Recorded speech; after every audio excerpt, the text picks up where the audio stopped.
Sunday, oh when we are. Sunday, oh when we are. If there's someone, Sunday, oh when we are. I can celebrate Sunday, oh when we are. And maybe when I go, you Sunday, oh when we are. It's a Sunday, oh when we are. It's a Sunday, oh when we are. The Sunday, when the Sunday, oh when we are. Sunday, oh when we are. Sunday, oh when we are. Sunday.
To have system issues.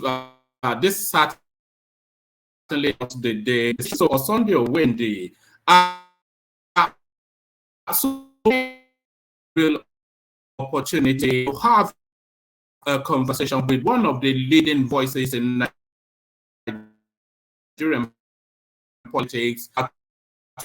Invite a guest to come and real opportunity, a real moment. So we'll want to make the most of it. So in a moment, we're going to be joined by Alhaji Musa, Alhaji Shehu Musa Gabam. So Alhaji Shehu Musa Gabam, a lot of you, of course, you know who that is. That name has been echoing throughout Nigerian politics for several decades now. So he was born and brought up in Bauchi State. He studied BSc Political Science at the University of Abuja. He went on for further studies at the Defense Academy in Kaduna, NDA, on defense and strategic studies. And he undertook different courses as well, both home and abroad. He got his first appointment at an early age to former, now late Governor Abubakar Rimi of Kano State.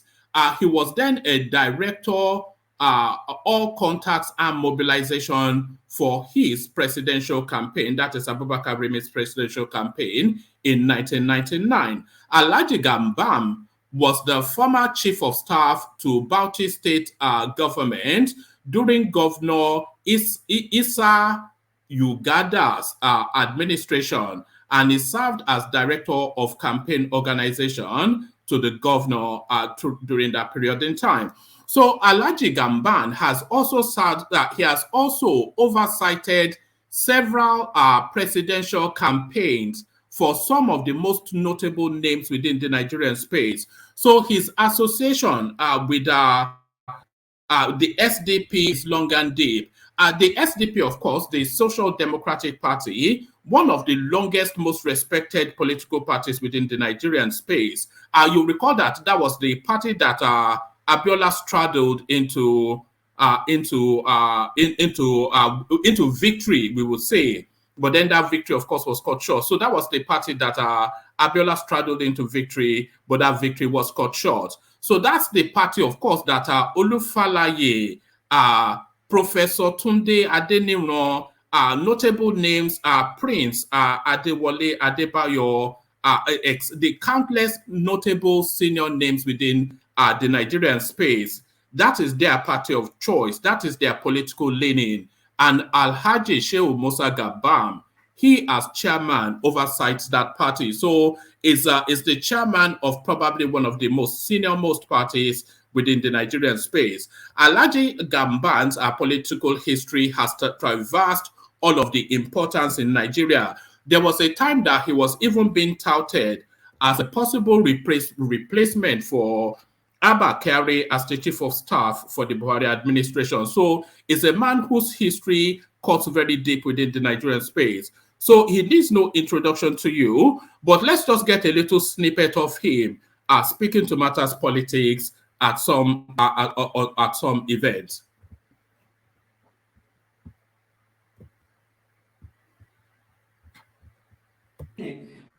As an election have declared the winner. We in SDP, despite the shortfall, as I've mentioned, diverse problem, transition problem, we stand by the declaration pending the outcome of the court's judgment. We need to keep Nigeria one. Created perfection anywhere. On this ground, we are standing by what INEC have done, and we are recommending to all those that disagrees to change it in law. West Africa. Appreciate the fact that this is the only country that we have. We have one precious country called Nigeria. On this note, I want to start with the Nigerian media by moderating the feelings of Nigerians, assuaging them, appealing to them to believe in their country. I want to thank the media for this commitment. To also the Nigerian security agencies, despite very tight situation. All right. As we await our guests to join us and other panelists, we have Bishop with us for the moment. So Bishop, this is a real coup for the platform. This gentleman, of course, a name that needs no introduction to you, Alhaji Shehu Musa Gabam. So what's your expectation from him when he does join us? Bishop? All right. There is. Yeah, carry on. Can I go ahead? Yeah, carry on. I was saying good evening to Nigeria. I was saying good evening to Nigerians, good evening to compatriots, wherever they may be listening. It's a pleasure to have somebody the caliber of Alhaji Gabam joining us this evening. we look forward to an engaging moment with him, an engaging just like that with President Buhari a couple of days ago. And we look forward to having many more of his lives to come and answer to the people of Nigeria wherever they may be. So, am I breaking up? Am I dipping? Yeah, you're breaking. Wow, sorry about that. You are breaking too. Yes, you are breaking up. I'm not sure if you're breaking up or I am breaking up, or but certainly somebody's breaking up. You are breaking off, Tusha. You are breaking off when you speak. You dip somewhere. Let somebody else come there, maybe. Yeah. Am I enough? All right. Let's hear from Alexander. Alexander, can you hear me okay? Yeah. You dip in and out sometimes, but I can hear you right now.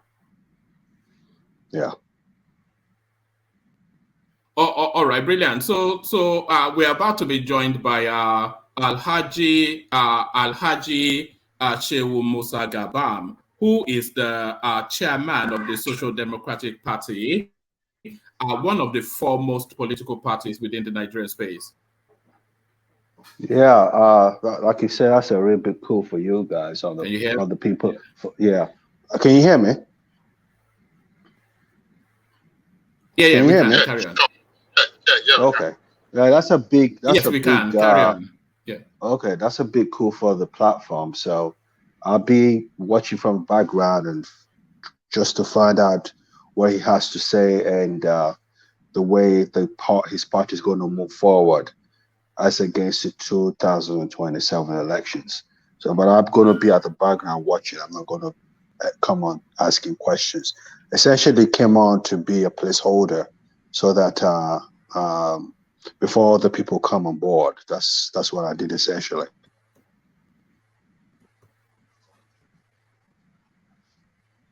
Are you there?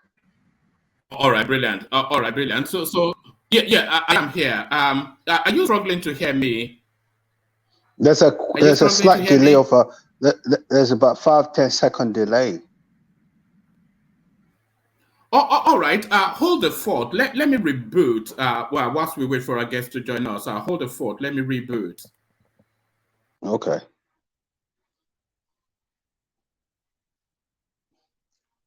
Madam Zita, how are you? Okay, Bishop, how are you? I'm good, sir. Thank you. And you, please? I am okay. I always listen to your submissions. You have a lot to offer. So, well done. You know, sometimes you get bombastic, but in the main, everything you say is always accurate. So I appreciate you. Okay. Thank you very much. And even your pillar of support has always emphasized by one man. And I think that your voice matters a lot, even though it rarely comes. But every time that it comes, it's always there, like a rallying point and a solidified point. So I would say thank you to you too. Please. Thank you, sir. Thank you. I know it takes a lot of passion and commitment. My belief is a little bit different from many people because I believe with all our feelings and challenges, we are moving ahead. I mean, that's what I want to see. I know we are really, really challenged. We are challenged. But hey, we are humans. And there are some people let me ask you a question, because this is one thing that bothers me quite a bit. Doesn't the president's health condition bother you somewhat? I have had so many things. I have tried to scrutinize and to be objective. Let me put it very straightforward. He was not my candidate for different reasons, but very cogent reasons. Because of the unity of Nigeria. And I did put up a write-up there as to why he was not. Because I saw that we're going to continue with this acrimonious relationship, especially with the Southeast, who saw him as being responsible for bringing Buhari. So that hatred is going to continue. So I would rather have a TINUBU out of the way. But when he insisted as his right, and he came and fought. So most of the things about his health we're talking about is just mere conjectures and rumors and rhetoric here. Well, but as a medical professional, I take my time to watch sometimes I'm asleep when the stream is in full flow, but trust me, when I wake up in the morning and I'm working, I watch everything, and I watch and analyze everyone's assertion, submission, and the videos. And from my standpoint, there's something major going there neurologically. When you have someone who is constantly dizzy and getting this sensation where he thinks he's going to fall down, that's a neurological problem. And I noticed that I noticed it affects him quite a bit. He's in good hands. He's in good, capable hands. It doesn't necessarily affect his capacity. Cognitive ability. Yeah, cognitive skills and all that. Yeah, but my concern is when you have a problem like that, in my opinion, with the stress of being the president of Nigeria can only aggravate it, and that's my concern. But whether he does have the capacity to take us out of the doldrums we find ourselves in, I think he can do it. Go ahead. Even if it is 2 years, that it can effectively put in place some reforms that we need urgently. We need somebody with the boldness and the character that can implement the Oronsanye report. We need to get away with this fuel subsidy. We need quite a number of reform in our judiciary, in our civil service, in our education sector, and the structure of the country. So it might not take him forever to do it. Maybe, like, I was going to chip in when you were talking about health. I went to do my annual physicals yesterday, and there are quite a few things that are quite alarming about me. Myself, I mean, I'm much younger than the new president. I mean, so he definitely is not old enough to be my father, but at least I'm much younger than him, much more. But there are some few things that came out in my annual physicals yesterday that I need to work on. I mean, it's not life-threatening yet, but it's there. And they just told me, they have not even shared with the press. So what I'm saying is that at some point in time, we all have one form of debilitating something. If we see him failing it, it's just that we tend to want to magnify things that are going wrong rather than appreciate the little things that are going right. Because we are humans and because we belong to different sides. You said his ability to deliver is not in that. What came from him that can affect our present status, let's get it. If it's going to take him 2 years, I mean, I'd be merciful to make him complete his term. But it's not to sake. Want to sake. There are people in civil service, in government services in this country that have worse health situation than him, and they're running their shows. So if his mental, what do you call it, is still intact, things they can bring on the table, then let's take the best of those things. Yeah, and to support your position, I think because of his capacity, I think Fashola would have been a better person to be his chief of staff as against Gbajabiamila. Because Gbajabiamila has no balls. Whatever he told us what he's going to do, fortunately. That's exactly my position. I've said this one several times on this platform. At Gbajabiamila, he does not have what it takes to be a chief of staff. Yes. Okay. No. There's people that we're all talking. We're just waiting for your presence. You can see your face on the screen. If you click on the link, they will welcome you and then kick off the conversation. If I click where? The link that I sent you. Then you come on the. I used the link to key in, and I was on, but I'm not hearing or I'm not seeing anybody. Oh no, we're all here. So maybe try again. Okay, let me try and link up again. But I was on. Oh, all right. I'll look out for you. Well, man, let me let you take your over your show. Okay. All right. Hang back a little bit. It's gone, Alexander. I wanted you to hang back a bit. We're just waiting for Alhaji Musa Gabam to join us. He said it clicked on the link earlier. and that might well be when I was rebooting the system. So I'm waiting for him to do that again, and so that we can kick it off properly. So the room continues to populate. Yes, the room continues to populate as we await our guest. So let's see if all right, brilliant. I think we have our guest now. So brilliant. So we do have our guest now. So ladies and gentlemen, I'm going to set you to the back room so that we can welcome our guest properly. So you hold steady, and then so let me make sure I'm on. So you hold steady as we welcome our guest. So can you hear me? Yeah, I'm hearing you, but a little bit faint. Yeah. All right. Is that better now? Is that better now? It's not linking up actually, but I'll manage it.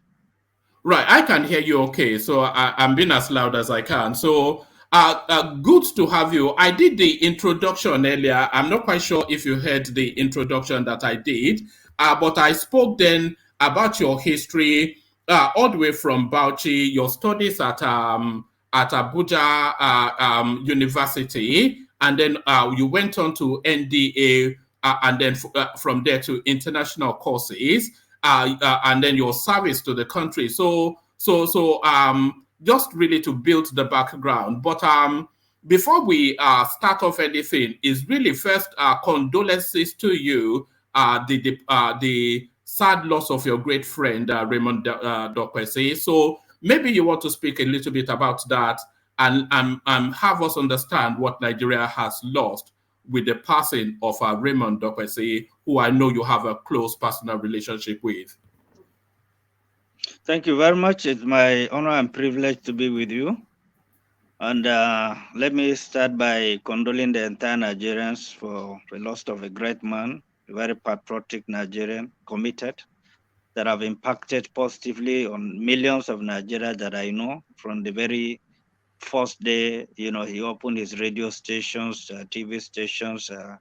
I've been all along with him. We travel around the state of the Federation to open his TV and radio stations. We've been together for a very, very long time. This is a personal loss to me. I feel very pain about it.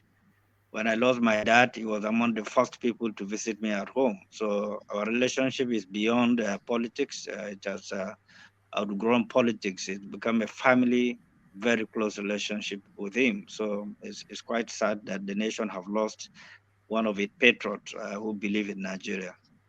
Yes, he was a pioneer in so many fields. In politics, a leading politician, but in telecommunications, is one of the foremost pioneers opening up the telecommunications industry within the Nigerian space. So it was a real leader on so many fronts. Yeah, he is actually, and Raymond is like an elephant, He has done so much. I was DG of his chairmanship of PDP when he was aspiring to be the chairman of the PDP. I was the DG of his campaign. That's how close we are. So it's difficult for you to really get a boundary of who Raymond Dokpesi is. They have impacted positively for the country, and I hope that Nigeria will produce a lot of his breed so that the country can move on in a better and more sophisticated way. But certainly we have lost a big giant. All right, brilliant. Condolences to you and to Nigeria. So, and you were talking about him wanting to be the chairman of your party, which you are now the chairman of that party. The Social Democratic Party is one of the leading, most established parties in Nigeria. So for the benefit of people who are new into politics, I was explaining then that SDP was the party that Abiola straddled in that June 12, now infamous. Olufalaye very much associated with the party. Professor Adediran, or is it Adeniran? Also, and then Prince Adewale Adebayo. So we're talking about one of the leading, if not the leading political parties in Nigeria. Yeah,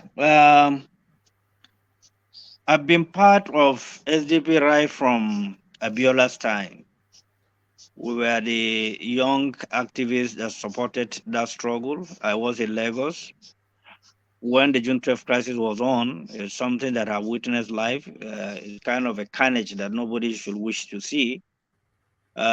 We fought for the restoration of democracy as well. After the cancellation of the election, I was among the pioneers, among the members of the G7 that started PDP, led by my late boss, Alhaji Abubakar Rimi, that led to the formation of the PDP. So SDP have come a long way. Most of the prominent people, prominent politicians in the country were members of SDP before, including the current president-elect. He was elected as a senator under SDP. Virtually all the big figures that you can think of, they were all members of SDP before. So what we did was to come into the party after a lot of opinion poll was conducted when we felt that PDP is no longer living up to the expectations, up to the principles or policies or the foundation policy of the founding fathers of the party were neglected, were abandoned, and of course, careless and reckless people took over the party. I was part of the committee that was formed to advise on the way forward. We did a lot to make sure that PDP live up to the expectation of Nigeria, but unfortunately, we couldn't handle it and we left it, and we shopped for an alternative party that we can make a national platform. So we came into SDP, we repositioned the party. The party became one of the strongest party now. There's no party in Nigeria that have the structure of SDP right now in terms of organizations, which I wish one day you'll be in Nigeria, you come and inspect the party. By yourself, you see what we have done. We have a digital studio that we can transmit from the party. There's no party in Nigeria have ever had that kind of digital studio. So we have done very well, and based on this, our last election, we went on merit. We did not go for revenue generation. Most of the people that contested the election, we brought them in because of their credibility. And, the election was a very hostile election that we went through. By elected people in the Senate, in the House of Reps, and a lot in the State Assembly as well. And we are also in the tribunal as well. Trying to, get those that were wrongly taken away by either error or whatever of INEC result sheets were being manipulated as well. So some of the Senate positions, House of Reps, State Assembly, were still challenging in the tribunal, and most of our candidates were leading before the disruption of the process. All right. So now we've entered the election that's just gone past. So there's divided opinions as to what happened in February. There's, on the one hand, there is the opinion that is one of the most, if not the most improved elections that we've ever had. But then on the other side, there's the opposite opinion that is one of the most rigged elections that we've ever had. So where are you placed, especially your party, in that divide? What do you think happened in February? How did it happen, especially from your party's point of view? I can tell you that we are all victims. All parties cooperated with INEC. We campaigned, to convince Nigerians on how credible the Beaver systems are. I was one of the most visible people that supported the Beaver machine to be used because it eliminates a lot of wrong processes based on the technology and the features, that are available in the technology. So we felt that if we can go on the Beaver system, strengthen it, ensure compliance, we'll come up with one of the most beautiful elections. Coupled with the fact that the former president have assured Nigerians, have pleaded, and he said that he wants to leave a legacy of free and fair election. So to my surprise, at the eve of the election, the same government came up with policies that lack human face, hijack public funds, created confusions, redesign of the currency, shortage of cash all over the place that have eventually affected the election. Scarcity of fuel, inconvenience. People cannot move from one end to the other. Even those who have moved were unable to cast their vote. Some anarchy, virtually in most of the locations of the Federation of Nigeria. In most places, the beaver system have not functioned. Yes, where the beavers function, people were credibly elected. And where the beavers did not function, result sheets were written. And that's why you can see that most of the results were mutilated. So personally, I feel disappointed because I was really hoping that this election will come out as one of the best. We invested a lot in ensuring that we convince citizens to come out and cast their vote. It's surprising that in a nation that you have over 90 million registered voters, you end up with less than 10 million votes to produce leadership of the country. Something is fundamentally wrong. But, as a country, we have to move on. We cannot allow anarchy to ensue.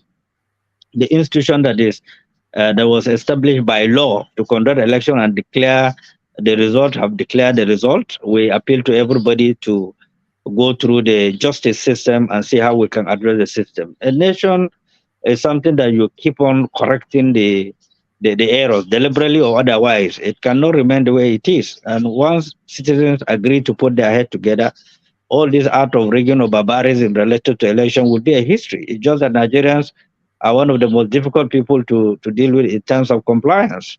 The people that you are sympathizing with, the masses, are the ones that are being used to rig election, are the ones that are being used to create violence. So we have a long way to go. It's a collective responsibility. All right, still staying with that election, there was a lot of talk about the third force because, of course, there is no distinction, there is no distinguishing marks lines between the APC and the PDP, really. They're just crossover parties, essentially, same people, really. So the Nigerian space is looking for an alternative to the old guard. So where do you think your party fits into that narrative of a third force and alternative force, people-centric politics where people can gravitate behind? Well, if you look at the leadership that we have right now, we had convention, we follow due process, by getting quality people into the party. There's no party, I can tell you, that have array of credible politicians, highly respected like SDP. Like I said, we structure the party to fit into the narrative. And we have structures nationwide. In virtually every state of the federation, we have SDP offices, unlike before, where we have almost zero offices. We have it all over the country. And then the party that we inherited that have not been edited before have been edited to the current situation, because all parties are expected to edit their account on or before the 31st of March. We have done the auditing of the party by INEC auditors. We have met up with all the requirements as well. Two, we have elected people in the Senate, in the House of Reps, and in the State Assembly. So third force simply is an expression. Given the complicated nature of our politics as a nation and the greed associated to politicians, they hardly see reasons why they should concede on issues, particularly issues that will help to strengthen the institutions. Politicians that I know, they find it extremely difficult to concede and see the reason why they should deal with pre-election matters before election, because that one will give you the advantage.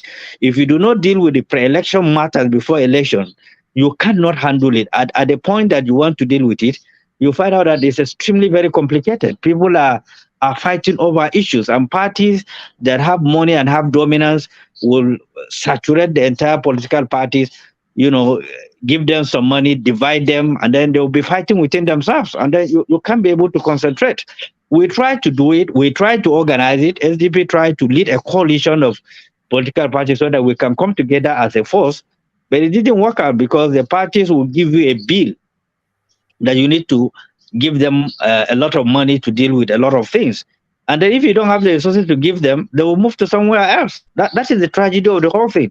You either have the money to bring them on board, finance some of the things that they want to do, or nothing, because they believe that whatever you are telling them will not make any sense, except if you have some level of logistic that they need to also deal with other things. So it's quite complicated, being part of the formation of parties over a long period of time. I know it's complicated to have a thought force because conflicting interests related to individuals that want to have it all, makes it very difficult to have a thought force. Just that the parties have to fight on their own, have to go through the jungle and win their elections. Do you think it's possible to play a winning politics in Nigeria without playing money and ethnic politics?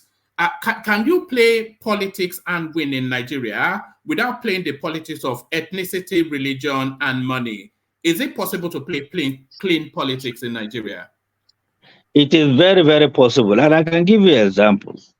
If you look at Shagari regime, it wasn't about money. It was about career politicians that have shaped the political activities of the MPN as of then.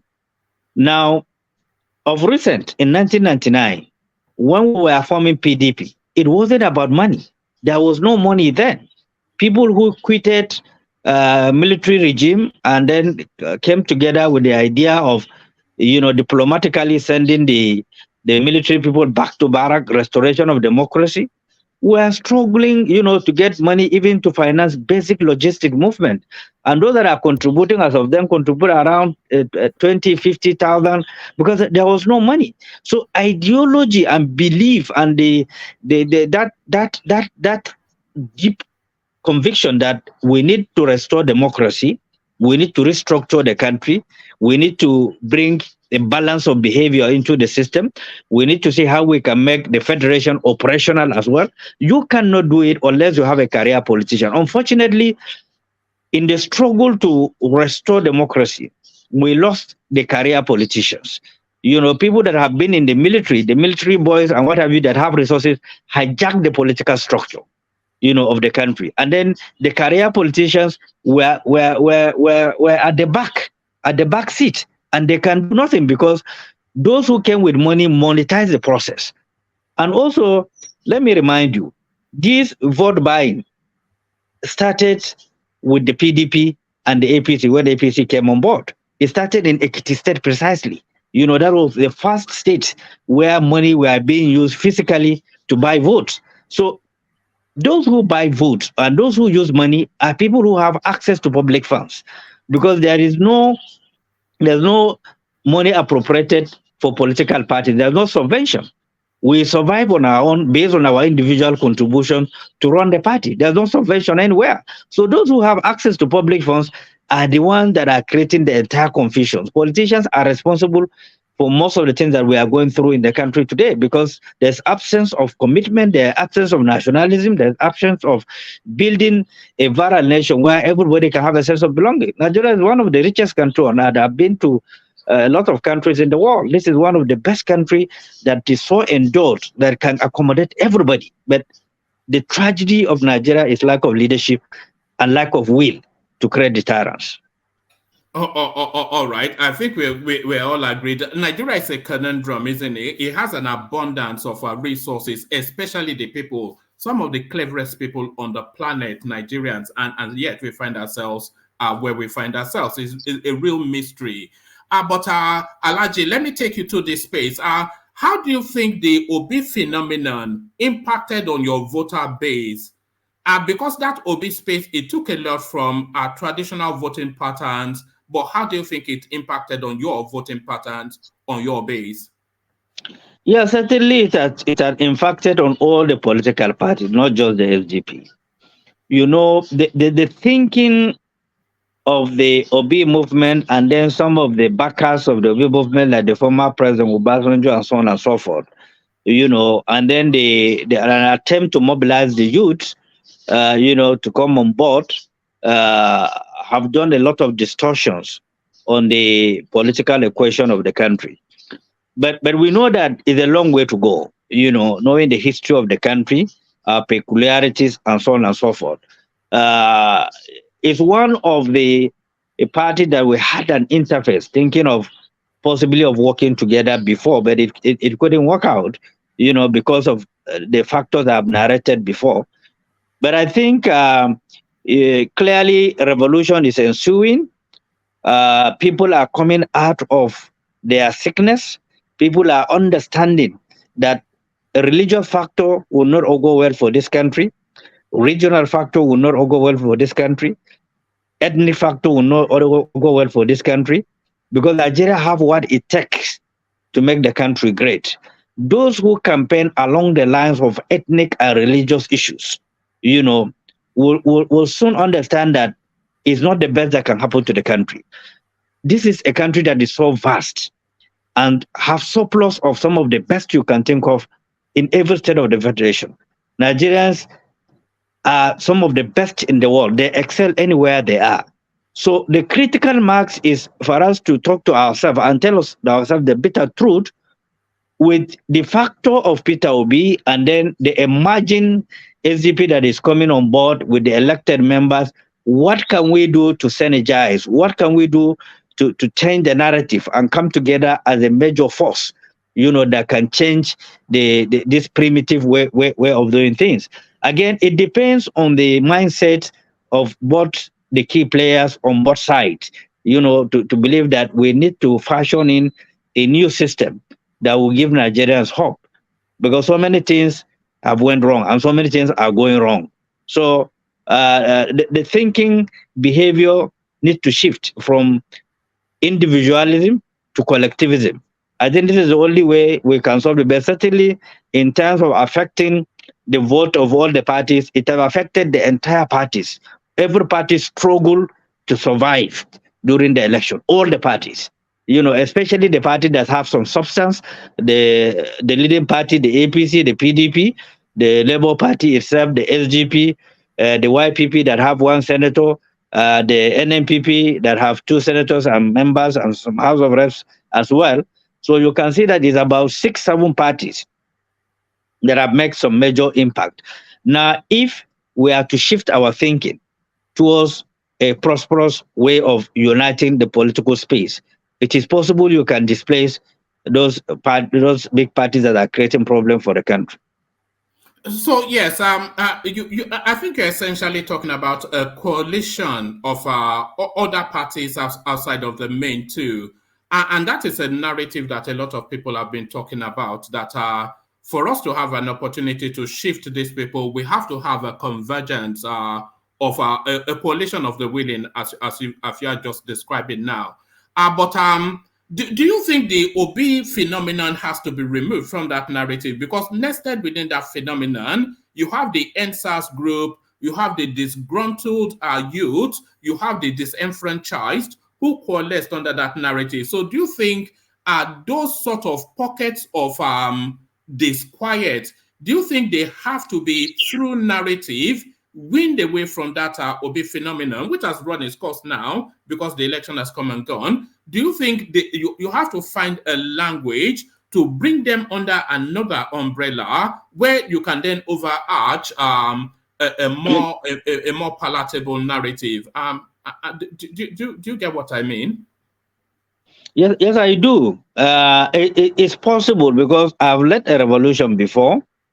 In my state where we uprooted PDP completely. We brought in Governor Issa Yuguda as the governor of Bauchi State.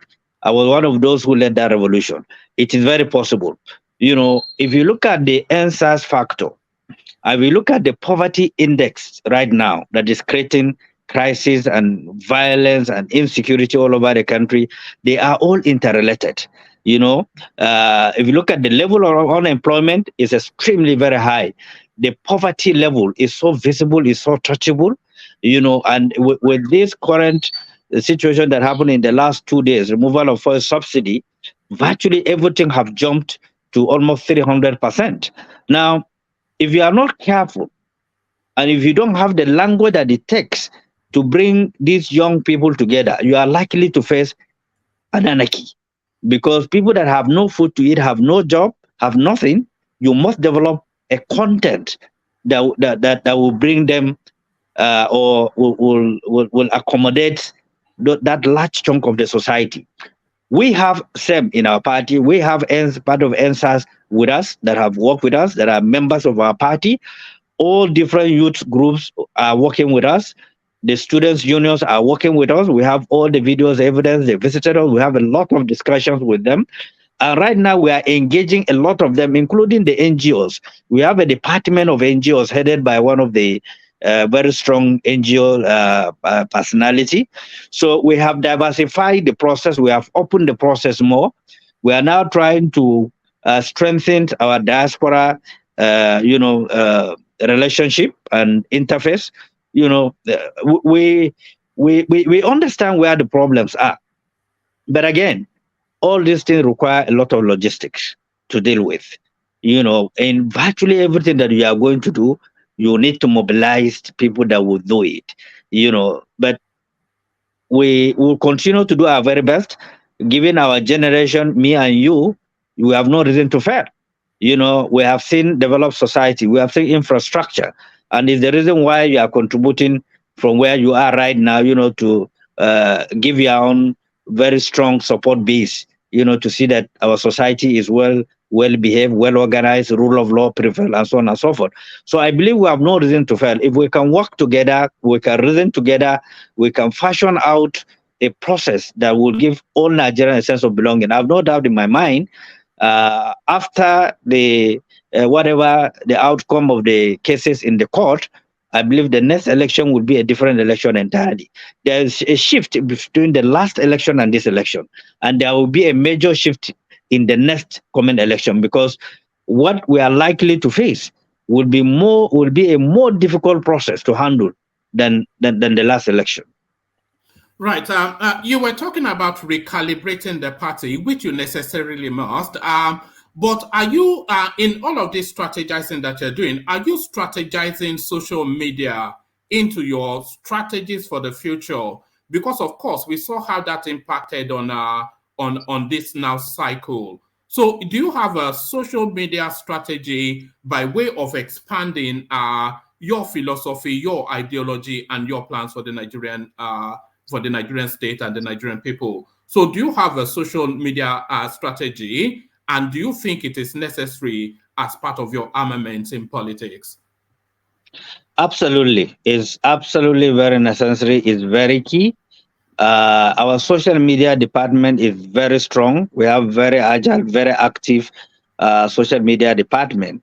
And then it might interest you to know, like I've mentioned before, that we have a studio, that sent out all our messages. We transmit from our studio. SDP is the first party to have a digital studio, so we are expanding the network. We are doing as much as possible. We are recruiting a lot of social media young people that have the capacity to reach out. We are doing a lot of sensitization program, and we have a package of training a lot of youth into different skills under SDP. Right now, we are developing that processes. We are looking for people who are going to sponsor different segment, from training people into plumbing, electricals, carpentry, IT sections. We have itemized them. We are going to train a lot of youth free of charge, without asking them to pay for anything, just to create some skill and to take them out of the street. It's part of the package that we are developing, and we are putting them into use. We have done some training before, free of charge, so we'll continue with that. We'll expand that, because it's in our own strategic interest, if not for any other thing, to get our youth off the street. They have to be engaged. For instance, there is nothing wrong in training 1 million plumbers. Nigeria have a population of over 200 million. And plumbers are daily needed in the country. Electricians are daily needed in the country. Furniture people are daily needed in the country.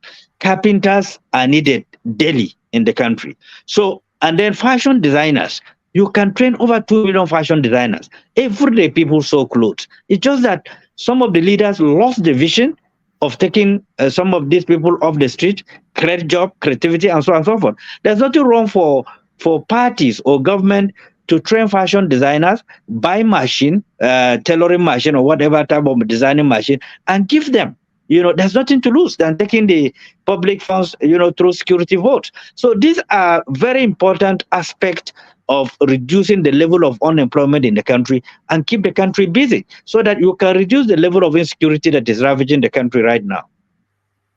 All right, brilliant. Alhaji, in your earlier submissions, you touched on the fuel subsidy thing. So that then leads us neatly to the inauguration of Bola Tinubu now as the president of Nigeria. So now President Bola Ahmed Tinubu. So there was a lot of anticipation and apprehension in the build-up to that inauguration.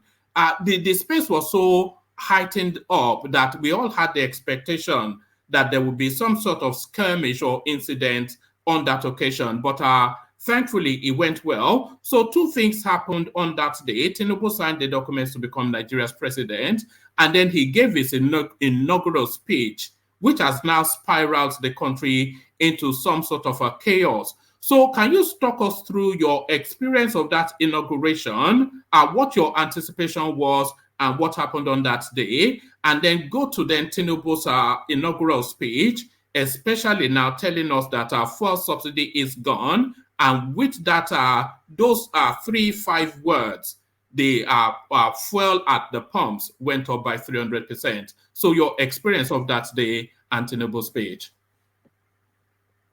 Well, I was invited. I'm not a member of APC, but they extended invitation letters to all the political parties. And as a Democrat, there's nothing wrong for me to attend an inauguration. That doesn't justify the, whatever decisions at the end of the day that will come out of our courts. But I'm happy that the event went on smoothly, free of any hitches. As a nation, we must move on. We must allow our democracy to grow. We must support the system to grow, and we'll keep on, dealing with areas that are creating problems for the country.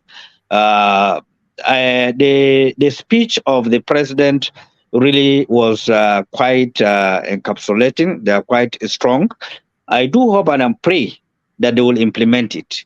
If they are committed to implementing that speech based on the way they segment it, it will go a long way, and that will create hope for the country. It will create stability, and Nigeria will say, okay, let's give him the opportunity and see how far he can go. But like I've said, the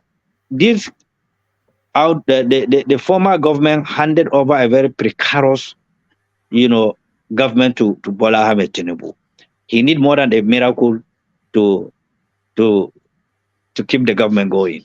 First, the fuel subsidy thing, it wasn't the President Bola Ahmed Tinubu that removed it. It was the President Buhari who removed it at the point of exiting. And for me, I felt that that is not a good way, to hand over a chaotic government. It's a trap for President Bola Ahmed Tinubu, because President Buhari, during his campaign, presidential campaign, he promised that he will end fuel subsidy.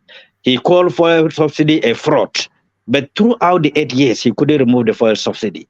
He promised to deal with the issue of insecurity, Boko Haram, within 6 months. He will take it out. He couldn't do it. Yes, the level of bombs have reduced, but the number of people that were killed in Nigeria are unprecedented in the history of Nigeria. We have produced orphans that we don't even know their number. People were killed, villages were wiped out. So Bola Ahmed Tinubu inherited a very precarious security architecture that he's dealing with. Now, I was there when he mentioned the issue of subsidy, and he said it as follows. I'm quoting him verbatim. He said, unfortunately, this government in their budget have removed fuel subsidy which will come into effect by this June. I think either middle or end of June. Now, that simple, phrase or statement that he made, it wasn't part of his speech. It was a comment he was making. And when we were going to the Eagle Square, there was no fuel queue anywhere. And immediately after that comment, virtually all the filling stations shut down. So you can see how Nigerians are so wicked to themselves, how we are so greedy, and how we bring our country down. Because This is a statement he was making. The outgoing government in their budget have completely removed subsidy. And he said, okay, since they have removed subsidy in the budget, he will not bring the subsidy back. What I thought is that he is bringing Nigerians on board on the expectations and then leaving it blank. And then suddenly he will come up with a statement that I have removed subsidy. So there's nothing wrong with the statement. It's just that our naivety, our way of greed and having it at all cost. Otherwise, there was no justification for the oil marketers to go on rampage. It is a sabotage. It is an economic sabotage, and all of a sudden, with less than 24 hours, everything skyrocketed in the country. This is the act of lawlessness. There's lack of deterrence, and that is what he have inherited. He needs to be tough. He needs to be decisive, and all those that are responsible for creating this thing must be arrested, must account for what they have done. Otherwise, it is difficult for him to drive the country because the level of lawlessness is unprecedented. Anybody who will preside over Nigeria must be tough, must be decisive, must create deterrence. Otherwise, you cannot drive the country right now. So many things are disconnected, and you need to be more than tough to keep things together and create some level of sanity and law and order to be respected in the country. Everybody is taking law into his hands. Otherwise, there's no reason why filling stations in less than 5 hours can shut down the entire filling stations in the country and create anarchy. It's needless. There was no justification for it. It wasn't the position of Bola Ahmed Tinubu. It was the position of the outgoing government. But people doesn't want to listen. But in my own thinking, in my own analysis, it is too hashed. They can do it in phases. Removing the subsidy must be in phases. For you to say you have removed subsidy 100%, and now NNPC, government agency, adjust their pump price to 500 naira from 100 and something. It's unprecedented. Nobody can survive it. Abuja that I am right now is coming like a ghost town. People cannot move. There's no vehicles on the road. Passengers are stranded. Somebody who came in probably from Suleja into Abuja with 200 naira need about 1,000 naira to go back home. If he doesn't have the 1,000 naira, can he trek back to Suleja? These are indices that are extremely very complicated, that lack human face. So for me, Nigerians must understand that we need to cherish and accept who we are as a people and be patriotic, in dealing with issues. Now the labor union are saying they are going on strike. Everybody is saying they are going on strike. Then who would be a victim? We'll all be a victim. All of us will be a victim, including the civilians and the security agencies will go to the same market, and everybody will be affected. So I'm trying to see a situation, if care is not taken, will fall into a very terrible ditch of anarchy. All right, you talk about naivety, but a lot of people actually accuse the president himself of naivety to have announced that the fuel subsidy will come to an end at his inaugural speech. A lot of people say that he is either naive or not competent, because he should have had the anticipation that the market would have reacted. People actually went as far as to say that he did not really understand the potency of his words as a president, and that potency, we're seeing it playing out now. So that fuel subsidy, which everybody agrees should be removed, but the way it should be managed out was not this now just cold turkey pulling it out sort of thing that TINUBU did. So that announcement in that space and in that time, a lot of people felt it was a mistake. Do you agree with that? And then following on from that, fuel at 500 naira per liter in Nigeria, do you think actually that fuel is too cheap in Nigeria anyway? Because if you look at the international pump prices, that's barely 80 pence that you're paying for a liter of petrol in Nigeria. Well, the peculiarities are not the same. But let me go straight to what you have said, whether it's a naivety from the President Bola Ahmed Tinubu by making that statement or insensitive. It wasn't insensitive.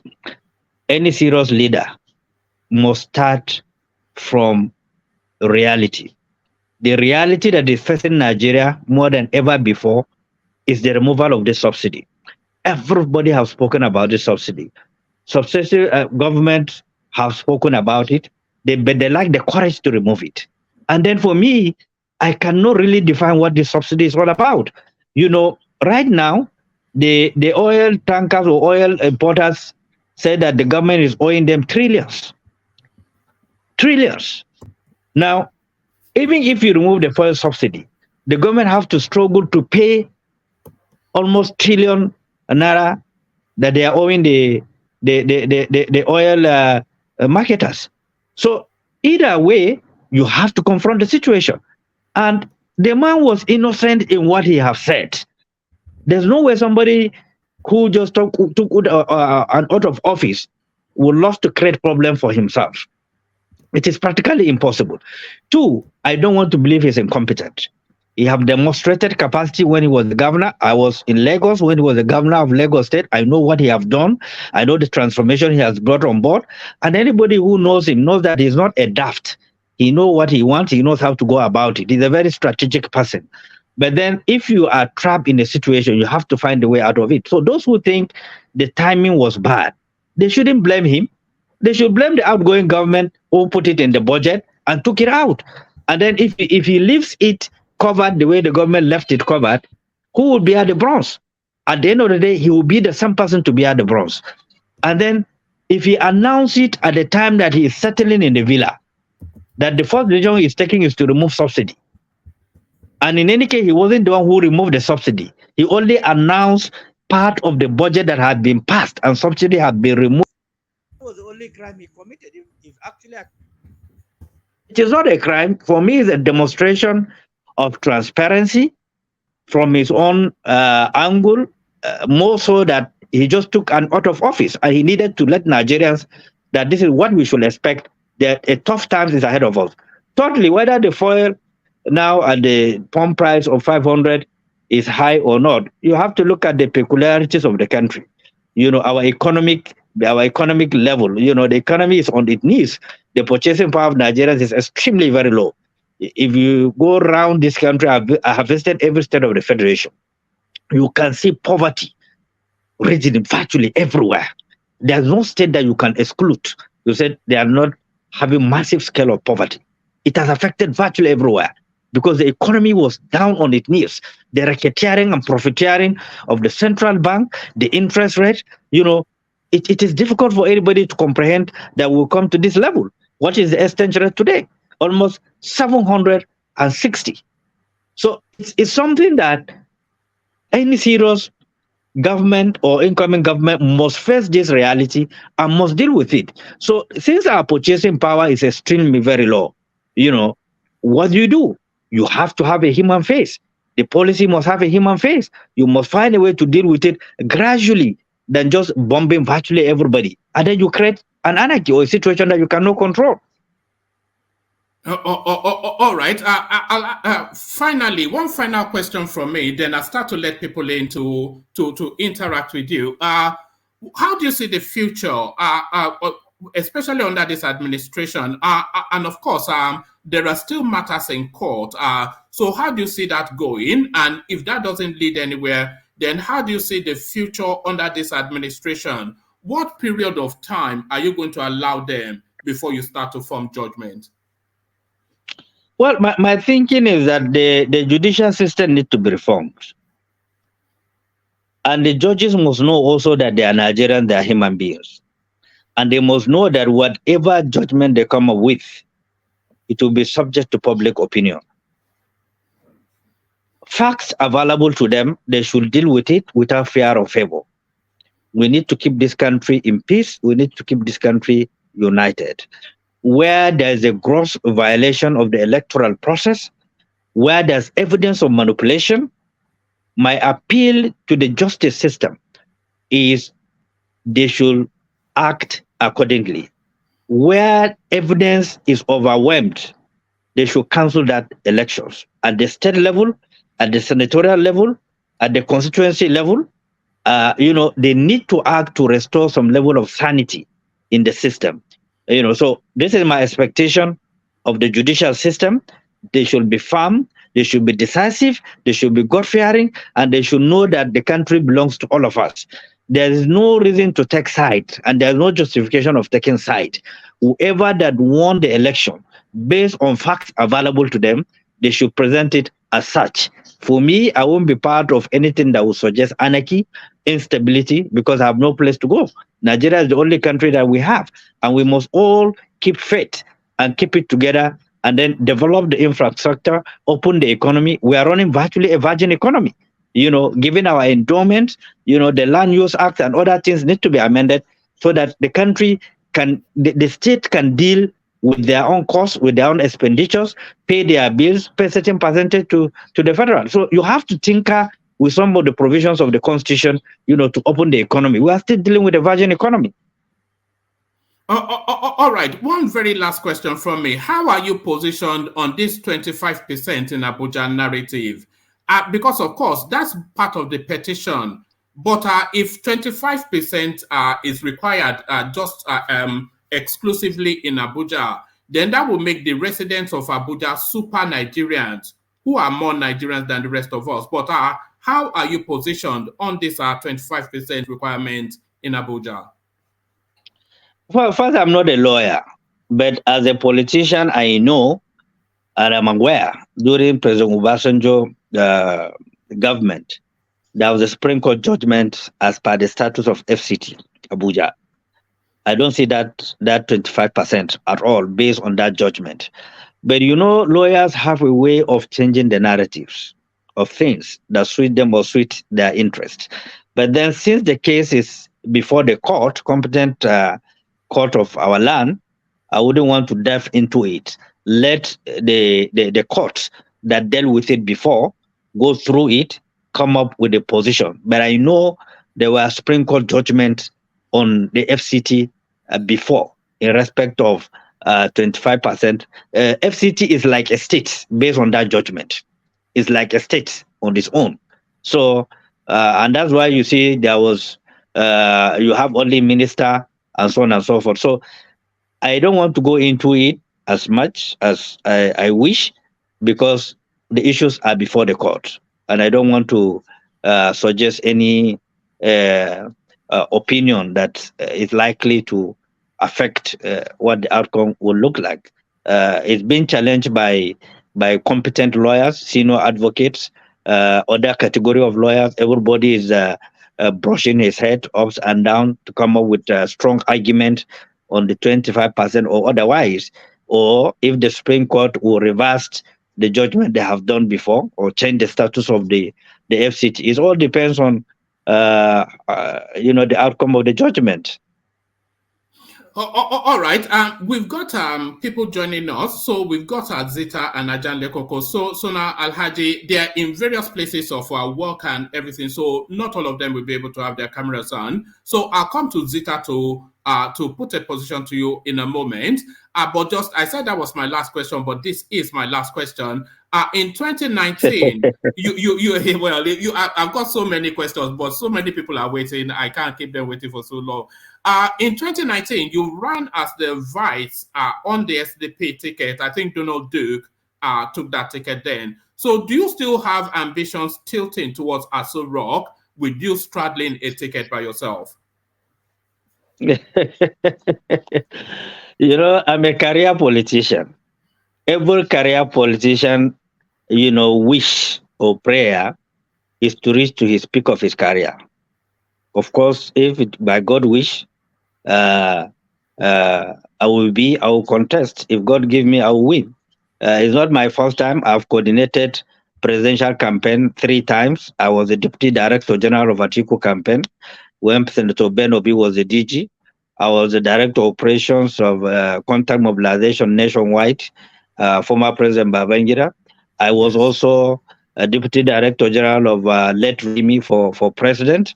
I was part of the formation of political party that have won elections. I've also led campaign in my state. We won the governorship, we won the seat. In 1999, I've contributed in bringing a lot of people to the Senate, to the House of Reps, to the State Assembly, governors. you know, and so on and so forth. So I'm very versatile. I know Nigeria too well. I've visited all the state of the Veteran region. I've been to majority of the local governments in Nigeria. So I'm not a new person. I know all the political actors in Nigeria. In all the state, I can call them by name, sitting at the comfort of my house. So I have nothing to fear when I want to contest for president. I have no any baggage. I'm not a contractor. I have a farm. I do my business. I don't have any baggage that I'll be worried about at all. And I have the capacity to do that. I have the credibility to do that. I have what it takes. I have the network. People that we have groomed up are now also big boys in the political cycle. We are working together strongly, but I've not made up my mind possibly to contest, but it's part of what we're banging our head on and see what we can do, possibly. There was a time that your name was being put forward for the chief of staff after the sad passing of Abba Kyari at the Buhari administration. Are you aware of that you were being put forward as a possible replacement for Abba Kyari? I'm not aware of it, but I saw it in the media. It's just like during Umaru Shehu Yaradua, after I left chief of staff Bauchi State, the former SDF then visited me at home and told me that the former late president is interested in working with me. But unfortunately, he went for that medical trip that he couldn't eventually survive it. So, but I saw a lot of write-up in the social media that my name has been put forward, but there was no any official invitation or to that effect, actually. All right, thank you. So Zita, meet Alhaji Shehu Musa Gabam, the chairman of the Social Democratic Party. So Zita, unmute yourself. Introduce yourself to Alhaji Gabam. Tell him where you are, and then put a position to him. Zita. Hey. Good day, everyone. Welcome, Alhaji. It's nice. Thank you, my sister. My name is Zita Norwood. I work in Tromsø in Norway. I'm very glad you came, and I have listened to you intensively. You spoke well, and I'm happy you were not biased in your submission. But I want to ask this. In 2023 election, Nigerians, from what happened, on my own side, I noticed that Nigerians were very angry. And because they were angry, they attracted a lie that they believed. And I asked, is there any way, because it's still happening, is there anything your own party have in place? Because I, for one, I want a third force, but not actually what I saw in 2023. Do you have anything whereby we can galvanize the youth, make them understand the truth, just as you have submitted today, about Nigeria and about the politics of Nigeria, so that not only that we will go in the right direction, we will choose the right person? Well, my sister, let me tell you the honest truth based on my own experience. Personally, I feel so disappointed with what happened, particularly the youth, the way youth conducted themselves. 75% of the votes resides at the level of the youths and the women. 75% by INEC record. Now, by that statistic alone, the youth of Nigeria can produce president anytime. They can produce senators, House of Representatives, State Assembly anytime. But the danger is that the country is suffering from massive weaponization of poverty. And therefore, instead of them to consolidate their belief and their resolve to change the narrative, by developing a very strong heart and rejecting inducement, financial inducement, and for them to work for their own future and the future of the country, because they stand to benefit more by virtue of their age. But what you see is compromises from most of the youths. And most of the youths were the ones that were used to disrupt the entire processes. So it takes more than the thinking to get to where we want to get to. A lot of work needs to be done. A lot of approach, a lot of language, a lot of content need to be developed. As someone who led a revolution in my state, where we galvanized the entire youth, and they key into the messages we give to them. We uprooted PDP at that period 100%. It's still possible in Nigeria. What matters is we need to develop the language. We need to develop, the conversation. Constantly trying to engage their thinking. Let them understand that tomorrow is better than today, and they need to shape tomorrow. We need to open the economy. They will be the beneficiary. They will be the workforce. They will be the executive of virtually everywhere by virtue of their age, by virtue of their academic qualifications. So, but most of them are wasting. And because of the weaponization of poverty, with 5,000 naira, you buy their conscience. Some of us would have compromised if we are just to collect money from some of these big shots. Offers were made, we rejected it. We believe that we must lay a foundation that will guarantee a better future for tomorrow. And that what really gave us some of the advantage that we won some of the seats that we have won. Otherwise, like other parties that went and collapsed their parties into the two parties collected some money, they lost out. So we have a long way to go. We need a lot of work to do. We need a lot of energy to channel towards the upcoming younger generation. They should understand that a consolidation of that solid belief, in building an open economy, open society, take away issue of ethnicity, religion, and so on and so forth. Just like the way developed societies like America, even though you have still segregations in America and so on and so forth, but then, the capacity, the fundamental pillars are very strong.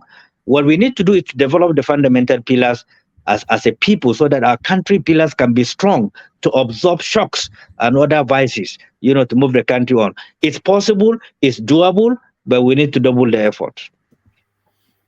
All right, brilliant. So Ajale Koko, you're up next. Did you want to have a follow on Zeta or? Oh no, maybe later.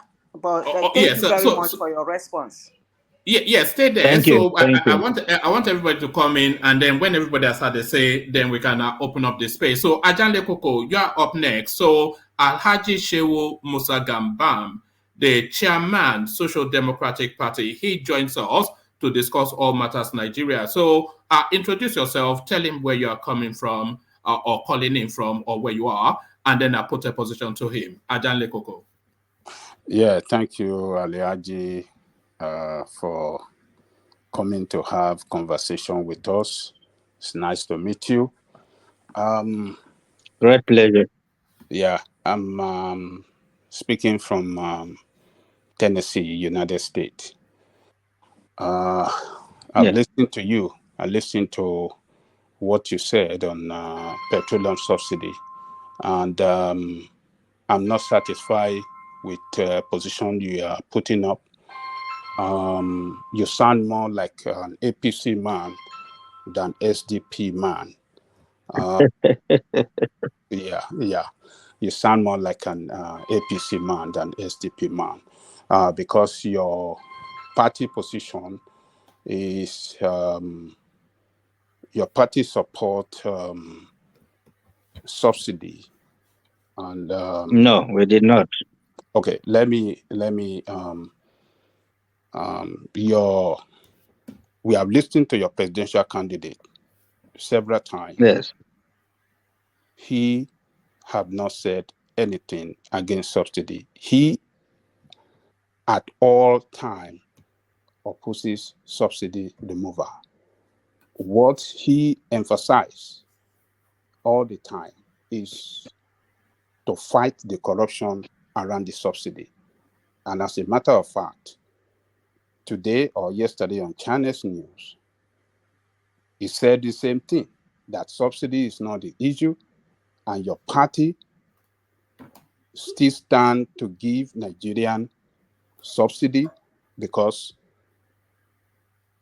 what does Nigerian people enjoy anymore in Nigeria if you are taking this subsidy away from them? So what he said is that he will let the subsidy remain, and that's the position of your party. But the corruption around it. Please let me correct this. It is not the position of the party. Okay, whose position? We in the party, even during the campaigns, we are against subsidy. Okay, because it make no sense. It is a work. Yeah. Sorry, carry on, Alaji. Yeah. It doesn't make sense when you apply subsidy and you exploit the citizens, and it add no value economically, politically. It create more poverty. Poverty is more. It have ravaged the country more than ever before. What are you really subsidizing? What are you really subsidizing? And what economic change value is it adding to the country? Now, the money you are sunken in the subsidy that you are talking about, if you channel it through other economic areas, it will add more value. It creates more jobs. It creates viability and creativity. You know, it's just like when people are against restructuring. Does it make sense? It doesn't make sense. Nigeria is operating a virgin economy. If you don't restructure, if you don't open the economy, how will you move the country forward? So it depends. As a party, nobody can speak on behalf of the party apart from us that are elected officials of the party. And there was no period that we said we are against subsidy removal. In fact, we have mentioned severally that it is a conduit of exploiting Nigerians. The former President Buhari have said it during the campaign that subsidy is a fraud, that he was a former commissioner of petroleum nationwide, and he doesn't understand what subsidy is all about. President Jonathan said the same thing. Yaradua said the same thing. You know, but then it's not like bombing people when you want to remove it. You have to define it strategically, you know, so that you will not injure your citizens, you know, by taking a decision instantly. The decision must have human face. That's what we are talking about. So a subsidy is creating more corruption, and it's not subsidy that is really the source of the corruption. The source of the corruption in Nigeria is sycophancy. Sycophancy breeds corruption. Any leader that is out for sycophants to mislead him, it leads to breeding corruptions all over the place. I was in government, I understand what it is. When you have a leader who is straight, who is committed, who is not after sycophants that can mislead him, he will perform excellently, and Nigeria can never be the same. But when you have a leader that is open to sycophants to mislead him, give him wrong policies because of their economic benefit, because of greed, it's worse than subsidy.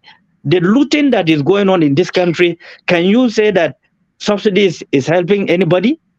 The massive scale of looting that is going on? So it doesn't make sense for anybody to argue that subsidy should continue. I stand by the point that it needs to be removed with human face gradually, so that those resources that are being wasted, being used through subsidy to be stolen away by few people that are less than 1% in the country, no responsible person will support that. Less than 1% of Nigerian population are grinding Nigerian economy. It's not acceptable. So what you are telling us, Alhaji, is that your party lack coordination. There is no common position. No, don't use words into my mouth, please. When you mean coordination, you can check other parties. Then you will never use that word, lack of coordination. We are one of the best parties that is well organized in Nigeria. You can do your check. Let me substantiate what I mean. Your party lack coordination.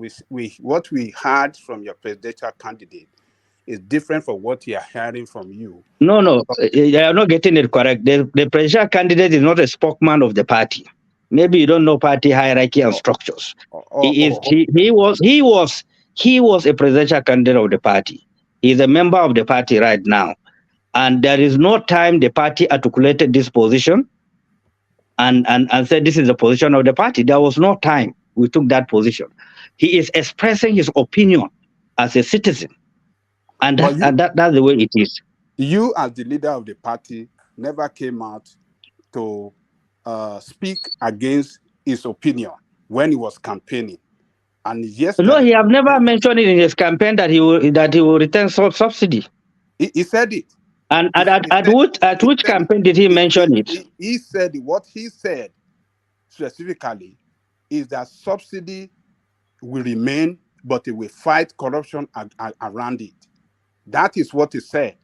And he said it again yesterday on Channel TV. But you are telling us a different position. You are sounding more like an APC than SDP. So I don't want you to use adjective. Please don't use what you want to discuss with me and put it inside my mouth.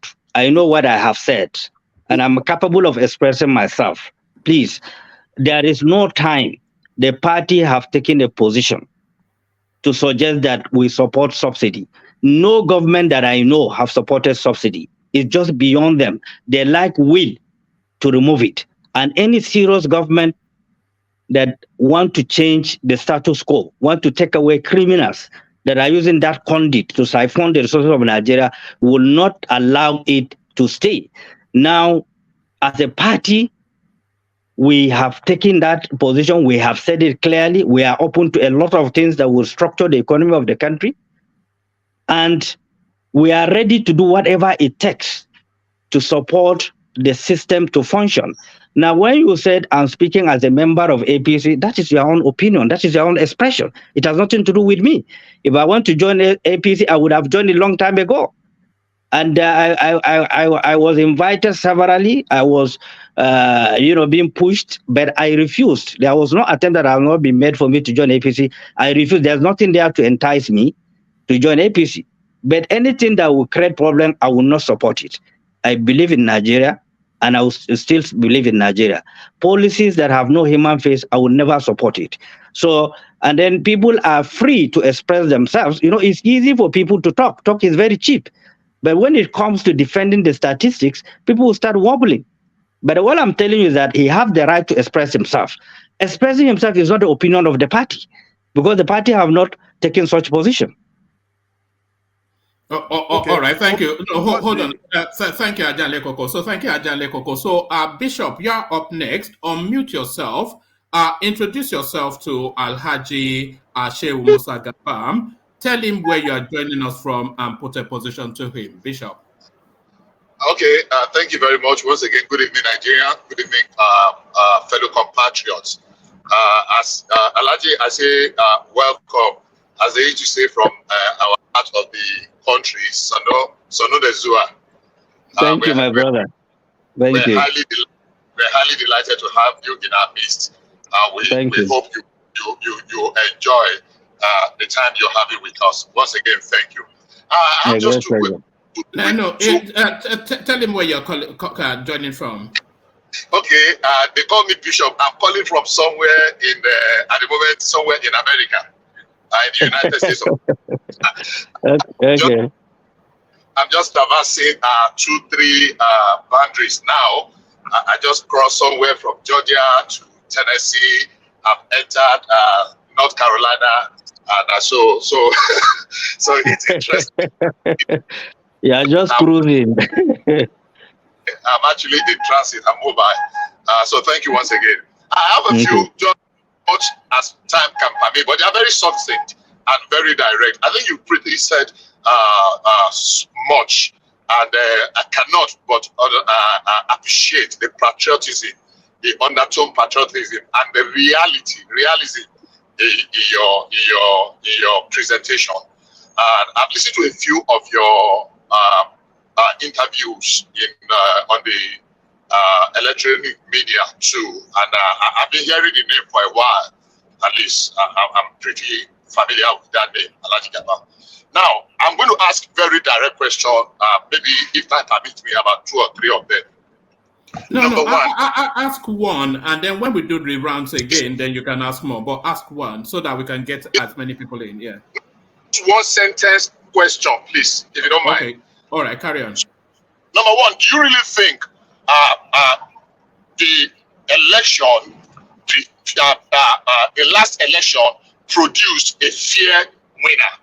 I mean, we know there are challenges, but did a fair winner emerge as a result of that conduct, bearing all the challenges we had here and there?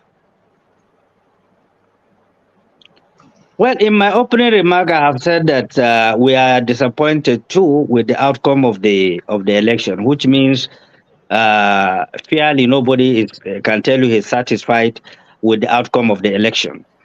And Okay. I'm sure you have monitored what happened nationwide, the level of violence, anarchy, disruptions. And then when you look at the Electoral Act, it says that if you tampered with the result sheet of any polling unit, that polling unit result is cancelled. If you tamper with the ballot box, that election of the polling unit is cancelled. If you tampered with the process, it affects the result of that polling unit. But we have not seen compliance, because we have seen snatching of ballot boxes, ballot papers, result sheets, writing, and nothing has been done. So in that case, no decent person will tell you that there was a satisfaction on the way and the manner the result was conducted. Okay, thank you. Even though you've gone a little bit beyond what I asked, I know that there were challenges here and there. I only asked that the end produce a fair, might not be a good, but that's okay. And secondly, do you think, in your opinion, that we actually need, of course, people say that most of the political parties are just like Siamese twins, that people move here and there. So we are not really ideologically divided, kind of, So do you really think we need 18 political parties to vie for, elected positions in Nigeria as we presently have? Do we really need 18? Can it be 10? Or do we need more than 18? We can as well have 100. Like the last time we had almost about 70 or 80 political parties. Do you? All right. Let me tell you my strong belief on that. I don't believe in more than 3 political parties, given our peculiarities in Nigeria. We need to have parties that can unite the country, not to divide the country. It will be good for our democracy to grow. It will reduce some level of acrimony. All the divisions, ethnic, regional, religious things will fizzle out if you have 2 or 3 political parties. We have experienced them before, and there was no such thing. So I think we need to reduce them drastically. Okay, thank you. And finally, because I can see our Oga at the top is trying to hurry me out. My question we'll come back to you still. By the way, I just want everybody to engage with Alhaji Gabam. But carry on, yeah. Okay, if you want me to still carry on, I was going to keep the last question. Yes. Do you want to keep the last question, or do you want to ask it? So I'll go to Ola. There's still a few people in the back room. If you come to me, please, it will be fair to go to other persons. Yeah. Thank you very much once again. I say my great pleasure. Thank you. All right. Yes. All right. Why are you trying to pretend like you understand Hausa? You don't. But there he is showing off. I'm only joking, Bishop. So thank you, Bishop. We'll come back to you in a moment. So we have Ola joining us as well. So Ola, unmute. Introduce yourself to Alhaji Gabam and then put a position to him. Ola. Alhaji, I greet you, sir. A great pleasure, Ola. Thank you. Yes, sir. My name is Ola Fajuyi, and I'm calling from Canada. So I really appreciate how you honor us to come here to give us some level of education today. Thanks for coming. Great pleasure. Thank you. Yeah. Now, my questions, I think they are very simple. And I think when you try to enlighten us on those questions, I think we Nigerians will be better for it. On this subsidy, a person like me, I've been trying to educate people. And I link it to how Obasanjo kept increasing fuel prices. the way and what Obasanjo spent money on after increasing those pump prices, then Nigeria became better. Nigerians became better for us at the end of the day. I am someone that is so optimistic that this removal of subsidy in the long run will make Nigeria better, because it's going to encourage investment, and that investment means people are going to get jobs, and people will move into production that create demand, and they create supply as well. So to me, Alaji, if you can just share more light on it too, at least for people to benefit from the wealth of your knowledge, because I know you are better positioned to give us more explanation on it. And the second one is, like I said too, I'm someone that is always optimistic about Nigeria, about the credibility of the last election.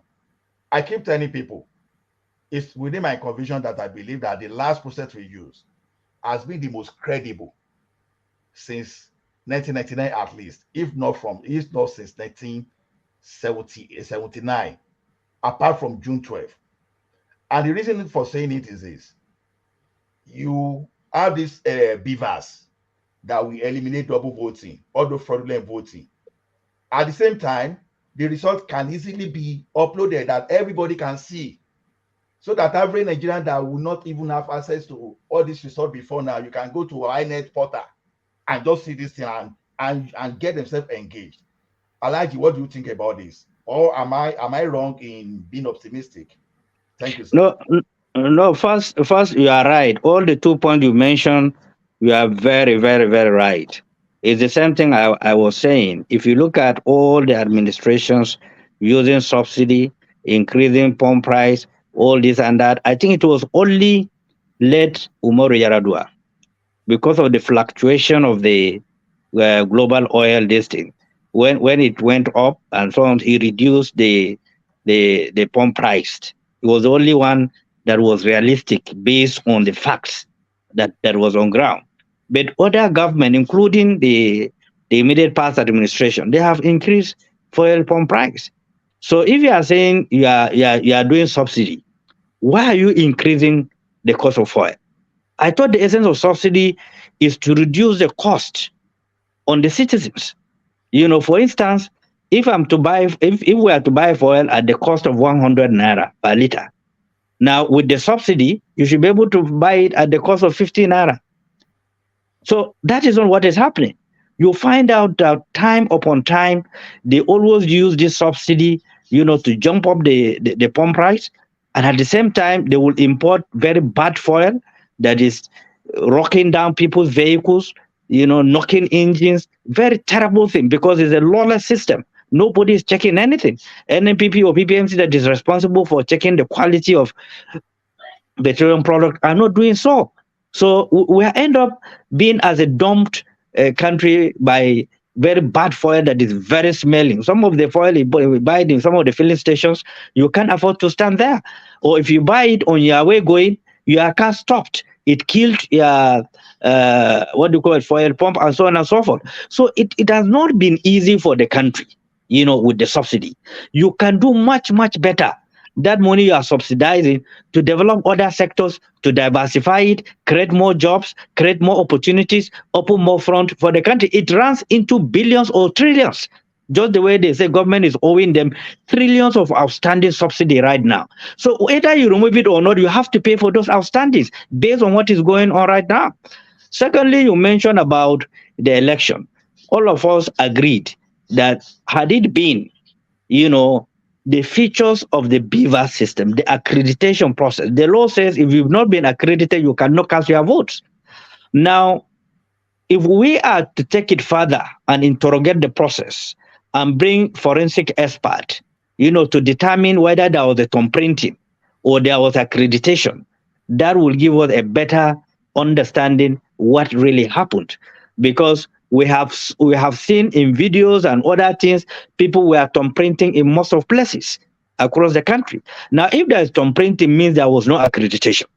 Because what accreditation means that they will be accredited either by fingerprint or visual capturing.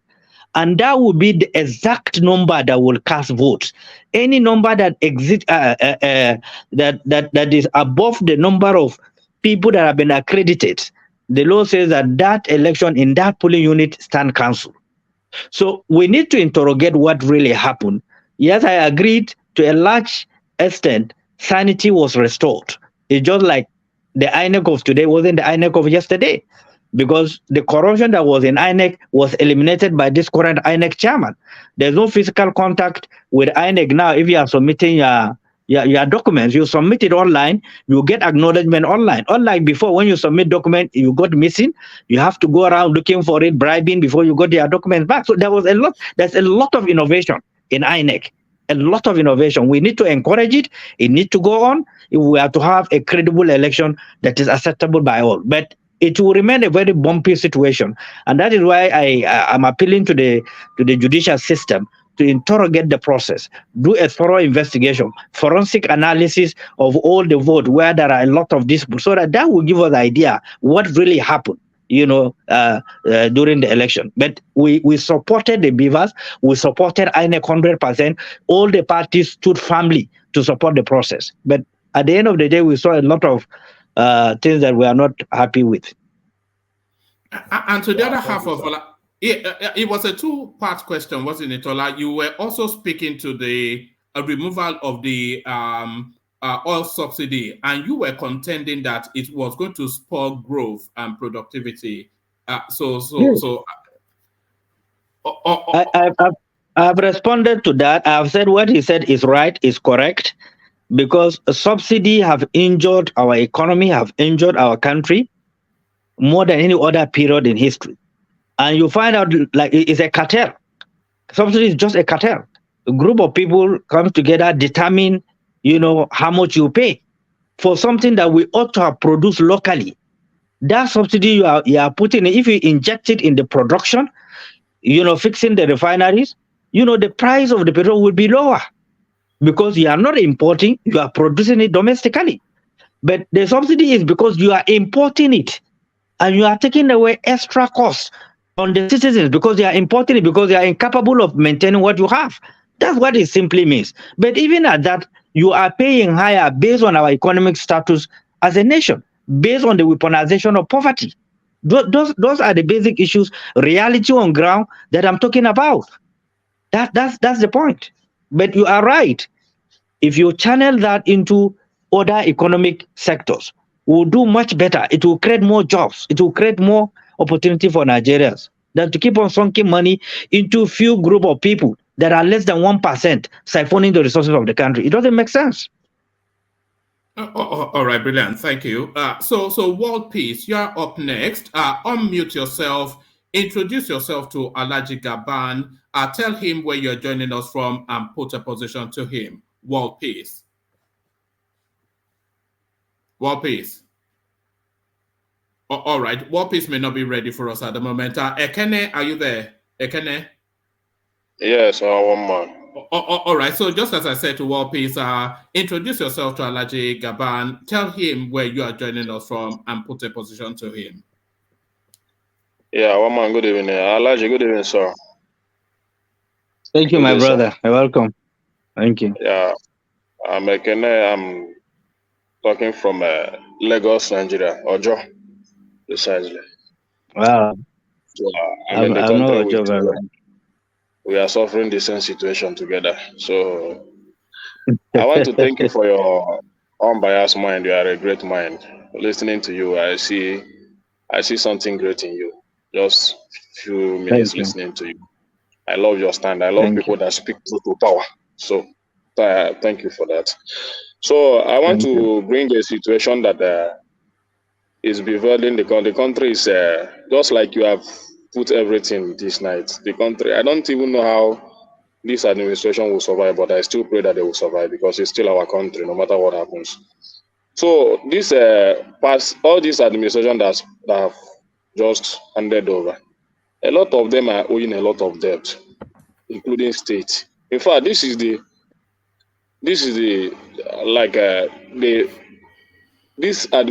past administration, including state, have most debt than any other administration in the history of this country, including state, not only the federal. The debt that they left behind, I don't know where we will start to manage, how we will start to manage it. So, what is your position? How are we going to change all these things? Are we going to continue like this? Because you are one of the most senior citizens of this country. In fact, what I'm seeing, I don't know. Yeah, we are just talking about this fuel subsidy, and this fuel subsidy now, this corruption has been going on since, and I support the removal of the fuel subsidy, even though it's affecting a lot of people now. But we have to bear it. But the corruption is too much. So what is your position in all these things that just happened in the last administration? What is your position, including the state, not only the federal? The debt is too much. You know, I can tell you this. Those who wreck our economy are the governors and the presidency. If you look at the level of corruption and the barbarism and the recklessness at the national and at the state level, sometimes you wonder who to blame. Virtually in all the states, they have paralyzed the economy. They are whittling away the resources of the states through security votes. They don't generate any revenue for the states. They are not making any attempt to make the state viable or commercially strong, so that to reduce the level of unemployment, engage the citizens. You will see governors discriminating against people in their own state that don't belong to their own dialect. You will see people at the power at the federal giving appointment that tilt towards their own personal interests. This is not the country of our dream. I have said this severally in all the media, and even yesterday, I had an explosive interview. I said President Buhari must apologize to Nigerians because the country is worse than the period he took over. The country is more divided. Killings and maimings and barbarisms is ongoing. We are producing orphans on daily basis that their parents are killed without any justification. And then we are sunking billions into security agencies, but we are not getting the required deterrence that we need. Yes, of recent, there's a lot of effort to sanitize the system, but once in a while they popped in and they do a lot of havoc. I thought with the quantum of money that we spent in acquiring both soft and hardware, we should be able to monitor anything surrounding our country. But you cannot tolerate a situation where people will be moving in bike with AK-47 and you have a government that cannot track them down. There's no justification. If you look at the northern Nigeria, a very homogeneous people, they are now killing, maiming, kidnapping themselves. If you look at the southeast, very homogeneous, friendly people, commercially viable area, they are now into maiming and killing themselves, their own people, their own blood, kidnapping them. So we have decayed. We are losing our humanity. You know, we need to do something extraordinary to understand that this will not portend well for us, for our children that are coming up, and we have no any other country to run back to. If you balkanize the country, it will take you more than 100 years to put it together for whatever reasons. So we are better together solving our problem. We have the intellectual capacity, we have the versatility, we have the connectivity to keep this country great. Every part of Nigeria, you see all Nigerians there. There is no reason of these segregations. The constitution needs to be amended. Remove the indigenship. You know, amend the Land Use Act. You know, give direct this into local government allocations so that you prosecute local government chairmen directly from the federal that abuse the public funds. So some of these changes are basic and necessary given our population, and the daily population is exploiting day by day. We are expanding, and there is no prerequisite system in place to checkmate some of these crimes and criminality that are ongoing. I agree with you. It's a pathetic thing, but we cannot lose hope. We have to continue to fight it through. We need to continue to put everything together. Alaji, just on that. Oh, sorry, did you want to come back? Yeah, I want to.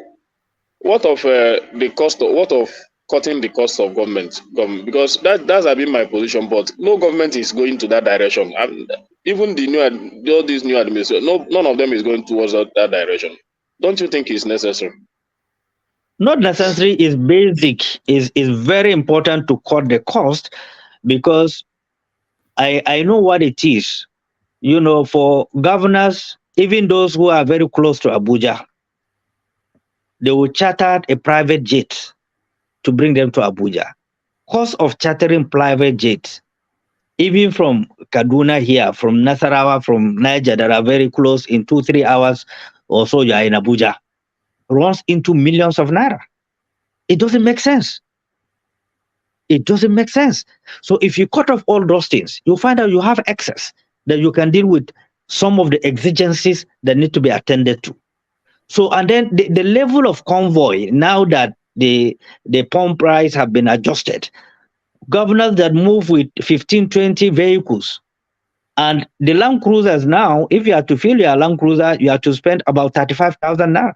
Before it's about maybe 20 or 18,000 naira. Now you have to spend close to 35,000 naira. So if you times it as the number of convoys and times the number of extra code you are giving to security agencies, protocol officers, and then their accommodations, their allowances, their feeding allowances, it runs into hundreds of millions. Every movement of a governor, of a president, is hundreds of millions of naira.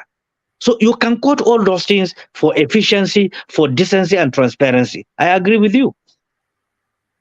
All right, Bilan. Alaji, I sent you a message. Maybe you want to have a look at it. But as you're having a look at that message, World Peace, unmute yourself, introduce yourself to Alaji Gabam, tell him where you're joining us from, and then put a position to him. World Peace. Good morning, everybody. Good morning, Alaji Gabam. Is that your son? Thank you so much. Yeah, that's my son. Yeah, inside the car. I'm about to take him to school anyway, but I want him to be part of Nigeria from today. We are in Japan. I'm in Japan, Mr. Alaji Gabam. Wow, I won't great. take much of your. Thank you, sir. My younger brother is doing a program in Japan too. Oh, really? That's good. Yeah. I won't take much of your time. I will just ask you a very few questions, since most of the panelists have asked what I wanted to ask. But one of the questions I will ask right now is, your party has a manifesto. Yes. And you believe every other party has manifesto too, and you believe that some ups and downs of other people's manifesto that does not resonate with your own manifesto and the people that they want to govern. So can you please tell me, this administration right now, the new administration right now, the part of their manifesto you feel that would be bad for Nigerians? And can you tell me the part and what should be done about that? Well, I wish I'm an APC member to really give you some of those details. But sincerely speaking, I'm not sure I've read their manifesto, but I've heard them mentioning a lot of issues, which include the economic restructuring, the interest rate need to be reviewed drastically. The CBN must work on raising the value of the naira that have gone down very badly. And he has also mentioned about opening the economy. All right. Agricultural sector as well, so that we can afford to feed ourselves and then to export just like the country used to do before. So if a few points you have mentioned, the problem of most of the leaders, they come up with a lot of agendas that they cannot be able to deal with even in 8 years. They can't finish one in 8 years. But if you prioritize your agenda, for instance, they mention that there are value.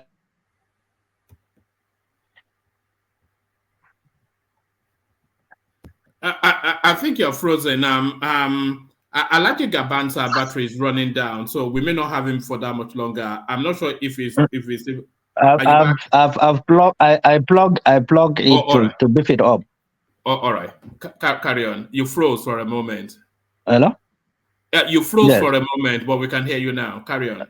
Yes. So, like I'm saying, Yes, like I'm saying, if incoming leaders or the leaders that were just sworn in now, priorities towards building infrastructure. If you have a strong infrastructure, means you have opened the economic base. If you improve the energy sector, you are attracting investors into the country. If you liberalize, we've lost you again. I think it's more internet connections than the battery. I'm not sure if you can hear me, but you've frozen. So yes. So, and again, we need to enhance the image of Nigerians abroad. This brutality on Nigerians and the country is keeping quiet is not acceptable. It's not good for our image. A country should stand for its citizens, so long as the citizens are not involved in violating the laws of other countries, but innocently being maltreated. The country should stand for their citizens. You know, these are basic things that they should define and make them operational issues for the country to have new level of credibility and respect around the world. All right, brilliant. Okay, since you answered that wasn't really my question, but it's okay. I'm satisfied with that. But the last question you spoke about you talked about land use art and in a state of indigence, something like that. Please, can you expatiate on what you mean by that? If it is removed, how is it going to be positive to us, to where the citizen? What is the danger of it? If there's danger. For instance, now you know you are in Lagos. Lagos is endowed with a lot of natural mineral resources and so on and so forth. The state of Lagos cannot bring investors on their own without the authority or guarantee of the federal government. You have to remove that caveat and allow states to generate resources to take care of their own bills, you know, and then that will create more jobs. That will create a lot of economic activities in all the states of the federation. Now, all that we have throughout the federal of Nigeria is just being wasted. We are running almost a virgin economy. You cannot exploit anything. You cannot sell anything. And for you even to get license to go into mining is another headache of its own. So states should leverage on that. And once you amend this, you will stop producing lazy governors. Every governor that is coming into office to govern a state knows that one of his primary responsibilities is to look for investors, to generate revenue for the state, to pay for his bills, and pay a certain percentage to the federal. That is what the structuring is all about. It's good for any country, just like you have it in developed society, the America, and so on and so forth. You know, population is growing, so you have to open the economy. Now, the indigenship I have mentioned, you know, what gave very bad coloration to this last election is this issue of religion, issue of ethnicity, issue of regional things. Now, if our aim is to build a strong country, united country, that everybody will have a sense of belonging, you don't need to say that I must have an indigenship of that state before you give me a job. By constitution, it's even discriminatory. Just the way the constitution says zoning is discriminatory. It should be allowed the parties by their own consensus to decide, but it shouldn't be part of the law. So you have to remove all those incubants, you know, that is creating problem, that is dividing us more. We must create an atmosphere, environment that will unite us more. Anywhere you are, where you were born, is your state. And even at this that we have indigenship, anywhere that you stay for 10 years, you have all the rights to look for anything in the state. So if there's that provision, why are we keeping indigenship in the constitution? That's the point I'm making. It's for the unity of the country, you know, to take away all these discriminatory tendencies in the ministries, agencies, parastatals, you know, and so on and so forth, which is not good for the best brains. Should have something to do to move the country forward. Just staying within that space, Alhaji, what did you make of the Lagos State governorship election, especially the Labour Party candidate, Rhodes Vivour? A lot of people felt that they pushed back against Rhodes Vivour was because of he has two parents, one a Yoruba man, one an Igbo man, and a lot of people felt that the pushback against him was the Igbo inflection in his entire being. So what did you make of that, the Lagos state election especially, and the Rhodes Vivour narrative? Did you follow that space, and do you have any opinions on it? Yes, I did. It's part of what I'm saying. You know, anybody who refuses to embrace reality will not avoid reality. If you look at the composition of Lagos, the cosmopolitan of Lagos, the Igbos or the Northerners, the Igbos and others that are in Lagos, they are in large population. And they are also into a lot of commercial things that is adding economic value to the states. Now, ethnicity play a very key role, like you have mentioned in Lagos. The indigenous people of Lagos, the Yorubas feel that there is no way they can have somebody who is not a Yoruba man to be a governor of Lagos State. But if you look at Kano, Shekara wasn't a Kano man. He was born in Kano. He's from Borno State. If you look at Abacha, he claimed Kano, but he's from Borno State. So there are things like that you need to eliminate, by now as a nation. We need to eliminate some of those things. We must allow the system to evolve. We must allow commitment, just the way you have Barack Obama to be president of America. It sent a message that the primitivity are gone. We are now moving on as a nation. Nobody create tribe. Nobody create religion. Nobody create land. We all met it. Those are forces of nature that there's nothing anybody can do about it. But then they use these forces of nature to divide us more, to create more poverty, to loot the system, to create gap, enmity between us.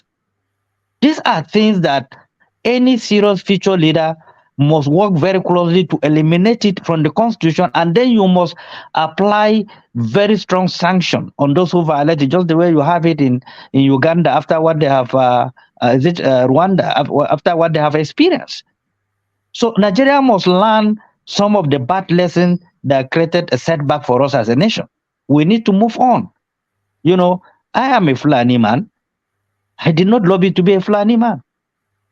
Now, those who helped me and made me who I am are not just Fulanis. Those I have never thought I'm going to meet them in life. They impacted into me and made me who I am. So my loyalty is to my country, no any other place. So these are the sort of things we need to change. These are the narrative we need to take away so that we can have one system that is strong, that is solid, with fundamental pillars to protect the system and every citizen. All right, brilliant. I'm going to bring Solomon up next to introduce himself and put a position to you. But before I bring Solomon up, there's something big happened in Nigeria over the last week or so, the Dangote refinery. So what do you make of that? What impact do you think it will have, not just on the fuel subsidy space, but to the wider Nigerian economy? What impact are you anticipating from the Dangote refinery? It's something that is worth commendable, the biggest refinery on earth. It has laundered the image of Nigeria that we are capable of doing anything good, anything sophisticated. Nigerians are capable of doing it. Nigerians are very brilliant people. You can see when he started this project, in my mind, I was thinking it's just a dream, but it's a reality. Now, that refinery can process every component of the petroleum products, which is an advantage to the country. But what I don't know for now, whether he's going to buy crude in Naira to process, or he's going to buy crude in dollars. So these are things. Now, if you want to strengthen the Naira, which means our purchases have to be in Naira, so that there will be demand for it, and it will add value. But if you go back to the primitive way of doing things, he will purchase the crude in oil. Naturally, the prices will be determined by how much he purchased the dollar. So I don't know if that will take care of the subsidy or will reduce the cost or not. And don't forget also, it's an international refinery. It's going to supply most of the countries, African countries, and so on and so forth. So it has an advantage economically. It will employ hundreds of thousands of people. It will create jobs. It will create expertise. So many skills are going to be developed. And it's a welcome development if you can have multiplicity of some of these gigantic projects across the country. You know, it will go a long way in leveraging the strength of our economy, the viability of our economy, attracting investors, confidence building. Because if the political environment is not conducive, nobody, even domestic investor, they will not invest 1 naira into the economy. But if you allowed the system to operate with the political environment very inviting, automatically both the domestic and foreign investors will move into the country rapidly, and then you create jobs, you create stability, you create a world image within a short period of time. So what we're battling is that political stability, that insecurity. It needs to be handled very, very aptly. But that refinery is a mind blower. It's excellent for the country and for the image of the country. A lot of people feel that the refinery, it will let us know once and for all the actual level of petroleum consumption in Nigeria. Excuse me, because of course, a lot of people feel that what we are getting from the PCL now that they call themselves is artificially bloated figures. They're telling us that we're using 100 million liters a day, something like that, and we don't see where that is. So that subsidy that we're subsidizing, we're essentially subsidizing all of the satellite countries within our geographical neighborhood. But when Dangote comes on board, a lot of people feel that it will once and for all let us know the actual true level of our petroleum consumption demand in Nigeria. Yes, I totally agree. You know, Nigerians are good in inflating figures because of the corruption I have mentioned. Everybody wants to take advantage of a situation to exploit the system. Once there is a transparency, and once this government is committed to a transparent process in the key sectors of the economy, automatically things will adjust on their own. You have to deal with corruption in the civil service, inflation of contracts, and so on and so forth. It is the civil servants that are corrupting the politicians in the real sense. So if you do not deal with that process of accountability, transparency, you know, in handling government businesses, you are in for trouble. Yeah, and then of course everything will be wired out through coinage, through a lot of money laundering. A lot of people are into money laundering. And all those things need to be checkmated. Those responsible need to be held accountable. So there are a few areas, if you give priority, you will have automatic boost on the entire system. Confidence will be all right. I think and largely being inflated for some benefit surrounding less than 1% of Nigerians. It needs to be dealt with classically, thoroughly, and transparently. All right, brilliant. Thank you. So, Solomon, you're up next. On mute. Introduce yourself to Alhaji Gabam. Tell him where you're joining us from and put a position to him. Solomon.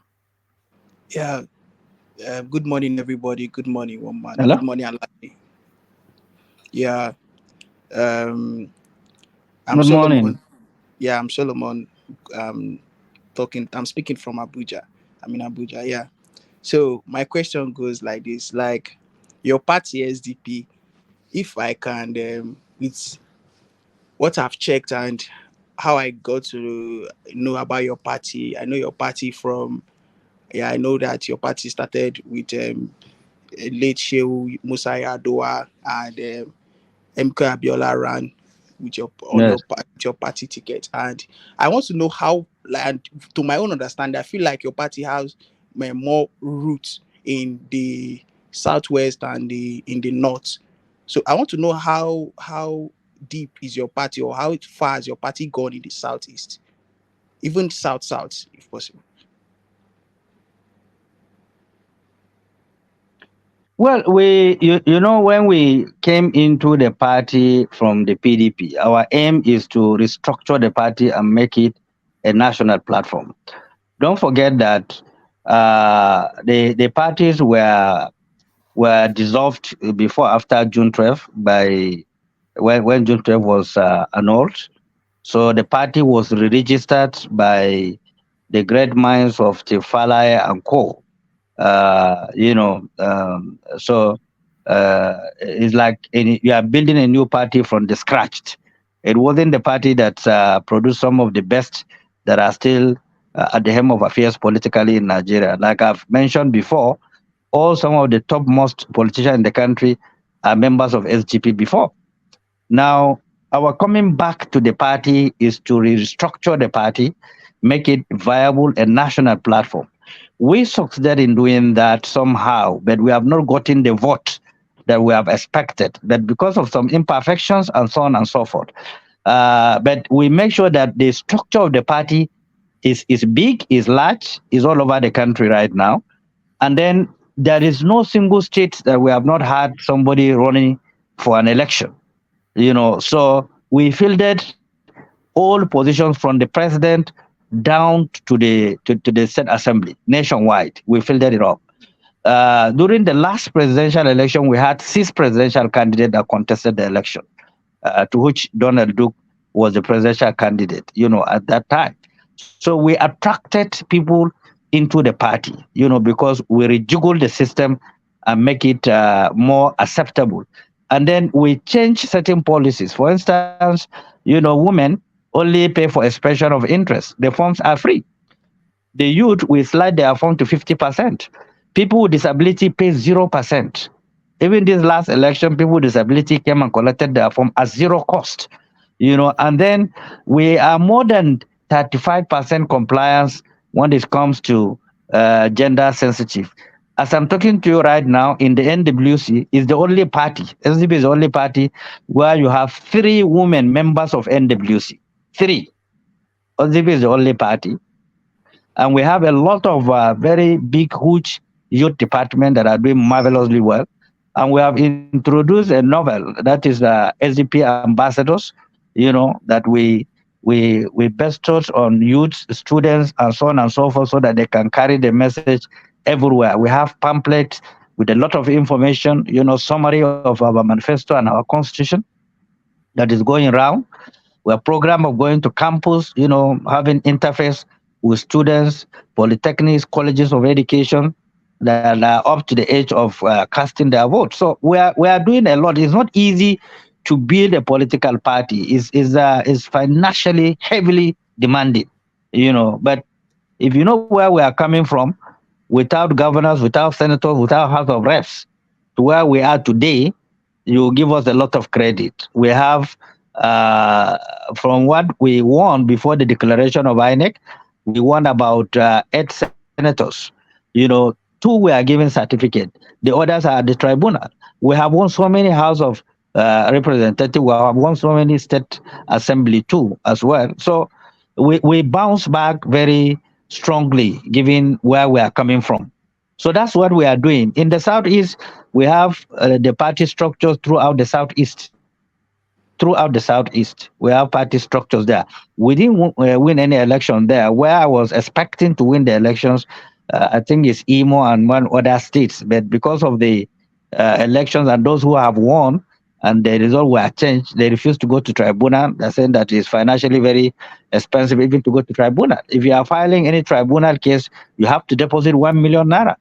And then if you are looking for a document from INEC, you have to pay for every document you are looking for. So it's financially very, very demanding, both on the party and those that are contesting for elections.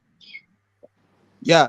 So my next question is, you say we should, it's high time we start eradicating this mindset of indigenous politics and all that. So are you trying to say now that the founding fathers, the type of politics they played was not good for us? Yeah, can you hear me?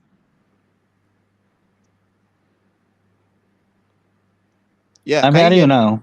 Yeah. Repeat the question. Repeat it. Yes, I'm hearing you now. Yeah, you said we should start removing this mindset of indigenous politics and indigenous thing of it, in this indigenous thing of a thing, yeah, like something like that. That's so. What I'm asking now is, if the type of politics, are you trying to say the type of politics the founding fathers played, because it was more like that, that the kind of politics they played was not really, or something that really did not move the country forward? Is that what you're trying to say?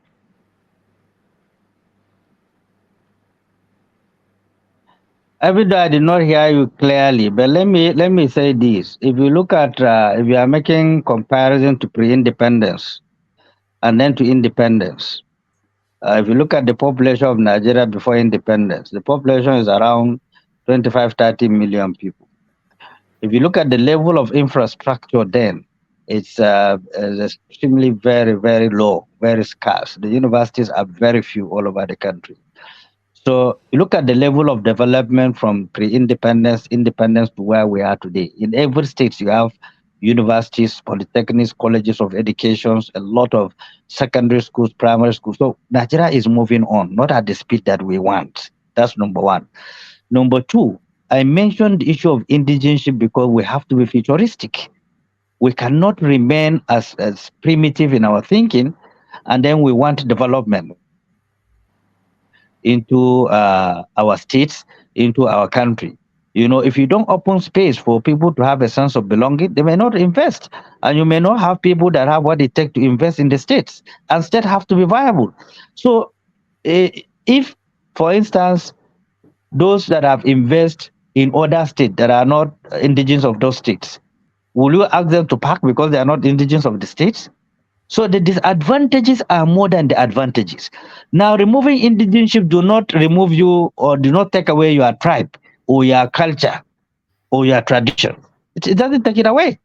What it does, it liberalizes the environment. It gives you more sense of belonging, more sense of participation. But nobody will change your dialect. Nobody will change your tradition. It still remains. It's part of who we are. It's part of the diversity. It's part of our strength as a people.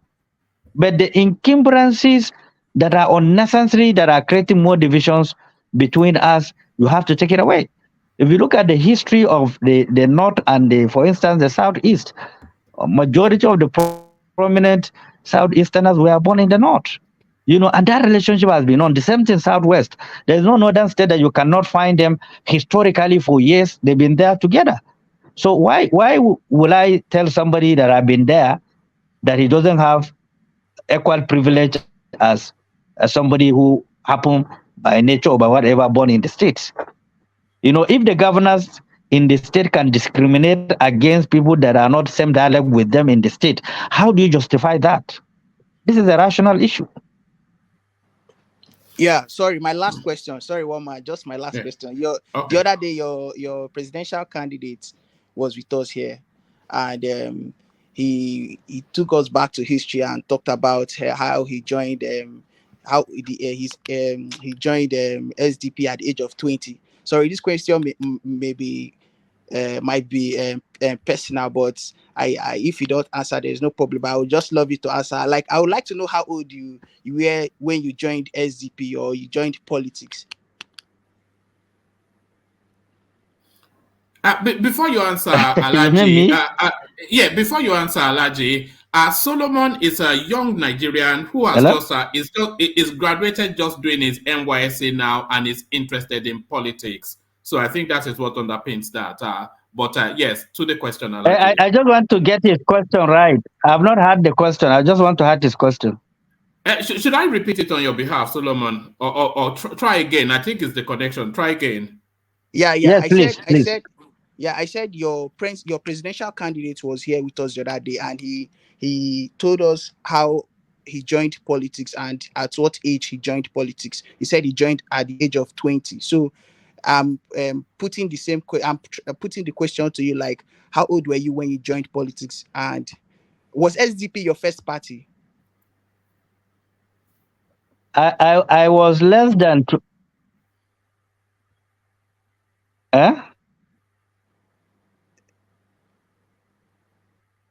Hello? We can hear you. Yeah, carry on. Okay. I was less than 20 when I joined politics. In fact, I started participating not fully as a young man when I even left secondary school. I came from a political home. You know, my family play politics, so I grew up in a home where we saw a lot of people coming to see our family, you know, politicians and so on and so forth. So I can say, yes, I was born in it. I grew up in it. And then my political mentors are known. The late Elijah Karimi, the former governor of Kano State. So my political mentors are known, are career politicians. So I did not leave any job before joining politics. I've been in it. It's a career that I've taken to myself. I don't do contracts. I have a farm, that I do to sustain my living. I'm not a contractor politician. I took it as a career. Secondly, if I heard you well, you mentioned as if LGP was the first party that I've joined. No, it wasn't. I started from late MK Abiola as a very young person. You know, we've been part of that movement. I was part of the formation of PDP from G7. G7 means 7 people who started the conversations on the need to persuade the military to go back to barrack and allow restoration of democracy. I was part of it. I was SA to the convener of that meeting, late Elijah Rimi. And I've campaigned in all the state of the Federation of Nigeria, and in most of the local governments I've been there. You know, we produced a lot of people, the parliament, in the government houses in 1999. So I'm quite deep in it right from the young age. And I know every majority of the non-political actors in the state, I know them and they know me as well. You know, and then if you Google my name, you'll see what I have done so far in Nigeria. At my level, I've achieved a lot, both in the politics, in the judiciary. We have taken some very good cases that have been adjudicated up to the Supreme Court by unanimous judgments. My name is part of also those who have contributed in that sector as well. So we'll keep on doing what we have to do, to develop the system. People like you who have interest in joining politics so that you can see it as a decent career that somebody can pursue and achieve his goal. It is not a place where people can make money easily. It's very difficult to make money. You know, what we are being trained is to build a structure. You have to make sacrifice and build a structure. If the structure is not built, there's nothing you can benefit from it. And building the structure means sunking a lot of resources, including paying bills of staffs, movements, meetings, and so on and so forth. So I hope you have an idea of what it is. When we are building PDP, we know what we went through. When we are doing fundraising, we know what we went through. It's not an easy thing at all. It's very, very, very difficult. But when you form a government, of course, there will be a lot of support base financially to run the structures of parties, strengthen the structures of party. And that's why parties that are in government have more advantages than parties that are not in government, because they have access to some resources to carry out some activities. All right, brilliant. So, Alaje, I know you've had a long day. So, how much longer do you think we have you for? I don't want us to push you too hard, but we don't want you to leave either. So, I'm willing to take as much as you could, so that nobody will feel that you couldn't talk to me. All right. So, Darati, you're up next. Unmute, introduce yourself. Tell Alhaji Gabam where you are joining us from and put it to position to him. Darati. Yes, thank you, woman. Good evening, Alhaji Gabam. Thank you so much, Dorothy. Thank you. Yes, I'm happy to meet you tonight, and it's been wonderful having you on the platform tonight.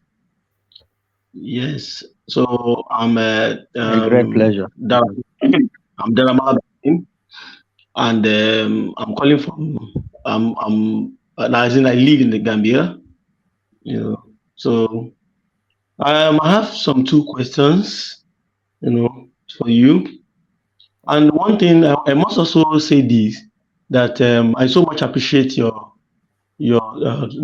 thoughtfulness and being able to speak true to power, say it the way it is, as regards the need for us to be able to, to both the political class and also the citizen to be responsible for some few things.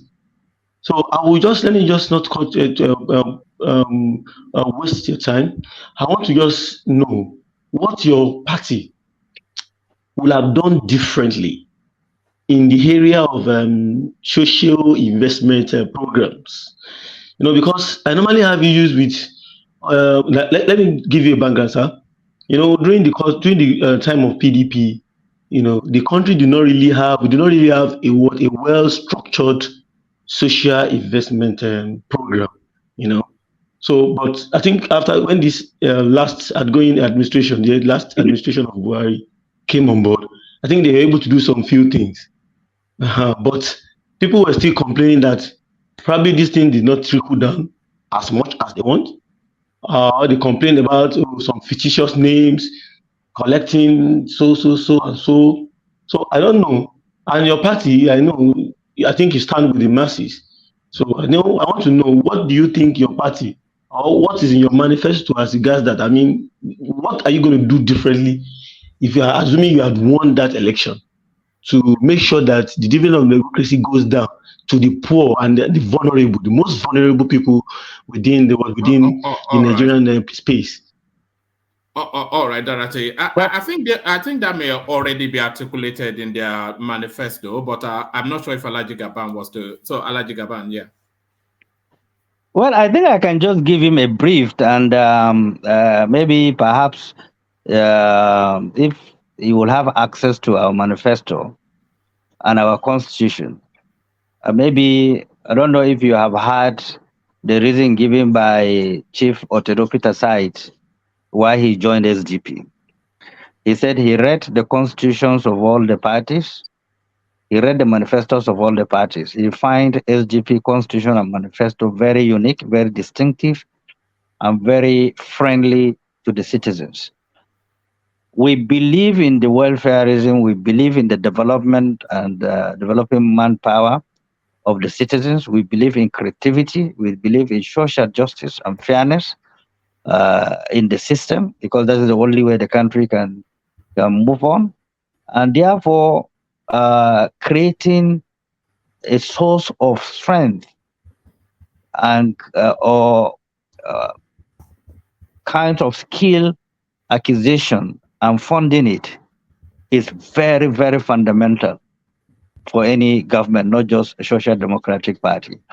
The program that was done, by the last administration of President Muhammadu Buhari, which I think was under the office of the vice president, and then the Minister of Humanitarian Affairs, yes, has a lot of flops, that generated a lot of criticism and so on and so forth. So you have to ride on that. You have to edit that. You have to rejiggle the process and create transparency in the process and ensure that it reach out to the desired goal, in all the states of the federation. And it's easy to do it. I just gave a very brief statistics.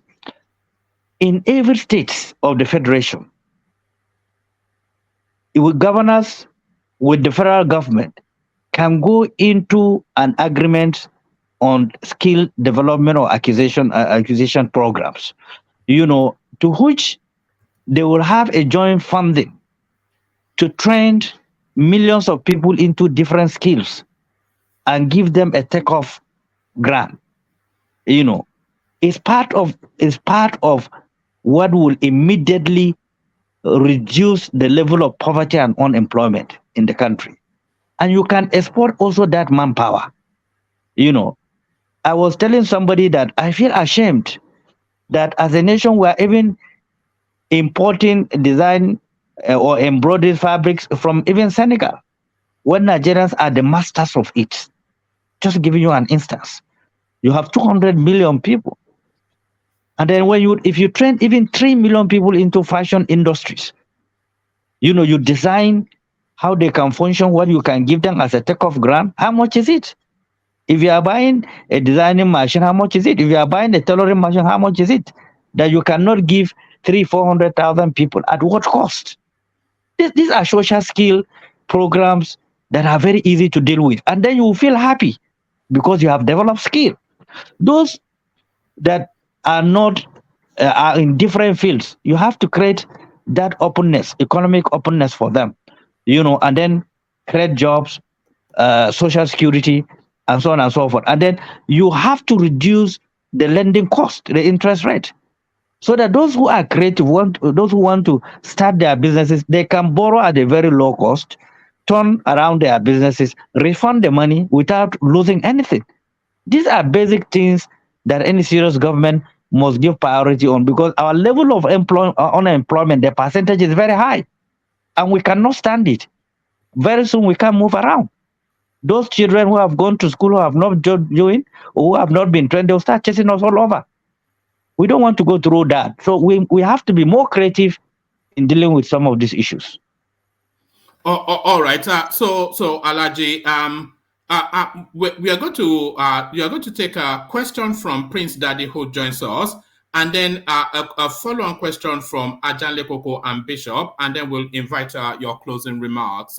So Prince Daddy, you've joined us lately, but I know you've been looking forward to this. So Prince Daddy, on mute, introduce yourself to Alaji Gabam. Tell him where you're joining us from, and put just a short position to him. Prince Daddy. Prince Daddy, on mute. Prince Daddy. Hello, woman. Yeah, hello. Yeah, thank you, woman. Yeah. Hello, Alaji Shehu Gabam. Yeah, Prince. Welcome. Yeah. Thank you for showing up today. Appreciate it. So far interesting responses to the questions, but I have a quick question actually, because I just learned actually this morning watching your presidential candidate, Prince Adebayo. In debating one of the Labour people this yesterday morning, I believe, or in the afternoon on China's television, he claimed that SDP was the only party that did not have, or that did not claim to remove subsidy from petrol in the country. And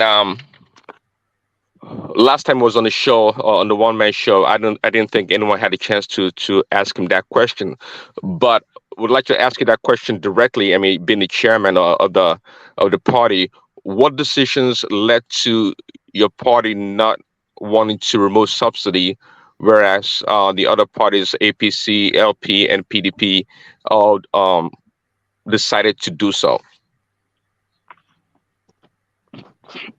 Well, I've responded to it. I'm sure when I was responding to similar questions, we were not on the loop. I've responded to it about so many times. But let me say it again, since you did not listen to me when I was explaining. SDP as a party, there was no time we have taken a decision to say that we are against subsidy removal. There's no time. We know the implications, we know the dangers, and we knew that less than 1% of Nigerians have used it to exploit the country, taking away our resources through the so-called subsidy.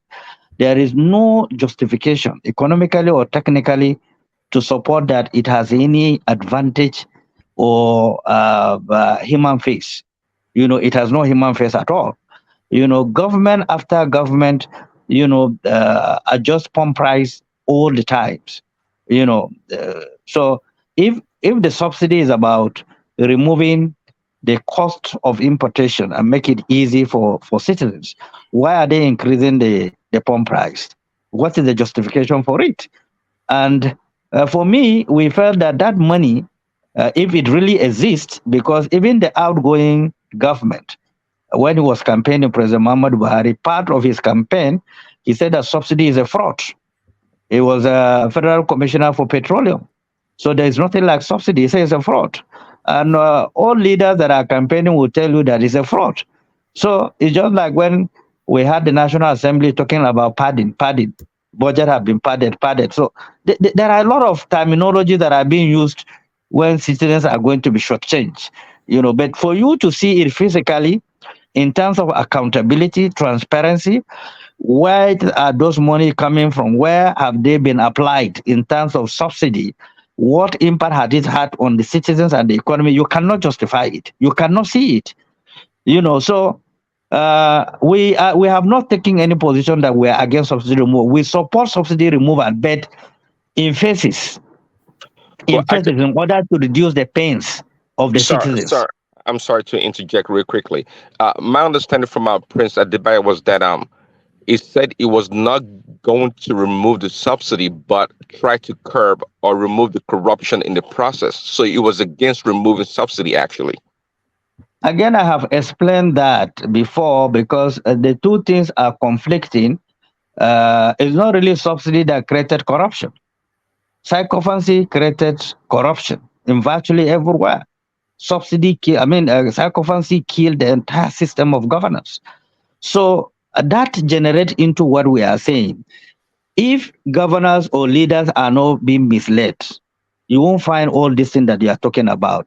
If government is transparent in their conduct, in their operations, you will not find all these things. Now, we as a party, we understand clearly, and some of us have been in government anyway. We know what it is, we know the packages and so on and so forth. There's no way you can move the economy forward with this kind of trajectory that we should continue funding subsidy. No party, no modern party can go into that. Just like no party can tell you they are against restructuring, because it's for the good of the country for you to restructure the system, make it more efficient, more effective, more engaging for every citizens. So these are things, but it is not the position of SDP really. It is his own opinion. When he become the president, he can do that. If you are a president of Nigeria, if subsidy is being removed, you want to return it back, is your policy as a president to return it back, then you reintroduce it. That is a different thing entirely than proposal. What he's talking about is proposal.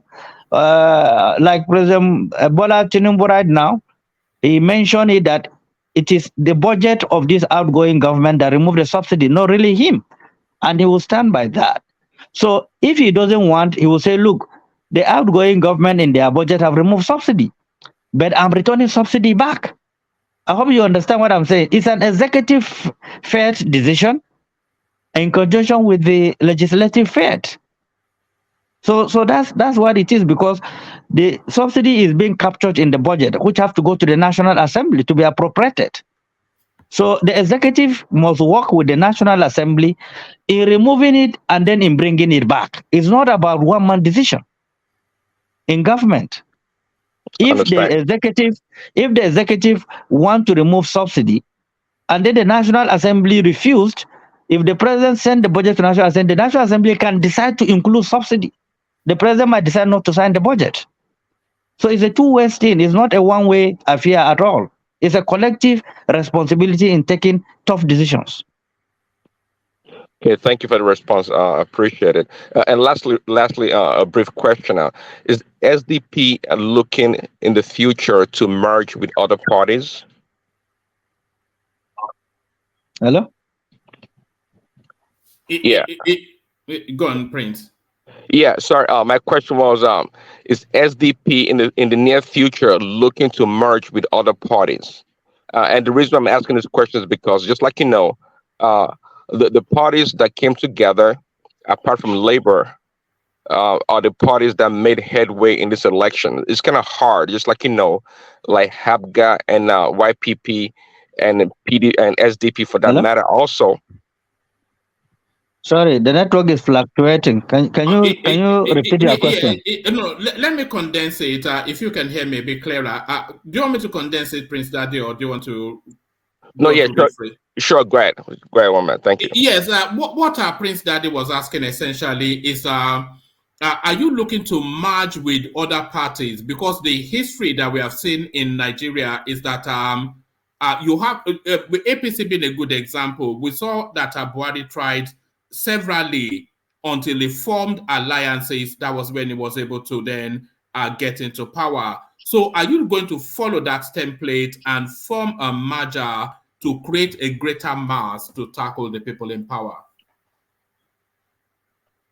Yes, it's something that any party cannot go against so long as they want to expand their structure, they want to expand their participation in the system.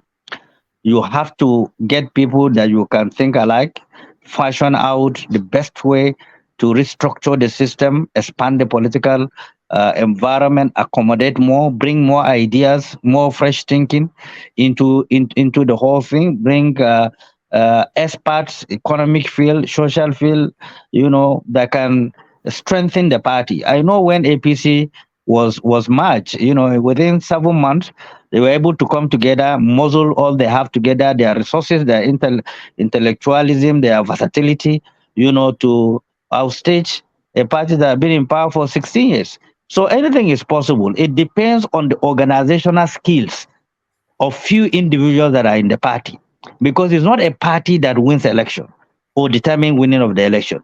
It's the few individuals who are experienced enough to structure the party in a way that it can win election and create an environment where people can feel free without extortions to come and participate, get their forms without charging them extra, create that environment, and then you have it all. That's what exactly APC did to dismantle PDP at that particular time. So we are looking forward to that. We are having a lot of conversations already. Discussions are ongoing. What do we do? Because APC won because opposition parties refused to work together, and that gives them advantage. So had it been all the parties agree to form to work together, synergize, bring their intellectual base, together, muzzle their resources together, there's no way, perhaps, possibly APC would have won. So the division was good for them to play around, weaponize the system, induce the system, and have their way. All right. We're going to have very rapid fire questions, and this is the phasing out of it. So, so you kick it off, Zita. But if you can put the questions to areas that Alhaji Gabam has not already spoken on, so that it doesn't get somewhat repetitive, and if you can condense it just to a snapshot question. So Zita, you're up next. Zita. Yeah, Alhaji, Zita here again. I just want to Zita, say, you're welcome.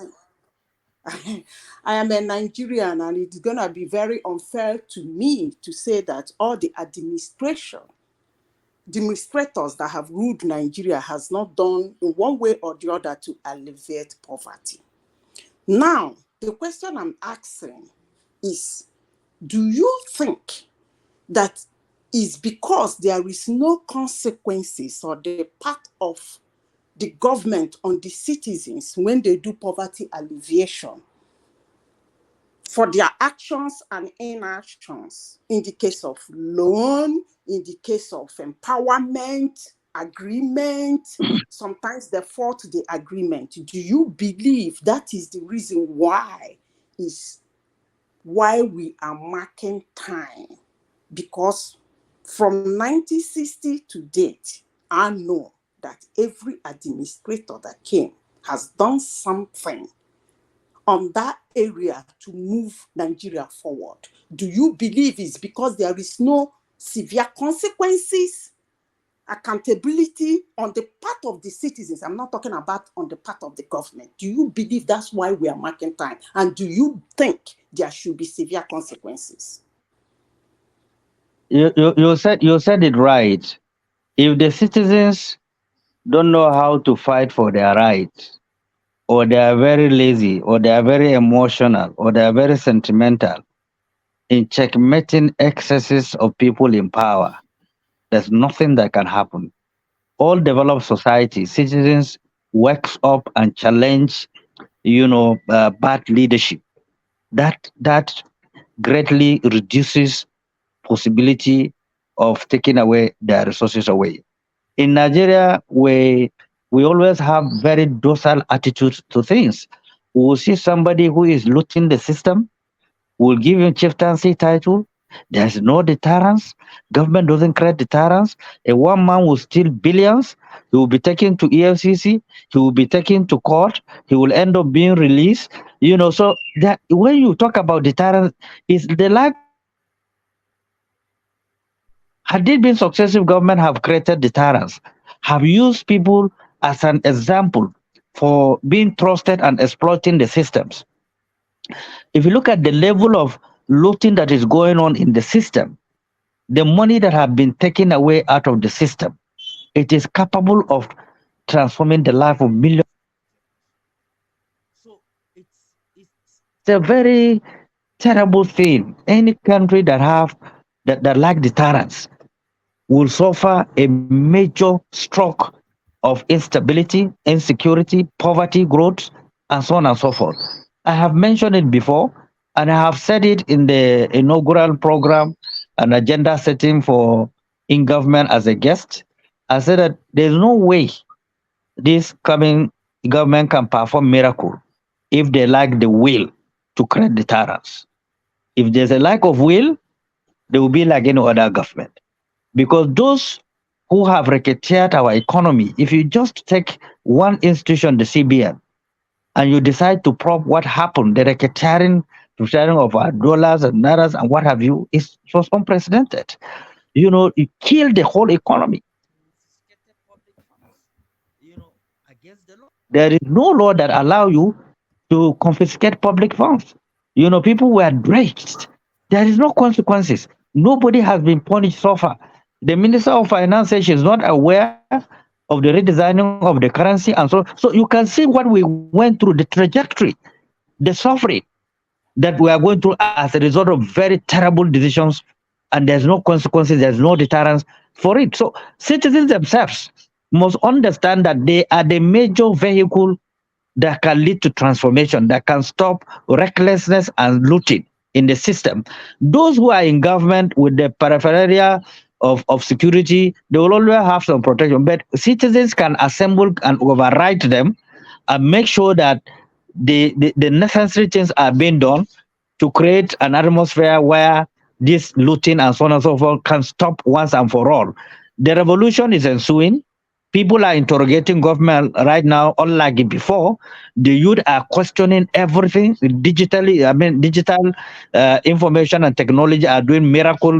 People are being exposed to a lot of fraud, which is changing the system. Even the criminals now are being mindful of how they are doing it. So it's being challenged right now, but we need to do more, for this deterrence to come on board, both on the side of the citizens and then on the side of government that are backing those that are creating all these menace.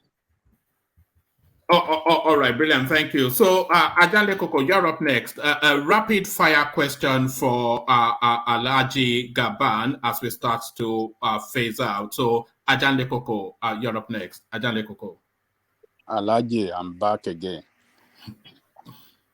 Now that welcome. your friend is back again. So I'm still going to center my question on that oil subsidy. Now that or rather petroleum subsidy, now that you have clarified the position of your party, which is for the removal of petroleum subsidy against the position of your presidential candidate, which is for the retention of petroleum subsidy, are you telling us that if your presidential candidate that promised us as people, promised Nigeria that he will retain it but fight the corruption around it, are you telling us that if he had won the election, your party would have forced him, or rather compel him, to remove the subsidy against his political promises? Or what would you guys as a party, what would you have done if he had won the presidential election? What would you have done? I think my brother, you are trying to create a fight which you will not find. That's number one.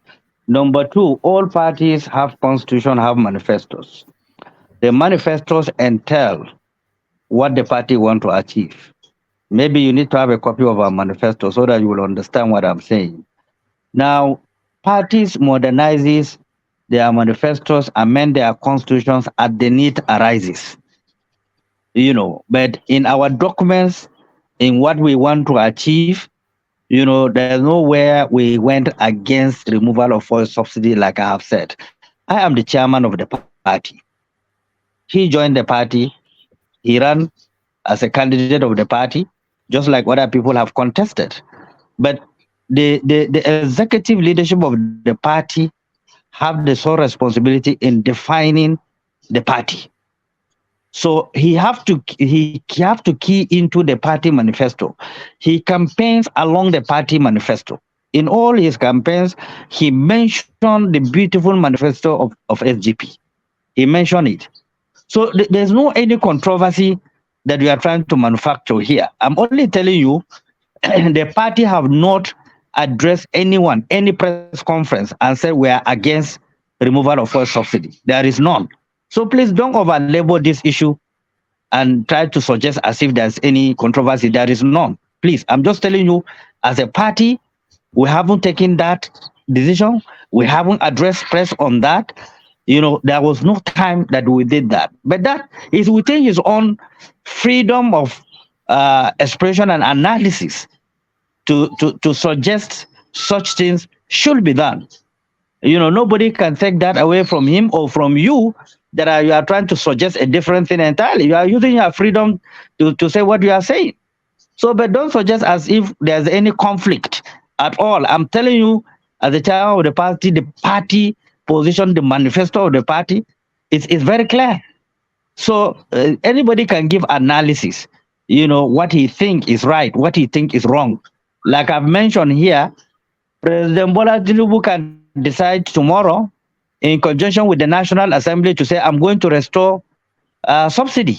He can decide to do that, but he can't do it alone. He needs the National Assembly to work with it because it has to come through budget. Subsidy is being budgeted for. If you don't budget for it, you can't get the money. So it's not about pronouncement. It's about processes of government, institutions of government to work on it, various ministries to work on it, budget for it, Ministry of Petroleum. So it's a lot of components, So anybody can do that. If, for instance, President Bola says, I'm returning subsidy, he have to work with the component of government to return it. But if he says he's not going to return it, it means in the entire budget that will be captured, subsidy funding will not be provided in the budget. So there will be no money to pay for subsidy. It's simple. It's simple mathematics. All right. Rather than take second questions from anybody, I'll take just first questions from the people that have come in, and then we cap it off there. So, Princess Rosie, I want you to be as succinct as you can be. So be succinct, and if you want to put a question outside of what's been discussed already, unmute, introduce yourself, put a position, unmute, tell the prince where you're joining from, and put a position to him. Princess Rosie. Hello, good evening, sir. Good evening, Roman. Good evening, everyone on the platform. Good evening, our honorable guest, Alaji. Welcome, my sister. Thank you. My name is Princess Rosie. I'm calling from Houston, Texas.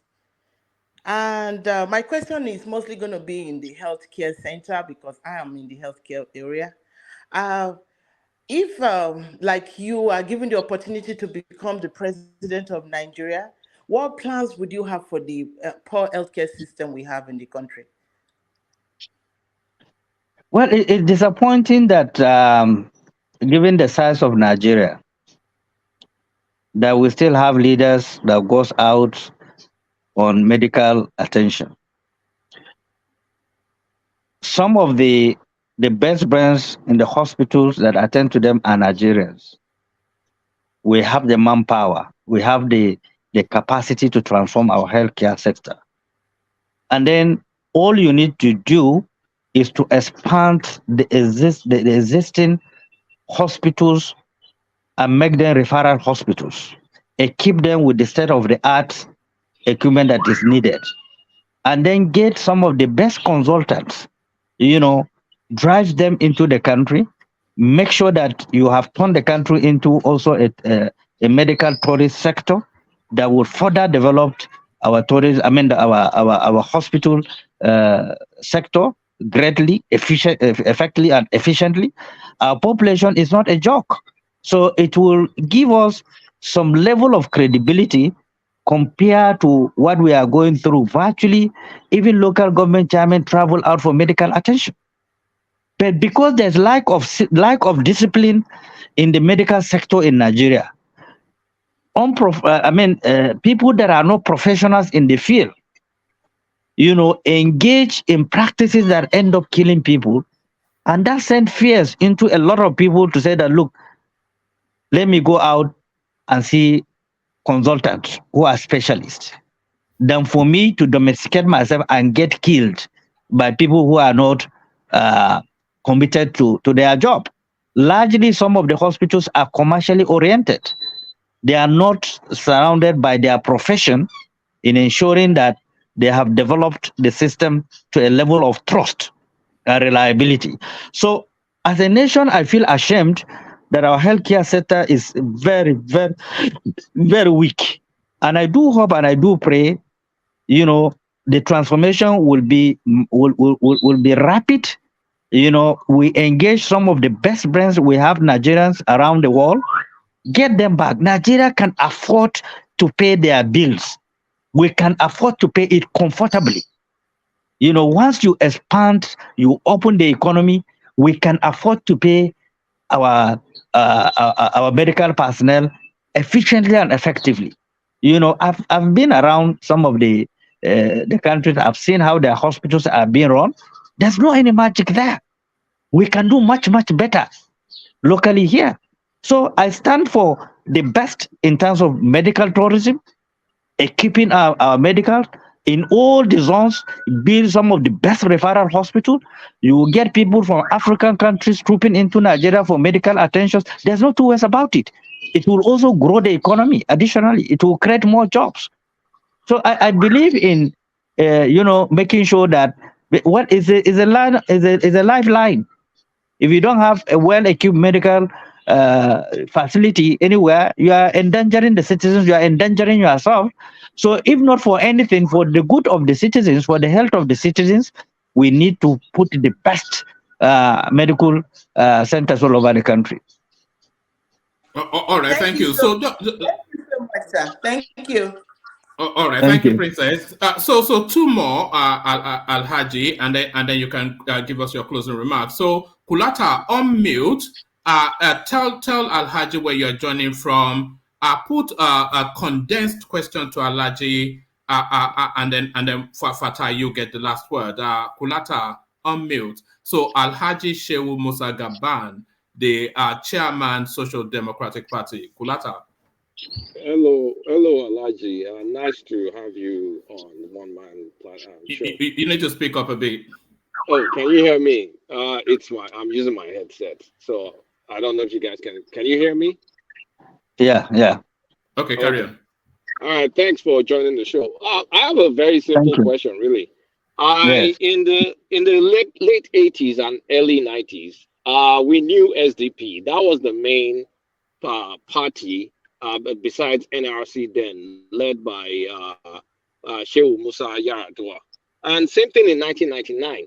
So how did the party just fall off the surface of the earth? Because I feel the position APC sits in now, SDP should be in the position to be against PDP. There really shouldn't be APC.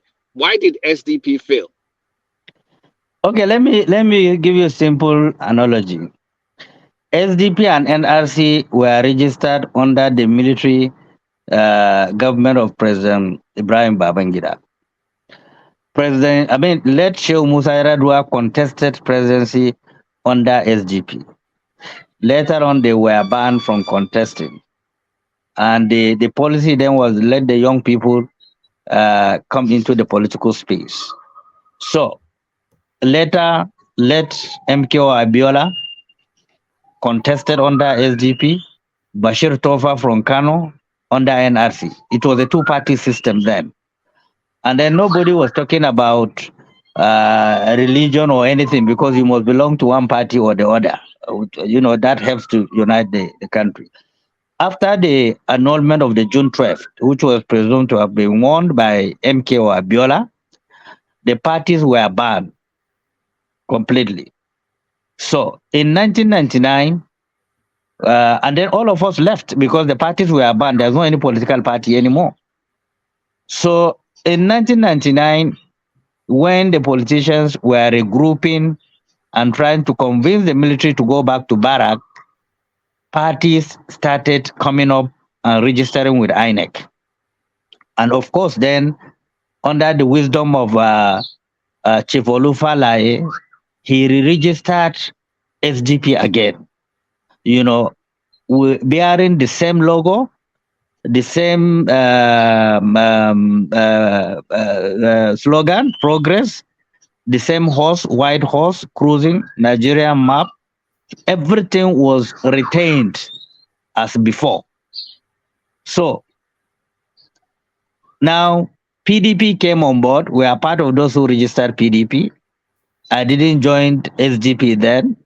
It was being run by Chief Falai for decades, and they have not really won a lot of seats to give them some strength and resources to expand the structure of the party.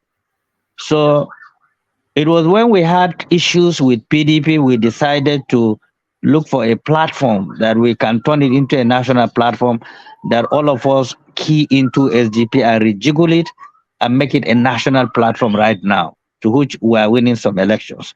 I hope you understand the trajectory that I was putting on board.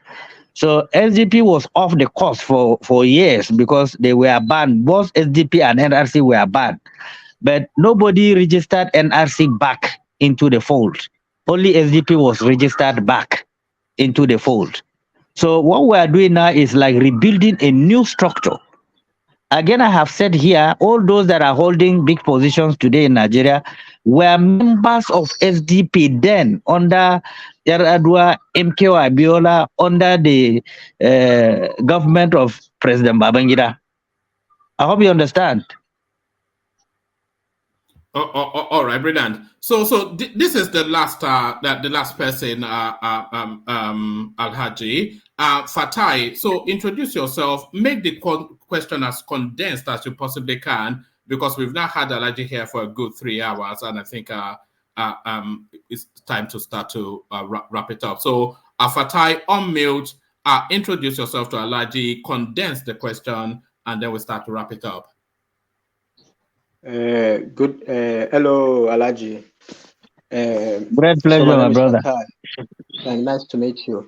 I'm a little kind of sleepy, so my voice, I don't know, maybe not be clear. I wanted to ask you about labor union.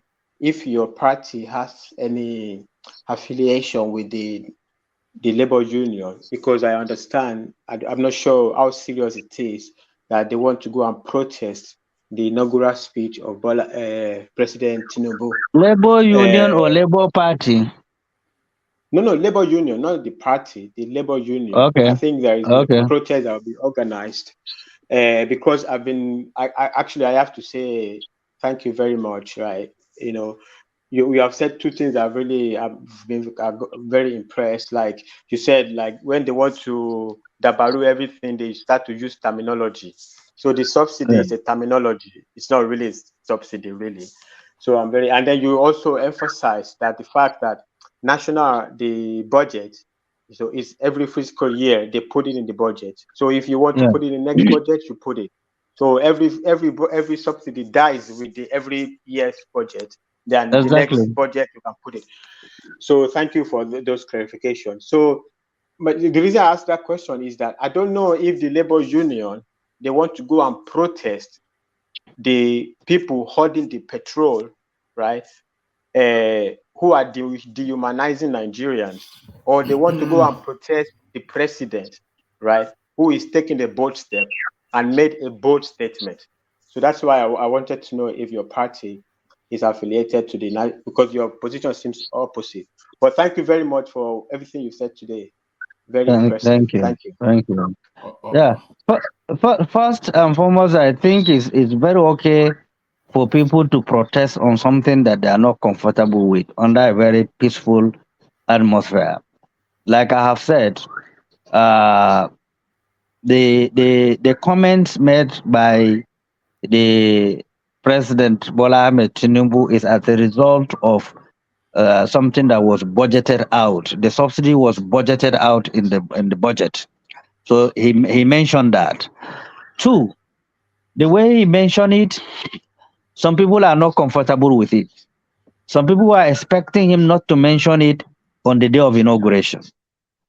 But, for me, I feel that any serious leader who is coming on board must accept the fact that he is going to inherit a very precarious government, very terrible security situation in the country.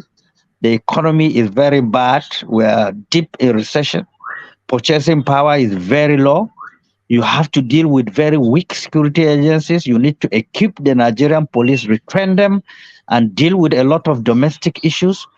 And then, of course, above all, labor union are part of government. They are the civil servants, that drive policies of government. If the policy is not comfortable, like I have said, this thing can be redrafted in a way that it will be in phases.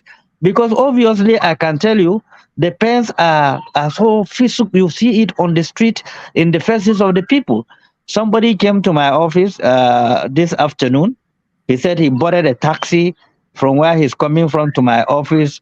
Yesterday, 100 naira. And then going back, he called a Bolt, and the Bolt told him 300 naira.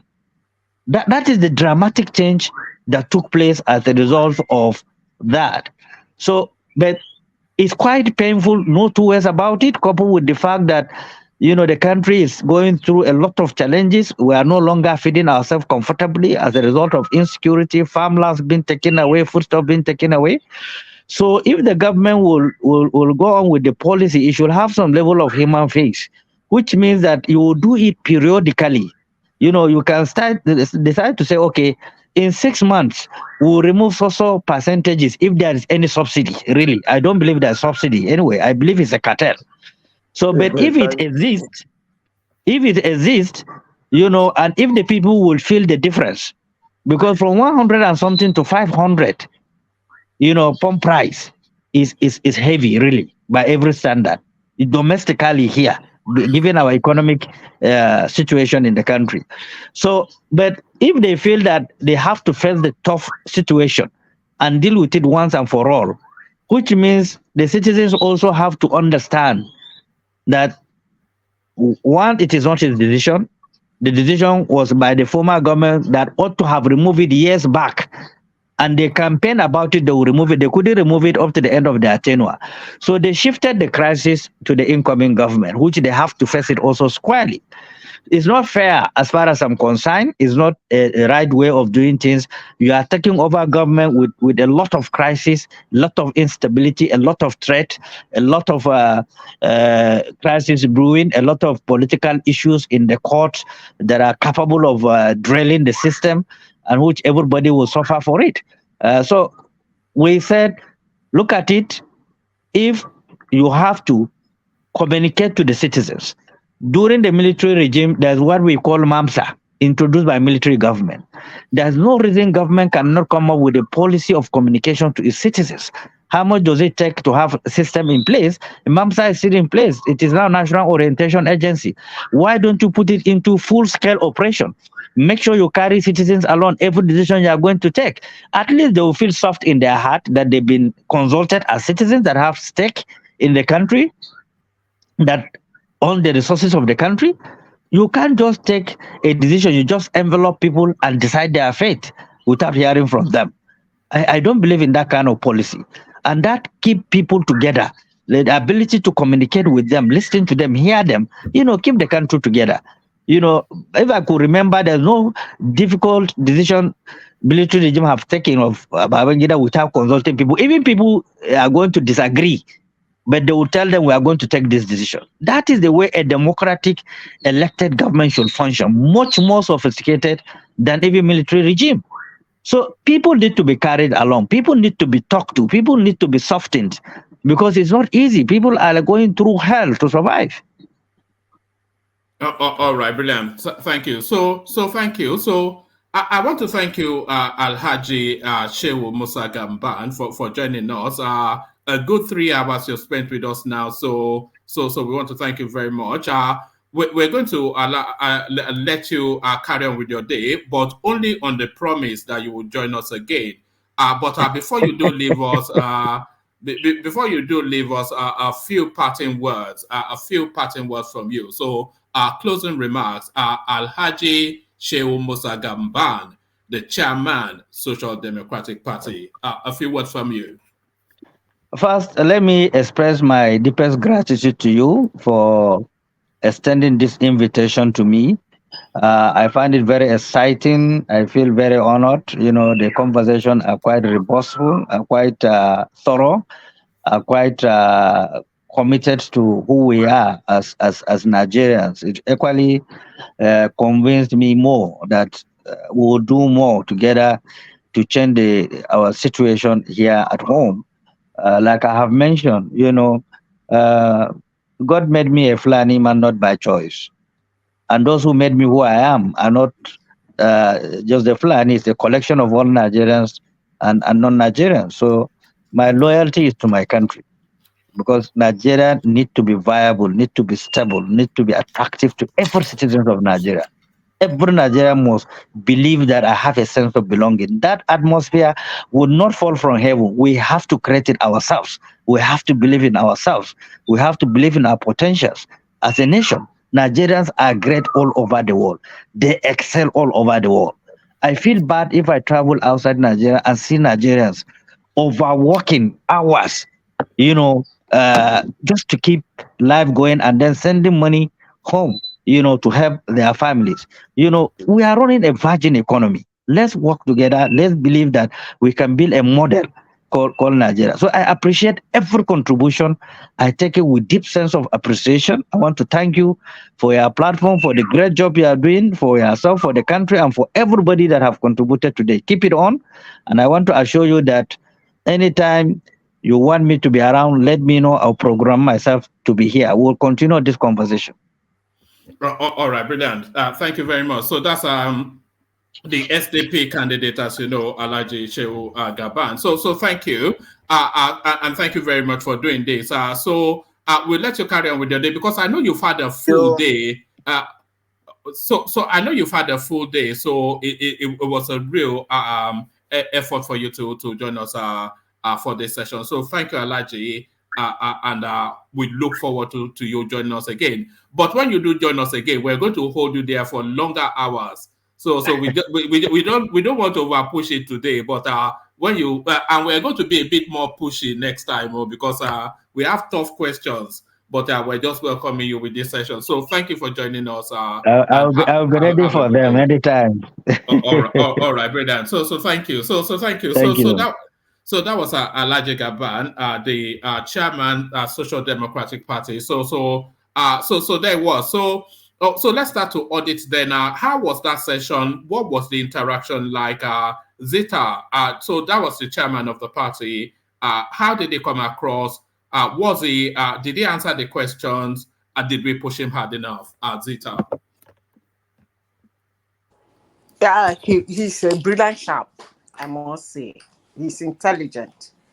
He was like being careful in answering some questions. The first one I asked him, he was smart about it. The second one, he answered the part one, but the part two, on the part of the citizens, like when they give you loan, you swallow the loan, nothing happens. He did not answer that part. Yeah, maybe for some reason, but he's a brilliant chap, and I'm happy he came. And look forward to see more of them, him and others too. Thank you, one man, for bringing him. I really appreciate. Yes, we'll push to have him on again, and next time we'll interrogate him hard, But and I think he's robust enough to take it. Ajande Koko. So how was that session for you? How was the chairman of the SDP? Did you think we pushed him hard enough? and how did they come across? Ajale Koko, so the session, your feedback. Thank you, one man. You guys didn't push him hard. Everybody seems to me they just concur to everything he said. You wanted us to give him a beating, Avi? No, he's a politician now. We can't just let them talk and just talk and go like that without asking them question. You see, when politicians talk and they sound like a typical politician, we should be able to let them know that, hey, we are sounding like a politician to us. Politicians have disappointed Nigeria for us. Did he dodge any question? I don't think he dodged any question. Did he dodge a question? He dodged some question. He didn't want to answer my question clearly. He was rambling around. He didn't want to. No, he told you the position of the party Your question is not was the upside position. down now. Well, Yeah, he told you that the position of the party is not the position of the Exactly. candidate. What did you want him to say? What are you guys talking about? No, your question was upside down. Let me talk you now. were painting a position that assuming he won. He didn't win. Hold on, Patrick. Hold on, Patrick. Okay, carry on, Ajale Koko. Come on, man. Okay, carry on. How can politicians be telling us talking this way, and you don't want to, you don't want to put it to him that something is not right with them as a party? This guy, all throughout his campaign, was saying that he would retain subsidy, but the corruption around it, they will fight it. And they never stop him. He's the chairman. They never stop him. They never stop him that, look, this is not the position of the party. This is not what the party stands for. They allow him to go through. Even yesterday, this guy was saying the same thing. And he is now telling us that this is not the position of the party. This is not the position of your party, and your presidential candidate was going on around the country and was promising us. And on the basis of that, a lot of people voted for him, one way or the other. And look, when this politician... So you are identifying an inconsistency there, is what you're saying. It's just like he's painting the picture as a... could you not say they gave the candidate a free hand to sell himself as he feels best? It is not. Look, candidate must state the position of their party on every issue in line with the manifesto of their party. Everything that the candidate is saying that contradict what they stand for as a party should be no. They should stand up at that candidate. He didn't stand up. He's the chairman of the party, and now he's telling us that they stand for the removal of candidate, and he's blaming, he's praising TINUBU that we can't blame TINUBU for the statement he made, and as if TINUBU is not a member of APC, as if TINUBU didn't see them approving this subsidy for years, that Buhari was approving this thing. What did TINUBU ever stand up against Buhari to say, oh, you are... TINUBU was not in government. TINUBU never held a government. Hold on. It's a leader in the party. Their president was doing this. All his boys were in assembly approving this thing. But Abdullah was the speaker, and everything they work along with this man, they give him the fullest support to operate this subsidy throughout his administration. So, and this man is telling us that, oh, Nigerians, is trying to blame Nigerians. You see the politicians, you see the way they behave contrary to Nigerian people. Is trying to blame Nigeria for the situation that we started witnessing since yesterday concerning the hike in the price of petroleum. Oh, Nigerians are wicked, Nigerians are this, Nigeria are the problem. What is this guy talking about? Yes. Ajale Koko, sorry, I did not adjust I missed most. I literally missed all the questions. But the questions I want to ask you is this: aren't you happy that TINUBU has cut corruption in Nigeria by? I mean, I'm just going to throw a number out there, but he has cut corruption in Nigeria significantly on day one. I can give you the figures, Kulata, because I was watching a clip by Madam Ngozi Okonjo-Iweala just recently, and she was running us through the figures of the subsidy. During her space, it was as high as $12 billion. And we know that it ratcheted up under the Buhari administration. So we're talking about, they were saying about 45% of our economy was going to that space. We're literally borrowing to put money in people's pockets. That's what we've been doing. And she said they identified 40% corruption in the filings of these marketeers. So, I mean, it's going to hurt. It's like injection. If you have malaria, you take injection. When they give you that, back in the day, there's one injection called Novalgine, if you're old school. Novalgine. If they give you Novalgine, by the time they shoot that thing in you, the needle won't pain. But when the liquid gets into you, it hurts. But that thing was very good with the strain of malaria back in the day. And we've caught corruption like just one day. Corruption has been caught almost by 40. I mean, I don't know the percentage. I'm just going to say significantly. It's going to hurt, but we're going to get to a new normal. Habits will have to change. But it's a positive development. For those that can afford it, increase the allowance to your parents, to your family back home. We'll ride it out. It will get to a new normal. The country will be better for it long term. All right, brilliant. Stay there. I want, before you interject, I want to sample everybody's opinion on Alhaji Gabam's interaction, and then we open up this space. Okay, finish Ajan Lekoko, and then I go to Fatai.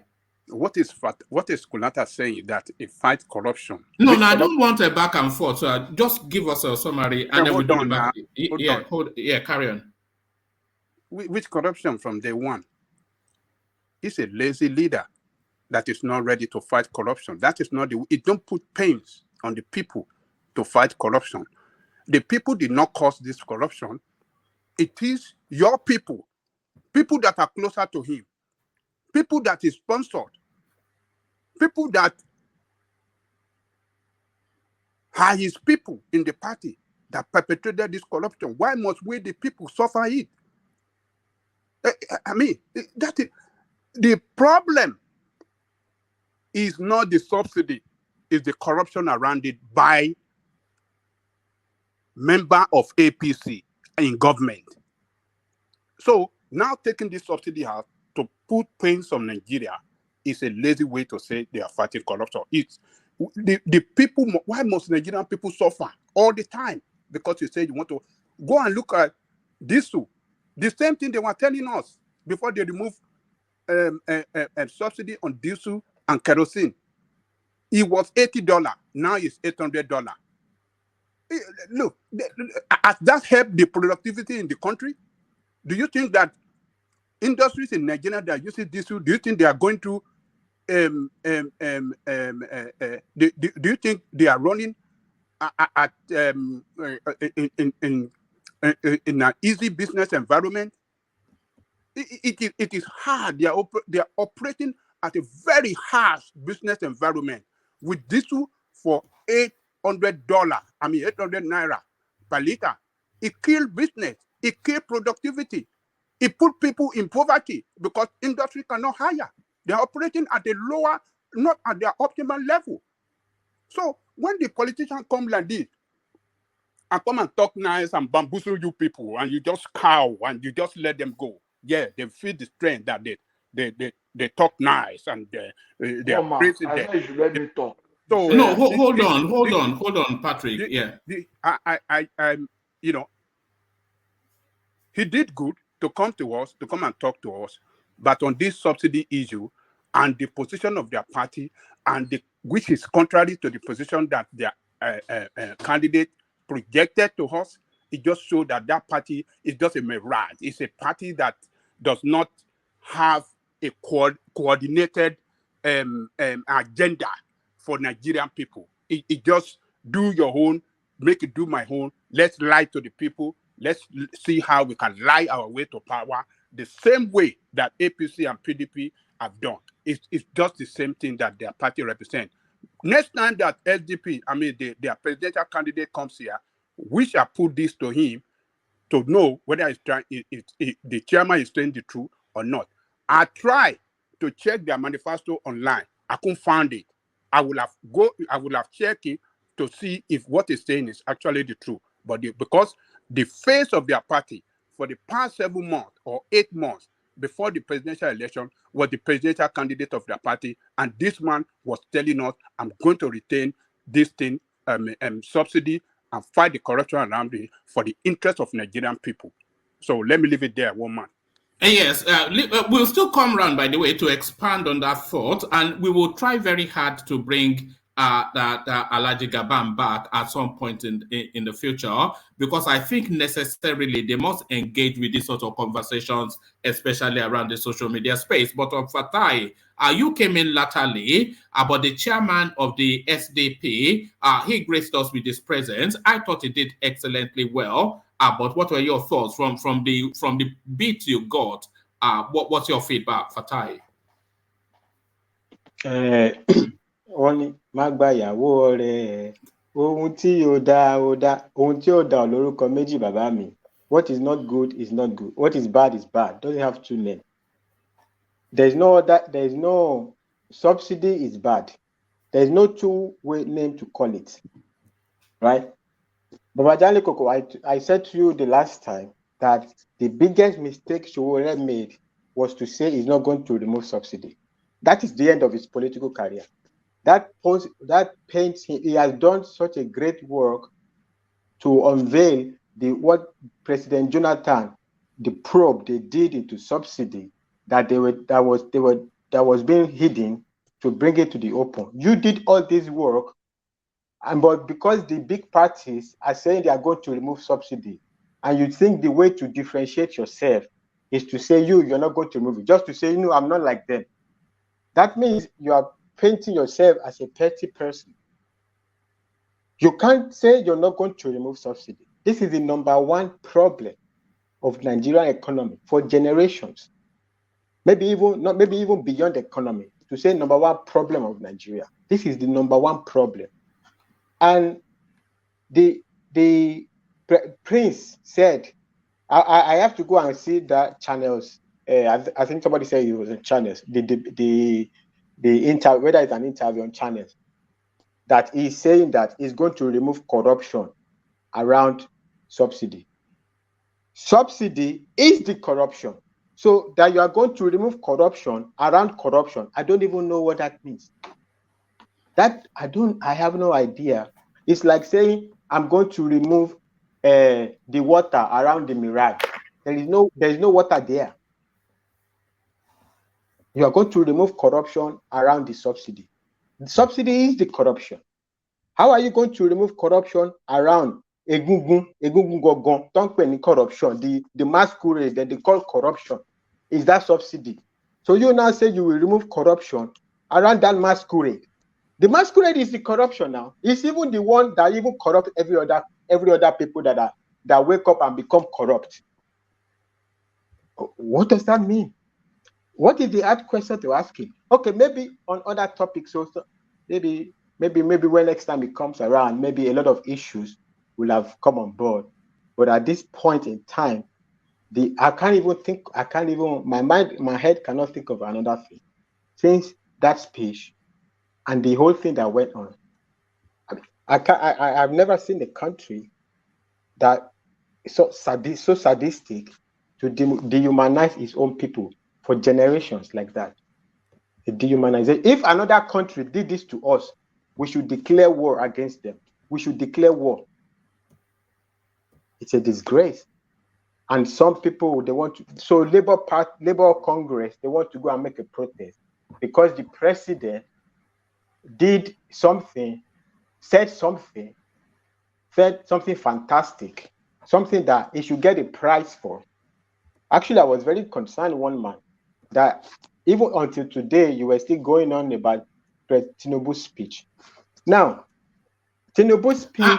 No. Before we get into that, let's stay with our guest. I want the feedback for our guest mainly. Then we open up to our I already said my feedback about him. There is nothing hard to ask him. Like, what is bad is don't have. Do you think we pushed him hard enough? Ajanlo Koko thinks we did not push him hard enough.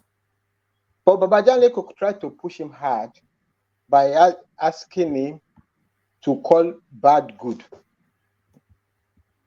I mean, what other name can you call bad? It's bad, right?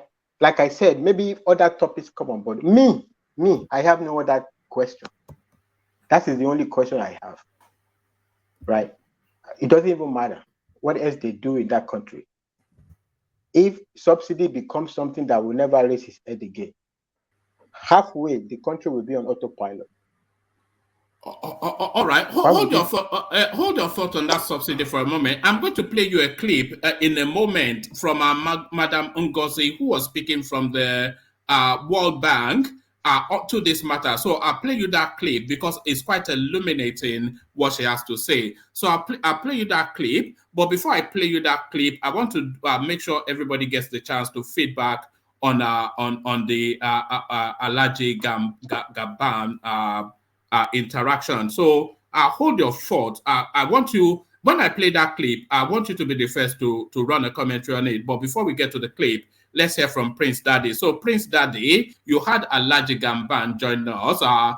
He did not have to, because he was actually paying condolences at the Dokpesi house where I hijacked him and then persuaded him to come and join us. So he's had a long day before he came to join us. But nevertheless, I thought he put in a performance. But what's your feedback then for the Alhaji Gabam session, Prince Daddy?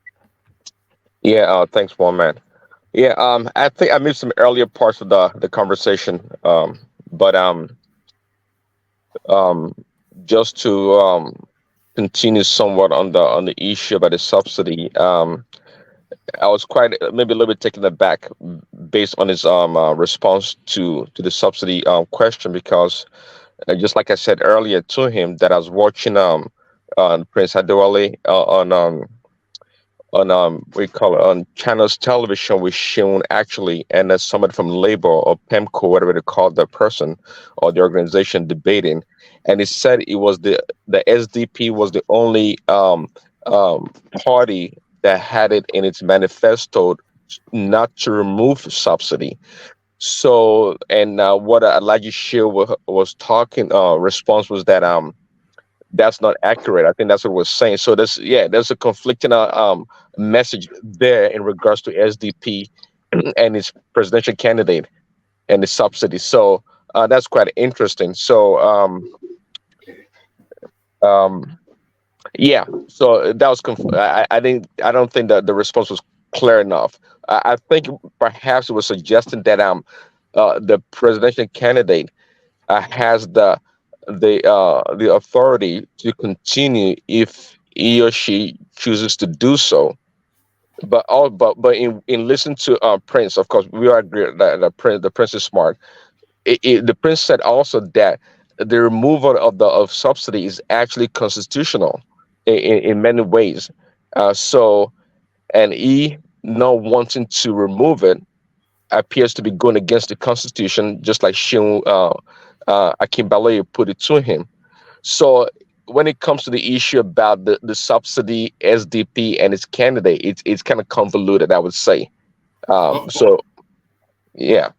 All right, brilliant. So what is coming across is that what everybody seems to have picked up from the near 3-hour session with Alhaji Gabam was the conflation between the position of the party, which is against the subsidy, and the position of the party which is against the subsidy, but then the candidate who seems to not mind. I'm not going to say the candidate is for the subsidy, but he doesn't mind the subsidy, but he wants to mop up the corruption around it. So I think what people seem to be identifying is that chasm between the party's position and the candidate's position. Ekene, the SDP chairman graced us with this company. What do you make of his performance? So you can speak to the subsidy as well, but he spent 3 hours and spoke on a lot of things. But the totality of the experience, how was it for you, Ekene? Well, man, thank you. Well, I love his explanation on every issue, but on the issue of subsidy, or what, I wanted to ask him, because it's like the party is not, the party itself is doing another thing, the presidential candidate is doing another thing, because just like what I wanted to ask him, why most of the big people that I know in his party has never even talked about the candidate of that party, of the party during the election. We are supporting another candidate, somebody like Peter Side and other people. Who was Donald Duke supporting? Who was Donald Duke supporting? Because he was the flag bearer for that party the last round. Who was he supporting, Donald Duke? Do you know? Actually, I saw him with Obi. All right. He jumped on that. He jumped on that train, Abi. Yes, but he didn't really speak out. He was just but I saw him. But it's just Peter Side that really showed very strong support. So, but those are the people that I talked to. Maybe if they were with the party would have done well. But all these men, they never even mentioned the name of their candidate. So I wanted to ask him the reason for that. But on the issue of the issue of the subsidy, for me, I support the subsidy, but I know that it will be very difficult for Nigeria to bear with. All right, hold that thought. I'll play a clip on the subsidy at the moment. I'm not stifling your voice. I just want the feedback for the Alaji session, and then we'll get heavily into the subsidy. So Kulata, you were busy with meetings all the way through, so you couldn't join us till latterly. But from what you did glean, one man, skip me for now.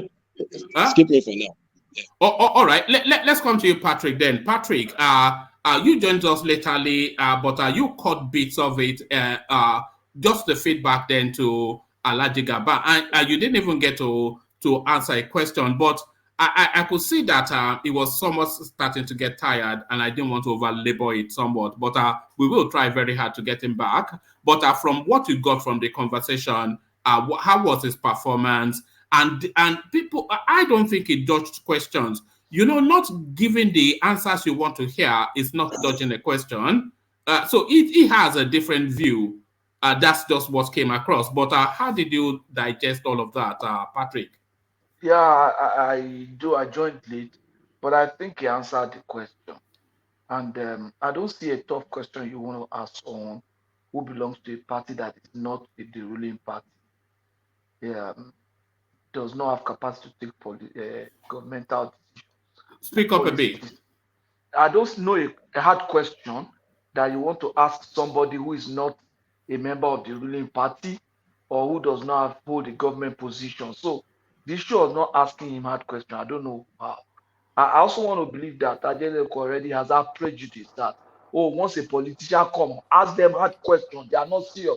To me, that's prejudice. Your questioning is colored, and I don't know the kind of response they can give that will suggest that they have asked them hard questions. So I don't really buy that. If you feel that he has a position that is contrary to what his presidential candidate said, he's saying, yeah, the man is free to take a position that he likes, but the position of the party is clear that the party does not support the retention of subsidy. Now it is left for us to go check whether that was what the party actually said or not.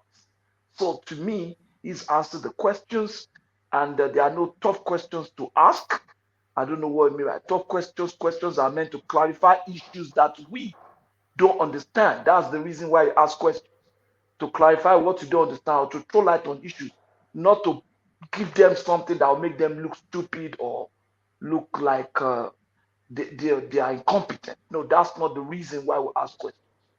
We don't ask questions about things we already know. We ask questions, clarification on things we don't know.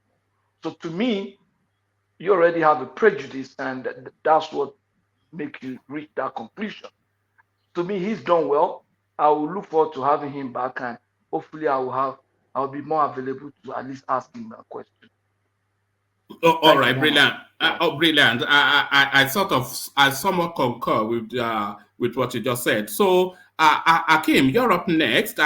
You just turned up as the Alhaji was leaving, but hopefully you were in the background listening to the conversation. So, Alhaji Shehu Musa Gabam, Chairman, Social Democratic Party. So he was gracious enough to present himself. But what did you make of his presentation, Hakim? Yeah, greetings to you, one man, and everybody out there. I think I was at the background listening to the whole thing. I don't think he did anything wrong. He's just talked about the situation on ground and the position of the party compared to the position of, I want you to put this into consideration, of their former presidential candidate, because it's no longer a presidential candidate. The election is over. But he's still a member of the party. He's still a member and a senior member of the party as well. You are talking about Prince Adebayo, of course. He's still a member of the party and a senior member of the party at that. Yeah, he might hold a different personal view on that issue. I don't think he's against the removal of subsidy. It was just the way and manner it was done. That was his problem. So I don't think he's that far off the party's position, and I don't think there's anything wrong with him to say, look, this is what I think they should do. Because don't forget, the position of the party was for the election campaign. So the campaign is over, and the guy is within his own right to hold a different view, not completely detached from the party, but somewhere to say, okay, the situation of ground recommends that there should be a different approach to the subsidy removal. So I don't think the gap is that different the way Ajali Koko was making it to seem. I think the guy did. I think Adande Koko wanted us to give him a beating. I think that's what he wanted. They wanted us to beat him up, Yeah, but you have to take into context that the guy is just a chairman of a political party. Just is the chairman of one of the leading parties in Nigeria. Is at the decision-making end of the Nigerian state. What do you mean one of the leading party? What was what was the election? Historically, you know that the Obi space stole a lot of votes from a lot of the traditional spaces.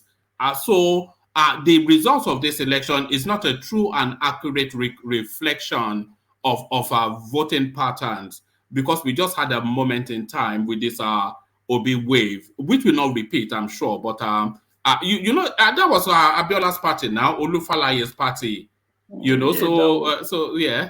The people, was TINUBU not the same in that party at the time? TINUBU's party as well. So exactly. It's a senior party. Yeah. So you just said it's a senior party. The SDP that you're talking about is different from this one. This one is like a skeletal form of that one. It's just almost like more like a caricature of what that one was. That was the main party of that. It's not a caricature. It's a rebirthing. They are rebirthing it. It's a newborn. You never know. Maybe Oshibajo will come to that party, and then before you know it, it does what Obi did as well. So you can never tell in future. But all in all, I think the chairman did very well. It was very how do I put it?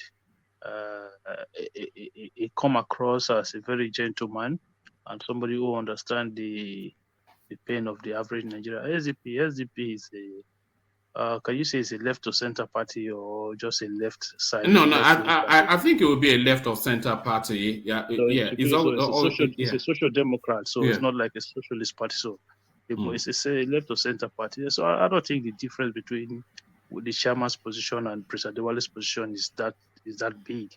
So in all, I think he did well. And on the issue of that subsidy, because I've never had time to kind of contribute to that space, No, you'll contribute in a moment. I want to play a clip. Sorry, Akim. You know I'm stopping everybody. Okay. Does anybody else want to feedback on Alhaji Shehu Musa Gamban's before I play that I'm clip? back. Yes, feedback but on Alhaji I don't have feedback on him because I didn't listen to him. I was not around. So I don't know. He must have done well. Yes. No, I thought he did excellently well. I thought he did. So if there are no further feedbacks, then let me play Madam Ngozi speaking to the broader subsidy space. So listen, and if anybody should know anything about what's going on in Nigeria's economy, it is this lady. Listen to this. On the continent to support good public policy. Please put your minds to this problem. It's alive today. My second example has to do with a very specific one in my country, the cleanup of the fuel subsidy regime in 2012 during my second stint as finance minister. Nigeria has a fiscally challenging fuel subsidy regime. The country exports crude oil and imports most of its refined needs because its refineries are in very bad shape, and provides a subsidy for the sales of refined oil at the pump. At the end of 2011, a total of 1.73 trillion naira, US $11 billion equivalent, was submitted as claims for subsidies by 143 marketers who were importing the product. These numbers seemed horrendously large compared to what I had last seen when I was in government in 2006, which was closer to $2 billion in subsidy. So we decided to audit these claims. We audited about $8.4 billion worth of claims, and we found $2.5 billion worth of fraud in these claims, i.e., many of these marketers were trying to claim $2.5 billion fraudulently. With the full backing of the president and the economic team, we decided that we were not going to entertain these claims or to pay. The pressure from the affected marketers was tremendous, as we tried not only to say we would not pay, but also we would clean up the whole mechanism for the subsidy claims and put in place something more transparent, something clearer. This did not go down well with them. When we stuck to our position of non-payment and implementation of the new verification regime, these strong and well-connected vested interests were angered and seemed to blame me personally for this. There were personal consequences. My 83-year-old mother, a retired professor of sociology, was kidnapped by 4 young men and held for 5 days. Keeping her wits about her as she was totally terrified, she asked them why she had been kidnapped. And they told her, quote, because your daughter, the finance minister, refused to pay oil marketers their dues. The kidnappers, negotiating with my brother, demanded my resignation publicly. I should go on television publicly and announce my resignation and depart from the country as a condition for my mother's release. Needless to say, these were some of the worst days of my life. Imagine, when you are in position, you want your parents, all of whom are here with you today, and your relatives, to be proud of you. You want to be a source of good for your family. You can imagine how I felt sitting there and thinking, just because of trying to do something right, to implement a good bit of policy that was good for the country, this could lead to the taking of my mother's life. These were some of the worst days of my life. With my father's support, the firm resolve of the president, we all decided I should not give in to the blackmailers, and I refused to resign.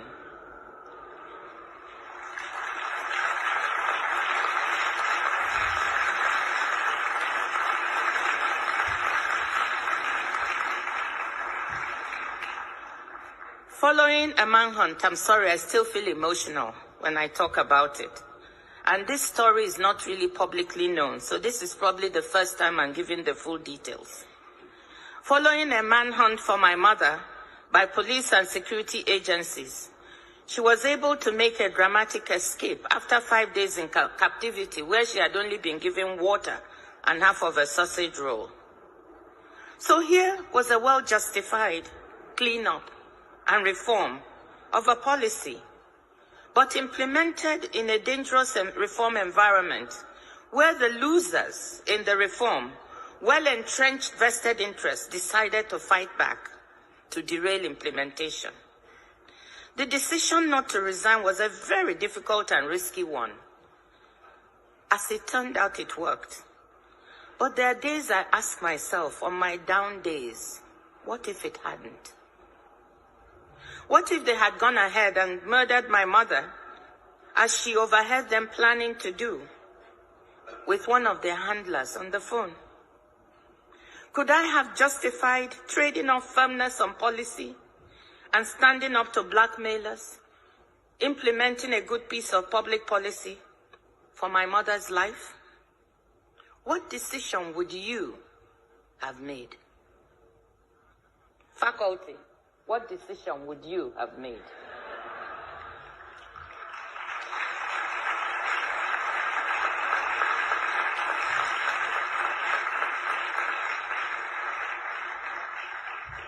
I know that one other brave hero, a woman I admire so much, brave activist and reformer, Aung San Suu Kyi, was faced with an equally terrible decision. Leave Myanmar to be... All right, so she pivots on into a different narrative, and leaving to one side, we can get to her personal sacrifices in a moment. But what struck me was that she was the Minister of Finance. She was in charge of that space in 2006, and then she came back in 2007 from an from a 2 billion roundabout subsidy. She was looking well in excess, so she said about 11 billion thereabout. And then they decided to audit 8 billion roughly, and they found in excess, embedded in that 8 billion, in excess 2 billion corruption. So if you ratchet that up to Buhari's administration, the most corrupt in the history of the country, it was a looting galore. A looting galore. Who wants to come in? Let me come in because I have to go very soon. Take me a few seconds. So here's the thing. You see that audits they did. I'm not sure if that was a full audit or a partial audit. It was a partial audit. They just took a section of the invoices and audited it, yes. I'm not sure if that accounts for what gets stolen from Nigeria and taken to our border, to the border country. That probably doesn't account for that too. That's probably for the people that bring in sand or bring in water or add zero to whatever their vessel brings, or they bring one vessel, they turn it around, bring it back. A lot of boys were making money under Jonathan because it was not deregulated, and it wasn't as bad as Buhari's own. So you can imagine what happened under Buhari. And the other thing is, we're using our foreign exchange to buy imported fuel, and we're also using our foreign exchange to put directly into the pockets of corrupt people. So TINUBU has taken, my obsession since I've been coming to this platform, I've been talking arbitrage. It's taken one. We need the second one, which we can talk about later, the dual forex regime. But no matter how much everybody comes up with some emotional story or the other, this is good for the country. We're not going to be using forex to import petrol anymore. With the Dangote stuff coming in, that will reduce our forex. That means our foreign exchange will stabilize. It will stop. I'm not saying it's going to decrease or whatever, but it will be stable to an extent, because the demand of forex from the subsidy from importing fuel, given Dangote's going concern, will drop. So we can use forex for bringing equipment, bringing this. Maybe you can still bring the toothpick here and there and the rubbish and SketchUp that we love to import, but that's not substantial enough for what's been going towards this subsidy. So it's gonna it's just good news everywhere. It's hard to articulate how good the news is because people are literally suffering. I sent money to my mom today. I had to just double up the money because I mean she has, my folks have like no, but hold on, Kulata, because what you are saying now is that we are now we've now been substituted for the subsidy because you've increased how much you're sending to your mother, and yes, we are all going to have to increase how much we're sending to our parents. So correct, are we now picking up the subsidy that TINUBU has removed? Are we now the subsidy? Are we the subsidy now?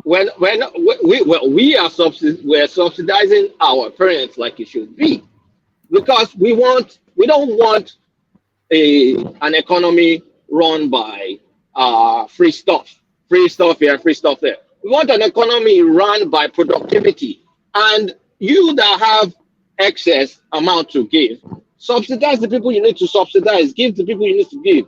If government is going to subsidize anything at all, government should be subsidizing productive activities, agriculture. Maybe they have an interest in building one sector of the economy. They should put more money into that. And if all our cash is used to, you can see, fund fraud, then that funding of fraud has drastically reduced. I don't think anybody understands how massive of elimination of corruption that just happened. Is huge, but people don't realize it because, of course, price has gone up. We'll complain, price gone up. But yes, there's going to be pain, and like I've said, people will have to change their habits. After a while, you'll get used to it. It will adjust. I mean, hopefully, TINUBU channels. Let me land because hold on. Let him land. I drive truck right now. I need to drop something to my house. Yeah, because I need to go. After. Yeah. So if TINUBU can channel the money that will be used to do all the subsidy, if you can channel it into other areas of the economy, at least that will be good. We will be able to develop. We'll be able to move. We've been limping since. That's why we keep on borrowing for paying salaries, printing money, doing all this stuff. It's gonna relieve the stress, the financial stress our government is going through. We're broke. Can I ask a quick question, Kalata? No, before you ask a question, I want to bring Patrick in. Normally I entertain questions, but because I have to wrap up and leave. So we should stop looking at it with all this, price has gone up, people are suffering. Look, the poor will always be amongst us. Jesus said it. Whether petrol is $30 or is 5,000, people that are poor are going to be poor. People that need to do what they need to do to help the poor should do what they need to do to help the poor. What government should do is the opportunity, because the money they put into this, make sure we can get it into productive activities. So if they're going to be subsidizing equipment coming from India or subsidizing stuff that they can use to do food processing, food storage, all those other things now, the economy, people will earn more over time. You're breaking up, Kulata. Sorry, I'm driving. I went to pick up stuff. We know you're driving. Yeah, carry on. So it is. I mean, it is a good. It's a good thing removing it. It will be a better thing for the government to channel the funds to other areas in the economy that will pay, like education, healthcare, all this stuff that everybody wants, but nobody wants to pay for. So all those things, I think is good. So you can interject. Well, maybe just for 1 minute or two. All right. Hold steady, Kulata. Let me bring Patrick in. You see all this sudden scarcity that we're seeing at the pump, at the petrol station. Is this a case of corruption fighting back? Off the back of what Madam Ngozi was saying, especially her personal experience, is what we are seeing now a case of corruption fighting back? Woman, can you hear me? Yes, carry on. Yeah, this to me is not corruption fighting back. You see, these people have stocked their tanks with maybe 330,000 liters of petrol that they bought at 100, maybe 200 naira a liter. And now if they sell them at 200 liters, they will not be able to restock again. So that's the issue. And they probably don't have money to make up that difference. So that's why the market responded that way. And government that is that's taking the subsidy out now, even though NFPC has reserve, they don't have the means of distribution that can make up for this private individual. You understand what I'm saying? So I think it's a bit early. Let me be very objective. I think it's a bit early. I expect that the government would have made some investments or partner with major marketers to quickly expand capacity. Let them make major acquisitions. Major marketers like Wando, MRS, and they can buy up all these small filling stations all over the country. Let them make those actions. Let them be the one that own the structure of distribution. Then you can deploy those petrol in the NNPC reserve. Now you have oil, petrol in your reserve, but you can't do anything with it. You don't have the structure to distribute it because the channels are not willing to take it at that price you are ready to sell. And if they must take it at your new price, they want to be able to sell the one they are holding at the new price so that they can be able to restock. So it's okay. That's the normal thing you expect from them. If they sell now and they are not able to even buy 10,000 liters, who makes up for the difference? They go out of business with time now. So that's why they're also fighting for survival. I feel that it's a good thing that TINUBU is trying to do, but I think, sincerely, I'm a bonified person, but I think it would have slowed down a bit. Maybe by December, at that point you have empowered the major marketers. You can even give them grants and stuff like that to be paid back. Let Orlando buy maybe another 10,000 filling stations. All these small oil marketers. Let Orlando buy off their station. Dangote told us he was building 16,000 filling stations. Woman, I believe that out of that 16,000, probably about 6,000 is probably going to be acquisition. You understand? That's the only way you can rapidly make this thing work. Buy those small filling stations. Help Wando, help MRS. It's not even good for productivity. It's not even good. No, wait. Let me tell you why it is good. In business, it's either you grow by organically or you grow by acquisition. It's a business practice. Nigerians businessmen must learn to start doing that. They are playing in the global world. That's what I'm saying. That's what I said the other time. You are trying to encourage monopoly of it's not monopoly. That is in the US, in the North America where we are today, we have major players. Why must the country allow him to own petrol station? That is not good. No, wait, let me explain something to you. It's not good for the sector. It's not good for productivity. That is a sheer monopolistic power that you are giving to this man. He's going to produce. He's the refinery. One voice at a time. And he's going to own the petrol station. What kind of arrangement is that? It should not be allowed. But you see all this capitalistic agenda that is driven and empowered this Dangote by your corrupt politician. That is why you see him trying to own about 15,000 gas stations. Why must he own a gas station? It shouldn't own one single one. Okay, let me explain to you. Look at Oga Patrick, before you explain, Oga Patrick, before you explain. Okay. Oga Patrick, sorry. Here in Japan, Shell does not have a refinery. The big oil players don't have a refinery. The people that have refinery don't have filling stations here in Japan. People that have filling station does not have a stake in refinery in Japan. What Dangote is doing is wrong. Dangote cannot produce and distribute.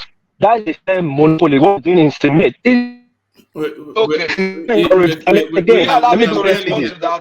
Yeah, we can barely hear you though, but How will you? Will you allow me to respond to that? Okay. Let me respond to that. In North America, mobile, they are in the down, they are in the upstream, and they're also in downstream. It shows I'm going to drive into an Esso Mobil station and buy fuel. Mobile is in the downstream and in upstream. In countries in Europe and in America, Shell is in upstream and downstream. The Japanese model is not the best model, so it's not a standard. Let's just put that aside and throw it into the trash.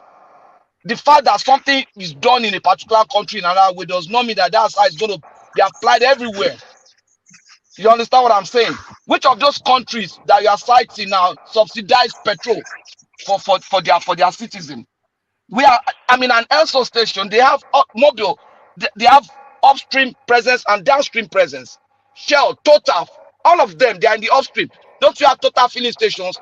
Is Total not in the upstream at the same time? So let's not use socialist lens to look at everything and begin to interpret it wrongly. It's a very it's an upside down model that you are trying to present. But this is what I'm saying. Acquisition. Koto respond. Let Prince Daddy come in. Because I think he wanted to interject, and Hassan joins us. Hassan, you should have come earlier. I wanted you to put a position to the chairman of the party, but there you are, late comer. But so sorry. Let Prince Daddy come in first. Prince Daddy, you wanted to interject earlier. All right. Okay. Okay. To you then, Fatai. I don't think we have Prince Daddy for the moment. Fatai. Yeah, Patoski, my brother. I still remember you remember that day we were talking about the falling debt, and then you came into. I still remember that beautiful analysis you gave. I still feel I don't remember. I still feel it. So I respect you so much. So I just we're just going to have it's just opinion, right? So as you were talking, right? So you want us to wait until something. So right there, what Babadali Koko just did now is right there, like what goes. So before you buy up all the refineries, right? So that is a market. That is an example of market forces that you're going to fight already. So before you all finish fighting, who wants to fight each other over monopoly forces, over other whatever? Are we going to wait for 10 years before we announce that we are not doing subsidy again? Because what you are saying now is not going to act 1,000,000% is not going to happen by December. No, you see, when you are looking at growth, if Dangote decide to say, okay, I'm doing an expansion, or MRS, I'm doing an expansion with government support, I'm buying up small filling stations like Fagbeams, like all those small stations. They can do that in 6 months. Wando has the deep pocket. MRS have deep pocket to buy up those stations in few months, especially if they have the government support. You understand? So if you are doing that, coupled with NNPC NNPC has how many trillion naira that they are supposed to pay, government is supposed to pay them that money and tell them, I want you already have investments in NNPC, then you can influence business policy in NNPC and say buy these filling stations. So you mean the government is going to mandate the merger? Government is going to say, look, the merger or the acquisition. Yeah, the acquisition. So government is going to mandate it. No, that's like Russia and China. We are not a government socialist. to kill small. No. This is what we are saying now. So at the end of the day, government have businesses, have investment in those stations already. Like in NFS, for example. Where I was even going is that there is so much interplay in the market. 1,000,000%. It's not going to happen 6 months. 2 years, you have not finished. You think so? You think they will not sell? You think they will not sell? There's too many other forces. It's not just like this. No, let me tell you, for example, there are many players. Do you think that if Oando, for example, has 20,000 gas stations in Nigeria, do you think this hoarding would have had any major effect on the government? If Oando has 20,000, if MRS has 20,000, if maybe a station like Bovas that is honest now, let government support them.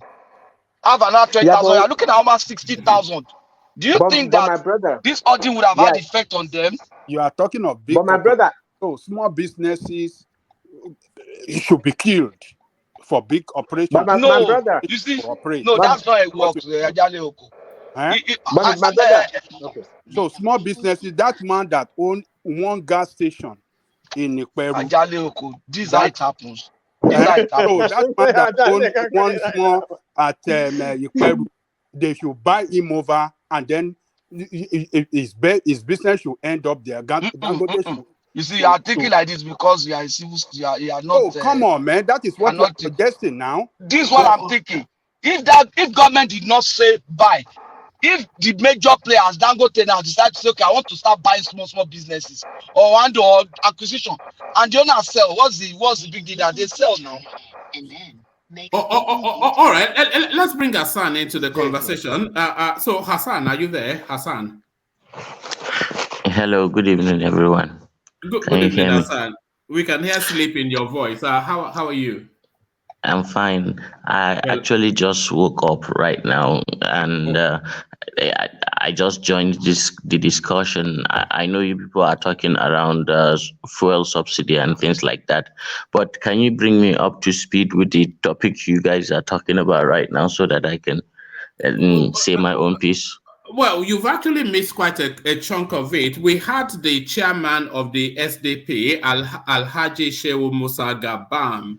He joined us and he spent a good 3 hours with us talking about what went down February and the fallout from there. So we were auditing his interaction with us. What people identified was that the SDP candidate, Prince Adebayo, during his campaigning, he was saying that he wasn't going to remove the fuel subsidy, but he was going to manage the corruption within that space. But the party itself, the SDP party, their manifesto, their official position is the removal of the subsidy. So there was a back and forth between the chairman of the party and Janle Koko and a few others. And then off the back of that, we played a clip of Madam Ngozi, who told us that the fuel subsidy is a total scam, especially when they audited it and they found embedded within the invoice a 40% scam. So all of that is what brought us to where we are. Well, I totally agree that it's true that the fuel subsidy thing is a scam, and this has been going on for a long while, and the people. The fingers are pointing to Nigerian elites. There are some specific group of people who usually hold Nigeria hostage, and mostly it's a collaboration between the elites, and some people who import these finished products, and even some of our security forces. There is an active conspiracy about that. So she is not wrong. And the last time, I think it was in 2015, Goodluck Jonathan's government estimated that we were gulping around 35 million liters of PMS every day. Somehow within 8 years, we are now gulping 66 million. And it's not as if we have grown in manufacturing. It's not as if we have developed or started new industries that are consuming energy. So it beggars believe that something like this actually make any sense. Nigeria has been put up for it for so long, and I don't think Nigerian elites will do anything about this unless the common people stand up and say no to these things.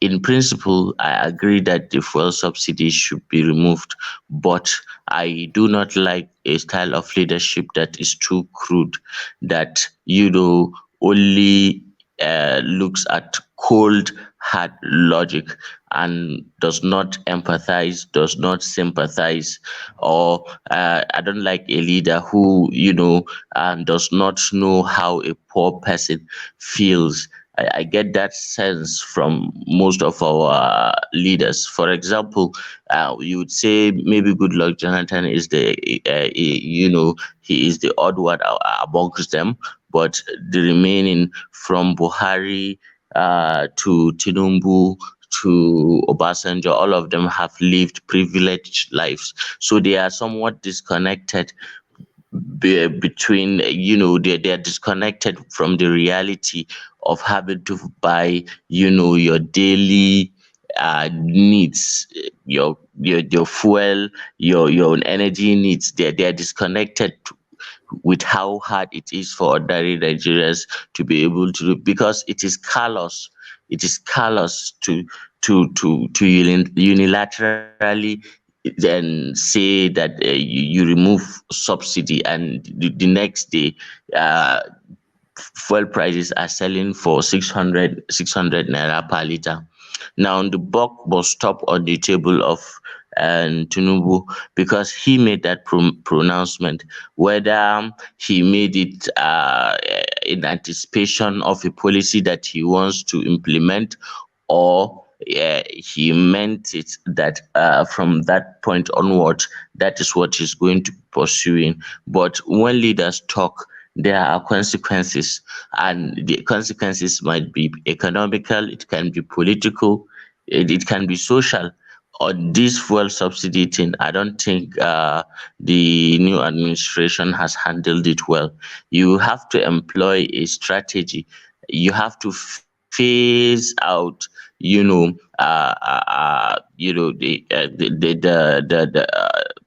PMS, the price that we have. You have to phase it out little by little, so such that people will not feel too much of the impact. But this way, this sudden jump in price is going to kill a lot of businesses, and it does not augur well for us. This will actually, make the economy to slump a little bit. I hope they are listening, because if not, then we are in for one hell of a ride.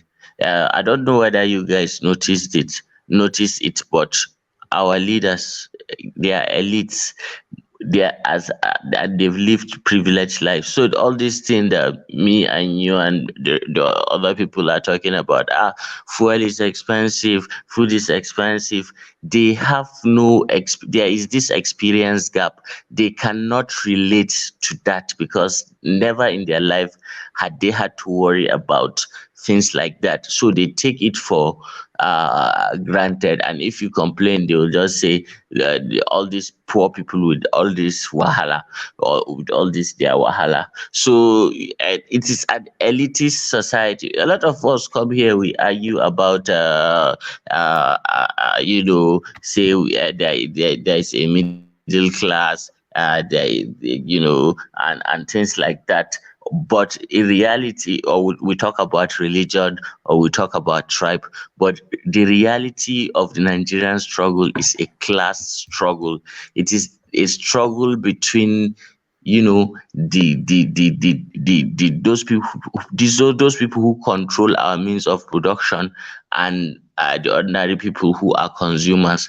And those people who control the means of production tend to have most of the power. So the ordinary Nigerian is left helpless, and that is unfortunate. That is very, very unfortunate. If our leaders will not be able to empathize, if they cannot empathize, if they cannot sympathize or put themselves in our own shoes, to understand how it feels, then we have a problem. And it's going to be a very, very Herculean task to get over it.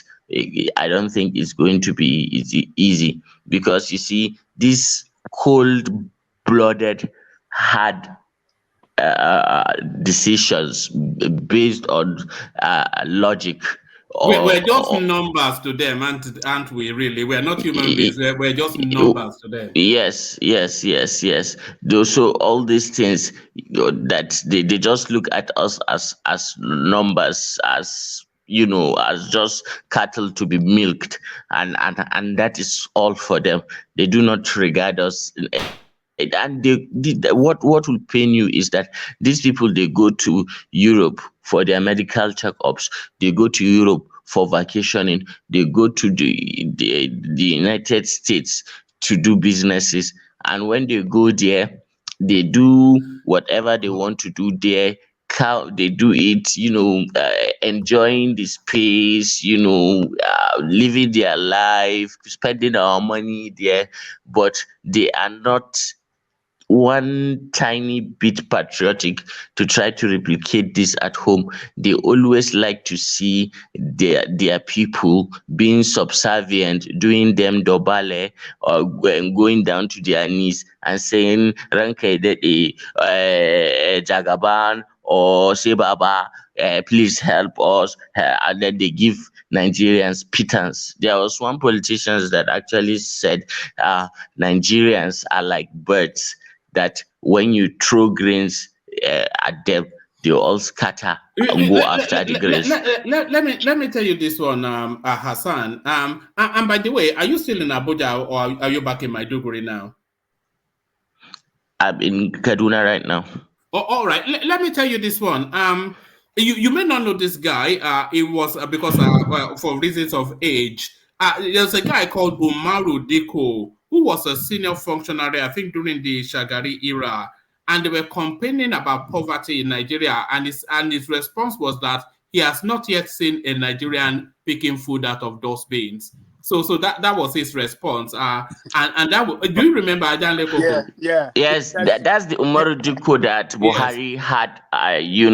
He was injected. I think he ran away to Great Britain, and Buhari sent some Mossad guys to go and kidnap him. They actually injected him and wanted to smuggle him out of the country, but then they were caught at the last minute, I think, in the airport. I remembered, so a lot of them like that. We have a lot of them like that. So when you see the Otedolas, the Dangotes, the OVAs, all these people who are controlling banking, energy, major industries, they are paddy. They marry within themselves. They interact within themselves, but they hate to see a poor common Nigerian come close to them. Somehow they feel they are superior.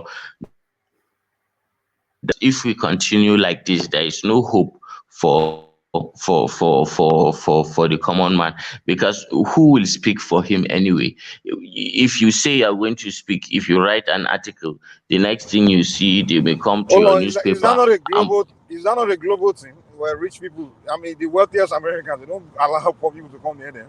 I mean, what are you talking about? No. So Dangote will be hanging out with shoemakers. No.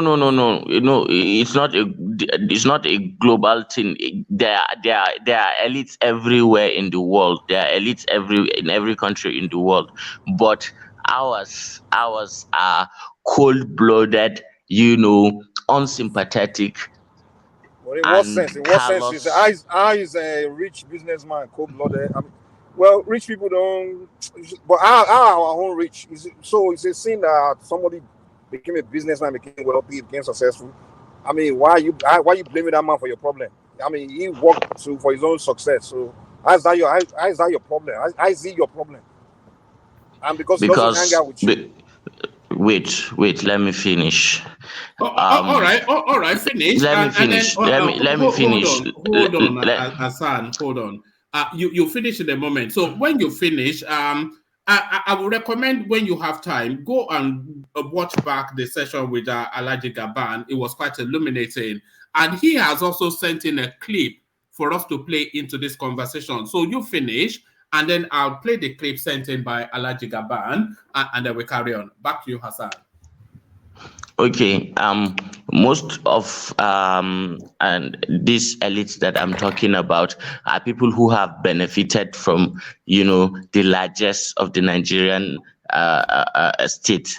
You see, this generation of leaders that we have, I don't think anybody who really understands, how this country works will even absolve these people of the kind of crimes that they are committing. All of them. TINUBU has been in the political establishment for long. He right from his time with Abiola and things like that. So he's been there in the corridors of power for long. And there are a lot of people like him too who have made their billions by the virtue of being in political office. I'm not talking of your Dangote or Otedola who have verifiable businesses.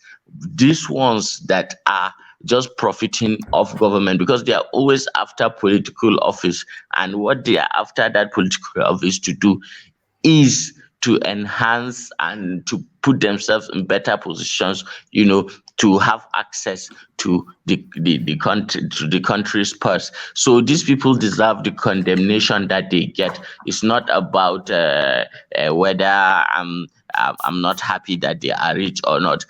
Of course, if your source of wealth is illegitimate, people will have to say it. It doesn't matter whether you feel emotional or attached to one of them or not. I will have to say it. That is just the reality.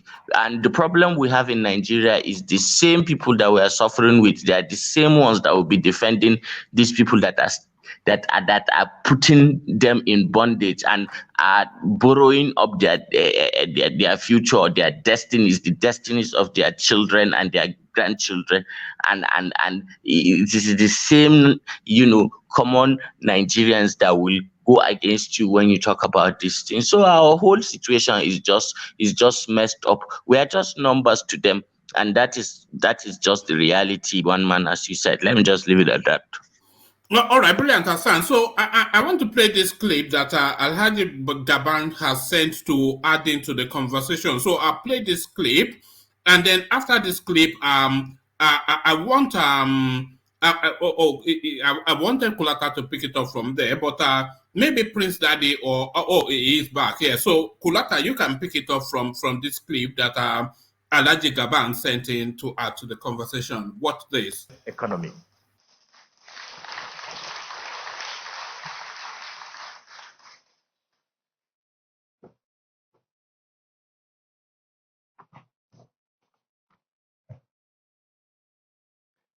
Your Excellency, President Muhammadu Buhari, I also call him a father as well.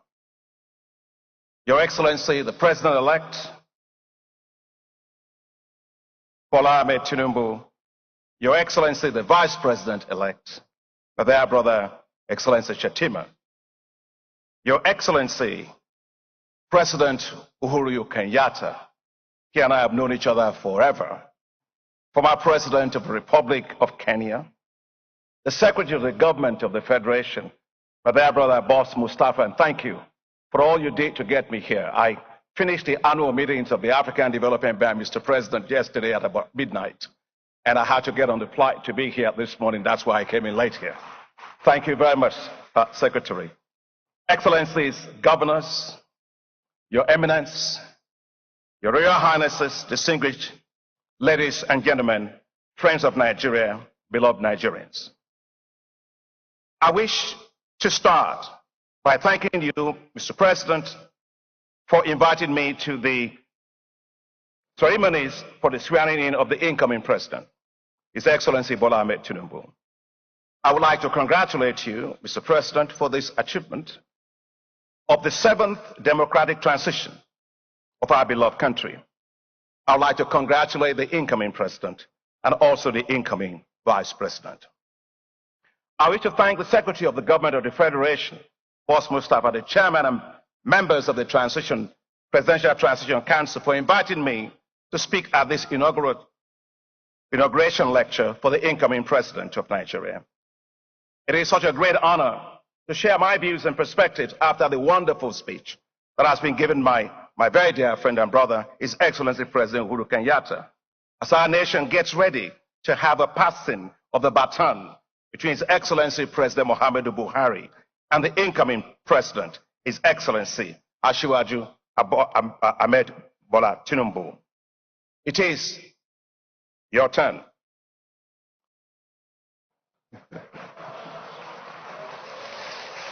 I wish to congratulate you, Mr. President, for your stewardship against difficulties of our nation for the past 8 years. And thank you most sincerely, Mr. President, for your support for me as President of the African Development Bank. People say great things about what, by God's grace, we've been able to achieve. But unless I was sent on a mission and supported on that mission, it would not have been possible. I'd like to thank you, Mr. President, because without your support in 2015, and you're standing beside me and behind me in the rough times of 2020, I will not be President of the African Development Bank. Mr. President, I was brought up as a kid to always go back to their elders and thank them. And we always say that the person who sent you on an errand is the person you go back to thank and give the report back to. And so I'll just say two things as I thank you, because I will not have another opportunity to thank you. The African Development Bank, Mr. President, was ranked this year as the most transparent financial institution in the world. And last year, Your Excellency, Mr. President, the African Development Bank was ranked as the best multilateral financial institution in the world. And so as you take leave as President, please accept my deepest gratitude, because without your support, I wouldn't have been there.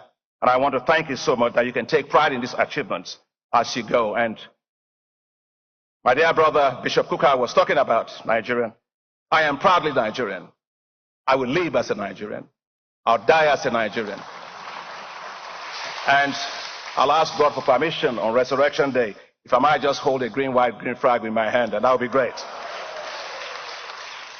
I would like to congratulate the incoming President, His Excellency Bola Ahmed TINUBU, GCFR, who will take over the mantle of leadership from Nigeria from you. I'm delighted that my very dear friend, President Uhuru Kenyatta, the former President of Kenya, was invited to deliver the inauguration lecture. He is a great leader, not only in Kenya, a great leader for Africa. And I'm sure you must be wondering, there are actually two Kenyans that are actually here on this panel. Well, I lived in Kenya for many, many years, 10 years in Kenya. And I remember one day, President Goodluck Jonathan took me on a mission to Kenya, and we went to see President Uhuru Kenyatta. And as the two presidents were introducing members of their delegations, President Jonathan said to President Uhuru Kenyatta, "Here is Dr. Adeshina, Minister of Agriculture," to which President Kenyatta responded, "Yes, Adeshina is the Kenyan on loan to Nigeria." We all laughed. Thank you, Mr. President Kenyatta, for what an incredibly powerful speech you gave us today. Very, very insightful. Your Excellencies, the election of a new president always elicits hope. Nigeria will be looking to you as President TINUBU and Vice President Shettima on your first day in office with hope.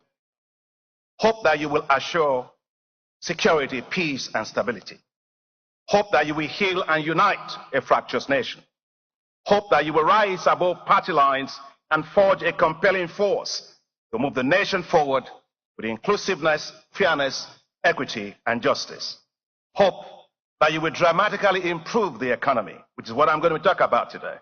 And hope that you will spark a new wave of prosperity. And hope must be brought to the present, as hope deferred makes the heart grow weary. Your Excellencies, the starting point must be macroeconomic and fiscal stability.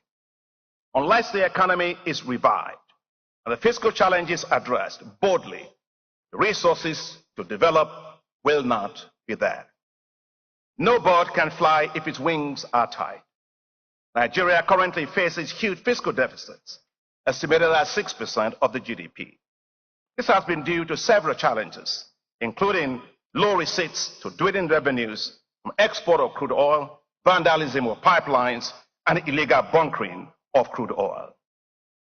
According to Nigeria's Debt Management Office, Nigeria now spends 96% of its revenue servicing debt, with the debt-to-revenue ratio rising from 83.2% in 2021 to 96.3% by 2022. Some will argue that the debt-to-GDP ratio at 34% is still low compared to other countries in Africa, and that is absolutely correct. But no one pays their debt using GDP. Debt is paid using revenue, and Nigeria's revenues have been declining. Nigeria earns revenue today to service debt and not to grow. The place to start, therefore, is to remove the inefficient fuel subsidies. Nigerian fuel subsidies benefit the rich, not the poor. Fueling theirs and government's endless fleet of cars at the expense of the poor. Estimates show that the poorest 40% of the population consume just 3% of petrol. Fuel subsidies are killing the Nigerian economy, costing the economy of Nigeria $10 billion alone in 2022. Now that means that Nigeria is borrowing what it doesn't have to borrow for. If it simply eliminates these inefficient subsidies and uses the resources well for national development. Rather, support should be provided to private sector refineries and modular refineries to allow for efficiency and competitiveness to drive down fuel pump prices. The newly commissioned Dangote refinery, by Your Excellency, Mr. President, the largest single-train petroleum refinery in the world, as well as the petrochemical complex, will revolutionize Nigeria's economy. And congratulations to you, Mr. President. All right. They stand on a lot of ceremonies in this thing. He only spoke to what we wanted to hear for about 2-3 minutes, but then he went for a good 7-8 minutes telling us how excellent these criminals all over Africa are. Kenyatta, was it not the one that renditioned Nnamdi Kanu to DSS facilities and all of this? Your Excellency this and Your Excellency that. The whole excellency now. You look at that. I was waiting for him to land the point, and we were there 8 minutes. He was excellenting and excellenting and excellenting, but he went there then about 8 minutes into it. So that fuel subsidy then, and the taker from that that 40% bottom base of the Nigerian state, they only consume 3% of the fuel. So the subsidy really for the rich, and he's just saying that it's not even something you have to think about. It has to be removed. I mean, see, if you don't have your blinders, socialism blinders on, it's obvious we have to, because it's a structural problem. Imagine a country full of oil and gas reserves importing petrol. That by itself is immoral. So if we get behind all that immoral laziness and all that stuff, let's just look at the fundamentals.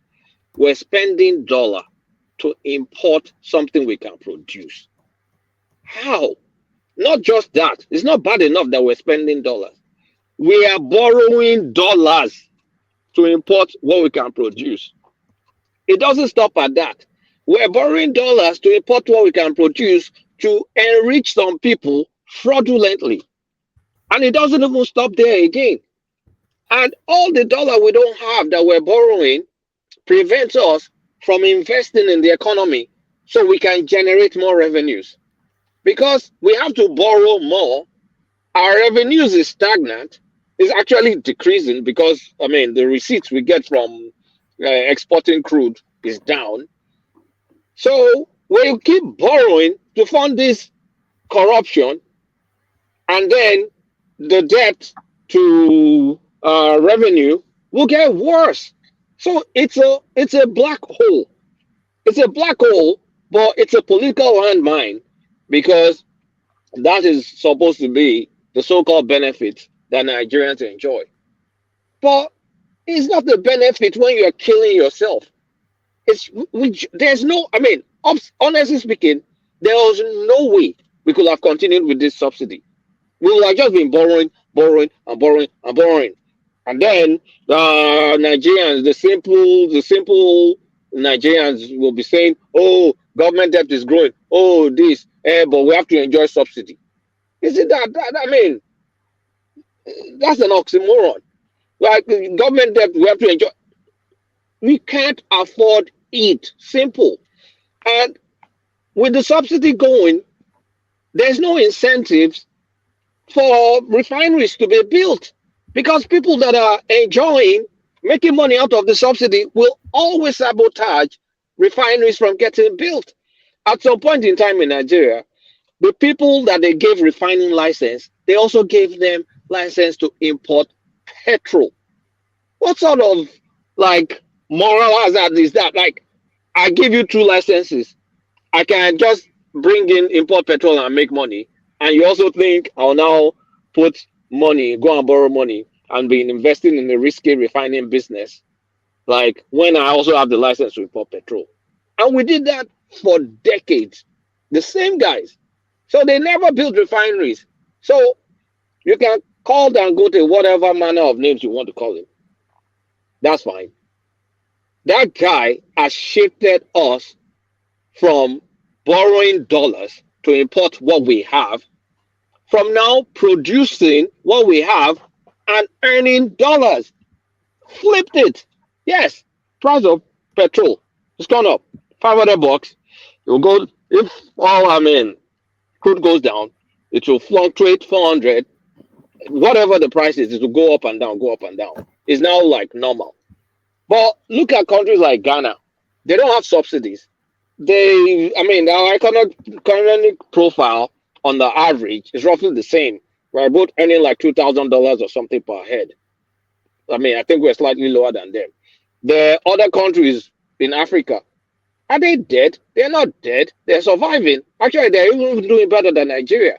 They're buying their petrol like equivalent to like $500 or something, $550 today. They've adjusted. They're not dead. They can eat food. They can farm. They can do things. They can invest. Why don't we also want the same thing? No matter how you look at it, you have to remove sentiment aside. You cannot use populism to govern. You can't use populism to govern. Forget the sentiment. One man, can I interject? You can interject. Let me just finish this statement. Forget sentiment. Do what is right for the country. Fix our structural problem. But now that they've removed subsidy, government has to be very sensitive to corruption. Extremely sensitive to corruption. Government also needs to shave their excesses. They need to cut down some of the excesses because you can't have the masses feeling the brunt of the increase in price while you guys are living largesse. So I will recommend, not that I don't know if it can be enforced because it depends on what you want to cut, but I will recommend that in addition to this subsidy cut, they implement some aspects of Orasonya report to cut down some of the government excesses and duplication. Go ahead, Hassan. Yeah, before you interject, Hassan, Alhaji Gabam was actually speaking to that space you were speaking to Kulata earlier. Oh, okay. It was citing the excesses of government overspend, and it was saying that when a state governor wants to move, it could well be in the hundreds of millions, just that movement. And then he narrowed it down to the micro. He said to fill one of the jeeps, just one of the jeeps, because of course they travel in convoys of vehicles, but to fill one of the jeeps, it would have been 18,000 naira to fill it. But now it is 35,000 naira just from the spike in the petroleum. And then if you add on to that the feeding allowance, the out-of-station allowance, the extra codes and everything, all of this packaging, we are talking about the weight of the cost of governance in Nigeria. He just cited the example, but Hassan, you wanted to come in, Hassan. Yes, as I was saying, you see, what Akumi Adesina, the AFDB president, just presented now, it spoke to my point. He said 60% of revenue actually goes to the elites. 40% are the poor of the poor, and they do not see any significant changes in their life. That's one. Two, the fact that whatever it is you are going to go into, there has to be some form of social safeguards to ensure that people are not harmed in the process of doing in the process of changing policy or implementing policy. Sometimes it's not even only human beings, even the environment too, must be safeguarded. So what I'm trying to say essentially is that it will do the government a lot of good, to humanize, and sympathize and wear the shoes of ordinary Nigerians so that they can taper it down. It's a tapering down that we need of this fuel subsidy, not that it will just be cut off one day. Cutting it one day like that is too draconian, is kind of tyrannical, and it's going to do more harm than good. In the long run, you can taper it down, say in the speed of 6 months to a year. By then, you would have been, people would have gotten used to it. People must have adjusted, with the new business reality. But you having over 200% increase in your energy is going to crash a lot of business. So I think tapering down is the best approach. Tapering it down bit by bit to the point that people become comfortable. I'd like to respectfully disagree. I'd like to disagree. Yes. With everything you just said. In phases, yes. That will be the best thing. I want to know your point of disagreement. No, I'm going to tell you my point of disagreement on each and every point you just made.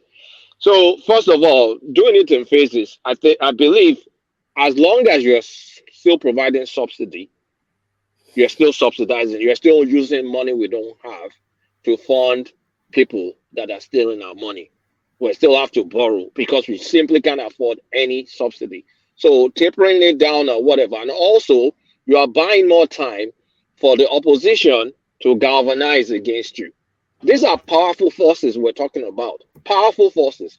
So do you know the amount of rich guys that will be crying now because they just cut the source of their funding? It just got cut off drastically.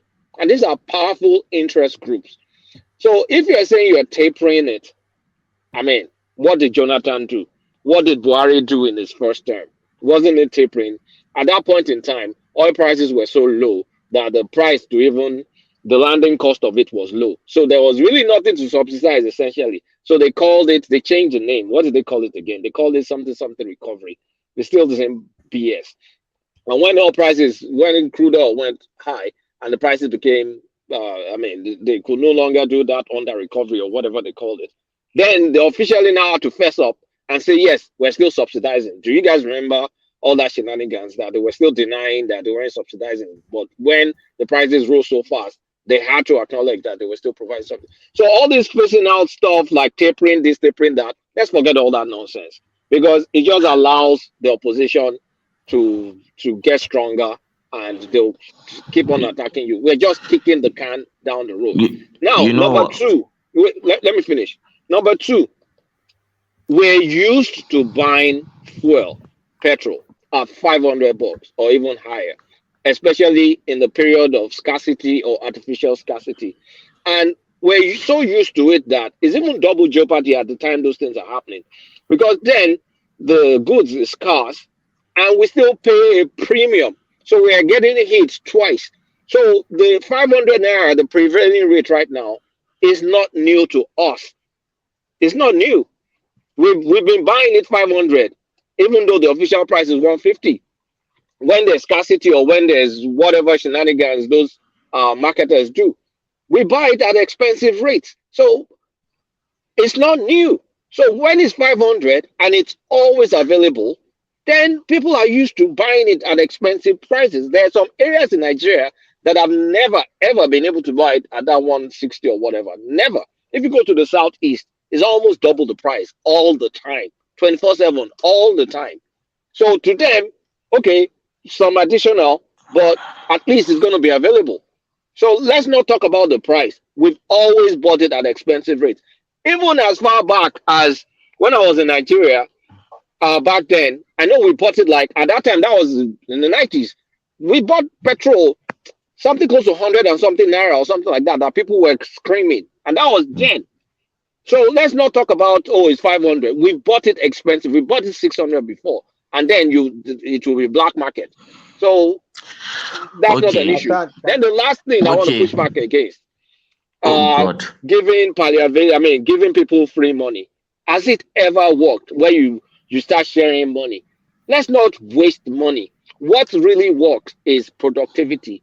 If government uses the money that they're using to do subsidy to fund soldiers, so we have more security, people are able to go to their farms, and TINUBU is able to implement what's the name of this agricultural stuff that is in manifesto.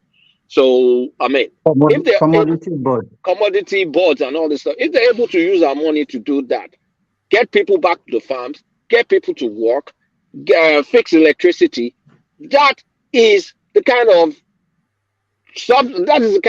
areas where we need money to be spent. If I may ask a quick question, not giving people free money. Who introduced this subsidy in the first place? Please, may I? It was introduced in the 70s. May I respond? May I respond?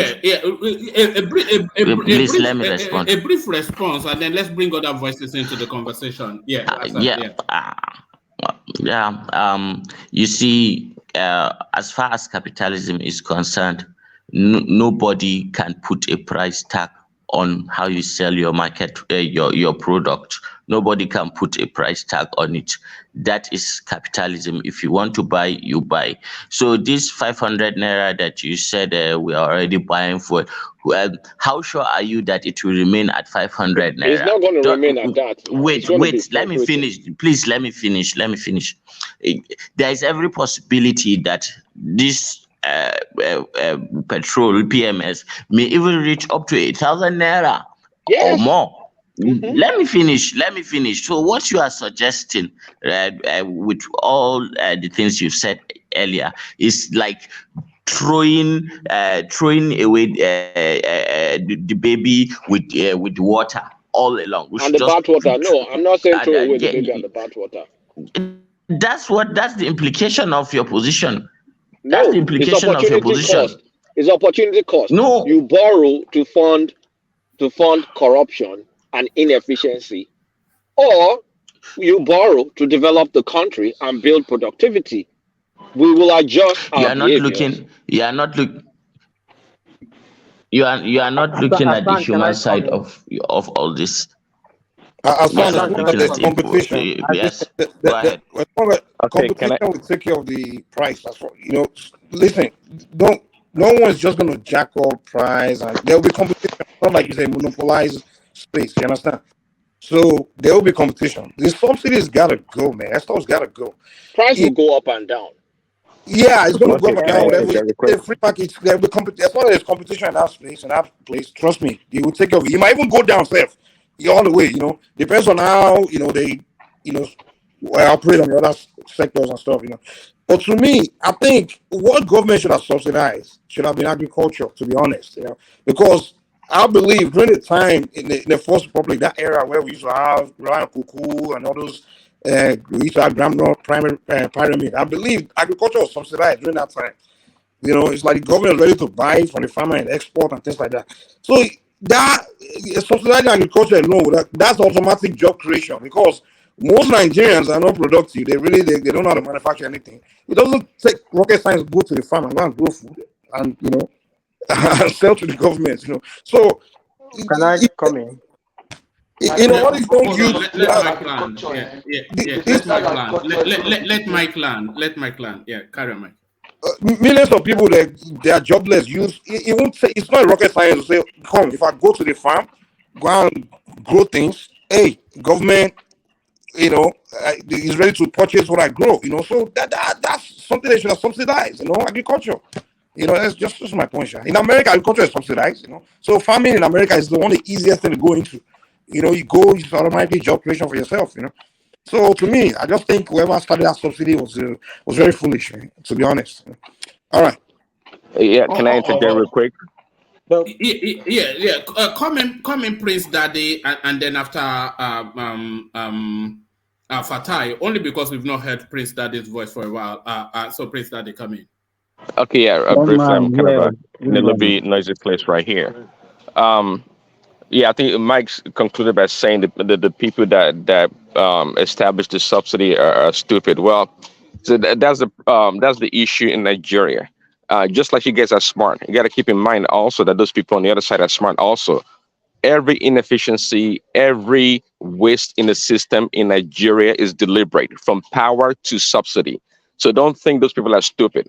Those are deliberate plans or institutions in place to take care of the few people. They are not stupid. They are smart. They're extremely smart. Okay. And the issue about removing the subsidy, well, I think maybe it was Hassan. You see, I think Kolata alluded to it. The opportunity cost of removing the subsidy and using the money or the funds for some other things, or rather the substitution effect of it. The subsidy that we're subsidizing, is borrowed money, if I'm not mistaken. We don't really have that money allocated in the budget. These are monies that we borrow to pay and give to the rich, a handful of people. The subsidy, it has to go. It's not about being emotional or being insensitive to the Nigerian common people or the poor people. That's not the case, because we're not really looking at the consequential effect of this subsidy issue. Now everybody's concerned about the price of things going up, but the reality is that every time we pay subsidy to these people, we, just like Kolata said, we're not spending the money on agriculture, maybe education, maybe a hospital. A lot of children are dying from common diseases like malaria and some other ones that can be easily taken care of if we have adequate, health system in place. So the poor are already suffering in many other ways, and they are dying also. See, the fuel subsidy is not going to really kill people as much as poor healthcare system and security is killing people in Nigeria. So we have to give a lot of credit to Asiwaju. I know everybody thinks things should be done in such a perfect way that it should be able to calculate all the variables to be able to give Nigerians a soft landing. But let's face reality. The corruption of the corrupt people are always going to fight back. Okay, this gradual mitigation of the subsidy over time, and I agree with Kolata. I don't agree with that. It needs to go. It needs to go as soon as possible, so we can now adjust to the reality of things. And by the way, capitalism. There are two types of capitalism. It's not always the case that the market determines everything. No, not at all. Okay, there are some commodities or product that the government can control. And that's why, in this case, we talk about the governors and the president in Nigeria being powerful. How come they can't use their power right now? That's a big question, because they can easily pass a moratorium in a lot of ways and compel all this importers of fuel and the gas station to sell at a certain price. Okay, when we have an emergency in the system, that's why we have government to come in for a short period and take care of the people. We can't allow these people to jack up the price up to $1,000 because they're trying to make as much as possible right now, so they are able to go back into the market and buy at a higher price. No, they're doing business. They have to take the risk also involved in their business, their line of business. Trying to again externalize all the costs to the people is not fair. That's why the government needs to step in with policy, passing moratorium, and making sure these people compel, because they can be punished. Listen to news like this morning or yesterday. Somebody said that the state governors, they have what they call, I don't know, COE, a certificate of existence for this fuel stations, that they can withdraw from them from continuing their business. These are part of the policies or moves that the government locally and nationally can take to take care of it. Babami, because I didn't really plan to stay this long. Yes, come in, Fatai. But Fatai, I want to add this as you come in, Fatai. The one thing that I don't think anybody can dispute. The one thing is that this first subsidy, somebody has to take a financial hit for it. Somebody has to take a cold shower on it. Somebody has to take a financial hit. So who takes that financial hit? Is it the pump people, the petrol stations? Is it the suppliers, the fuel farms, etc.? Is it an NPC? But somebody has to take a financial hit because, of course, somebody just sent me something. Even the NNPC filling stations, they've marked up to 500 naira. So there's been more than a 200% jump suddenly in the price of petrol. So somebody has to take that financial hit. But who should that be? Coming Fatai. Yeah, thank you, one man. So everything, I don't even know where, even a whole lot of things all over the place. So first of all, I have to say from the jump that I don't advocate and will never in my life advocate that people can take it, let them take it, right? I think the better approach, in my opinion, right, is to paint the picture in their reality, and people will see. Because if we assume that we need to take, it's like you want to take away your tooth that is going to be painful to remove it, so we have to endure it. If that is what we are dealing with, yeah. So, but if that is not what we are dealing with, and we are making an argument that, well, people have to take a little bit of suffering or a lot of suffering, I mean, the argument is going to be going in circle. So let's understand what we are dealing with. So maybe all these debates, they are not even necessary, right? So first of all, subsidy is in the budget. So it's not, I didn't get the argument that was made around that time. Subsidy is in the budget. Just that this time around, it's up to half of the period of the life of this current budget. And that's where we have this issue. So, but I think the first question that I want to ask is to Hassan, because I was listening to him at that time. So this, I saw on Arise TV in Bayelsa, right? They made a report in Bayelsa that 3 days before the inaugural speech, the day of the inauguration, this queue had already started, right? But I don't know whether Hassan knows whether this is nationwide, but definitely 3 days before the inauguration speech, this queue had started, right? So it's not, I think at this point in time, it's not really, yeah, I do agree with you, one man, sometimes when you say it, I don't really still, if anybody is still arguing about the subsidy, I think the argument is moved on from there. I think most people agree that the subsidy has to go. Babajale Koku will say, how do we do it? Should we suffer people so much? And that is the question. Do we have suffered people? Okay. Let me respond. Let me respond. No, Hassan, you before asked you me a respond, question. Let me respond. This queue started in Lagos in the morning of the inauguration, even before the speech. Before the so it's not speech, even It wasn't even about the speech. So it's not even the speech that caused it. So it has nothing to do with the speech, right?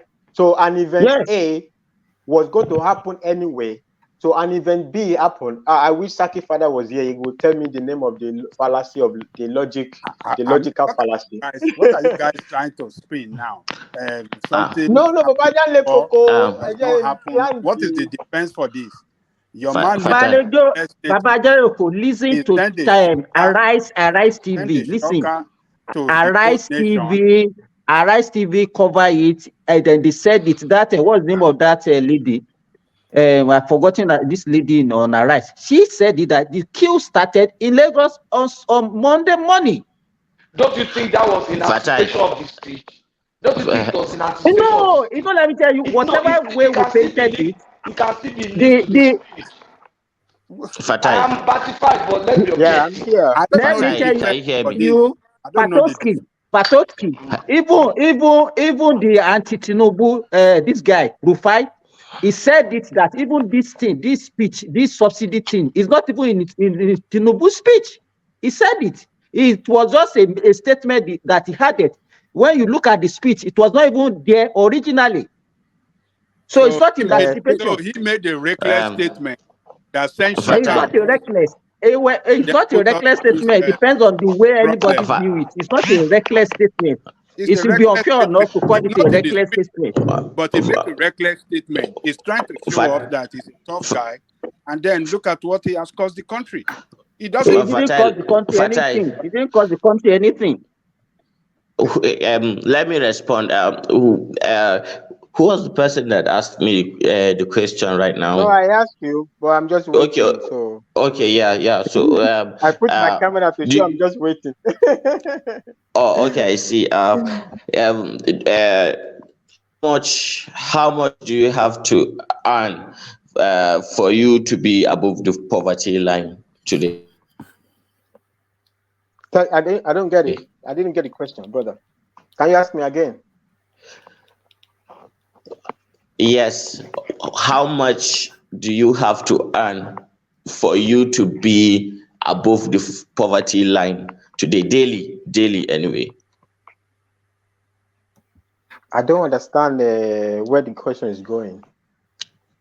Okay, there is the United Nations has an index. Anybody that does not make up to $1.5 $1.50 each day is living below the poverty line. Do you get what I mean? Do you get what I mean? Yeah, what is the direction of the question? What is the point they are trying to make? Yes, let me finish. I'm trying to establish this fact before I will get there. Okay. So look at it this way. If we are selling petrol at the rate of 600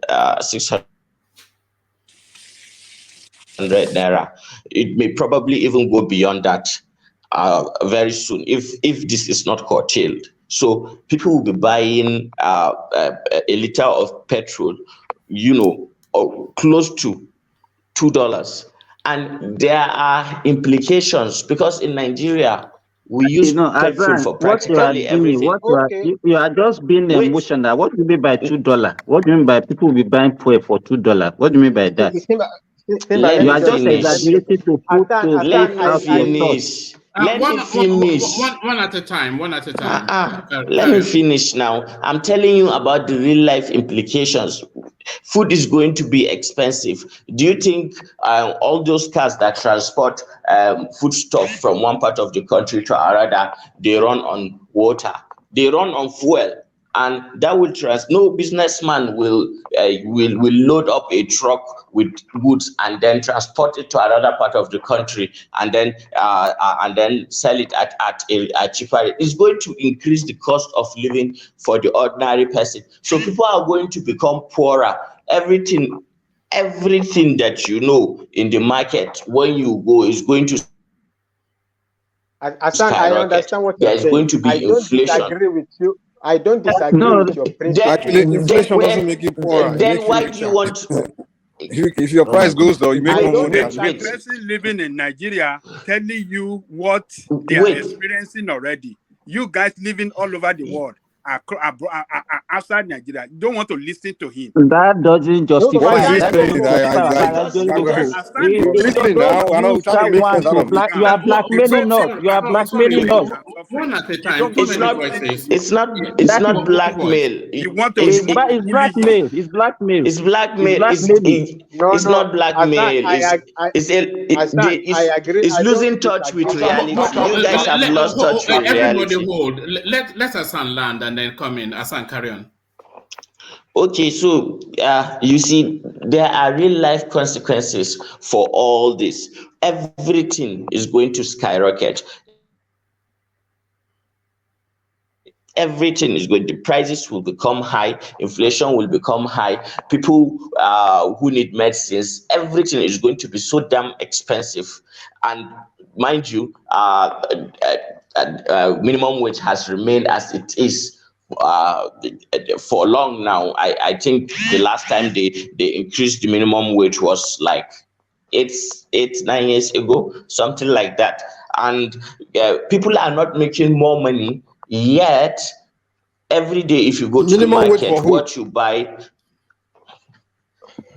If you want to put up your point, don't put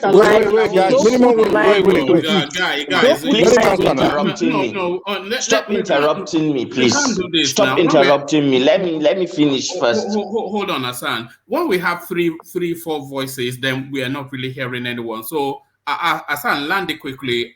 You can see people are eager to push back against you, Hassan.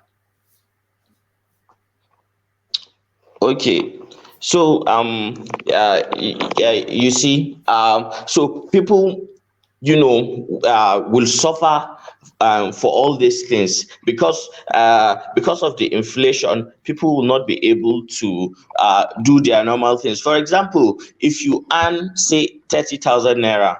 And then at the end of the month, you go to the supermarket and you buy maybe your grocery, everything you spend is maybe 15,000 naira. The next month, you go back to the store, that same 15,000 naira might only get you what you used to get for 5,000 naira. And then when you go in the next maybe 2-3 months, that your 30,000 naira might only get you what you used to get for 10,000 naira. So indirectly, you are becoming poorer and poorer. Yes, you are gaining the same money, but shrinkflation. Do you know this thing that they call shrinkflation, one man? No, carry on. Okay, so shrinkflation is a real thing, and it is affecting Nigeria right now everywhere. So Nigerians are becoming poorer by the policies of government. They are not getting more money, but then every day inflation and prices of commodities are increasing. So that means every day you are becoming poorer. You are putting in a 9 to 5 work hour, but then you are becoming poorer at the end of the day. Hassan, I don't disagree with your line of travel. Where you are going, I totally agree. I don't advocate that people should suffer and just shut up and suffer until we fix the whole world. I don't agree with that. I might not totally go along with the permutation of how the economic direction will go, what will go. Shrinkflation. Okay, shrinkflation is just an ad hoc term. It's not like a real term. The economy is shrinking. We have massive. It's just playing with words. Shrinking economy plus inflation, and that's all. But I don't. No. That is not what it means. Shrinkflation is. It's not a word. Check it.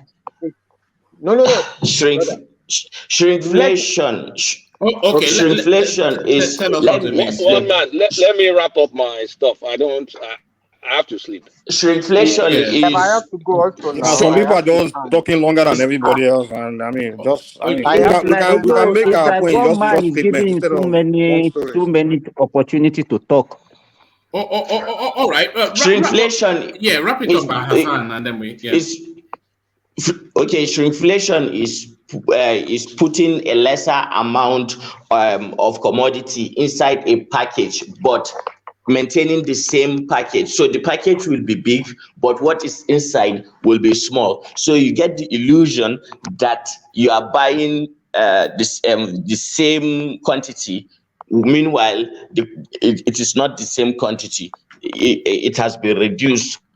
This is the way that companies do to make money. So that is shrinkflation for you, and it's everywhere. All right. Okay, so that's it. You can continue. All right. We'll do it in this order. Kolata, land your thought. I am the one speaking now. I want to go to sleep as well now. No, I'm waiting on now. God inside me. Hold on. Kolata, all right, land your night, thought. good night. All right then. Kolata, land your thoughts, and then let's hear from Mike. Okay. It's just running out of control. Yeah. Here's my thought, especially addressing what Hassan is saying. Like, it's not like you think people hate the poor and all that stuff. But no, it's not like that. The opportunity cost of what this subsidy stuff is doing is what you need to think about. You think it's just one direction or that. You take off subsidy, then prices will go up and it keeps going up and going up forever. No. It's not like that. There are other areas. Think about other areas that government can spend money on. Security, for example. They can use the money. They can deploy more soldiers, arm them, train them. So productivity in agriculture will go up because the soldiers and the police will be able to protect the farmers. So food inflation will go down. Food will be more available. And they can use money to spend on silos and commodity boards. Set up all that stuff. So, there will be more food available, things like that. Healthcare provision. People will be more productive because they will be less sick. So when you think about, prices going up in one side, yes, removing the subsidy, but productivity and other areas of the economy going up, at the end of the day, may become a net neutral because we'll grow in a lot of areas. We agree, cost of transportation, cost of all that will increase. But think about the other areas that we're stifling because we want to keep this side low. Is it worth it? Because think about the full picture of the economy. Areas that demand our attention, but we just can't afford to invest in them. And when we invest in those areas, it may be a net plus for us. The fact that there's a possibility of our exchange rates even going down because we're not using dollars to buy this stuff anymore. That's a plus. Our exchange rates may actually inch back downwards because we have less pressure on the dollar to use it to buy stuff, because the biggest use of dollar in the country is to import petrol. If that goes away, don't you think that will be good? So don't think about it from just one direction. Yeah, immediately, the immediate future, things will be hard. But on the long term, a lot of areas will spring up and things will tamper down eventually. So that's what I just want to inject that so people don't think about it just from a single dimension. There are many areas. You have to think about the different areas that we are currently not investing in. We're ignoring because we just don't have the money to spend in those areas. So that's all I want to say. All right. Talk to you guys later. Yeah. All right, brilliant. Come in, Mike. Mike, come in. Okay. Yeah, from what I heard, especially subsidy costs like about $10 billion a year or something like that, something around that price. Just like Lota said, they can invest that money into growth, like many areas, even infrastructure that will even make, like Hassan is saying, all these traveling costs and everything. If they fix the roads, put that money to infrastructure or even electricity, all those things, those are things that will push more productivity.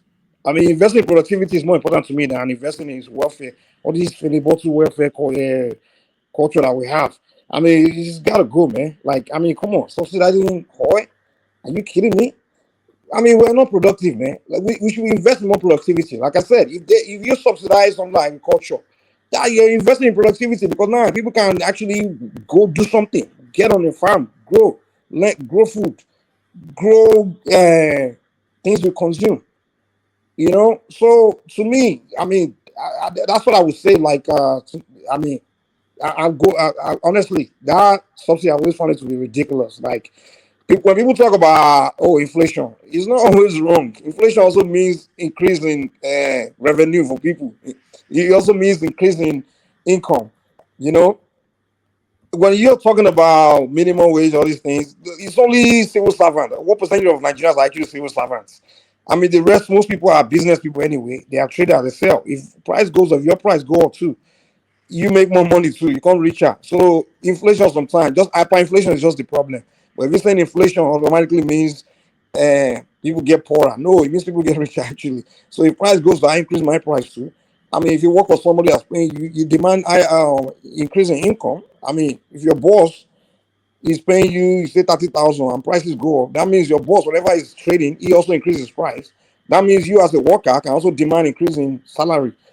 You know, it's because people don't. I mean, if you doesn't want to increase your salary, well, go work somewhere else, do something else. But you two can get into trading. So inflation doesn't mean poor, necessarily mean poorer. I mean, it just means price goes up. That's what it means, you know. So, I mean, to me, I just believe in investing in the right things, putting money in the right places. You know, that 10 billion should be going into things more important, not some, because now you're paying 10 billion, it's just going to companies that are refining the oil somewhere, maybe another country somewhere. That are probably just hitting 10 billion from Nigeria every year, you know. So, well, hopefully, but my only thing is, I don't know if they should have just wait till maybe Dangote production is already going on before, I mean, removing it or something. That's the only thing I think maybe. Yes, I agree with that. They could have. It's going to start rolling out in July, so I don't know quite why they couldn't make the adjustments for that. Yeah, they should just wait till maybe that's rolling and then see how they can, you know. But that's the only part where I think maybe, I mean, they should have, you know, I think they were wrong or something. But I don't know if it's something that could be done maybe gradually, maybe drop not 100% removal. Maybe they start from maybe 90% and they cut it down gradually or something. You know, but I don't know. I don't know how that can work. But I think they should do it, but maybe responsibly. That's the only thing I can say. Maybe. Yeah. Anyway, that's what I have to say. All right, brilliant. Simba, come in. Okay, I've been muting me since. Good morning, woman. Yeah, sorry. I just wanted to, let's hear from you. You know, I don't know why we suddenly change now. You know, even before this pronouncement, all of us on this platform will be talking about this old subsidy. And I don't think there's anybody that says that they don't want that also subsidy to be removed. Now the reality has done on us, and then all of us now want to turn back and not saying this is the effect. Let me tell you, woman, if you look at this subsidy of 18, we talk about economy that is import dependent. And when Azan was talking and we started talking about inflation, what was the inflation rate even before the oil subsidy is not before the removal of oil subsidy? The inflation rate has been skyrocketing all over the world. It's not the removal of oil subsidy that will cause inflation in Nigeria. In Nigeria, production is driven by industry and it run on diesel. Diesel has been deregulated for years. The whatever inflation that one will call it has already cost it. And when you look at inflation, what we call inflation in Nigeria is actually the devaluation of naira. And we are talking about something that is affecting our foreign exchange, that is actually leading to devaluation of our naira because of the demand on dollars. And want to cut it so that the naira will be strengthened and the so-called inflation will reduce. And we're only looking at it from the myopic view of maybe if somebody buy cost of transportation. No, there are so many mirrors to it. When TINUBU made his speech, he talked about foreign exchange, repatriation of the foreign, investment in Nigeria, and also talk about foreign investment. The only way we can do that is by removing this subsidy, so that if you have excess dollars that the foreigners can, by the time they are able to repatriate their investment, their profit in Nigeria, it will encourage foreign investment in Nigeria. The other time we were talking about foreign investment, and Baba Adeloko was talking about it has reduced. If you are an investor come to Nigeria, you made your investment, you made your money, you are unable to repatriate your money, then will you be encouraged to come and invest more?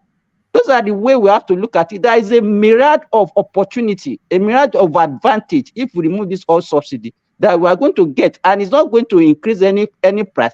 Initially, yes, but a long time, everybody is going to benefit from it. So we should stop all this blackmailing, saying you are abroad or so, whatever. That is why people are talking like, no, we have to look at it deeply. The other time we are talking about Nigerian, what is it called now? Debt. Sorry. Let me.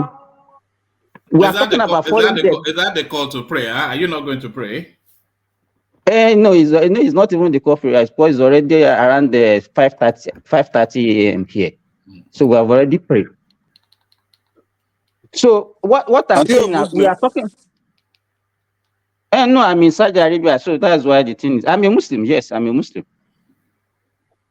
So what I'm saying now, do you pray 5 times a day? How do you how do you pray in between all these 10 hours you spend? It's only one prayer that falls within the hour. Okay. Because whenever the woman started, it will be around 1 a.m. Our own time here. So, and that's why it's very difficult for me to join early. So what I'm saying is that our borrowing, when you look at our borrowing, we are actually borrowing for consumption. We are not borrowing for investment. And that is one of the major problem that we have in Nigeria. So if we are able to save this money, there's no reason for us to say we want to borrow, because if we are spending almost 10 trillion naira every year on fuel subsidy, so what are we talking about? So, and when people are talking about is a bit too early, let me tell you, in fact, it could have been done 10, 20 years ago. It's not so. There's no proper time. The best time to do it is now. And when people are not saying we make Nigerians poorer, the Ghanaians, I think I've been mentioning this, the Benin, the people living in Cameroon, living in Niger, they are buying that, and that is why people are actually smuggling our fuel to those countries. Are they getting poorer because they are selling at a higher price in those countries? Are they better than Nigerians? But when when you are talking about corruption fighting back, that is what the people that are benefiting from this oil subsidy will do. They will instigate the labor, they will instigate Nigerians against the government, and those are the rhetorics that will be painting for people. It will make you poorer, it will cause inflation, it will not cause sishi, it will cause nothing. Let them remove it. We will be where all of us, we have parents, we have people in Nigeria, everybody, we have family in Nigeria. All of us, we have to pay that sacrifice for our country to move forward. So that it's not about it will cause inflation. No, it will not cause anything. Initially, all this initial gra that they are doing, yes, people will act, but at the time it will normalize and everything will play to and we continue our life. So with this blackmailing, you are not sensitive, the poor are suffering, and those are cheap blackmails that we do to push this thing forward. When we say you should remove it gradually, you cannot remove it gradually, because by the time you remove it, the thing will build up. They've been doing that, it has not been successful. By the time you say you remove 20%, then before you know it, they've added another 30% to it. So the best way is to remove it once and for all. Removing gradually will even worsen the situation. Where do you get the money? You are borrowing money to consume. No economy, a country will do that. You cannot be borrowing money for consumption. You only borrow money for production and investment. So that's what I want to say for now. It sounds as though you were campaigning for Peter Obi just then, consumption to production, but there it is. Now you got rid of him, now you agree with him. Look at this guy. As if it's not their party that was borrowing for consumption. Look at the way he's talking now. It's not their own APC. Is it not their One man, do you mind No, if I address APC, I don't think they were. Why he was borrowing for consumption. It was borrowing for projects, infrastructure. Let's Fatai talk. It seems by that crypto will be supporter, consumption to production. He is a closer to be man. But yeah, let's hear from Fatai. Fatai, yeah, let's hear from you, Fatai. One man, do you mind to pull up the Wikipedia page I sent to you? Just because it's definition, I don't really care about Wikipedia. Because because Hassan, you said about the shrinkflation. So just to clarify that part, like that. I'm really tired. I just wanted to come in and ask the guests a question, and so that is the definition. That's shrinkflation. So the first part of it is what you're talking about, like shrinkflation, grocery, whatever is there that you're talking about. So, but when you go down there, you say the word. That's what I was telling. The word is a portmanteau or whatever that. Okay. Anyway, that means it's a blend of the words shrink and inflation. First usage of the term shrinkflation with its current meaning, whatever, then they tell you is attributed to the economist, whatever the economy is. The same time earlier you said whatever, to refer to an economy shrinking while also suffering high inflation. So that's what I told you. So whatever mafia somebody is doing with their package in the warehouse is not economic theory, right? So, but if you talk economic theory, that's what inflation means, right? It's just a made-up word to describe a very serious situation of inflation while the economy is shrinking. So that's what I tell you. So I don't say you're totally wrong, but I'm not familiar with your description because it's a warehouse packaging, whatever. I don't work in warehouse packaging, but I know as economic theory, that's what what I told you is what it means. It's just some theory come up with it just to describe some strange, weird situation of high inflation and while the economy is shrinking. One man, I have to go to sleep. I just want to clarify that. My definition is right. My definition is right. No, I don't think you are wrong. I'm just not familiar with it because it's not an economic theory. It's not an economic term. It's not really. But it's like urban dictionary stuff, right? So it goes on the street, but I don't know. So thank you, Mama. I have to go to sleep. All right, brilliant. All right, brilliant. So let's hear from you, Prince Daddy. We thought you'd fallen asleep or not. You were so quiet, Prince Daddy. And he has fallen asleep. I don't let Coco come in. No, I didn't fall asleep. I think one man I've interjected I guess quite a bit, but Angelica can come in. Yeah, I'm good for right now. Thanks. All right, brilliant. Angelica. You see, one man, when some of us here are supporting this removal of this petroleum subsidy, we are supporting it because we won't feel the impact. Or if we are going to feel the impact indirectly, we not going to feel it seriously like poor people that are already suffering that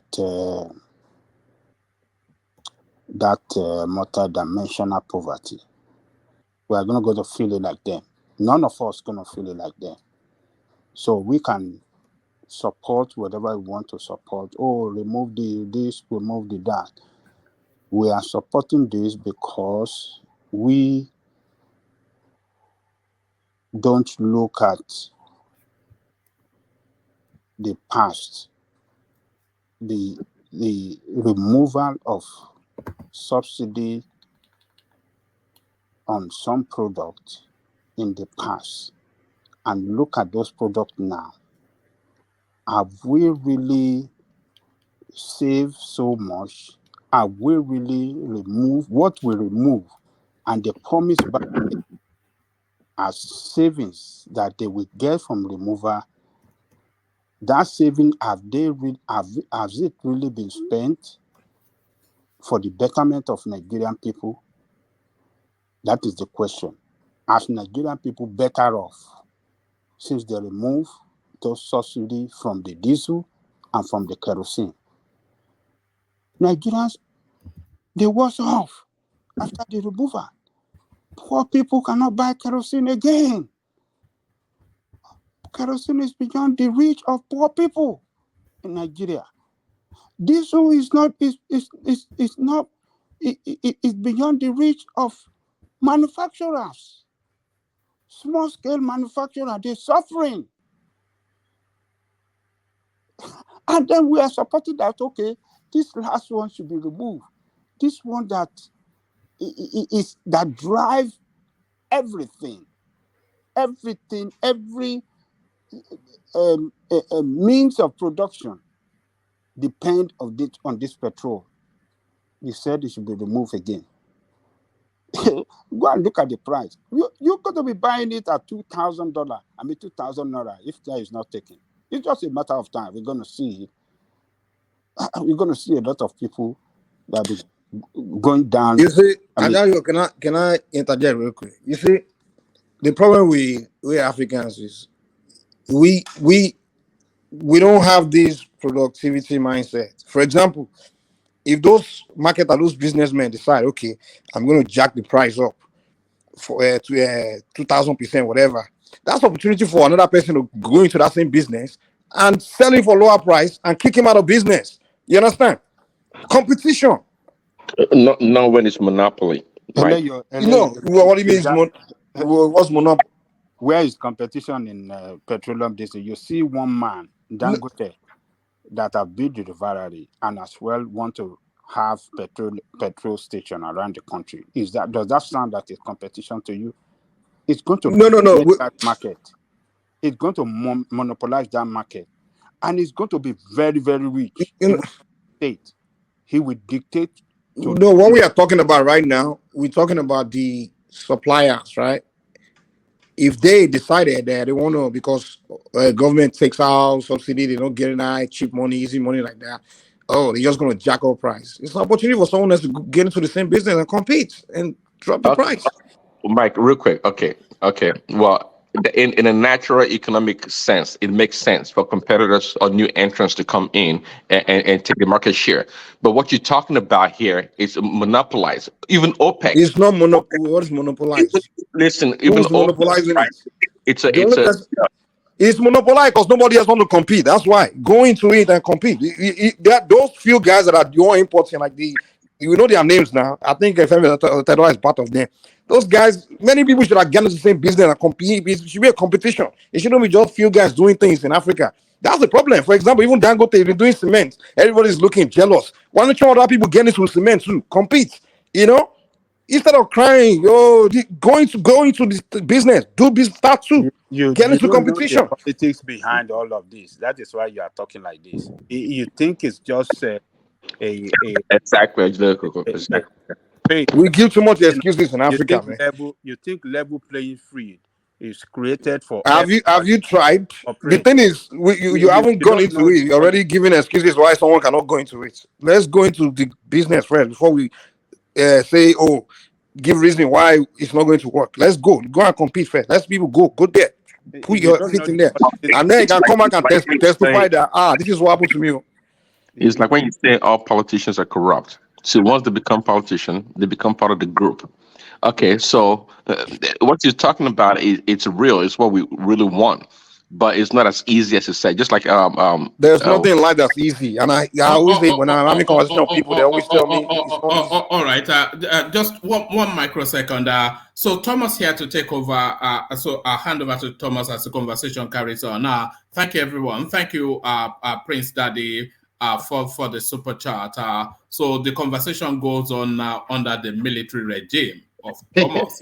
Ìjọba ológun ti dé. Ìjọba ológun ti. Come on now. Okay. Mike, how are you guys? I've not been listening. I just came back from work. I just reached home now. So I don't even know what you guys are talking about. Maybe you just go on. I will catch up. with you guys. I'll ask one man what's he talking about. Yeah, go on, Mike. Yeah. I'm the one. Yeah, yeah.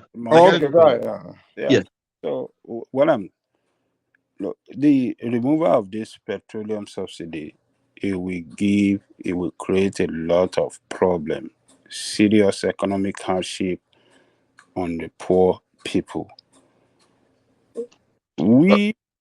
Angelico, sorry, you said that last time. Okay, now tell us the approach that TINUBU or any other government should have taken, or are you suggesting that they should not have removed the subsidy? Is that your position?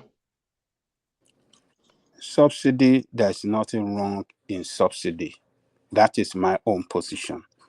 Unproductive government subsidizing on petroleum product in that country. Is nothing wrong in it. It is the corruption, the management of it, the fraudulent management of it by the government. Okay, can I ask you a question? That money, please. The money that government is using to subsidize, where's the government getting that money from?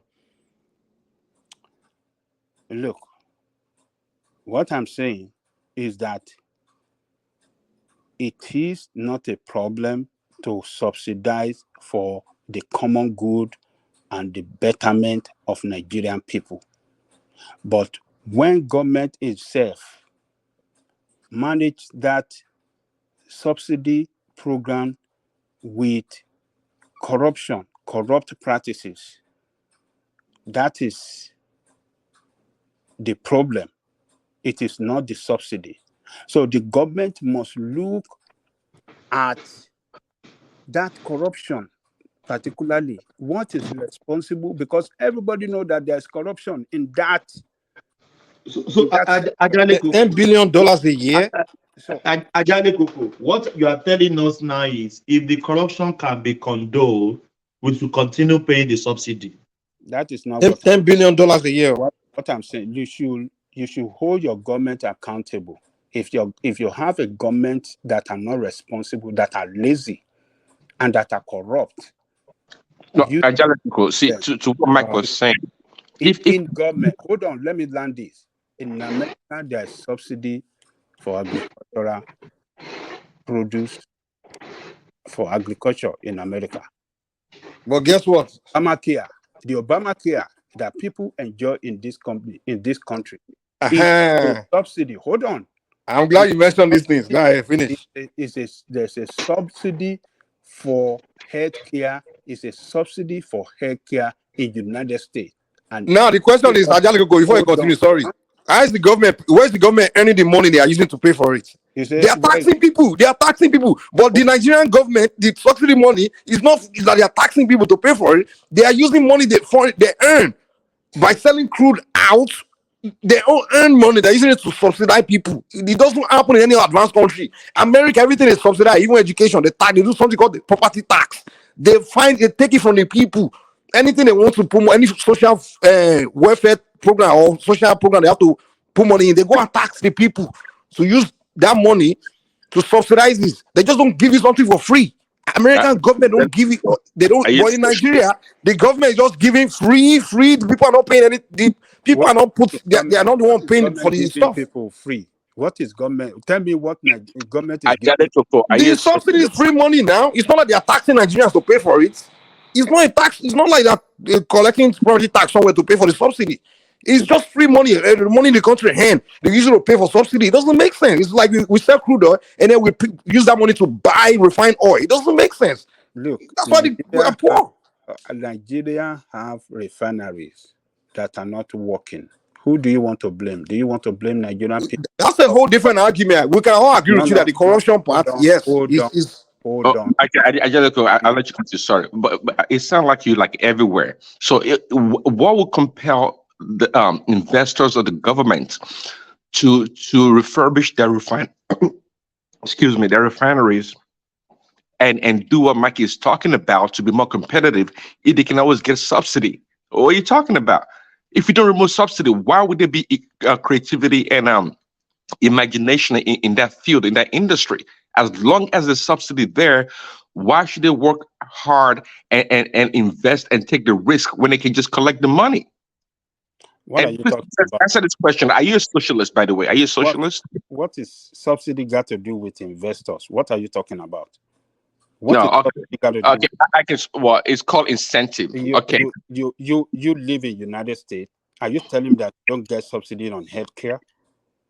Are you telling me you don't get subsidy on healthcare? But they get the money from paychecks. Britain and everybody's paycheck, they take out Medicaid. Out of everybody's paycheck, that's how they pay for it. Yes. Everybody in UK, they have free healthcare. But they tax everybody. They fund it through taxation. How do you want Nigerian government to fund this thing you are talking about? All these things, it's like we demand everything we get in America, but we don't understand that in America we pay for it. They tax you for these things. Hold on, they tax because you have government at work. You see government that function like government. Your government does not function well. And there's nothing to tax. The people are not creative. Now. Hold on. You see, when you see these people having large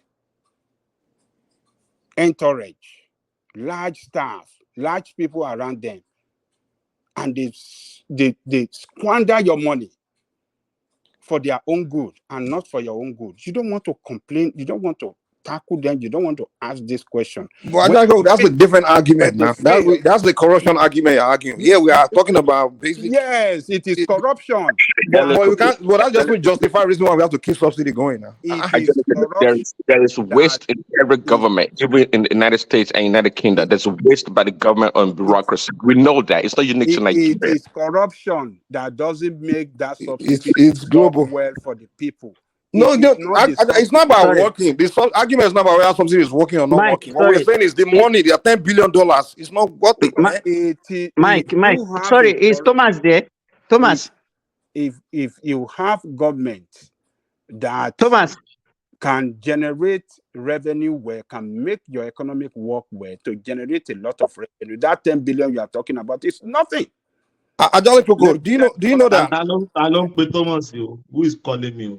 That is Simba. Simba. He kicked himself out. Continue, Ajale. Yeah. So when your government doesn't function well, who told you that? Okay, when they remove this subsidy and they are saving this money, what guarantee you that everything they'll be saving will be put to use for the benefit of the people? Who told you that that savings will not be squandered as well? There will not be corruption around it. What is the again? That's a different argument. We can conclude that the money will just go into 10 billion. The 10 billion will just go into pockets. At least we can agree that something will go into infrastructure and things. So who told you that? Well, we don't know. We can't just make the accusation that we can't make that speculation. But it's a different argument. If he's saying, hey, we don't want the money to go to corruption, we agree. No one would disagree with you that we don't want that money to go to corruption. But we do need money for other investments to invest in other things. Let me tell you, these other investments we need other. I've been hearing this since 70s, but rather. You know, by the way, Ajale Koko. Hold on. But rather, what we have been seeing is a failure of the government to put to use those savings. They said, oh, we are going to save money from this. We are going to. Do you know there was a time they were selling liter of petrol in Nigeria like maybe 75 kobo? Do you know that? It's all over the world now. So let me tell you there's nowhere in the world where the price in 1970 is still the same today. Let me tell you this. All this savings, they say, oh, we're going to save money to do this. Believe them. No one disputing that Nigeria has been dealing with corruption for decades. We agree on that. We shall all go through the pains, and you will see going through the pains will not yield desired result. Ajale Koko, by the way, let me ask you one question. Who's responsible for building economy? Is it the government or the people? Who is responsible to building economy? Yeah. What do you mean? When it's government, number one, government have to create an enabling environment for businesses to strive. That's it. I think it's largely the creativity of the people. For example, in the United States where you live, do you know that 90% of employers of labor, do you know that 90% of employment is done by private sector? You know that? You know that government has no business in business. Government is not really a business entity. Government's role in society is to regulate. That's it. Yes, government will regulate. Exactly. If government regulate, I agree with you. Government will in America where you live, I can guarantee you, since you've been in this country, when you say you want to go and look for a job, you don't go to a government office to say I need a job. It's always a private sector, whether it's Walmart, McDonald's, even the hospital you work in as a nurse when you graduate from school. It's all private, largely private. If you graduate as an engineer and the firm you're going to work for, it's not owned by government. 90% of employment in America is private. It's creativity of individuals. They have vision. They started franchises. They expand. They started business. It's creativity of the people, and that's one thing we don't preach in Africa. We just believe the reason why we are poor is because of one government hasn't made us rich. No, the creativity is what. Hold on. There is nothing government can do to get the people out of poverty. It's the creativity of the people that will get them out of poverty. Mike, and when the people when the people become creative, government becomes richer. They have people to tax because American is so rich because all these private sector, I told you, all these franchises and all these private companies, government is able to tax all of them, tax their employee, and raise revenue and use that revenue to subsidize things like healthcare, all these things you talk about, healthcare and all these things. But in Nigeria, we all want the same thing we have in America: the healthcare, the this and that and that. Where are the creative people with franchise? Okay, Mike. Okay, 1 second. They say that there are a lot of creative people. We want everything for free in Africa, but the citizens are not creative. Some. If you go to Nigeria, you see young boys with 6 children. He has no job. He has 10 children, and he's blaming government for the poverty. You see a woman that doesn't have a job. She will have like 8 children. The people is the problem, and I think where government should invest more is education. To be honest, to educate the people and teach people that okay, listen, this is your role as a citizen. Don't ask what your country can do for you. Ask what you can do for your country. The people are creative. That's not the problem. Just like Angelica said, the enabling environment, the policies that the government puts in place, and incentives that it put in place encourages business and business creation in the country. So it's not about the people being lazy or having children. Do you know that it's easier? Do you know that it's easier to become a billionaire in Nigeria than in the United States? Do you know that? I don't disagree with you. Absolutely not disagree. Do you know it's there's virtually you can just go to Nigeria and just start a company without government regulating you, without regulations or anything. You can just you can become the next Zuckerberg if you want to. There's no regulation. Like you can just start business. Anybody can just start business. In America, you can't do that. You go to jail. You can't just say you want to start selling something. You can't wait. You can't just wake up and say, I want to start selling something. You have to first of all. That is how it is easy. Just start something and start making money in Nigeria.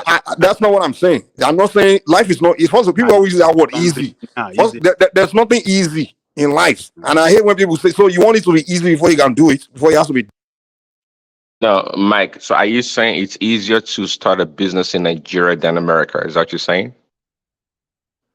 He doesn't know. He's just. Before you even get your business registered in Nigeria, if you are not careful, you'll be giving fake business registration. It's going to be fake that you will get at the end of the day. So look, look, subsidy is not the problem. It is your government that couldn't. But Angelico, subsidy is not the problem. But so what is wrong if we have enough capacity, enough fuel in the country, and access to be able to export, and in so doing, reduce the price of a liter of petrol? I mean, what is wrong with that? Why do we continue to subsidy? Prince, Angelico, let me say this. Let me back Mike. In Australia, it's easy to set up business in Nigeria more than Australia. Ask me why. There is nothing you want to do in this country. You must have a certification and a license for everything, even cooking, cleaning. Yeah, Let me finish, please. Yeah. You must have certification on what you are doing. Carpentry, just name it. Just what? Name it. But Nigeria, you can set your business and nobody is asking you for certification. Hold on. Nobody. Oh, hold on. When you are talking of buying and selling, it's different. So if you want to do buying and selling in what do you call it? In your Australia, they will not go to ask for your certification. You just go to your local government. I don't know how you call it. Yes, suburb. Yeah, just go to your suburb. Council, yeah. Yeah. So what Thomas is talking Let about? Ajali Koko land, please. Let Ajali Koko land. Yes, You just go and say, but there are some certain industry that is require your certification. And that one is normal in every society. Normal. It's not normal in Nigeria. You can be a carpenter in Nigeria, electrician in Nigeria, and you don't have any certification. I'm talking of government certification. The government failure as well, because you don't see your. So that means what Mike said is correct. You can easily set up business in Nigeria. And it's not correct. What I'm saying is your government failure. It's your government failure that make it possible for people that don't have certification to. Okay, let me take it real quick. All of this. It is not possible. So okay, let's make if you have a functioning government, your government will have a training school where people will go to have their skill, or what do you call it? They will go through some kind of training and then go through certification, and then they can practice. But you don't have it. You don't have your technical school doesn't work. What do you have? This is the government failure. You want to blame people for everything. Education, they don't invest. Go and check the budget on education and healthcare. It's between 6 and 7 and 8% on education in the whole federal government budget on education. And when you see their budget on National Assembly, more than the budget for education, for healthcare and education in your country, and you accept that, and then they fail on this oil subsidy to manage it very well. It's a program, it's a government program that should be well managed, should be well audited at all times. But they don't even know how many petroleum, how many liter of petrol that we consume. And you want to tell me that it is not government failure, but you want to blame it on people that, oh, this thing we are giving people must not enjoy it anymore. And you are supporting this evil. You will see argument between custom and the NNPC. NNPC is saying a particular figure, that this is the figure that we consume daily. The custom is saying, that is not true. But their own figure is different. And nothing happened. But yet, the people have to suffer for that. And you people are supporting that. Oh, this thing must go. You don't know the economic effect that the people of that country will go through. Seriously, everything will the productivity will suffer seriously in that country. And when productivity suffer, what are you expecting? How would TINUBU achieve the GDP GDP target that is said is targeting at a minimum of 6%? How would he achieve it when productivity suffer across the board in that country? And then people, we have to pay more for food, they have to pay more for school, they have to pay more for everything. And you think that is the best solution to our problem? Instead of telling these people, you are the people that are perpetrating this corruption. It is not the people. We should not suffer it. No. How do we enjoy our commonwealth as people of that country? That oil is our commonwealth, but you want to take it away. You want to give it to capitalists to start enjoying and making millions, billions. But the people of Nigeria, we have to go into poverty. Why capitalists like Dangote and others will be making billions out of it for business? Okay, are you a socialist? Am I a socialist? What is wrong being a socialist? Is it a wrong thing to be a socialist? Hello, can you answer me? No, I just want to know. Is it wrong to be a socialist? Well, is it wrong being a socialist? Is it a bad thing in life to be a socialist? Yeah, it can be really bad. Actually, yeah. Evil to be a socialist? It can be. It can be evil. Look at how you have been brainwashed. So it's capitalism. Sorry, Baba Jayoko, I have some question I want to ask you. Yes. Okay, because we are just talking and then production, GDP, we are just looking at as if petrol is the only driving force of the economy.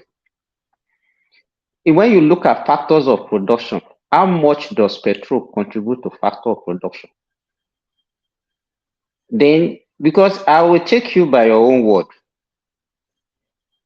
you are talking about foreign investor, foreign investment. Don't you know that this thing is one of the things that actually mitigating foreign investment in Nigeria? When you invest in Nigeria, you will not be able to repatriate your money back to your country. Investors are discouraged. You mentioned, I know one of the these days you mentioned about foreign airlines that they were unable to repatriate their money back to their country, and that was why some of them refused to go to Nigeria again. I remember Emirates that time. You also mentioned that you used to do business in Nigeria, but because of the fluctuating foreign exchange, it made the business very difficult in Nigeria. Now we are talking about something that is actually taking more than almost 80% of our forex. 40% of our forex goes to importation of this fuel. And we are, if we can even stop that alone, forget about this thing. It will stabilize our naira. Forget about the other things that we are talking about. We are talking about something that can stabilize our naira, something that can bring foreign investors to come and invest in our country, so that they know that once we have that $4 for them to repatriate their money, it will encourage them to break. That will create more jobs for people. Then I mentioned something the other time when I was talking. Our economy is import dependent. Most of the things that we are consuming in Nigeria are imported. If naira can be strengthened, it will bring down the price drastically. And so forget about the money this time around. I'm giving you the advantage that this thing. Forget about the money. If we stop this thing, so that the pressure on naira, on dollar in Nigeria will reduce drastically. We cannot use this thing to even do some other major thing. Forget about say, okay, if the money they save, I would forget about that one. Those are the direct things that you are looking at. But let us look at the indirect effect of this thing that we are talking about. Okay, we are talking about Dangote. So if you don't remove all subsidy, how do you want Dangote to function? So you should be producing in Nigeria and be exporting everything, and it will still be affecting our economy. And we look at petrol. It's only petrol that we are talking about now. And we are talking, it will increase the price of food, it will increase the price of this, everything will. The question I'm asking you is that the other neighboring country, are they poor? Are they richer than us? How are they be surviving? We export the so-called subsidized fuel. That is what our people are now smuggling to those countries to go and make money. And they are surviving. Ghana, Togo, Benin, Chad, Cameroon, Niger, every other country. They didn't get poorer because they are buying at a higher price. Why are we not thinking that it's only petrol that will make our people poorer? That's what I don't understand. Angelica, could go ahead and respond, please. What did you say? I said, go ahead and respond to Simba. Okay, Simba, let me tell you this. We have started. I don't know why you guys are defending this. If we are not going to go through pains, as you people are saying that, oh, it's not going to, we have started seeing the effect of the removal already. People have started buying petrol for 600 naira. And somebody in Maduguri, or maybe it's in Kaduna now, is telling us how people are really suffering. Even the guy that came on the show, the chairman of SDP, he said Abuja is like a ghost town because people cannot travel from one side to the other in Abuja because of the high cost of this fuel. So what I'm telling you, what I'm letting you know is that when you see an economy that is already strangulated, already depressed, and then you are adding an economic measure that will further depress it, then you are going to kill that economy. Subsidy removal is not going to grow your economy. What is going to grow your economy is when you tackle the corruption in the running of government business in Nigeria, including that of oil subsidy. It is not subsidy that is the problem, but the corruption around it. And corruption that the corruption, this thing that you are talking about, I could remember the so-called this of subsidy, was introduced by Gowon in 1970. And it was even Obasanjo that actually promulgated the law that puts subsidy that legalized subsidy in Nigeria in 1977. But subsequent regime have made several attempts in removing. If every government that we have been talking about this cankerworm that is affecting our economy, everybody has been talking about it. Successive regime have been saying it, and we still believe that is the best way to go. To me, it doesn't make any sense. It doesn't make any sense. What I'm saying, if we are talking about corruption, and we know it's very easy, let me tell you, because I was listening when we were interviewing that the SDP chairman. Even when the prince came, talk is cheap. Talk is very cheap. It's very easy to criticize. Do you think that if it is very easy to remove that corruption, you heard when Okonjo Iweala was talking the other time, and the kind of problem she faced in removing that corruption that you are talking about, that her mother has to be kidnapped, and you are not saying that no, remove the corruption. Let me tell you, the best way to go is to just remove that thing and remove it, because it is not effective. It is not sustainable. There's no way you can remove the corruption. Very difficult. It's very easy for us to say, hey, okay, God, our government is corrupt. Let me tell you, one thing that is very easy to do is to condemn people. But when you are given the opportunity, that's when you know that it's very difficult. This tax that we are talking about is very difficult. Very easy for us to say, the poor one, because those are the lyrics. What are you saying? That is very rhetoric. That is very easy for people to hear.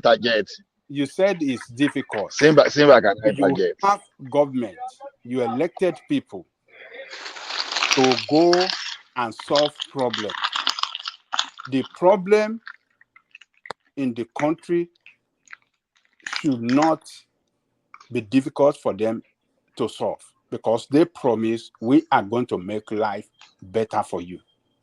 So, but when you have leaders that are corrupt, that are not ready to solve problems, but create more problem for them, to create more problem for them to be better off than you, the citizens, then you will have this problem. They created a problem to make it look as if this problem is unsolvable. That is not true. Look, the use of technology and better auditing and other equipment can solve this problem of looting around this oil subsidy. But they don't want to use it. They don't want to use it. But then you have to deny the people the benefit of their commonwealth. You want to deny and suffer Nigerian people. This is the thing they did on education when they started this private education before they passed bill that, oh, it will solve educational problem. Oh, there will be any this. Oh, there will be this. But it created big problem. It destroyed our educational sector. These people will create problem. We said they were solving one problem, but instead they will use that problem they said they are solving. They will use it to create more problem and destroy everything for you. Yeah, okay, but if you are trying to every Simba, step our government. Simba, Okay, Simba, please. Ola is trying to come in since. Yeah, Ola, do you have Ola? Ola, Ola is lost in the fridge. Yeah, go on, Simba. Can you hear me? Okay. Yeah, we can hear you. Ola. Okay. Yeah, Ola is back. No, see, I know that this issue of subsidy is very difficult for people to understand. Actually, you see, there's nothing bad in subsidy, but the question is this: what are you subsidizing? How did China become a country that is giving everybody headache in terms of supply? The government gave the factories subsidy in energy, subsidy in water. What they were after, okay, especially during that recession period, they said, okay, look, don't lay off your staff. We are going to subsidize the cost of energy, the cost of water, and the cost of production. What did you say? So like that was temporary. We talk about subsidy in No. The one that was it's not only that. You know, some of those things are some of those companies are state-owned. There are ways that government give them some kind of subsidy. What I'm saying generally is this: no country that wants to progress in this world will subsidize consumption. What Nigeria is subsidizing in petroleum is consumption. Why can't our government, if you are saying that we deregulated diesel as far back as 2006, 2007, and those are the areas that normally you don't want Unilever, you don't want PZ, you don't want Dunlop to pack their load. What will you do? Because the substitute for our electricity, that we cannot generate, is that diesel. But government deregulated that diesel, and they ended the problem of scarcity of diesel, smuggling of diesel out of the country to the border country. They solved that problem once and for all. And I speak today, diesel is a regular thing. It's constant in Nigeria today. They solved that problem. Now, look at the kerosene that the poor people normally use. What did they do? Is this beyond the reach of Nigerian people now? Even for small scale industry, is it beyond their reach? The diesel, kerosene? Yes, diesel, yes. No, diesel is stable. It's stable. I'm telling you, is it affordable? Of course, it's affordable. You will only say what. Stop it. No, but the way economy work is this: Oh, you look at your cost of production. Wait now, you look at your cost of production. Okay. You look at your cost So of when they are production, buying diesel and at wait high now, cost, Ajale Koko. Wait now. so Wait. if they are buying it at If high you cost, buy, if you they're buying it at high cost, where who is going to suffer the consequences of that? Is it not the consumer? Forget.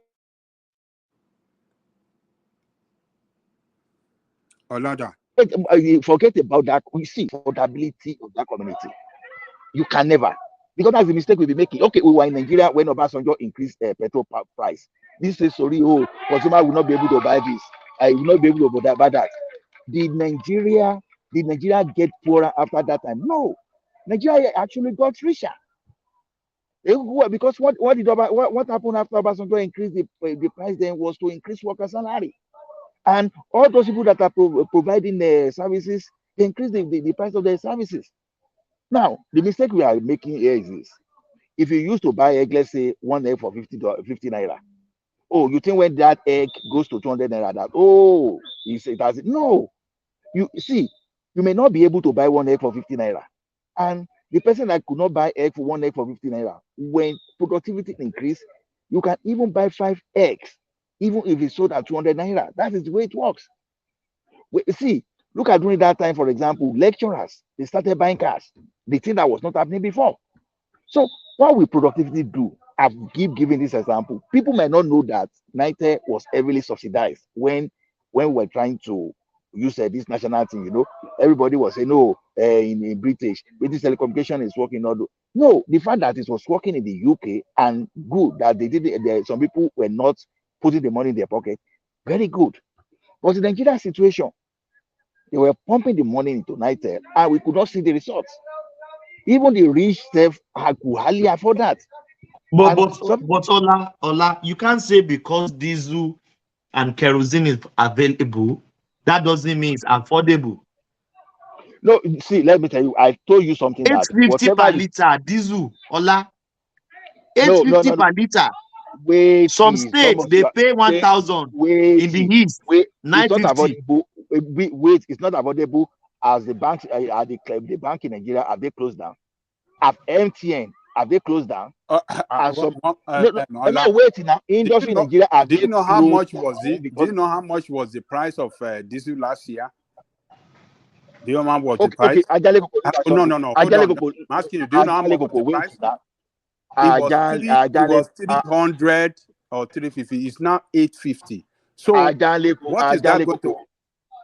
What would that done to productivity? When diesel was sold for 20 naira, you were paying 50 naira per minute of MTN. What about? See, this thing is that you have to look at it with respect to don't go back. Look at between last year and this year. I'm telling you, it was about 300 last year, but today it is 850. What is a function of your is a function of your exchange. Okay, fine. It's a function of your exchange. So it will keep going up. And what would that done to productivity? Is that good for business in a country where you don't have electricity? When you don't have electricity, where you have to operate, where you have to operate and run your production by firing diesel with firing your generator diesel.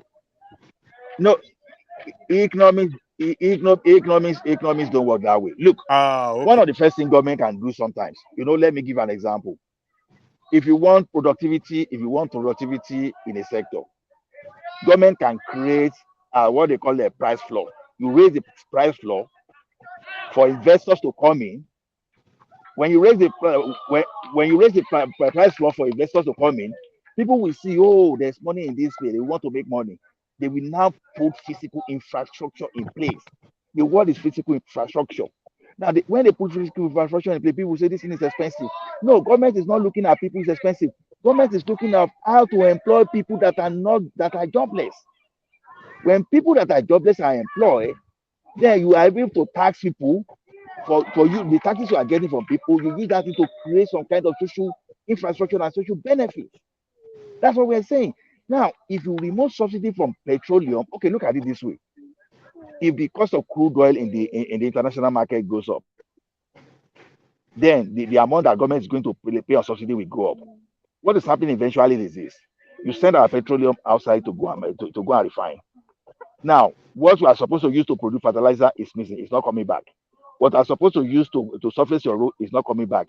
There are more than 40 products from petroleum that will not come back. Only what will come back is your gasoline. At the end of the day, you are still going to subsidize. You are losing both at the front and the back. Everywhere you are losing everywhere. But we are now saying this time around, okay, we are going to remove this subsidy. Anybody that want to get into this business, if you want to import good, some people that have their refinery on ground that will produce locally, and you will still put your home or in the ship on the high sea, and you will still get the foreign storage where you are going to accumulate. So so if you want to be importing, and those people at home, they will employ people and they will save costs, and they can even get some kind of benefit from the government. That's what we are saying. Remove this subsidy, let our local industry develop. When our local industry develop, people will be employed. That is the most important thing. When people is employed, productivity will increase. So that is what you should see from the and the purchasing power will increase. The purchasing, even though I don't even locally, I want the purchasing power locally to even increase, but I still want our currency to be devalued so that we'll be able to target the international market. The weaker your currency, the better for you, for your exports. So that's what I say. Now, all the money we made on subsidy, we are consuming it. We are if you devalue your currency and you have nothing to export, even that won't be a double whammy. I was just trying to interject. If you devalue your currency, that would be a double jeopardy. On the issue of devaluing the naira, okay. It's not going to be double jeopardy. Nigeria manufacturing. Let me tell you. Let me if you devalue your currency, there's an increase in demand for dollar, and you have nothing to export. It's going to tell us. No, don't get me wrong. No, don't get me wrong. If you go back to structural adjustment program, we fail to implement correctly. Look at it this way: if China want to devalue their currency today, all the G7 they will rise up. They will say no way, because they know the implication of the economy, because already China they are already overproducing already. They have oversupply already in some aspect of their own economy. Now, when you are now devaluing the currency, now you are creating more jeopardy. You are killing the product in the international market for the Chinese product to come in. Now, if you devalue our currency, because foreign currency will be able to buy more of our products. Now, foreign people will have more taste of our product because they find it cheap. What are we producing? Yeah, what are we selling is the question. Yeah, economically, you're right. What are we selling? What are we exporting? Exactly, what are we exporting? Are we not talking about productivity now? I say let us remove the subsidy and let us use our product. Are you saying something, please? No, I'm not saying anything. Hello. So that's what I'm saying. What we are saying is this: let us look away from consumption mentality and start subsidizing production. That's what I've been saying. You know, I talk of, okay, if we subsidize for all our factories in Nigeria, just like China did, that is where I started.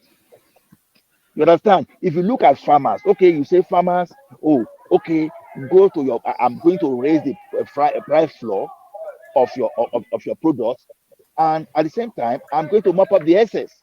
What are you trying to do? It's a form of subsidy. Expecting the best for Nigeria.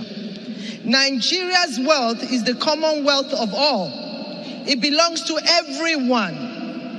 God has blessed my family. We don't need the wealth of Nigeria to survive, but to do the right thing. And I promise you on this altar that with your help, with the help of God, we will set this nation on the right path. We need your prayers. There you go. You know what I foresee. Thomas, you Thomas, just you know what decided to what I move me while deduced I from talk. that speech that woman makes. I was talking to the air, so you didn't even know warning that we were going to stop. I mean, that's Thomas for you. No be me, oh. One man, you. Kishe me, oh. Yeah, One but you man, know you. that I sense this this syndrome of megalomania from that Oh, speech. You know, okay. they are obsessed with power, kind of. They are obsessed with power. They don't need money from the federal government. I mean, there's no way they can even steal from the federal. You can only steal from the state if you're in charge of ministry. And they being in charge of the affair of the country now. The husband is at the twilight of his political career. At 71, what else can he do? The man cannot even work properly. So if he can't use the rest of his life now to better the life of his people, then his assistant is useless. Sorry to say.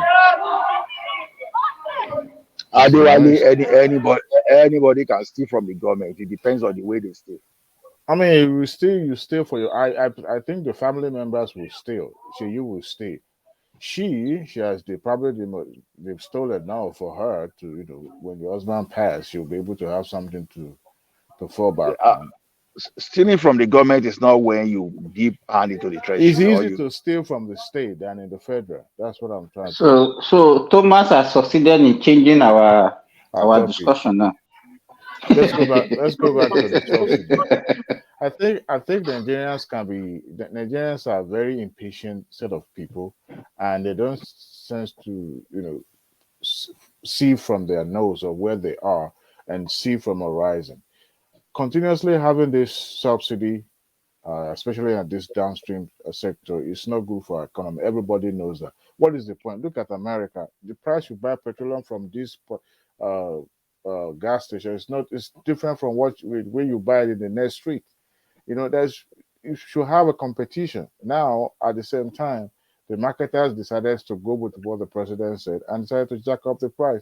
I think that sector needs to be well regulated, apart from the fact that we leave it to the, what do you call it, DPRs, or those people monitoring the sales. Adewale, let me even tell you what happened. Let me tell you. Like 2 or 3 days before then, even on this platform, we discussed the issue that the last comment did not put that subsidy beyond June. So it's not even TINUBU statement that speech that they are reacting to. Before he made that speech, they've already started reacting. You understand? And let me tell you, Adewale, this so-called subsidy. Exactly. And this subsidy of a thing that we're even talking about, as if Nigerians are enjoying it. Let me tell you, they don't 6 months in a year, there will be scarcity, there will be hike. This price that they are talking about, Nigerians are used to it. They are used to it 6 months in a year, every year. So I don't know.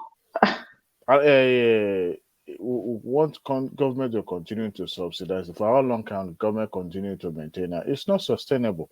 Everybody knows that. That money can be plowed back into. You'll be borrowing to subsidize, borrowing money to subsidize.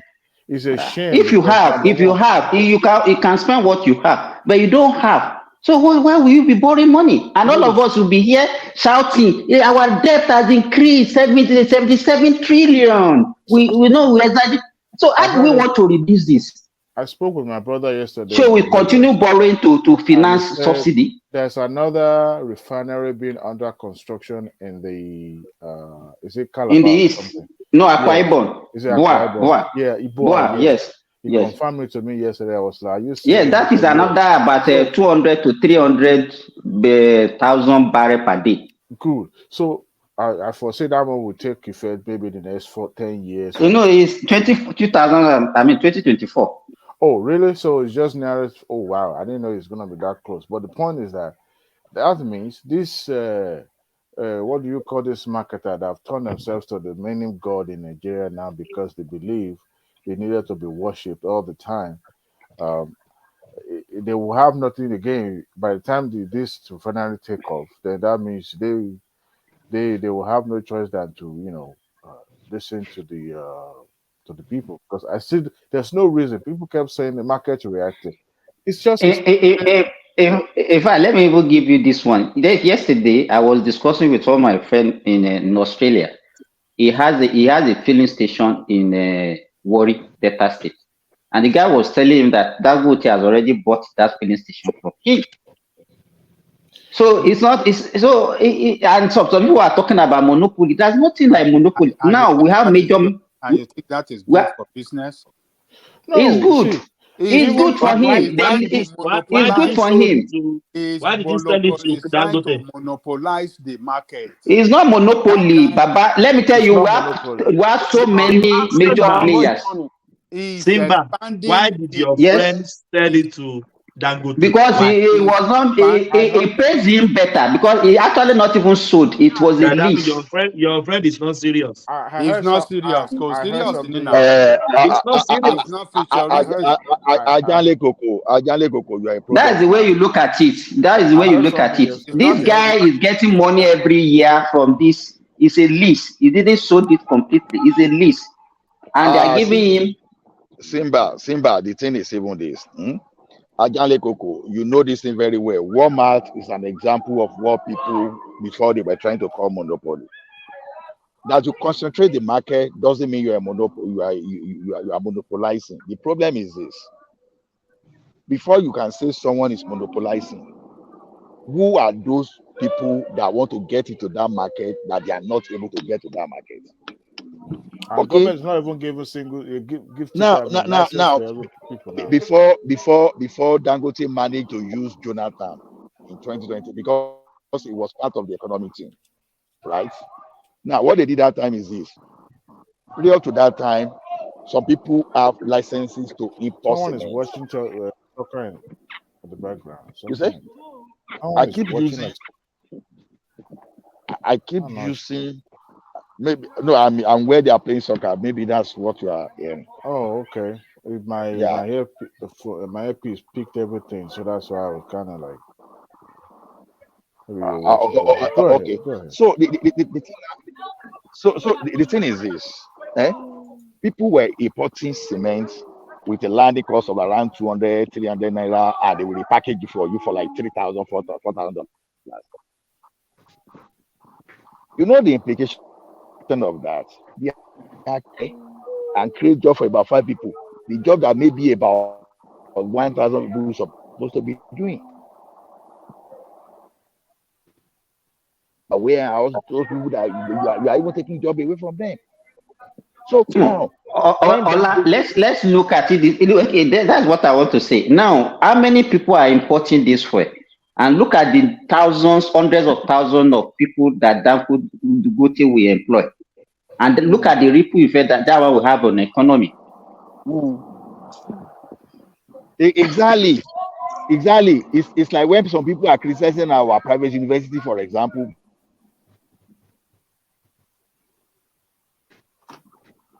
But some people think your network is send the keys to, like when the 1,000 people now we take our forest, take the children to foreign university.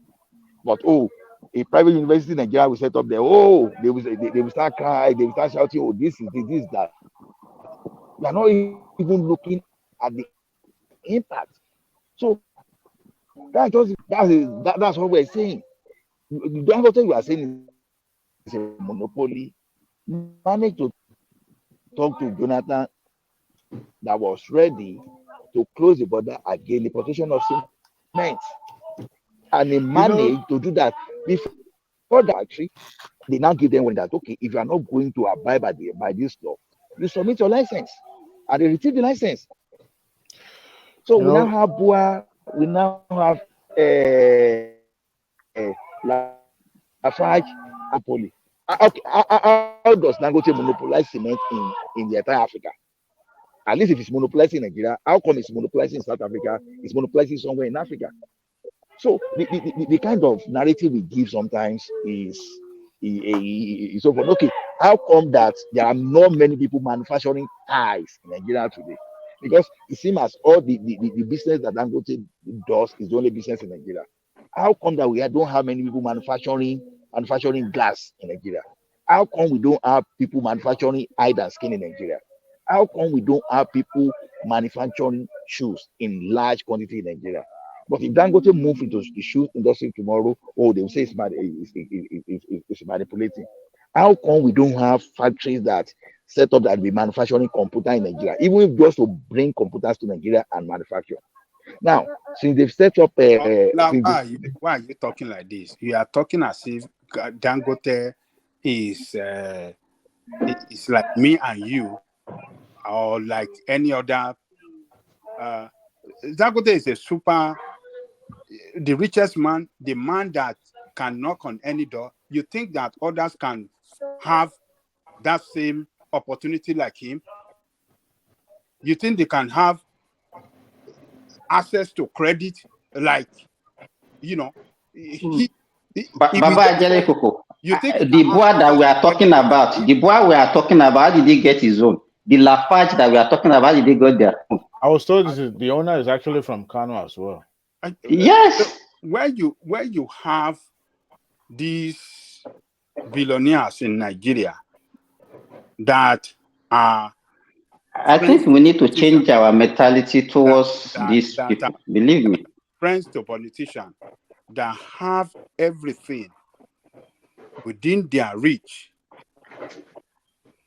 at any time. You can't compare. Okay, Ajale Koko, if you are the MD of a bank, then you can't compare it to the same opportunity does not open to me and you and every other.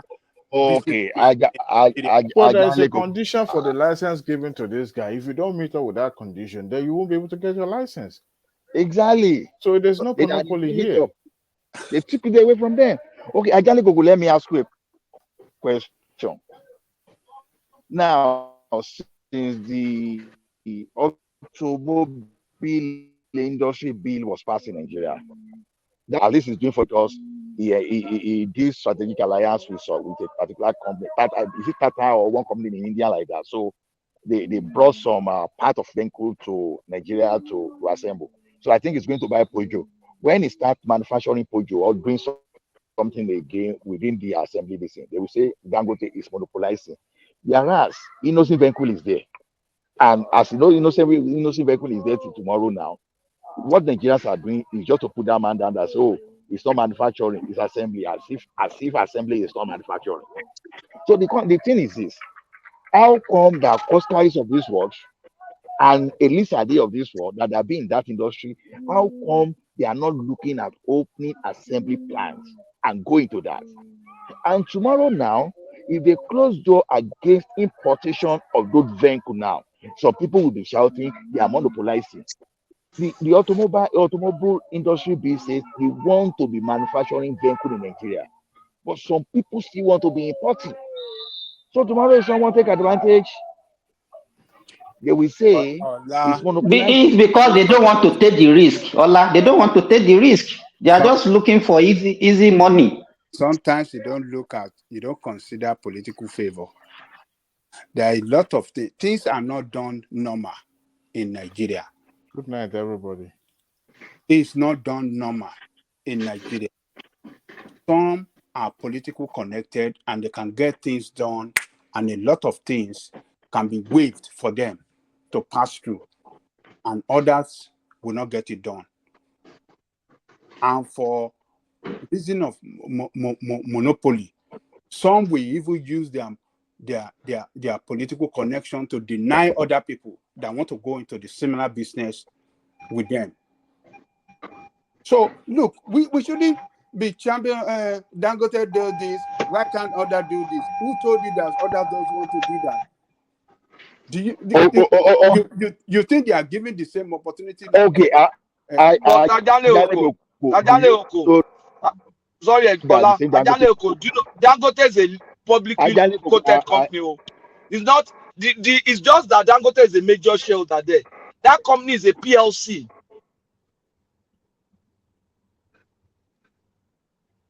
You understand what I'm saying? I can't hear you guys again. Yeah. If it's a BSC, does it mean? So you can buy shares into it now. everybody can buy. You can buy into it. Does that so mean, you can't say somebody else is monopolizing. So does that mean that it can't be politically favored? Look, you are just skeptical about everything.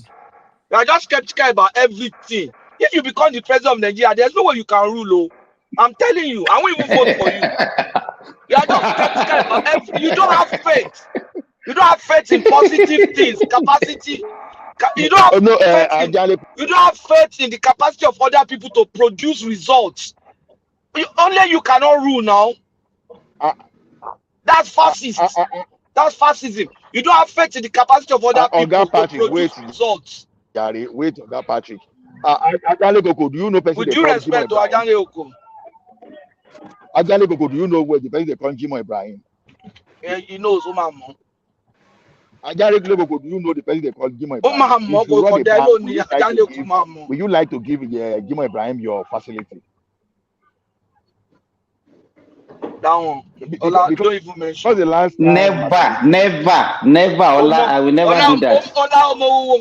Exactly. Ibrahim. Thomas, what did you say? It's not me. Because Ibrahim is all about asset stripping. He will never invest. Asset stripping.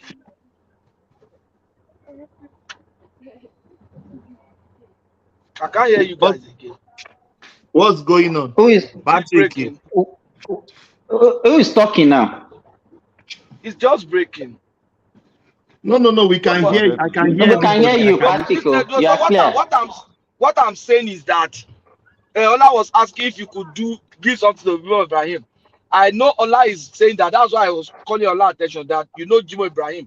When I say he knows Jimo Ibrahim, I know there's an information that I know he knows and I know that we probably don't want to bring up here.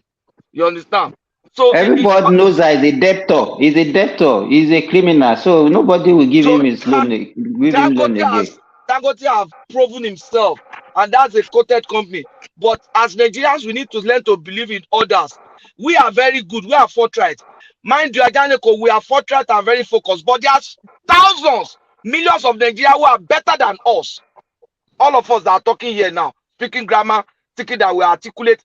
If they put me in Nigeria now, I'm sure there's over hundreds of thousands of Nigerians that are better than me, both in intellect, in reputation, in integrity, and in hard work, and in goodwill towards Nigeria.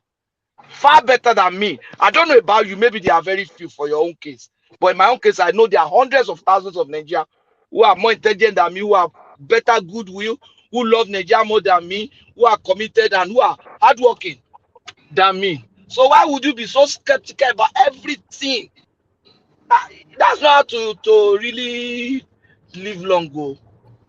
You just be too suspicious of everybody. You say one thing, Oga Patrick, that I even want to say. Oga Patrick, at least the banking industry in Nigeria is not monopolized. Even the fintech is not monopolized like InterSwitch, like eTransact, like some fintech are coming up. So the same way we have so many industries that are not monopolized in Nigeria. So the thing Ola, let me give you this. You know, you are talking about the Promasidor project in Ekiti.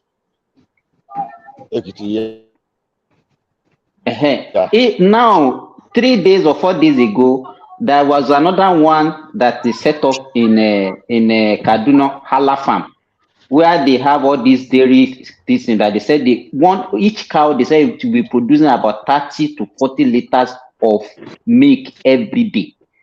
So it's only there are so many things that are going on that we don't even know. People are investing, investors are coming, and now in those sectors we are not looking at it as if there is monopoly. But anytime Dangote does something, every one of us will be shouting, "Is monopoly, monopoly, monopoly, monopoly." I don't know where we are getting this thing from. Is McDonald's not doing Is McDonald's not donating burger market in Nigeria, in the US? Because I'm hearing you. One thing I know is that there are more than 100 in Nigeria. You said? You can't hear me. Ola, go ahead. I can hear you. So like that. Instead for us to focus, we just keep picking on someone. Now look at the like of Adenuga today.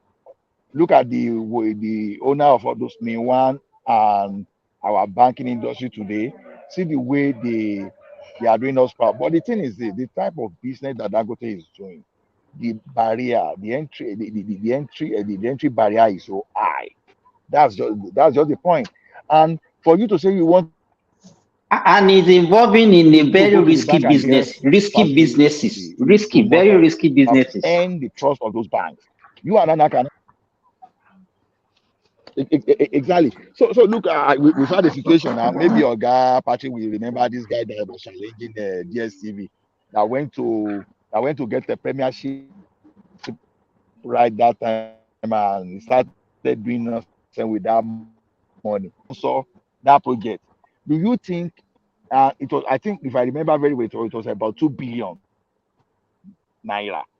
Do you think any bank today, the same guy, we go to any bank today that the bank will want to give money? But you see people like Dangote, they are running after Dangote, pay Oga, please invest, take our money, Come and take take money. facility from us, because they trust this guy that is running business properly.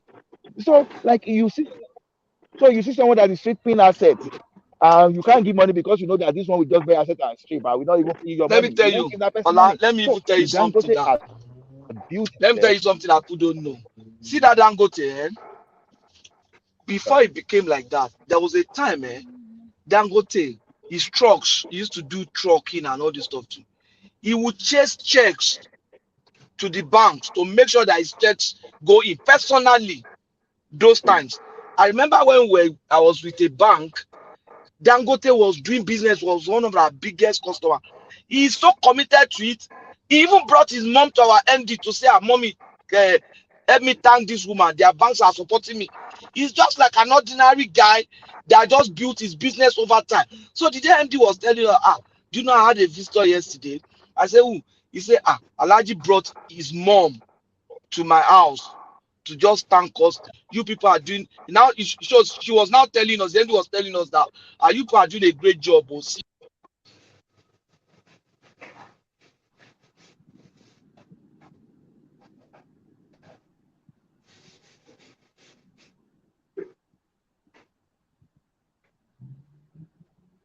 Patrick, we are not hearing you again.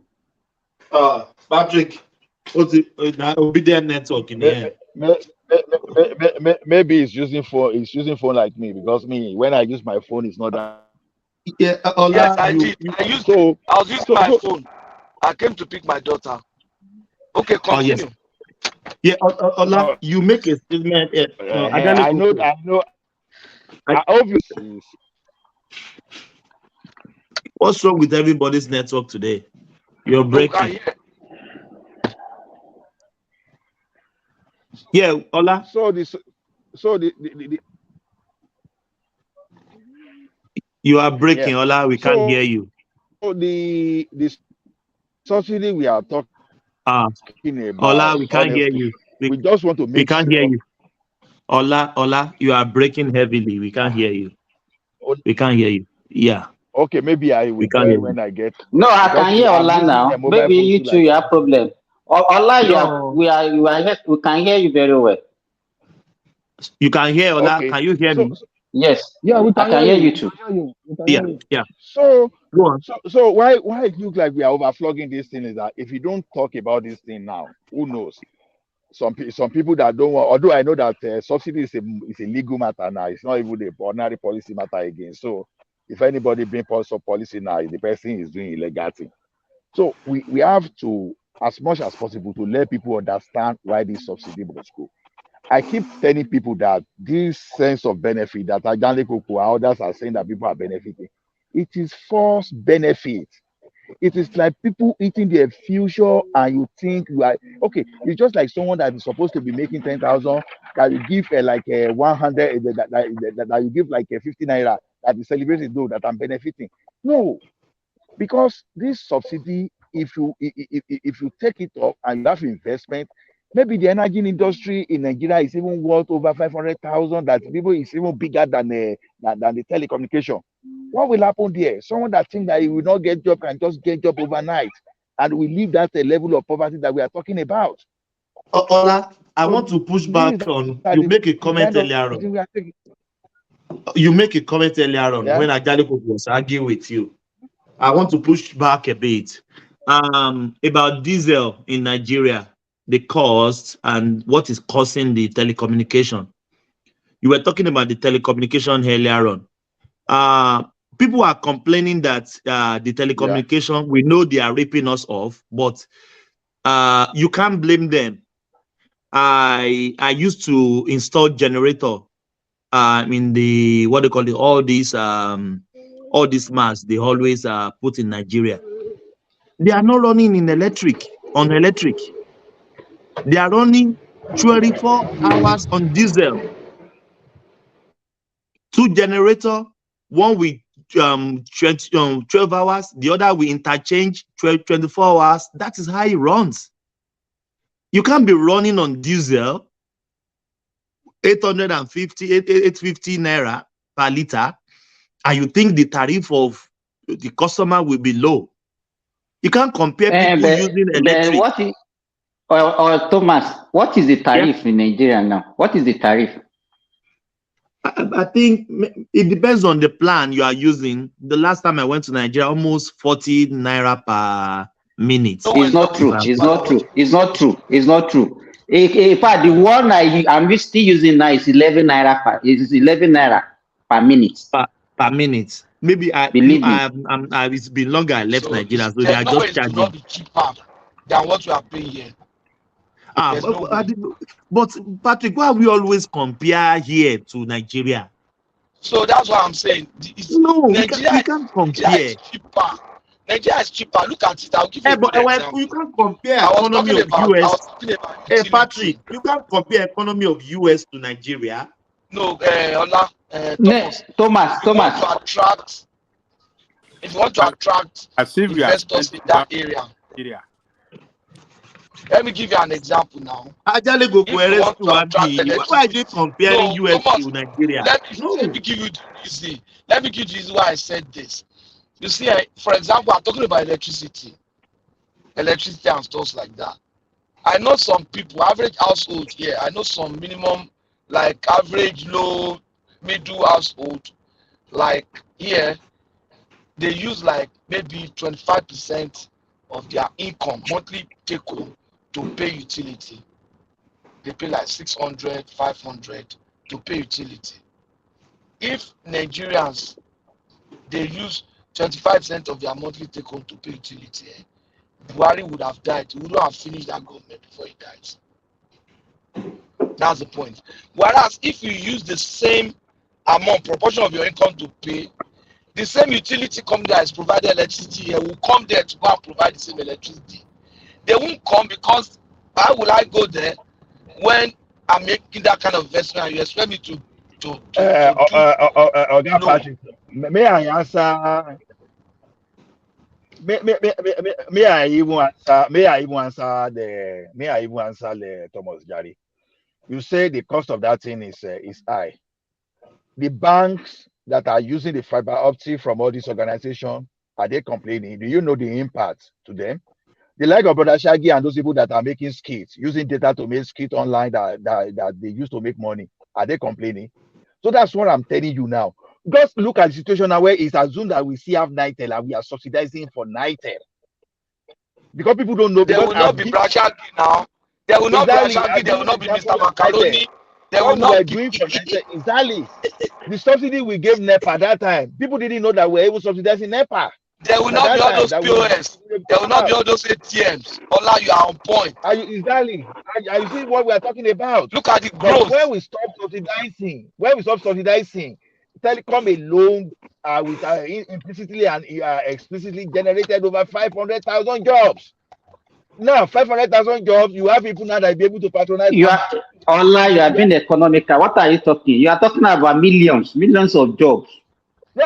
I just want to base it on the. You understand? Now, look at those people in the computer village. Those computer village they are talking about. They are the one that will still go and buy from farmer. All those farmers, you think that they won't be able to buy something. They will still want to go to barber shop. That's what we are telling you. If barber shop is like if they buy petrol for 1,000, not be the cost. Not be the cost they incur. They go take sell. Okay, we did buy fuel for 1,000 per liters and now start barbing for you for 20 naira. No, but mind you, the subsidy they remove from telecom and all these things has created a job for them to make enough income to even patronize others. That's exactly what I say. As far back as 2001, 2002, when they started, how much are we paying per minute? It was 15 naira.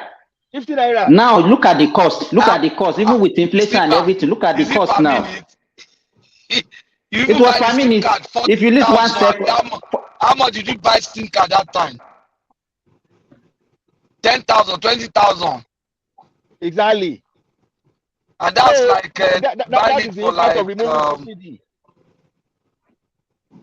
Like buying it for $200. So. Exactly. So that's what we are telling you. If you remove this subsidy, you liberate the you liberate that. You liberalize that industry, yeah. Exactly. Liberalizing it means you are opening it up. A lot of people want to come in there. People will create big jobs. There will be sub jobs and stuff like that. Dollar that people are supposed to be using to buy machinery to fund industry, you won't be using it to subsidize for someone that is importing fuel. Those are the things we are trying to explain. This thing, I'm not. We are not even only subsidizing for those people. We are even subsidizing for people like Obi that are importing toothbrush. That's the funny thing. People that are importing Ovaltine, Ovaltine Nigeria, but you see it in those supermarkets. And he's telling me, he's a big buying dollar from Malan. Exactly. This is exactly what we are saying. The money that we are supposed to be used to buy machinery, some people will be benefiting. They will be using parallel market to make things difficult. Take this thing away. Take this thing away. People will come and invest in energy. And people will the gas that we think they are not available, we are available all of a sudden. The production of fertilizer will increase because there are a lot of things you can get from crude oil. Instead of you taking your crude oil overseas and someone will return the petrol. This is what we'll be saying. Honestly, we don't. You see, subsidy in anything is not good. Look at when government was subsidizing fertilizer. The moment there is subsidy, the moment there is government reduction, that means there is money to be made there. The cabal will develop. Look at what they did in fertilizer until Additional came out and dismantled that structure. If tomorrow you start subsidizing. Ola Patrick, I think why you guys are backing this subsidy is that let me finish. Let me finish. Maybe because you build we can Patrick, you are breaking heavily. Simba, you guys, can you hear me? I said, why do you guys are happy about this subsidies? That maybe because you don't live in Nigeria. No, but I can tell you. Let me finish it now. No. Let me finish, please. Let me finish. But if everything increases in Nigeria, it's going to affect all of us in diaspora. Because I know you guys send money to your parents, send money to your brother. My brother, while I was in Nigeria, the government was subsidizing for the like of us. That's exactly what I'm saying. I was never a poor person in Nigeria. Government was subsidizing for a person like me that can even buy 1,000. I had about 4 cars.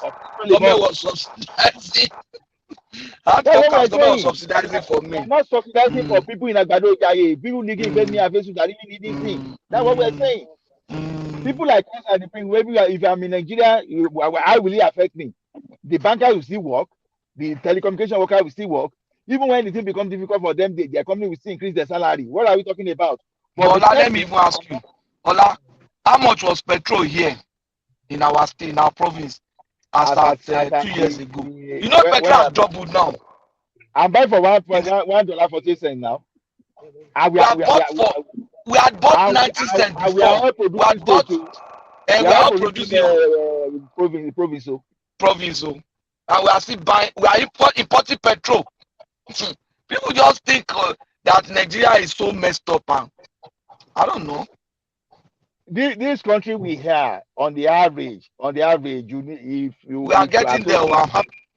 If you don't have loan, you need at least the minimum you need to maintain your household in the month is $4,000.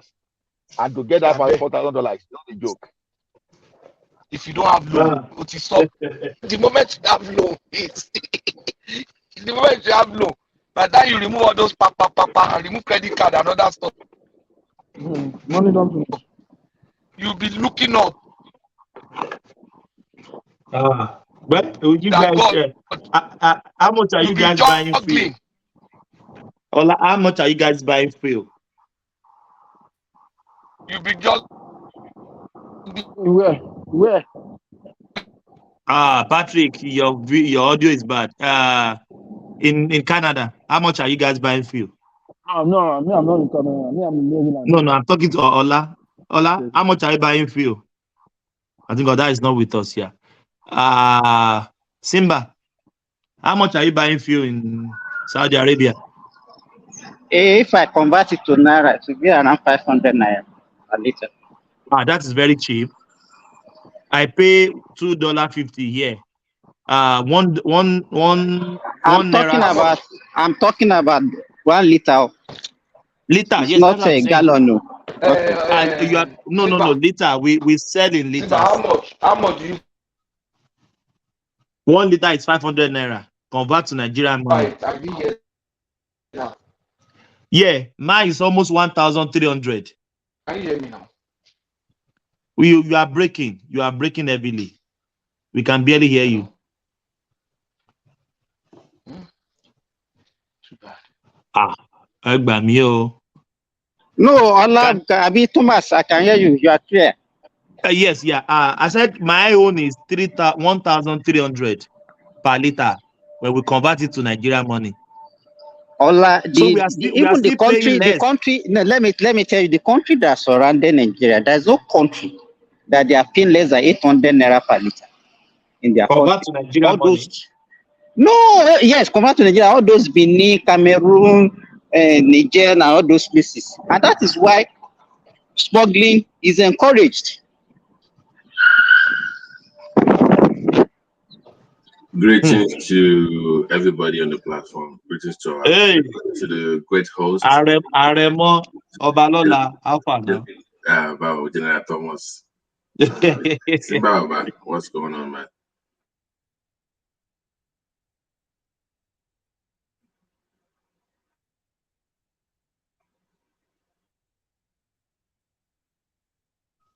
Babati, we are listening now. I thought you want to. No, I was just saying hello. I have heard some socialist viewpoints on this platform that are troubling. Some communist leaning tendencies. Socialist. I didn't mention them, so I didn't.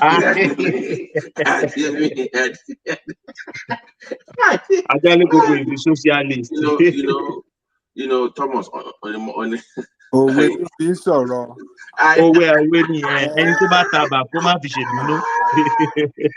didn't say it to me, so go. No, but on a more serious note, this thing has to be removed.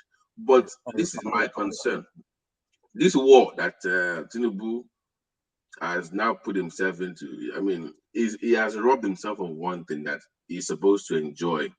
He didn't give him that space. That so-called honeymoon period at the first 6 months that everybody enjoys as a new president, as a new governor. He's robbed himself of that in this quest to do the right thing. And so I was watching earlier this former minister. I think you played that video of her talking about how her mother was kidnapped. If well, Thomas, think about it. If you as a minister in the government, as opposed to the known powerful men in society, and allegedly they kidnapped your mother, and even though she was freed, they were not persecuted. That tells you how powerful and influential these men are in Nigeria. And I'm going to assume that they are the same men and women that TINUBU is up against. Babati, at that point, at that very statement you make right now, that when they kidnapped her mother, and after that, nothing happened to those people. That's to tell you that you have government that are not ready to effect their political will to make everything work in Nigeria. So are you telling me that those people in that market are bigger than the state? That's what I'm saying. Like, they know who they are. They know who they are. Are they not the same?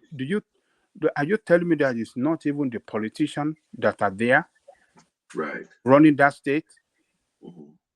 I mean, running that racketing and corrupt practices for their own benefit, and to rubbish the benefit of the people. So I don't know the defense that you guys want to pull up sometimes. I don't get. I'm not defending their failure. No, Their failure. I am not. Government doesn't work like that. Government must make any government program must run well and must succeed. But when they are in a particular program that does not run well, then you have to hold that government responsible. I know. Any program that is meant to better the life of the people must run well, 100%. If there's any problem along the line, that problem must be tackled squarely. But they fail to tackle that problem, but rather they allow that problem to expand and expand that problem. They want to deny the people that problem has now become a monster now. Normal, it used to be a parasite. Now it's a monster. Blame. But okay, we've made the mistake. Somebody has not a mistake. It's a failure on their side. It is not the problem. It's not the people that must suffer that. Any program that is meant to better the life of the people must work. It must not fail. Okay. No, I'm not disagreeing with you. Because I'm standing up for this, you are calling me socialist. No.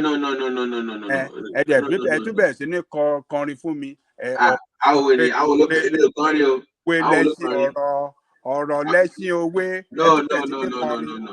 Òwe ẹ kọ́kọ́ pòwe kẹ́ tó bẹ̀rẹ̀ ọ̀rọ̀. No. You're missing my point. À ń gbọ́rọ̀, à ń gbọ́ yìí. No. You and I have always said that in two key sectors, I'm socialist leaning when it comes to healthcare and education. Those two areas, in my opinion, should have some form of socialist policies in terms of free and those ones. I will give you those two. Even the Obamacare, is it not subsidy on health? No, but that is taxes from rich people now. Hold on. Is it not a socialist? I'm agreeing with you. It's a subsidy. It's a subsidy on healthcare, and it works. I'm not disagreeing with your position. You said you're not getting what I'm saying. I am agreeing with what you're saying. What I'm saying is this. But Babati, the Obamacare that Baba Jaloko is talking about, how did they get the money? Did they borrow money to finance Obamacare? The rich were taxed. The rich were taxed. It's tax that the rich pay that they used to subsidize the Obamacare. We don't have that one in Nigeria. We cannot be borrowing money for consumption. Yes. We don't have the money. Simba, but you must grow the economy to be strong enough to tax people to help the poor is my point. What we are saying, we are not talking about tax now. What we are saying now, we don't even have the money for subsidy. Then why should we be borrowing money? We are all complaining about our debt. Why should we not be borrowing money to pay subsidy? Right. I agree on that. And what you're even paying for, half of the money is even not actually meant, it's not even going to the subsidy itself. It's been stolen. So let's even say what you're paying is meant for subsidy is one thing.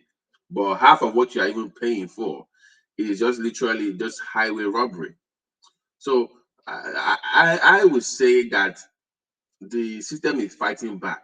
The question now is like, Thomas, will TINUBU win this battle? Because Thomas is also fighting people in his own administration.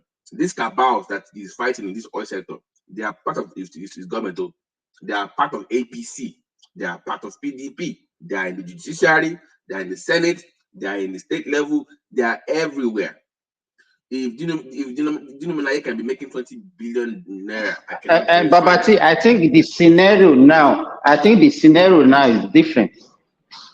Everybody knows that if you don't get rid of this subsidy, then this subsidy will be of that country.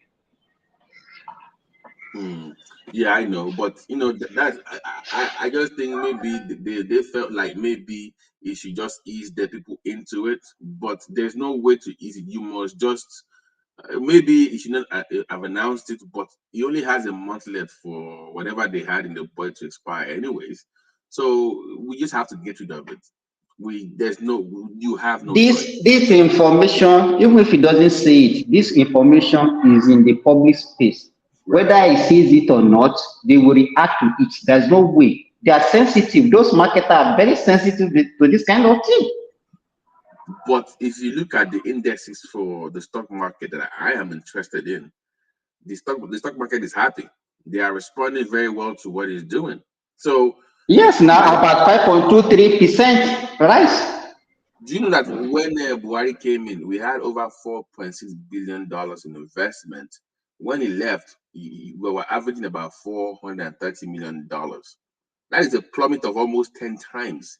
People took their money away from the stock market. They were investing. When they cannot repatriate their money, when they cannot repatriate their money, so what do you expect? And it's based on your exchange rate and the power. So these things are all tied in. So to be honest with you, there's no way you're going to be. It's going to be painful. I know you don't want people to suffer. You think like they can. There's no way around it. There's no way they can do it. People are going to have to suffer too. I know. I don't live in Nigeria. I know all that, but there's no other way. We let this thing fester for so long, and we all have to pay for it. Even now that I send money home, I know I have to increase what I'm sending to some people now. But I know that. So everybody has to pay for this. Some way, somehow, we all have to pay for the passings of the countries, of our irresponsible leaders. So that's just what it has to be. There's no way around it. But this idea of let's do it by quarterly, no. At this point, if you are spending 95% of your income on funding your debt, of servicing your debt, now that is not sustainable. You cannot wait for any much longer. So let's find a way. But this is my concern, Thomas. I hope they don't sabotage Dangote's refinery. These desperate criminals. When would that refinery even be coming up? By the way, is it this month, next month, or simply? Do you know when it's coming up? Because if you're going to at least remove July. Okay, so that Babati, guys, why are we even trusting TINUBU that is going to remove this thing? Why do I say that? Buhari called subsidy scam, but he paid subsidy throughout his tenure. Don't you think TINUBU can just wake up tomorrow morning and change his mind as well? Subsidy itself is not scam. It is subsidy, the way it's designed in the Nigerian market, is supposed to be a temporary measure while you build those refineries. And so that by the time you remove it, we can just transition smoothly into what we have locally without people even knowing. So let's say you have your Kaduna refinery and you have all these modular refineries coming up, plus the Dangote refineries. By the time you transition into that, nobody will even know that was done. That's the whole idea. But I have a question. Sorry, okay. This when they remove this subsidy, do you guys, when Dangote come on, don't you think that will affect another country's economy? Because obviously this one I've been receiving all this year has been coming from somewhere, which means it's a lot. There's some people that are, it's a lot of job for some people somewhere. They have to do those refineries. So now that we cut that demand from them, Now, will they no longer supply us? Won't they run out of work and won't they affect the economy? We are the ones sustaining the economy before. So if That's what I'm we saying. want to take what belongs to us, So we use the money to build our own economy. Do you guys think maybe all these years when, just like Thomas just said, Buhari wanted to do it and he didn't do it, Jonathan wanted to do it, maybe that country, whatever it is, maybe those people, government there is telling them, like, come on, we can't do this to us They or are not, something. Mike. First of all, they're not only refining oil, crude oil from Nigeria. Even Iran still is like Nigeria. They don't have their own refineries. They still ship out. So it's not just so those countries are not just refining for Nigeria only. Remember, those refineries in those countries are privately owned. They are not government-run refineries. Most of the countries that have big refineries, they don't even have oil. India has the largest refinery in the world, and they don't have oil. But yes, I'm saying that as a country, Mexico, India, Indonesia, they have very big, and they don't have oil. Why do you No, think Mexico have oil, Indonesia they have oil in oil. Mexico? It's just not Even enough the largest, quantity they to produce more oil than Nigeria. Why are you saying that? So, but anyways, it's only India that doesn't have oil. I agree that with you. But Mexico and Indonesia, they are all producing country. But why do you think the African countries, those head of state, showed up to Dangote's? Because they know it's going to change that dynamics of all those cheap oil. They have to then negotiate with Nigeria. Okay, so the days of those smuggling cheap oil through the border, those days will be long gone. They know that, so they have to then show up to renegotiate.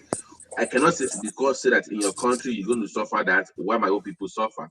The Nigerian oil is meant for Nigerians. It's supposed to benefit Nigerians, not your own company in India. Okay, Mike. So maybe it's not India. Maybe it's one of these. I'm just giving an example. I'm giving an example. I know. Maybe it's one of these superpower like England, all these places. But guess what? Who owns those refineries in those countries? Nigeria. Some Nigerians own refineries abroad. They own refineries in those countries. Yes. Let me give you one example. Let's say it's one city like that, one small town in America. That our oil, that refinery is what sustaining that small town. Now, if Nigeria cut that thing, demand for the purchase. Wait. I'm just giving you a scenario. Let's say that town, everyone in that town will lose their job. That town will crumble. You think Joe Biden will just allow that to happen? No, because he will be telling Nigeria, don't do that to that town. That's not Mike, because those countries they are smart countries. So America, for example, let's say Baytown now. Baytown only has about 8 or 9 refineries only, and they're not only refining for Nigeria. They're not reasoning the way we reason. Why we all focus on one thing. Don't forget that Nigerian oil is a special oil. Okay, go ahead. Mike, breaking news. TINUBU just released in Amdekano. What? April Fool. I know that the guy's not that stupid. Now you go release it. Mike, Thomas, you are not serious, bro. Believe me. Thomas. Mike, I want to cut Wahala. I know the joke now. Wait now. Do you want that guy to be released by TINUBU? I'm sorry. I have my reservation for that. I know. No, I'm very sure TINUBU will release him, but not now. I'm very sure. Are you sure? Yes. On what ground?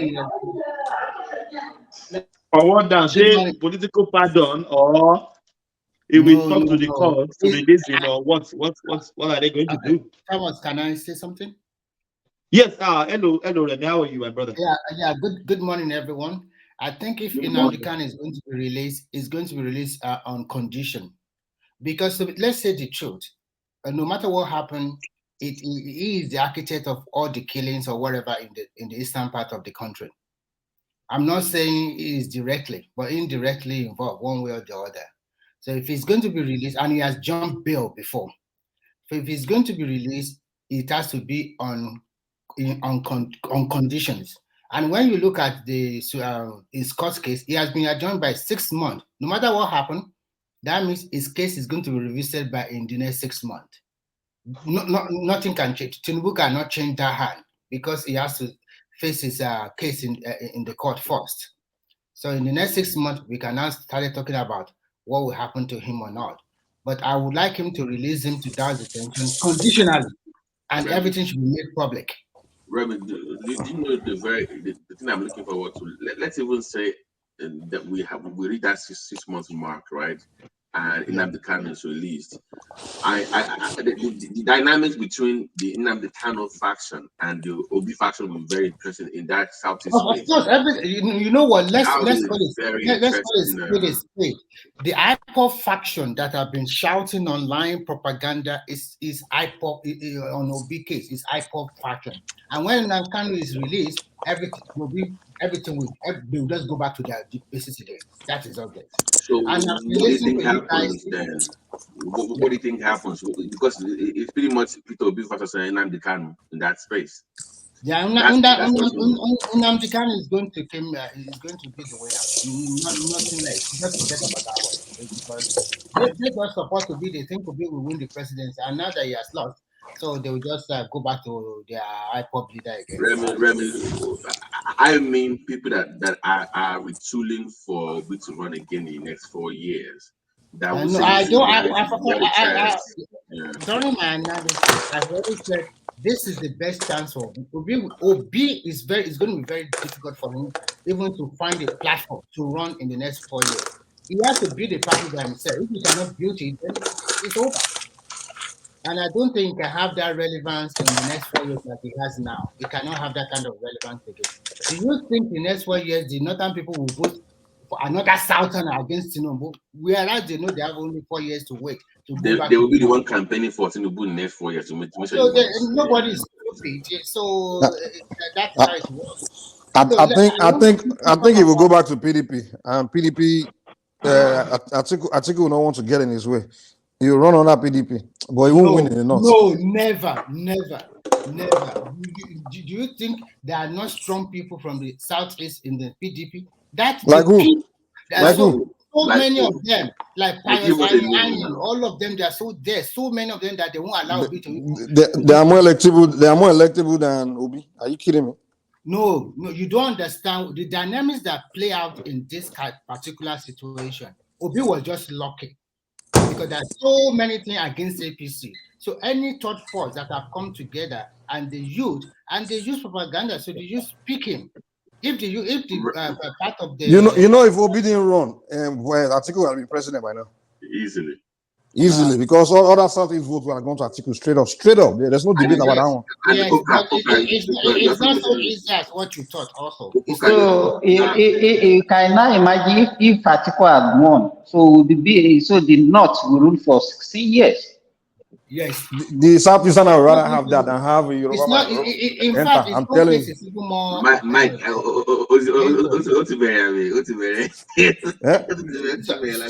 okay. So you guys have been talking about subsidy, and I've been listening to Ajani people for so many hours. Even the one he did 2 or 3 days ago.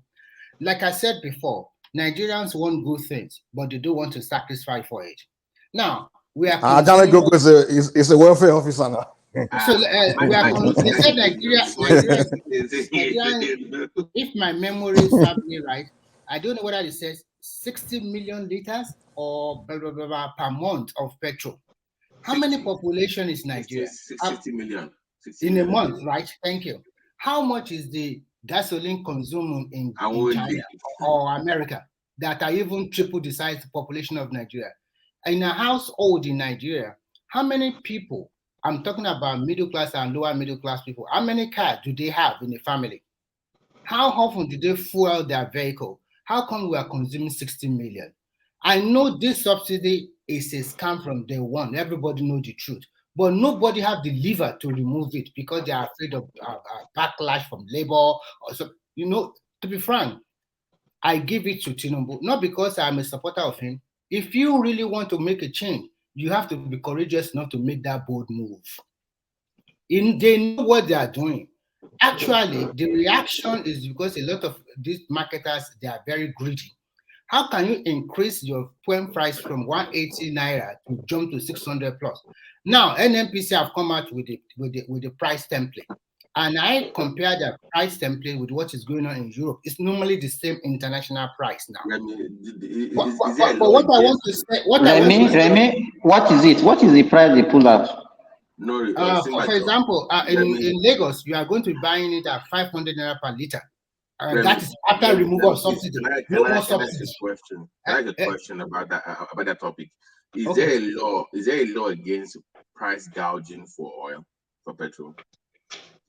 Is there any law against price gouging for petroleum products, for petroleum petrol stations? I don't know exactly in Nigeria. We have a regulatory body. Because we have here, we have in America. You can't just of course, all other countries have.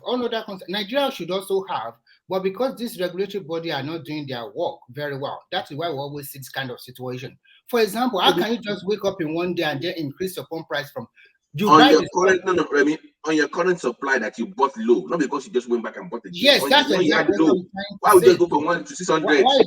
Okay, now let us go to what happened now. NNPC have given a price template for all the 36 states of Nigeria. Lagos will be buying they will be selling at 500 naira per liter. Oyo will be selling at Lagos will be selling at 448 naira per liter. Oyo will be selling at 500, Ogun 500. The most expensive is Borno, and Borno will be selling about 548 or 550 naira per liter. Some of the northern states will be selling at about 537. In the east, they will be selling about 515 naira per liter. So this is it. Now, this is the price after removal of subsidy. This is international price they are using now. So from what they buy from abroad, importing, whatever happened, if you equate that to the dollar, what is the exchange rate of the dollar in CBN rate? It's about 500 plus or something like that. So that is what the subsidy have been removed already. Now, before June or July, before Dangote come upstream, then let's see the forces of demand and supply play. And then with this price increase, it will be very, very difficult for most of these marketers to continue to take this petroleum product to the neighboring countries. My friend in Ibadan was telling me that some petrol stations that they don't usually have petrol for like 3 or 4 years, immediately they started selling petrol at 700 naira, 600 naira. So you can see most of the petrol stations usually take all their fuel to the neighboring country to sell. Now, the point now is this. Removal of subsidies already started. The point is now is that how can now TINUBU talk to the labor people for understanding and push out the palliation? Maybe, to me, I think federal government already increased salary for federal workers by 40%. What are the states doing to increase the salary of their state workers? I don't know. I mean, how many can afford to pay that increase? Even the one that have now, they're still going to pay the tax thousand. How many can afford to pay their salary? States that are not productive. Imagine. How many can afford to pay 500 naira per liter? Remy, they can afford the money now. No. Who is that? Babati, you say how many can afford to pay 500 per liter? You will be no. You said paying salary. They increase salary. Okay, that's exactly what I'm trying. How many states can afford to increase that? How many of them? So the thing is,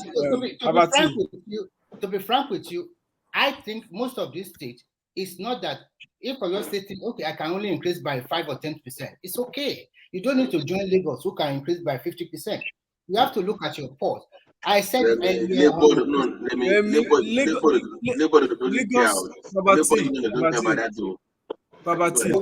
I said earlier before is that now you can see that governing now is becoming more difficult if you do not prepare and plan for it. Because most of these governors, they always go there thinking, I will just sit down in my state, and at the end of the 20 or 25, I will collect federal allocation every month, or maybe I don't know how to do it. But now it's becoming more difficult to govern a state. So it is now in the next dispensation or in the next 4 years, you will see those governors that they really plan, they know what they are doing. So Nigeria is coming home to real democracy, little, but it's going to be a gradual step for Nigeria. So things are taking shape. But what I want TINUBU to do is this. A lot of people are castigating for the for his inauguration speech for this. But to me, generally, I think you shouldn't pretend about anything. Subsidy have to go away. So why should you, even if you don't stop the subsidy today, if you stop the subsidy in the next 2 or 3 months, they will still increase the price. The same thing will still happen. You cannot, in Nigerian context, it will still happen. Why not let it? Why not weather all the storm in the beginning of your administration, and within 2 or 3 months, everything will stabilize, and then you can focus more on other things. I think it's a good move on his part, and as usual, I respect Baba Ajaniko a lot. He put a lot of analysis on the table, which I reasoned, thinking about common man in Nigeria. But can you tell me any country in this world that have prospered or developed without taking a painful route or maybe being sacrificed for a lot of stuff? Can you tell me which country? And even the so-called America that is the best democracy, one of the, I will not say the best democracy. They have to go to war every year. And which country have not suffered? If you don't want to suffer, there is no way you are going to develop. Now, what we should be in our mind is this. Maybe my generation will not really enjoy all these changes now. But what about the generation unborn in the future? We guys have to think about them. Now, we already born into this system. We already accept our fate. But what about the generation that are coming? Let's make life bearable for them. I object to that. 25 years is enough to develop. What about China? What we talk about if China? If you have 25 years to your age now, you already become a grandpa. It doesn't mean that in our lifetime, it's still not going to happen. We are saying the same thing. We are saying the same thing, that we should sacrifice for those people that are coming in the future. But if you do not want to sacrifice for them, you are still saying, let's just patch it, let's remove it gradually. Don't let us remove it. We are not removing it. Remy, you don't know what. I think I was following the story. The thing is, the guy has removed it. If you look at the context of the meeting he had with the NNPC GMD, when the guy came out, why the NNPC came out with the price template. Before he came out with the pricing template, he was talking about he was still trying to be petty to Nigerians. I think the instruction TINUBU gave him was push out the prices. The prices are advisory prices, and the thing is, the guy has removed it. And the more you cry, the more you realize that you just have to live with the price. And I think I love that, since he has removed the shock once and for all. So the fall we want to fall, let's fall once and for all. Labor that is shouting. The thing is, if you look at some state governments have anticipated this thing, and they've been doing it. Some like Lagos, a state like Soludo increased their salaries by 10%. Lagos increased by 20%. So there are some states like that are already prepared for this in advance.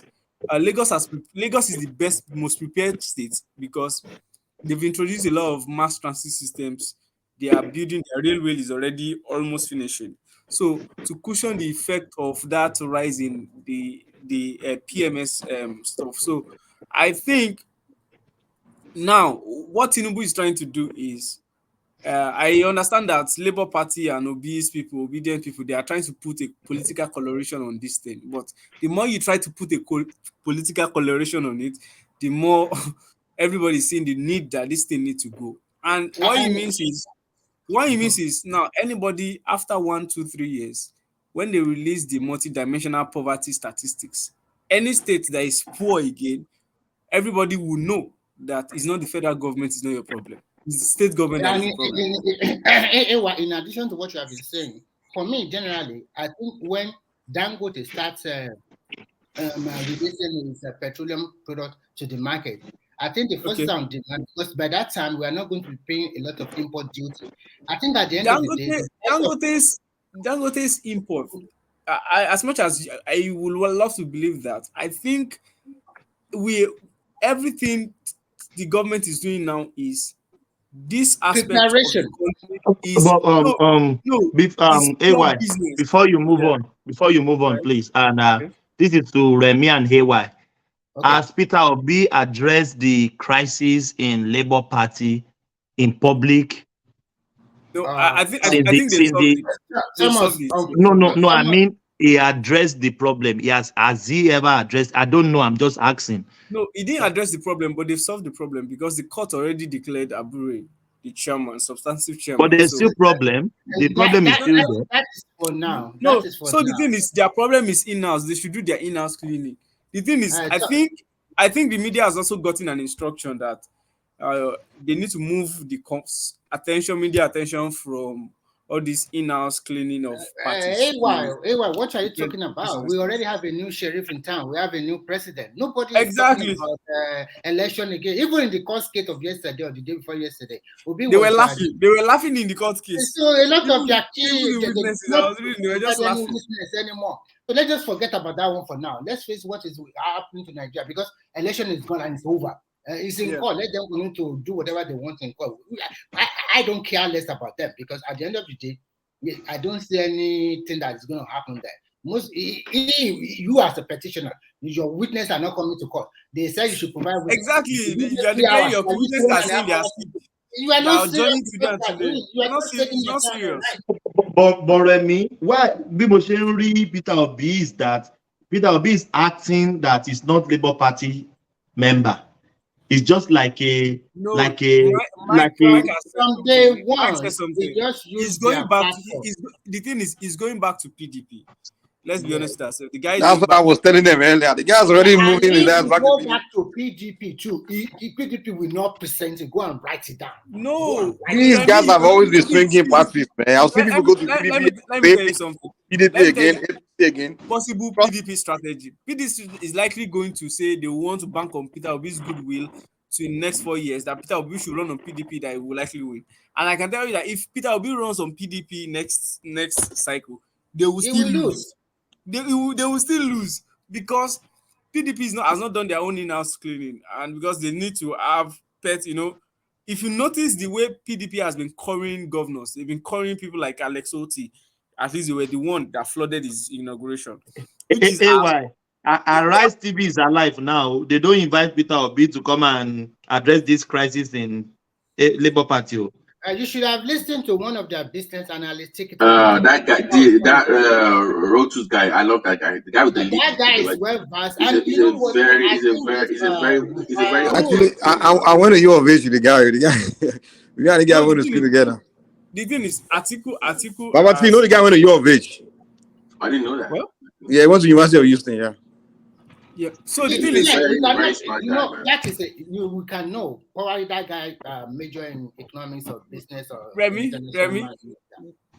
What will happen? What will really happen is in next electoral cycle, TINUBU will win because North knows that the Northern region knows that once TINUBU wins, after TINUBU's 8 years, power is going back to the North. So there is no way another Southerner will want to interfere. I cannot say I'm 100% right in my analysis, but I told you the truth that it will be only chance, and he has fought for it, and he know he has lost it.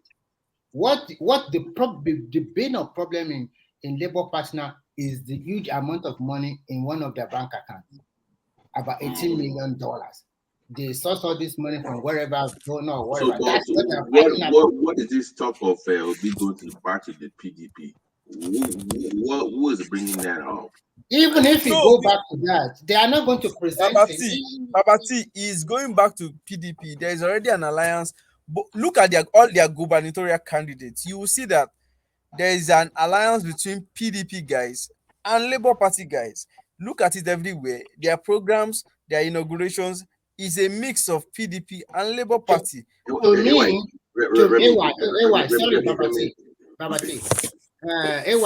I think will happen to PDP before in the next 4 years, that party might split into 3. Go and write it down. Because they are unable to manage. In fact, the problem that party have, they were unable to resolve it today. They are still fighting. So when it comes to the problem with PDP is Atiku cycles. I don't think they are fighting. I think they are just not loyal to each other. It's a case of loyalty. It's not. PDP has always been like that. It's a case of loyalty. It's not really like they are fighting. They don't trust each other in that party. They're not loyal to it. No one is loyal to anybody in PDP. That's why they always have that. Remember, there was a time they did a new PDP. PDP will remain PDP. They will just continue to do that thing because there's no loyalty there. Mike, what do you think a person like Atiku should do? But he is still very greedy. He will still run again now. He will still run again. He will still run again. He might still want to run in the next 4 years. Atiku should become an They elder should push him statesman. out of that party. Exactly. Just hold on a second. One thing that Obi has is this: the 6 million votes he got was a coalition. I can safely say that half of those votes were anti-establishment votes, not because they love Obi. They just hate PDP, APC. So if he now goes to PDP, he's going to lose half of this what he got from this year. I don't think that if he goes to PDP, apart from that, hope you are noticing that APC is already gaining ground in the southeast again, with all these moves that they are moving now. Looking at the recent appointment, Uzodinma APC. Yes. But if Obi goes to PDP, he will still get those people, regardless of what the APC is making move. No. The thing is, you know, one thing that it was clear post-election is it was clear to Southeasterners that they need to start splitting their votes.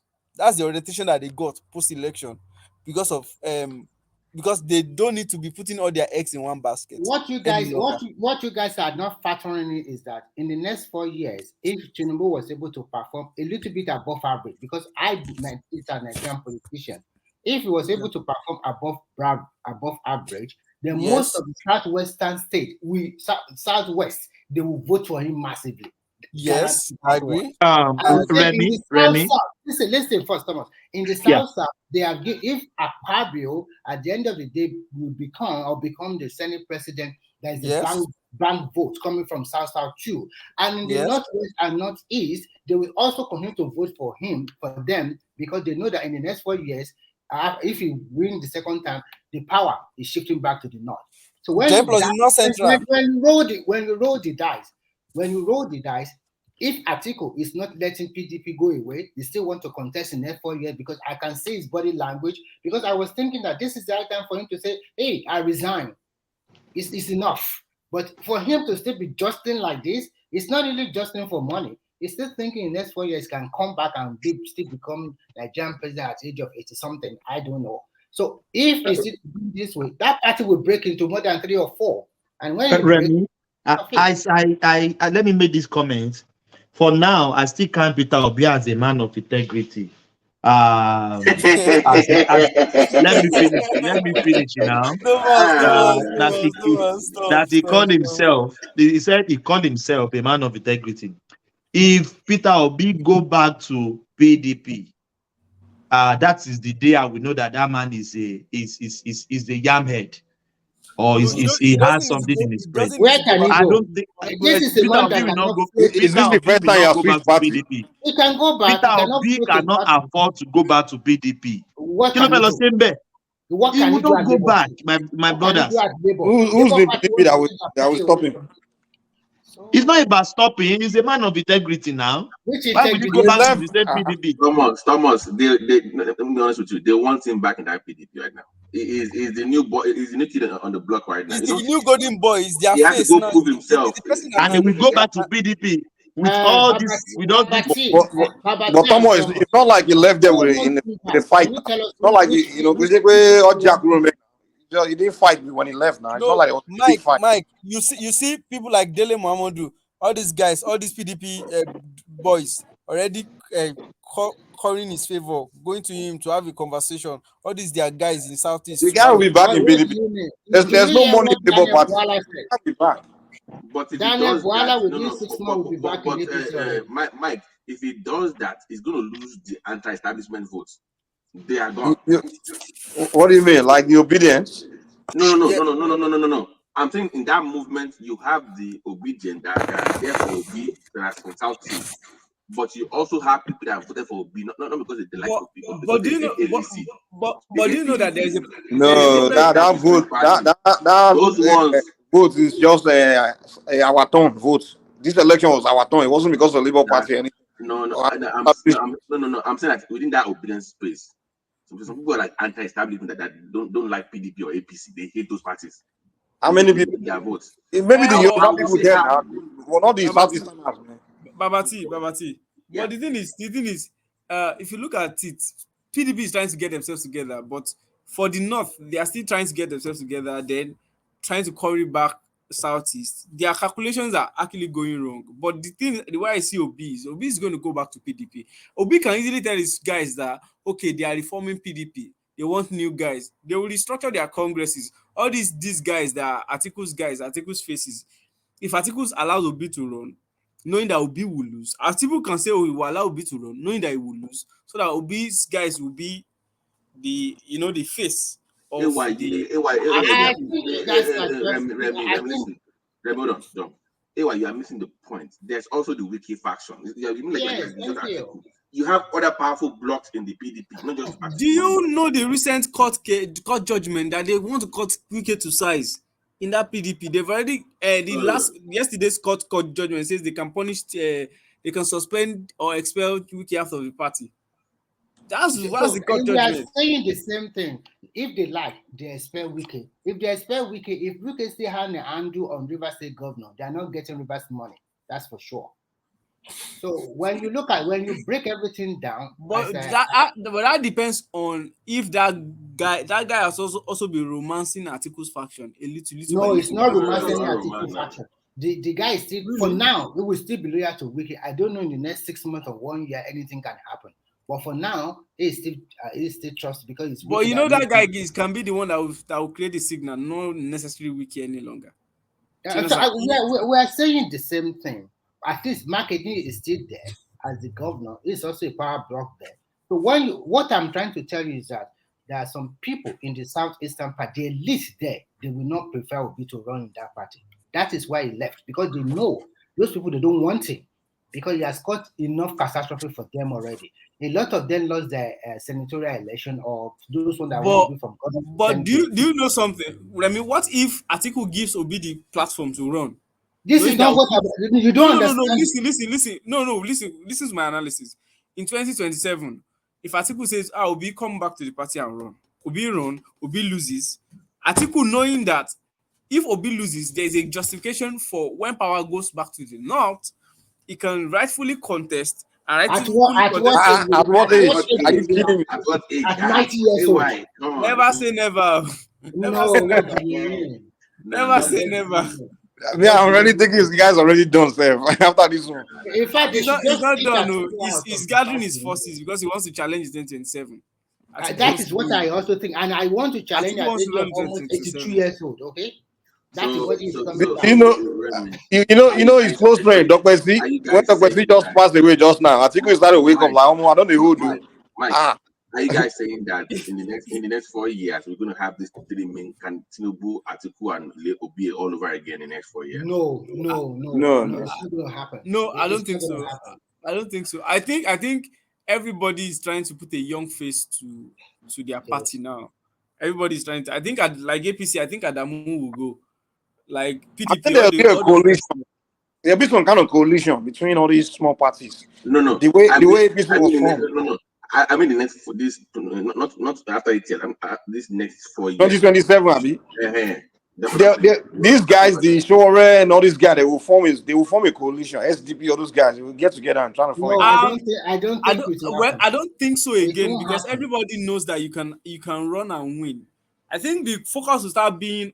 I think if TINUBU can get this governance right, and starting governance from the local levels. When I mean local government elections, there are proper local government elections. I think every party will have a chance to at least produce, even if you cannot be a small party, you can start producing like 30 local government chairman and all of that. Yeah, you start building your base from there. So I don't think everybody will want to just mix like that, because everybody is saying that if you bring in anybody, they can hijack your party and do nonsense. They say the way Obedience have done, and they hijacked Labour Party. So everybody's aware of that. In every election, there will be a candidate that will bring that momentum. In 2019, I think it was Shore with that momentum. No, I don't think. No. What I mean by momentum is that Oshore was so popular in 2019. Online momentum. Yes. Momentum. Mike, Let me wait now. You said momentum. What did he get in the vote in the election? We don't talk about that. I beg. What do you mean? Don't talk about it. Tell There me momentum now. was a lot of noise all over Nigeria. And Forget noise. No, my brother. I went to Osun State and I mentioned it in Shomore. They didn't know what I was talking about. I'm telling you, I was surprised. Guys, don't you think Shore's wife now? What's the The woman they want to the guy, man. The guy gonna move on, man. Maybe the guy gonna try to get away from his wife. This is some people don't. The wife, Baba T, you understand what I mean now? The wife for America. I don't know anything about that. What you are. I was wondering why the guy did that revolution. I said, this guy get family, he's gonna go do a year revolution. The guy volunteered to go to prison now because that don't make sense.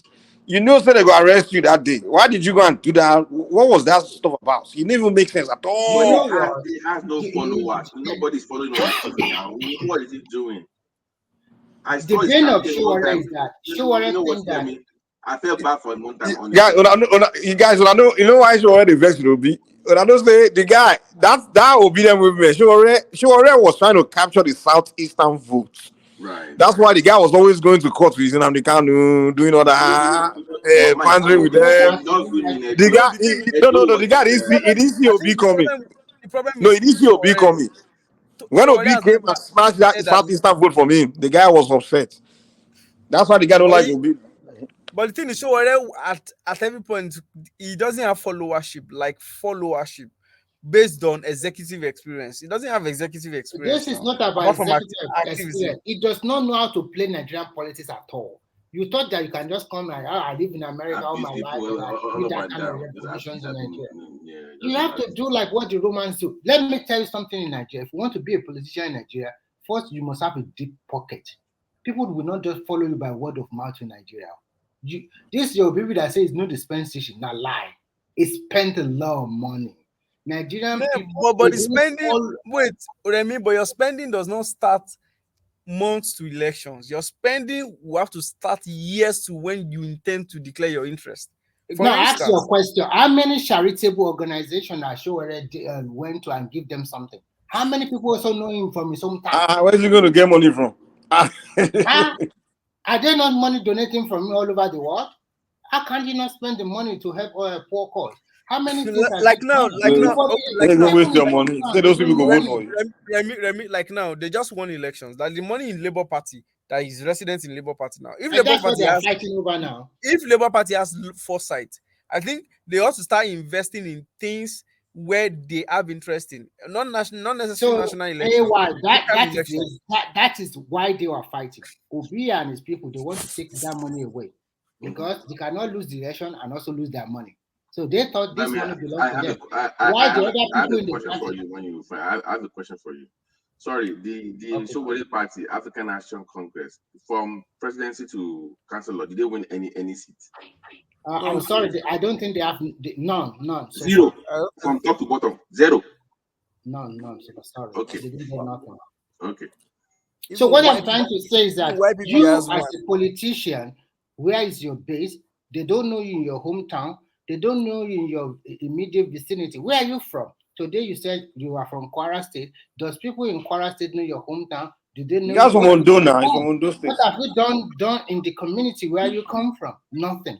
And you are just claiming you want. No one was. It says it's just for you. It says it's from South Africa. So the guy was saying he just.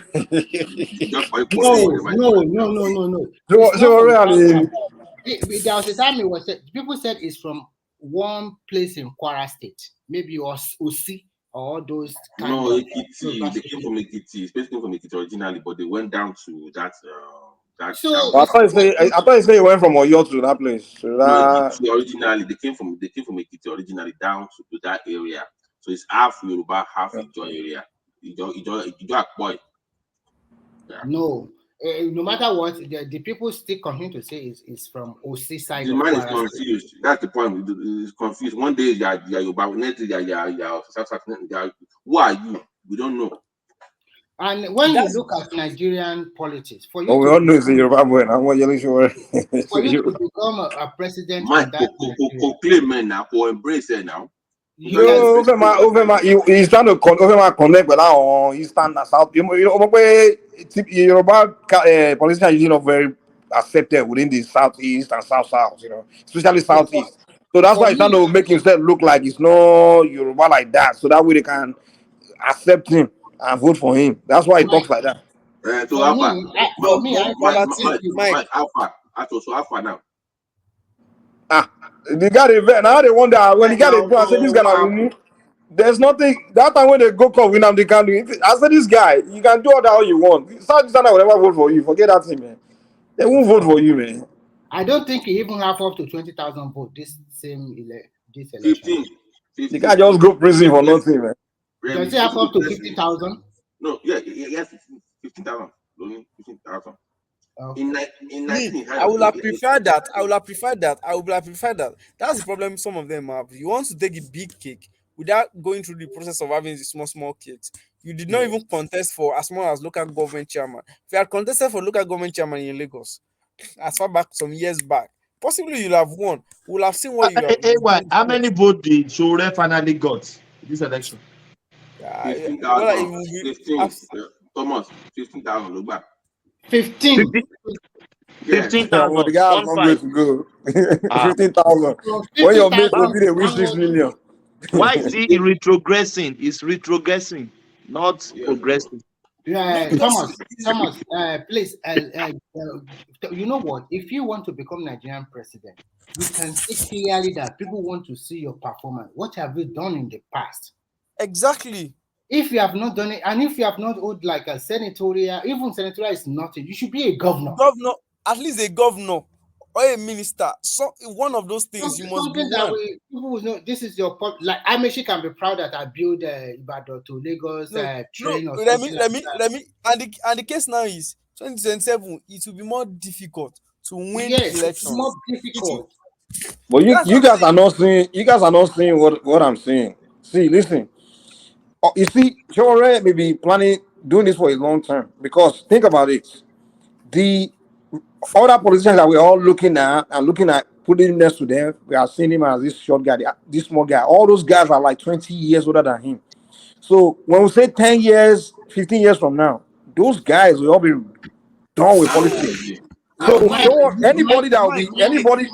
Don't you know there is a place of recommendation for somebody that has respect in Nigerian politics? For instance, in 2027, if look at the way this guy that won Kaduna election, it was based on El-Rufai's recommendation, really. El-Rufai's but wait. You don't know where I'm coming. Even names like Atiku, TINUBU, in the 90s when Abiola was a big man, they were small. They were small boys. You understand? You have to start making yourself relevant. You have to start from somewhere, making yourself known. But where is it going to start from? It doesn't start from governorship. So where is it going to start from? You don't necessarily. Okay. You don't necessarily. Okay, did Abiola run for governorship before he became one election? It's not necessary. Do you know? Mike, listen. MKO had that it factor. He had that it factor. Where is it factor? It's not like that. Yeah, it may look like that now, but 15 years from now, I mean, we'll be like this guy. This guy's been around for a while. By the time the new politician will be coming on, they will say, we'll not show longer than you now. People say, these guys really it doesn't work like that. If you say we not sure what has he done? That's the next thing. Okay, it's not everybody that really votes based on how you look at what you have done. Are you kidding me? In the next cycle of elections, everybody will say, what have you done? Go to Rivers now. Go to Rivers. If you want to contest a governorship in Rivers 2027, Wiki has finished everybody. He has opened that politics. Yes. Show me your scorecard. Show me what you've done. What did you do? Listen, earlier when I asked that question to Remy, I said from top to bottom, what has AAC won? Because it will help determine, shape the future of Showe's political future. Let me also give you a very good example. You know, today, one man interviewed the SDP chairman. And this same Adebayo that came here the day before yesterday, he was on Channels TV Politics Today with another guy. And they were just talking. And if you see the response of the other guy to Adebayo, when Adebayo was talking that subsidy should be managed, that guy just said that you don't have nothing to say. What did you get in the election? What is your score? You get 0. You got nothing. So in Nigerian politics, yes. if you want to go to this politics, you have to have the wisdom. My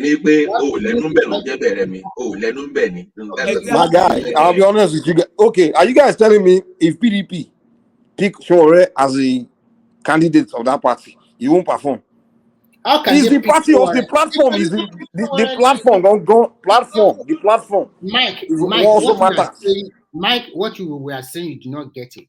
In Nigerian political context, you must find a way to go through the basics. Because in Nigerian politics, there are some political heavyweights in so many units. How do you platter them? How do you how do you make them believe in you? How do you make them follow you? These are people that they are doing politics. In the local, in the unit. So if you have to start from that place, and it involves a lot of things. They must like you. You must have the financial muscle to add to what Remy is saying. It's still very intricate for him to decipher the reason why. Because the Labour Party kind of suits that kind of Showore narrative. That is where I think it should have been in 2019. That is your Labour Party. You are former student union. That is your people. Why do you now go? That is your people. So I don't understand. Babati, what happened in Labour Party elections, it's not going to happen again in Nigerian elections. Because let me tell you something. The law has complete now. All these court cases that are going on issues like qualification, whether your name was on the register, and all of those things. If you notice the upcoming gubernatorial elections, all those problems are not coming anymore because every political party is already learning. Before the election, everybody is learning that you need your name has to be in the register. You need to conduct your primary. INEC has to monitor, do all those things, unless you can win and if you go to court and you lose, they will remove you using legal means. So everybody's not having sense now that we need certified party members that will contest validly, be nominated appropriately, and go for elections. Okay, so the only place we have not perfected, and maybe in next election, last cycle, having agents at the police. What is the future of AAC then? So that's what I'm telling Mike that if Showore wants to be serious, he needs to go back to the basics, local elections. Let them have a party ideology. Let them interact on platforms. I mean, not in using activism. Whether we like it or not, look at this SDP guy, presidential candidate. Yes, he may not win. He may not have won the election, but people are already getting to know about SDP. That channels stuff, conversation. It might be trivia in our eyes, but everybody like. He said but Showore has no more TV interview than him now. So what are you talking about? It's not about TV interview. It's not about. Acceptance. We're talking about acceptance. I'm talking about acceptance. Now, it's not only about that guy. If you look at that guy's position and his kind of opposition is making sense. Is moving away from all this propaganda opposition. It has to be. Do you know what's funny on this platform? On this platform, I was the first to introduce that guy Adewale on the one man show, and I was made fun of, like, who is this guy? Who is this LGBT clown? Seriously, ask Thomas. Thomas is here. About a year ago, I'm like, this guy, like, who is this one? The SDP, what's it? Forget SDP. Because I think that guy. But here we are. Here we are. No, yeah, we've spoken to him. Look at it. We've spoken to him, not just on this platform. The chairman of their political party, has come to converse with us, right? Now, our perspective is. We've also had Showore on this platform, and you know the difference. The Showore, SDP guy, he engages the audience. Showore wants to lecture you about what he knows. Like, you don't know anything, just listen to what I have to say. That's the difference, pretty much. If he's been here, that's the difference. This one engages you, you go back and forth. So when they come and say, don't know anything, just listen to what I have to say. That is what they have to change. I keep saying that you cannot lecture people, you must engage them. And Then, the left they as much as I don't really like to listen to Sure because sometimes he proposes solutions, but the thing is, it's easy to talk, right? It's very easy to talk. There's But no the thing is, there's no feedback with Showore. He just speaks and there's nothing like you. In addition to what you guys said, when you listen to him, everything you are just castigating the establishment there, everything. I think I will ask you, what have you done for Nigeria? Exactly. The guy has done a lot too. Maybe you guys are too young. I was there in the 90s What has he done for Nigeria? Listen, I remember when the guy was arrested in the stadium by the military. No, Mike. The guy fought for democracy, man. You guys serious? I'm old enough to remember Arena in the 90s. Mike. He was not the only one that even small Dele Alake fought for democracy. No, so I saw Showore on TV. No, like, Mike. So when democracy, wait, Mike, hold on. So when democracy came, what has been his participatory contribution? But the guy has been fighting corruption now. He's been reporting in his own capacity now. He created a reporter. Giving us exposing corrupt people. The guy, that's contribution. Mike, risking his life. It's not something. Mike, sorry, Babati, sorry. Mike, quick question for you. To me, that's the more important than local government chairman. Mike, since Showore get onto mainstream politics in Nigeria, he has left Sahara Reporter to do their own stuff. Since almost a decade now, can you tell me exactly what has it done for Nigerian, for his own community? That is what we are asking. Forget. Because you haven't elected him now. You're supposed to use his own pocket. No, we are not you have to put him in the position. We are not talking about election. Some politicians. Okay, my question. Okay. The prison will go.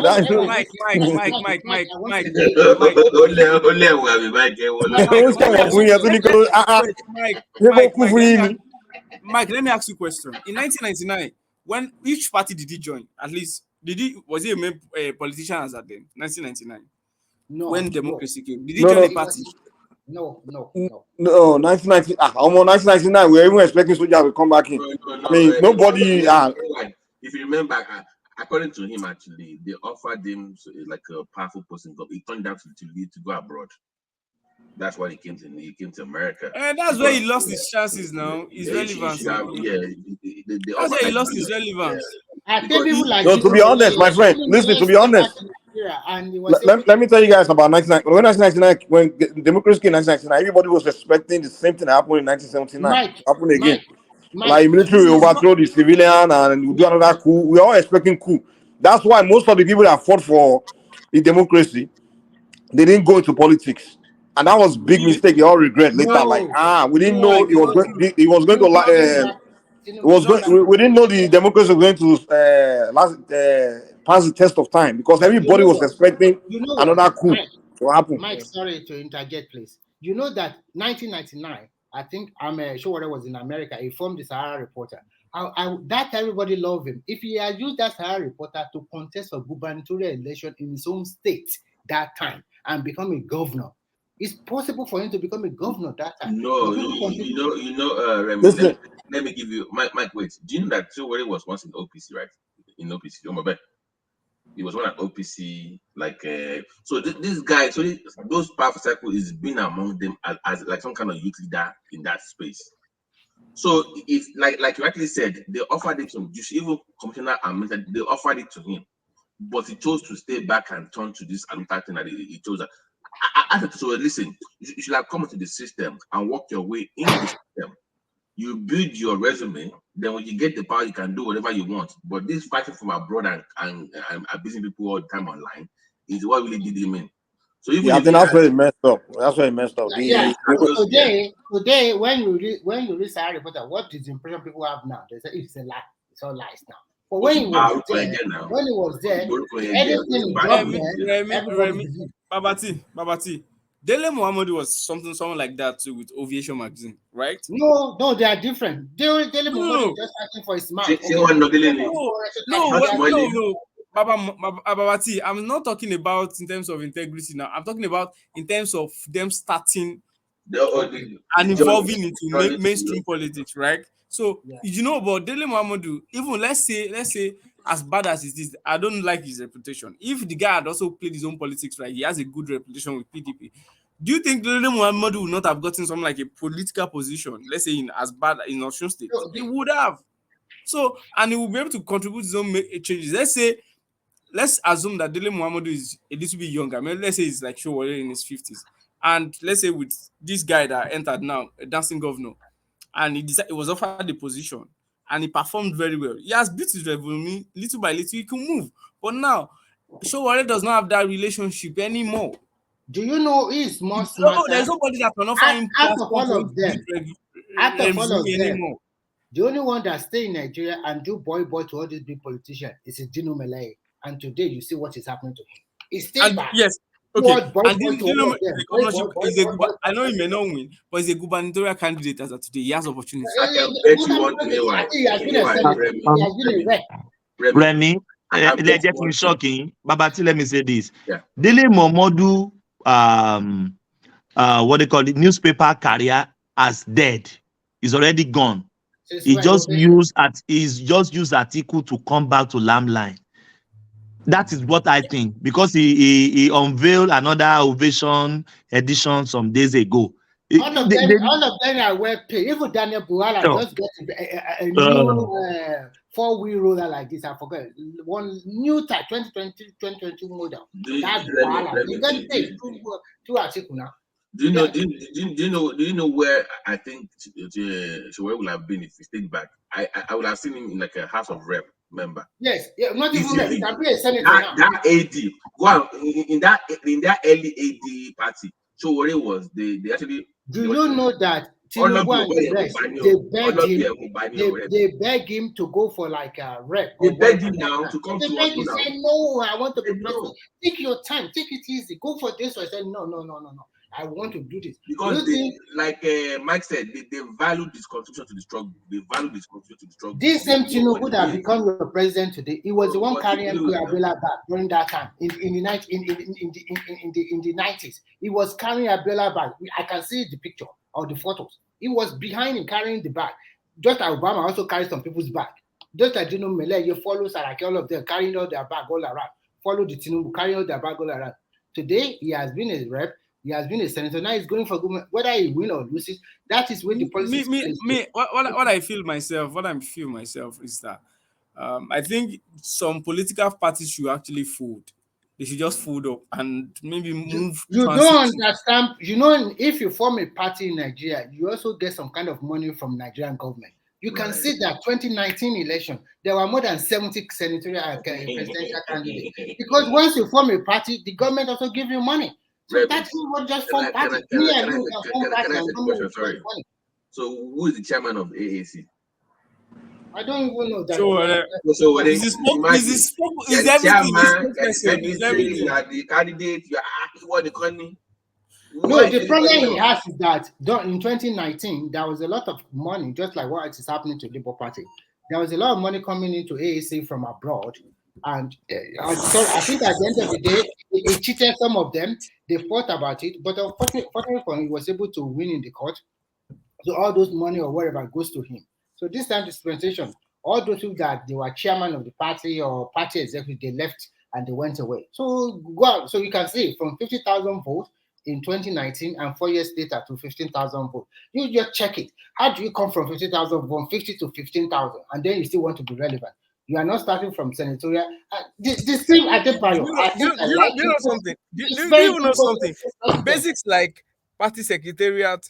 At least we know where SDP has a party secretariat in Abuja. Their own. They built their own. So all those little things like having party secretariat, having different aspects from the different parts of the country, local governments, having party representatives there. It doesn't have that structure.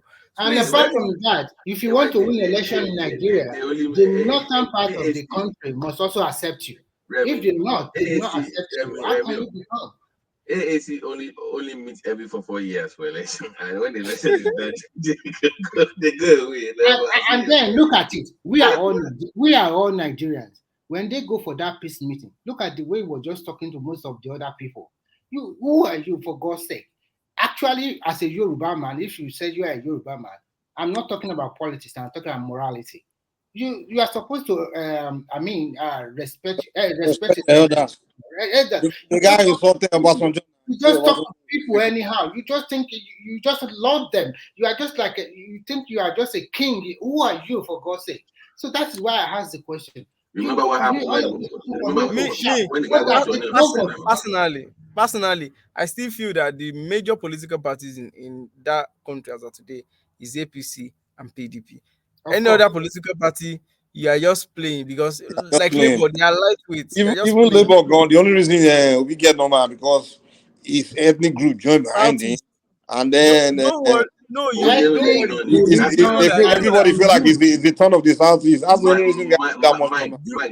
Mike, do you know that Soludo is already building their own party? It's already reforming the mindset of ABGA because Can you see Soludo in inauguration event? He went there. Although Anambra is not having any inauguration day, but it was in TINUBU inauguration event. It was there. They showed him.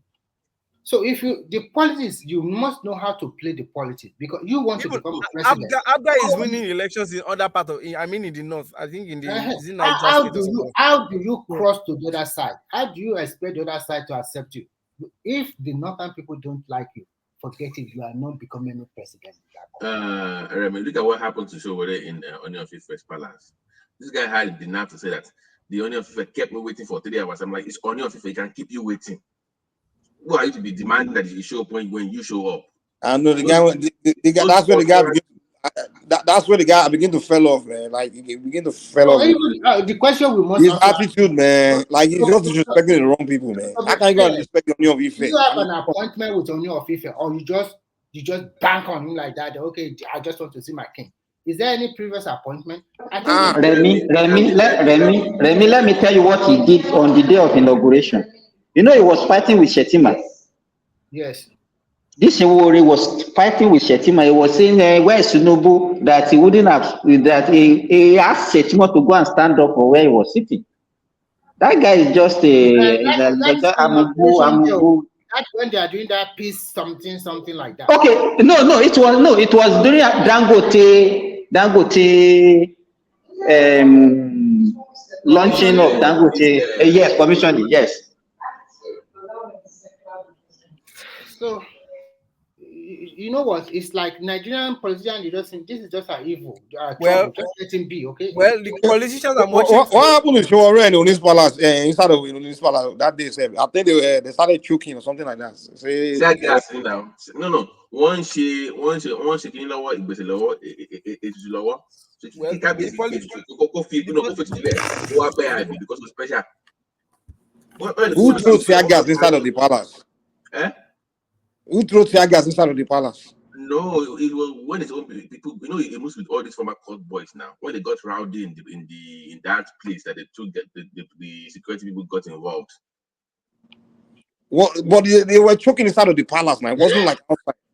No, because they were getting upset that the Oni was not there on time. No, you're not getting my point. The Showore and his crew, they started coughing and somebody went to the hospital. And we saw the video, they were coughing, like they were choking inside the palace. And they were the only one. I was wondering, like, even the Onigo and the rest of the chiefs, they were not coughing, they were not choking. So I'm wondering, like, why is it only you and your crew that were choking? Another video, they matched together. Who can tell?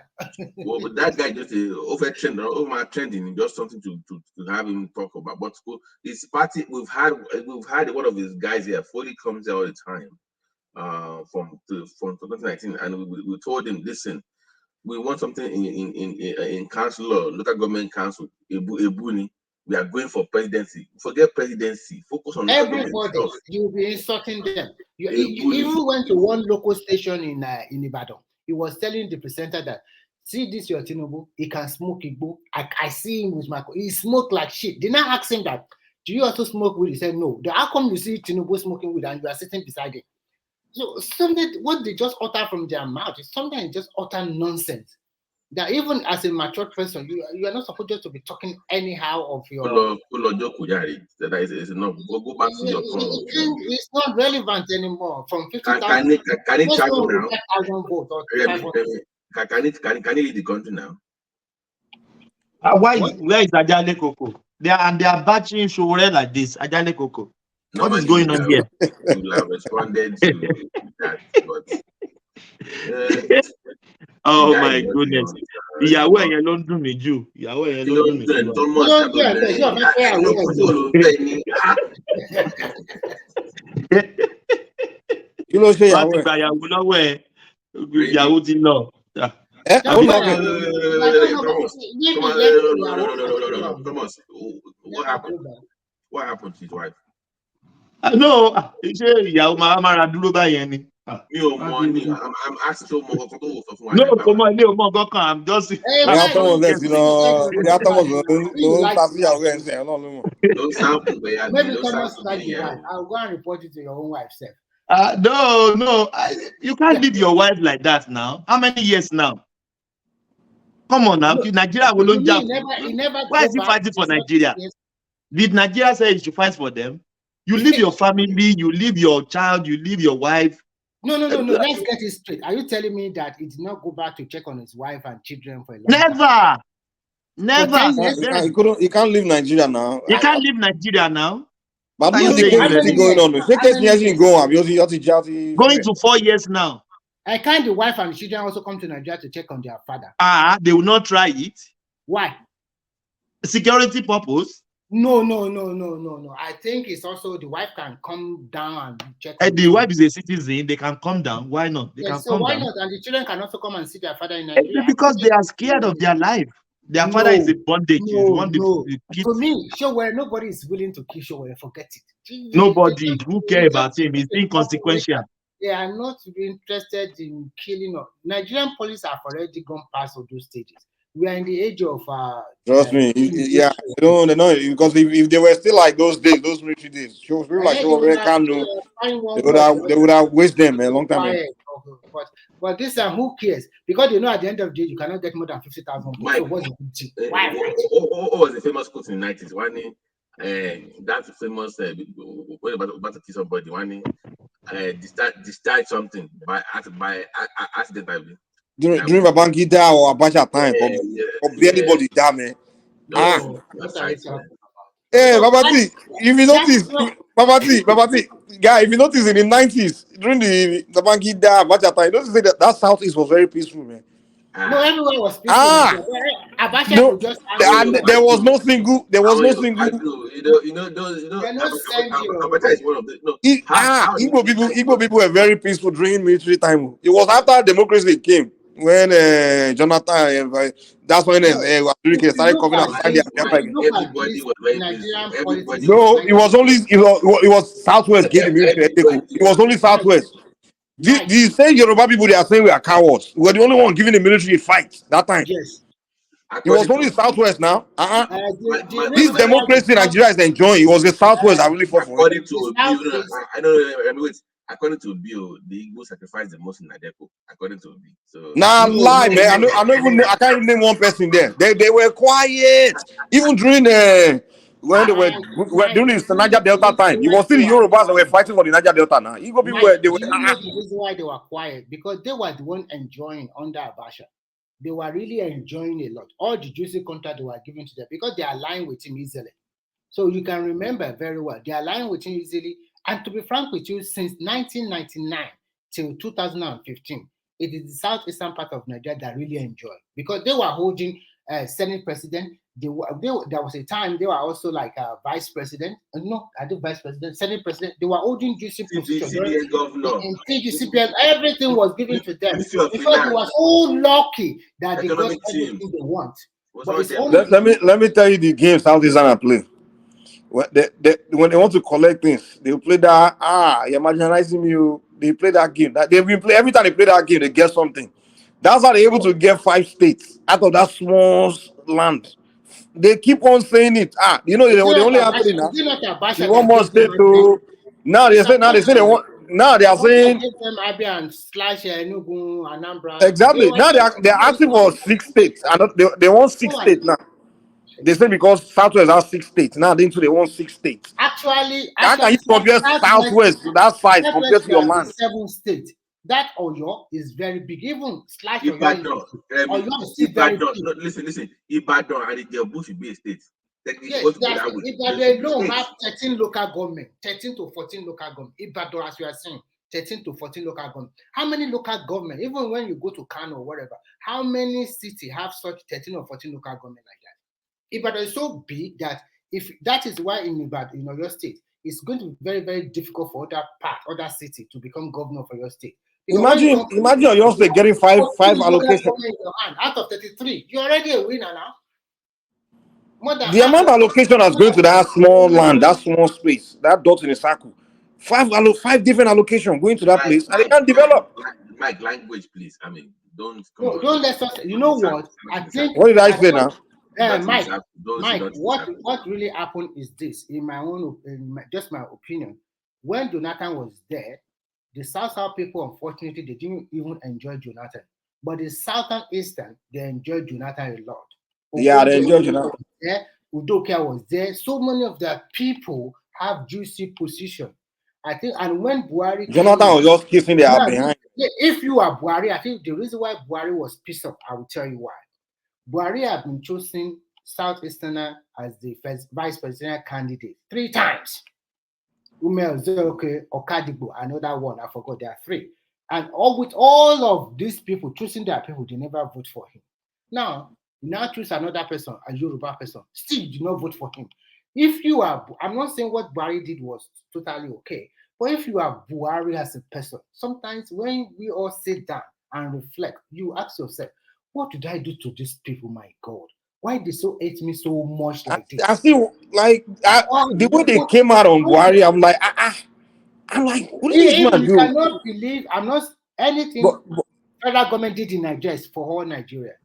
Even with the so-called construction of the second Niger bridge, you can see the audacity of a lot of people telling. You know what I think? You guys remember, like in 1980, when Buhari came as a military head of state, I think he arrested Ojukwu. Maybe that's the reason why they hate him. I don't know. Mike, do you why? I think maybe the civil war. How can you say a man is from Sudan that is a dead man that is not a real person? How can you say that? That's not mean, wicked. I mean, the way they came out of that man, I'm like, Remy, even me at some point, I was like, maybe this is true. That is so callous, man. They almost convinced me. I'm telling you. They did not convince me. I mean, because I know it's a lie. Okay, I did not know. Clone and then brought back to Nigeria and then I said maybe this guy is really from Sudan. No, even myself, I was trying to. I'm serious, Mike. I was like, the air is fake. It is Photoshop. It is AI. It is. What do you mean? I didn't really say this. At the end of the day, when you look at it, Buhari 7 years ago, I can see when he became the Nigerian, he was so thin, so lean. He nearly, I said, maybe this guy is going to die. The pressure is just too much for this guy. But look at him today. It's looking fresh, like transformation. That means that everybody, God is the only one that determines when people are going to die. Everybody can say whatever they want. Just see the transformation at almost 90. That guy is still very handsome. How can somebody like that still handsome at 80 something compared to people like at 20s? Look at the transformation, my God. So I think the Southern Eastern, they shouldn't talk about marginalization. They were so lucky in Nigeria to the center. People always give them space to reside and do their business. They enjoy Nigeria the most, man. They really enjoy that country, but they are not totally satisfied. They think that the reason they would have, if they have played their game very well, they would have become Nigerian president easily. It's not that Nigerians are really against them, but the kind of policies you also play a big role. Because TINUBU chose a Muslim as a vice president, then Obi started selling religious something. Look at all our Christian leaders. Where are they today? Some of them with fake prophecy. Some of them, they give them money and they call themselves man of God and they start chewing out rubbish from their mouth. And when it does not go their own way, it's now rigging or irregularity. So how do you still have members in your church when you are wrong about the prophecy? I don't get it. How do you have members? Babati, you have to look at an average Nigerian intellect. Some of this generation, I'm sorry to say, I'm so sorry, because when you look at your own generation, I don't know whether you school in Nigeria in the 80s or 90s, your basic primary school, you dare not look straight into your teachers. But now that country, the orientations have been totally bastardized. And the people, the religious leader, because in Nigeria, we believe there are witches and wizards everywhere. We believe something happened to us. We believe something happened to us, somebody is behind it. Listen to me. They're going to sell that narrative. No. Wait. You told me that God told you that they're going to arrest TINUBU in Eagle Square. They're going to put handcuffs on his hand and they're going to lock him up. It did not happen. How do you see how members? Don't worry. They will tell their church member that it's all doctor. It's still going to happen. You don't know these people. They're going to spin it. They're spinning. Some of them are arrested. Don't worry. In the next 6 months, it will be. There's going to be a coup. Some of them say, don't worry. They will remove him and put Peter Obi in the next 6 months. They just continue to sell this narrative. And unfortunately, most of our youth, most of our people, they are so gullible to the extent that whatever their pastors say or their imams say, they will believe it who can sing. People are not with their right senses anymore. In fact, I don't know how to do it or how to go about it. They must be regulated anyhow. Because if you don't regulate this kind of religious something, it also will affect a country. Now, they have to do something. We can't sit around and allow one. You know.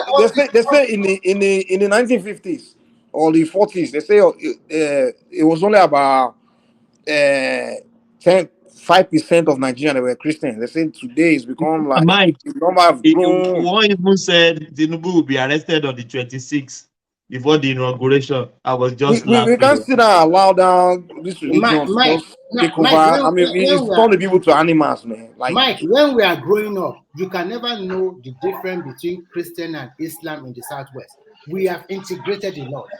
I can stay in my friend's house, which is a good Christian. Stay in there, my mother already know where I am. Nothing at all will happen. So we are so integrated. But now look at what is going on. Preaching of no work, but you can get. Thomas, I told you that pastor that said the TINUBU will be arrested is in prison now. Oh, really? Pastor Feyi is in prison. For what? He was charged for raping two of the church members. He is so-called leader. Yeah. Michael, rapist is the pastor, right? Is he rapist? They will say, God, the members will say, God, don't judge. They will say, don't judge you. Can you come? Man, who wants to see, man? They've messed them up. They will say the Bible says you do not judge. They will use the Bible. Did you see that video by Bakari that said he will become the next president after Buhari?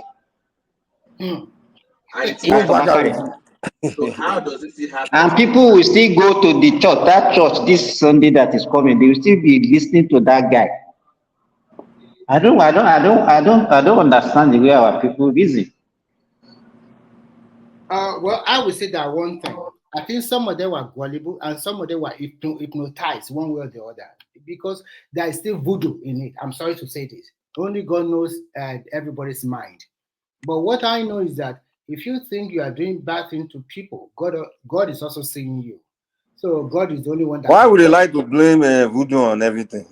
What do you think? When the Christian do something bad, they say, it's the most annoying excuse ever. I'm not talking about Christianity. I'm talking about both of them. I never mentioned Muslim. Why don't they professor as well? They also have their own SSs. But the point about Islam is that Islam gives you opportunity to practice that religion by yourself. It's not forced on you. They will tell you if you pray 5 times, you have to sit down in the corridor of your room, pray, God will answer you. But it's different from when you look at it from Christianity. People have to go to church. But in Islam, you don't need to go nowhere. You can join any congregation and you can pray. Nobody forces you to go to mosque 5 times in a day.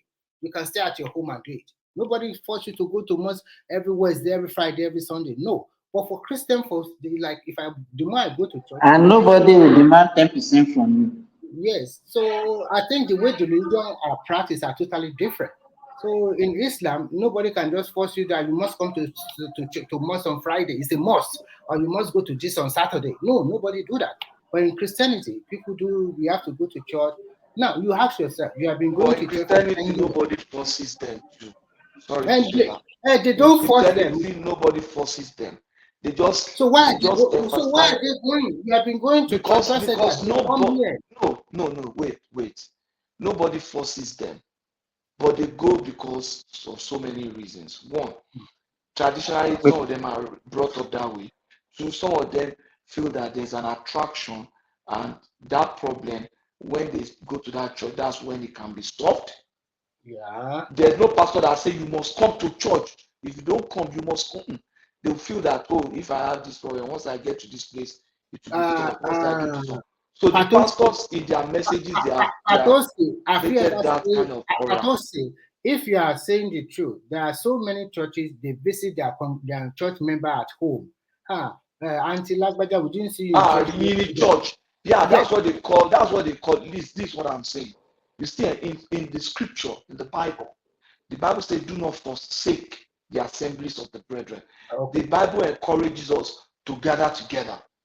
That's so in a nutshell, I'm not saying they are forcing them, but I think they will go and visit them, trying to say we have a church program on Wednesday. That's what the Bible. Yeah, I understand you. I'm not against that. So they are not forcing them.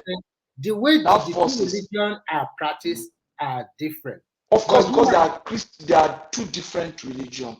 Like for example, the Islam forces its member to fast during Ramadan.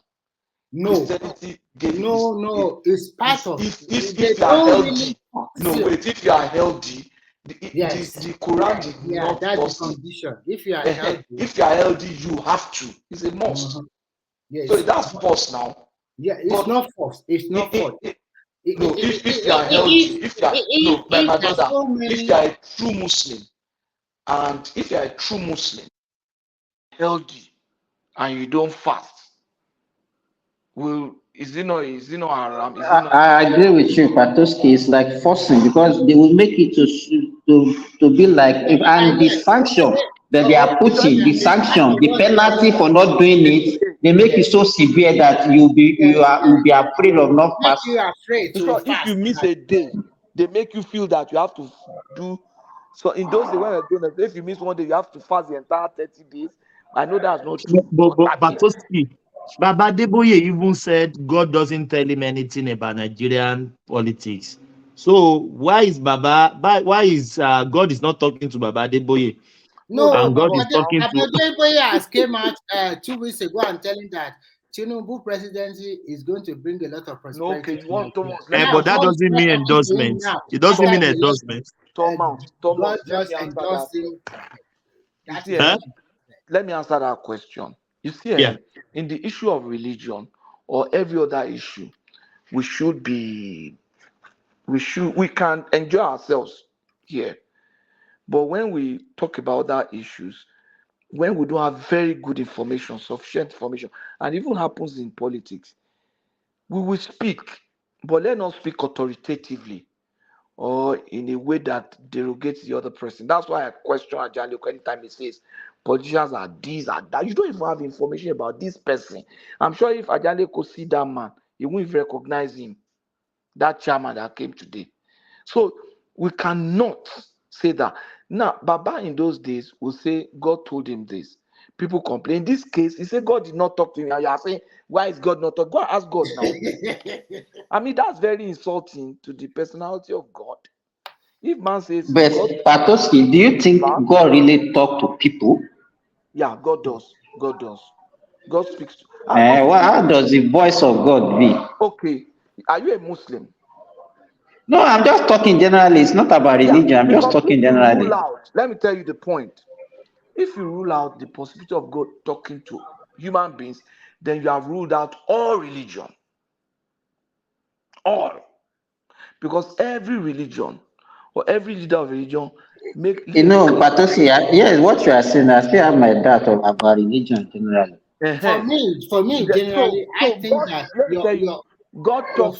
your faith lies in your heart. And if you pray to God, if you believe in Him, anywhere you are, whether in your inner room or by the road or on the bus, anywhere you are and you pray to God, God answer your prayer. But Let me God tell does no. not care The whether question you are that a Muslim the or a question that Simba Christian is or asking whatever. is, does God talk to people? Yeah, it's possible. The way it's possible, God might talk to you in a way, because that is subjective, because it depends on you as personally, that God talked to me this way. But that one is subjective, because we cannot just say that, okay, like the question he asks now, how does God talk to you? What He is said, God? does God talk to How does people? God look like? That's the first thing you must first of all establish before you Yes. come to how. So it's subjective, but for me, I think it all depends on your faith. If you believe that is God, then it's easier for you to say, oh, God talk to me. But if you don't believe in this is any what I'm religion, saying. Do you believe God talks to people? You have not answered. I told you, I said I believe it, but it's also subjective to who is saying it. Okay, I believe God talk to people. At least we have some good. Okay, if God talk to people, then is it based on religion? No, not talking, at all. having No, that talent, is it based on religion? Not at all. Not at all. God does not. God see everybody as equal. So He doesn't care whether you are Christian, Muslim, or something like that. Or if all of us as human beings we exercise our discretions, yes, then God does much more. If we as human beings exercise our choice, God has much more choice options, and God can choose to talk to people. Yeah, He can choose whoever He likes, and He chooses to talk to whoever He likes in any way He likes. Yes. And nobody can put God in a box and create an impression that God speaks to only this category of people. Yes. Because yes, the Bible made us discover that God spoke to a donkey through an angel. So okay, Patoski, do you not think that we will be judged based on our religion? At all. At all. You don't believe it? Even if you read most of this book, everybody will be judged by whatever. If we want to follow that trend, we'll be judged by whatever. But the way we are doing it, especially in the black world, we are doing it like all or none. It's either you are a Muslim. Muslim will be claiming that if you are not a Muslim, you cannot go to paradise. The Christian will say if you are not a follower of Christ, you cannot go to paradise. Everybody will say whatever they want. I believe and that is why I look at it as it's just like an instrument of control and superiority. Simba, some people you see, use it the that point way. is this: the way religion is structured is such that it talks about paradise, right?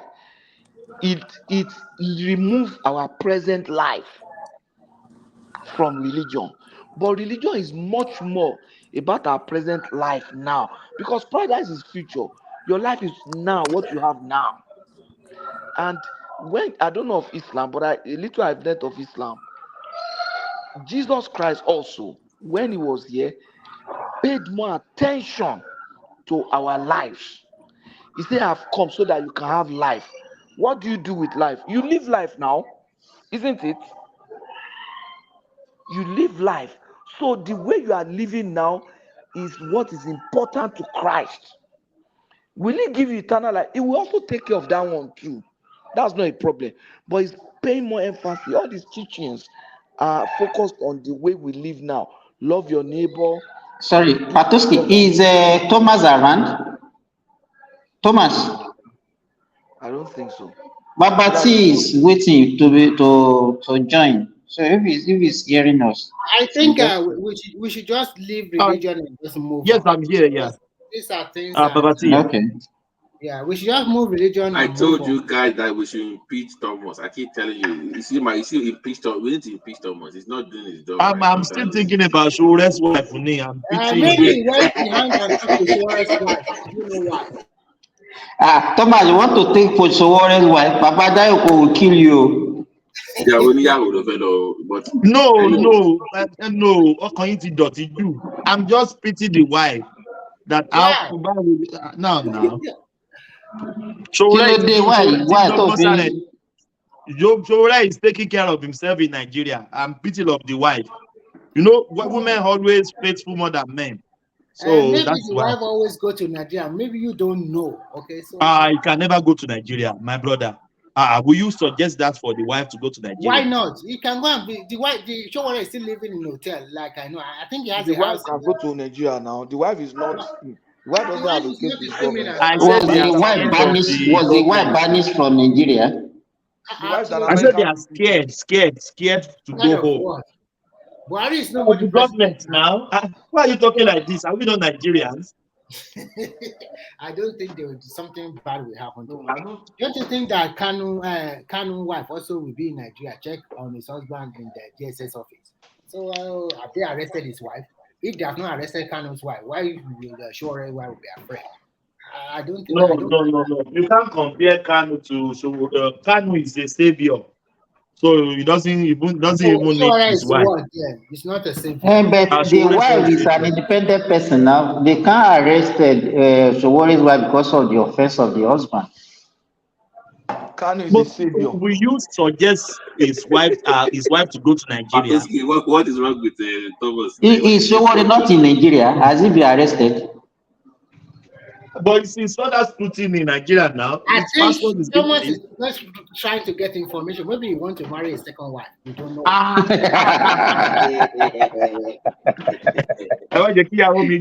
My wife will go kill me. But to be candid now, I'm just pretty joke at apart. Why? Come on now. Thomas, how many years now? I think the question you're trying to ask is that is the sacrifice Showore making, is it worth it? That's what I'm saying. He doesn't want it. Showore is just wasting his time. He's just wasting his time. He's always wasting his time. I don't know. But which work that guy they do, sir? Is he working? Where is he getting money that he's spending? That's when he will stop. When he gets one, which work does he do? He has to change the way he is practicing his own politics. That is not the way. Nigeria is still like a traditional country, one way or the other, that you have to still worship some people anyhow. Because there are some people that are power broker in Nigeria. Why all these politicians have to go to Obasanjo? Why do you have to go to Babangida?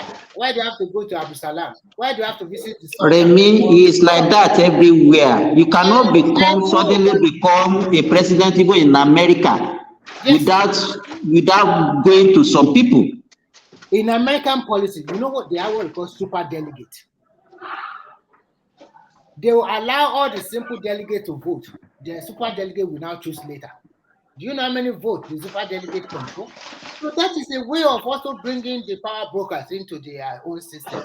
So when you talk, people always say, it's so easy in America. Obama that you are talking about, he used to carry Clinton back when Clinton was president of the country. Look at it. Before he even became the senator, he used to carry the president back. He was so thin and lean. The photos were all over the internet. That means he has sacrificed a lot before he became a president. He grew in the system now. But somebody will just come and say he want to start from presidency that doesn't have to go to become a governor. One of my friends live in Australia, and there was this particular professional. He's a professional doctor. He's already become a millionaire in Australia, and he wants to become a governor in Osun State. They advised him, don't go. He said, no, I have the money. He went to Nigeria. This guy spent over 5 million Australian dollars. Even the party primary, he was unable to win that party primary. With all that such amount of money, because you had not played the policies from the base, you think I can just drop in and bribe them with money and then everything. Remy, it's not only money that run Nigerian policy. If they don't know you, they will not vote for you with your money. Saying. You have to start from even with your money. If they don't know you, they will not vote for you, even with money. Showore people know him in his own community. If they really know him, why can't he be winning councillorship, chairmanship, rep state assembly? No, Showore is still doing the politics of university now, all this SUG politics. Nigeria student say Gusa. That's what he's doing. That's what the guy is still doing. Even if you see Nigerian university trajectory nowadays, nobody is even interested in student union, university union policies like before. things have changed in Nigeria. Although we can say there is a lot of, we still have a lot of room for improvement. But now most of Nigerian universities are online. You can just check the result of your kid. You can check the registration. You can check everything anywhere in the world. You can just see the progress report. It's so easy now. Things are also improving in that country. You know, when we were in university, you will go and queue to pay school fees, you go and queue to make registration. Nobody is doing that any longer. Yes, even In if any you of the want, institution. if you want In to the do comfort of your house, you do your registration, you pay your school fees, you pay everything. yes, everything is being modernized. Things are changing. But I still support that Nigerian Federal University or State should be semi-autonomous. Maybe the government will now start giving loans to most of these schools so that if you cannot pay your school fees, then you can pay maybe partial loan. Hello, Thomas. Or something like that. I think. But how much are they even paying now? How much are they paying Nigerian For university? example, some universities are still paying less than 100,000 per session. I'm telling you, Remy, the institution, the school. Which work should they do? You were asking that which work should they do, right? Yes. The guy is a professional activist now. Professional is that a work? Is that a profession? Professional activist.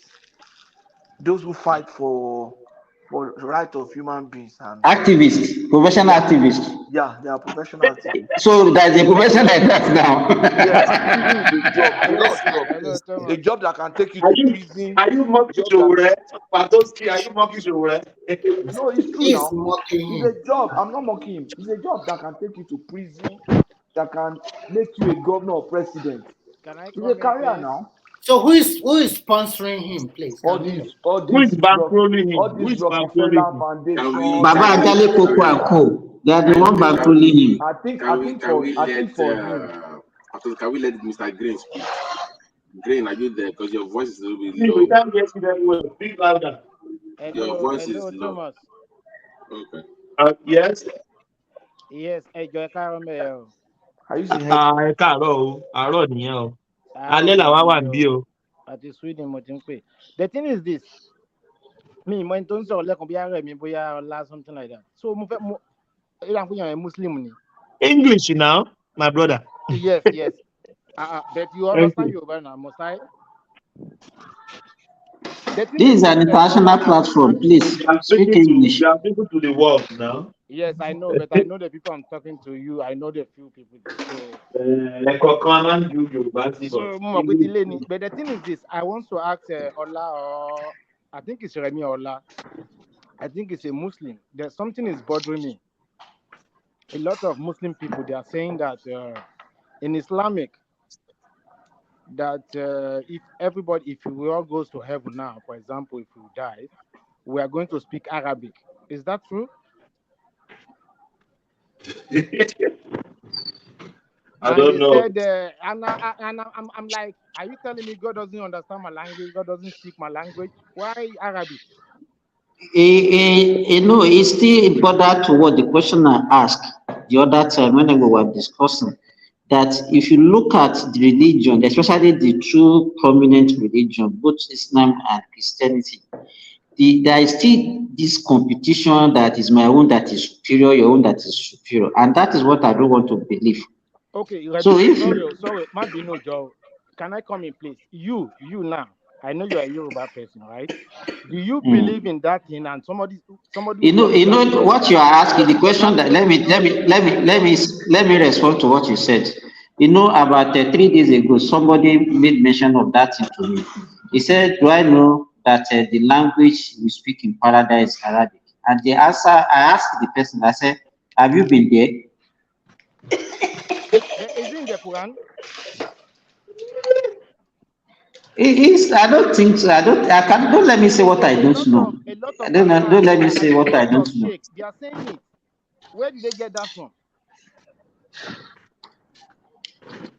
From the Quran.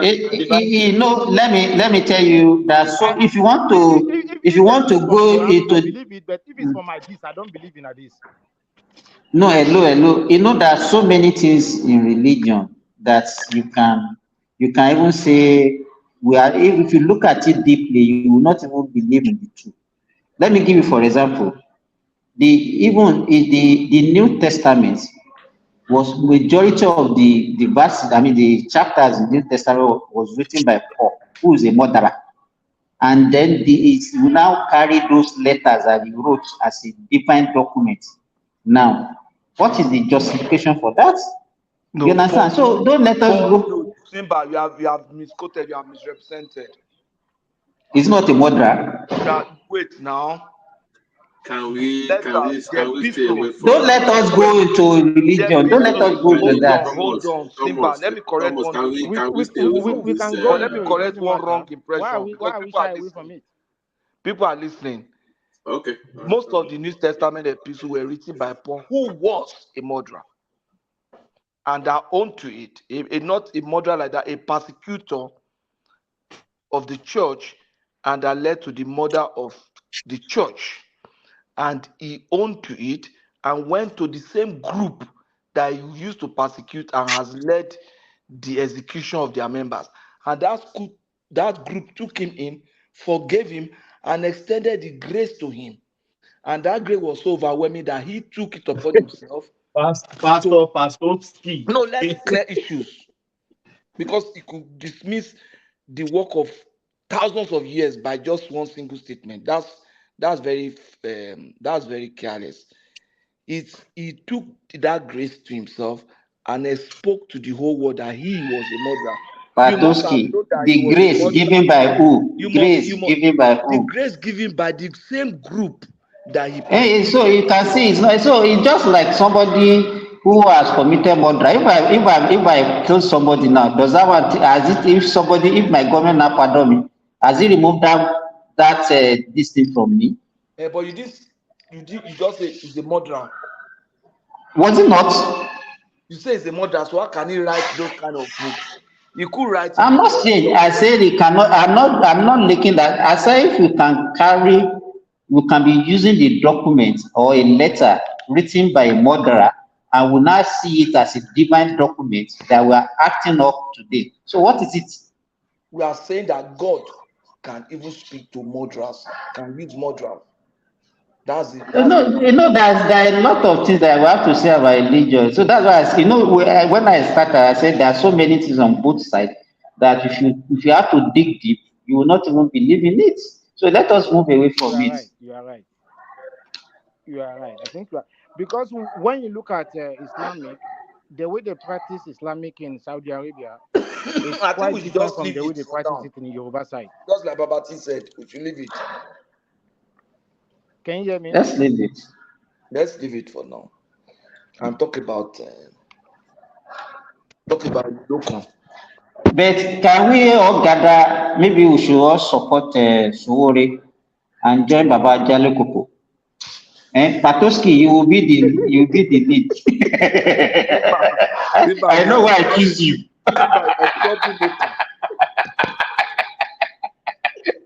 You are a troublemaker. You know when I'm here, Simba, they tackle Ajale Koko pass. Ajale Koko, you want to bamboozle people because they think that this man is old, so he has no experience of history. He will be speaking like authority. The first day I came, I said, when Falaye went to him, Falaye said, I said, were you there? The way I was talking about that, see, Falaye said this and Babangida now said this. I said, that detail can only be given by somebody who was privy to that.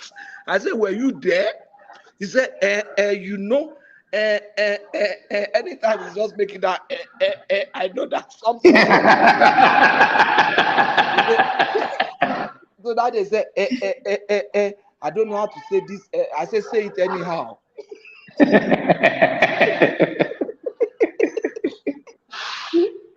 The Simba tackle him, man. Simba said, in short, you will not be a good leader. In short, I will not vote for you.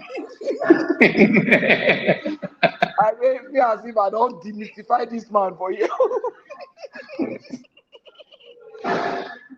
If you have been shadowed, let me tell you, Patosky, if you have been shadowed with the responsibility of aiding people, human being, you know that it's very difficult, especially in Nigerian space. Very difficult. So it's very easy to criticize and say, no, it's the failure, it's this, it's that. It's when you get there, yes, it's when you get there that you know the enormous task that is in that space. Ajaneko, it's easy to say it's useless, these people, they are usually this government. I say, you know they see better thing. I'm happy that at least we have two people tackling him now. Even but one man they protect Baba small. I know one man has some people that he protects now, but he protects Baba, Rational Mind, and Hassan. In fact, when Hassan come, Rational Mind can give him 1 hour to talk. And one man will give him like 1 hour that Hassan, yeah, talk. And he will not even stop Hassan from talking. Rational Mind, he will be talking what is not there. He will be talking all kind of things. You will still be giving him. No. What one man normally did is, Rational Man had this different opinion. If we are talking right, Rational Man will be talking left. So just for balance, I think that is why. Even though sometimes Rational Man, Rational Man just talk yam. He talk yam sometimes. Exactly. That's what. If you want to go on the other side, then you must be making sense. It's not as if we just be going the other side for going the other side sake. That's to make sense. Rational Mind cannot align with you. No, it will never. It's always, if you are in left side, Rational Mind will go to the right side. No, if you are in Obi camp, he will align with you. As long as you are against Tinubu. Ileya, 9 hours. Let's go home. Thank you, everybody. Okay, good night. Good morning, good afternoon. Good morning. It has been a good conversation. Yeah, Simba, Patoski, Otumba Lola, Omoba, Ola, everybody. Thank you so much. You guys are very amazing. You guys really keep me busy. I'm doing something here, so you guys really keep me busy. Thank you so much, you guys. We'll see you tomorrow. Tomorrow, we'll join you together. Carry the conversation in the comment section. I say peace. Thank you, guys. Thank you.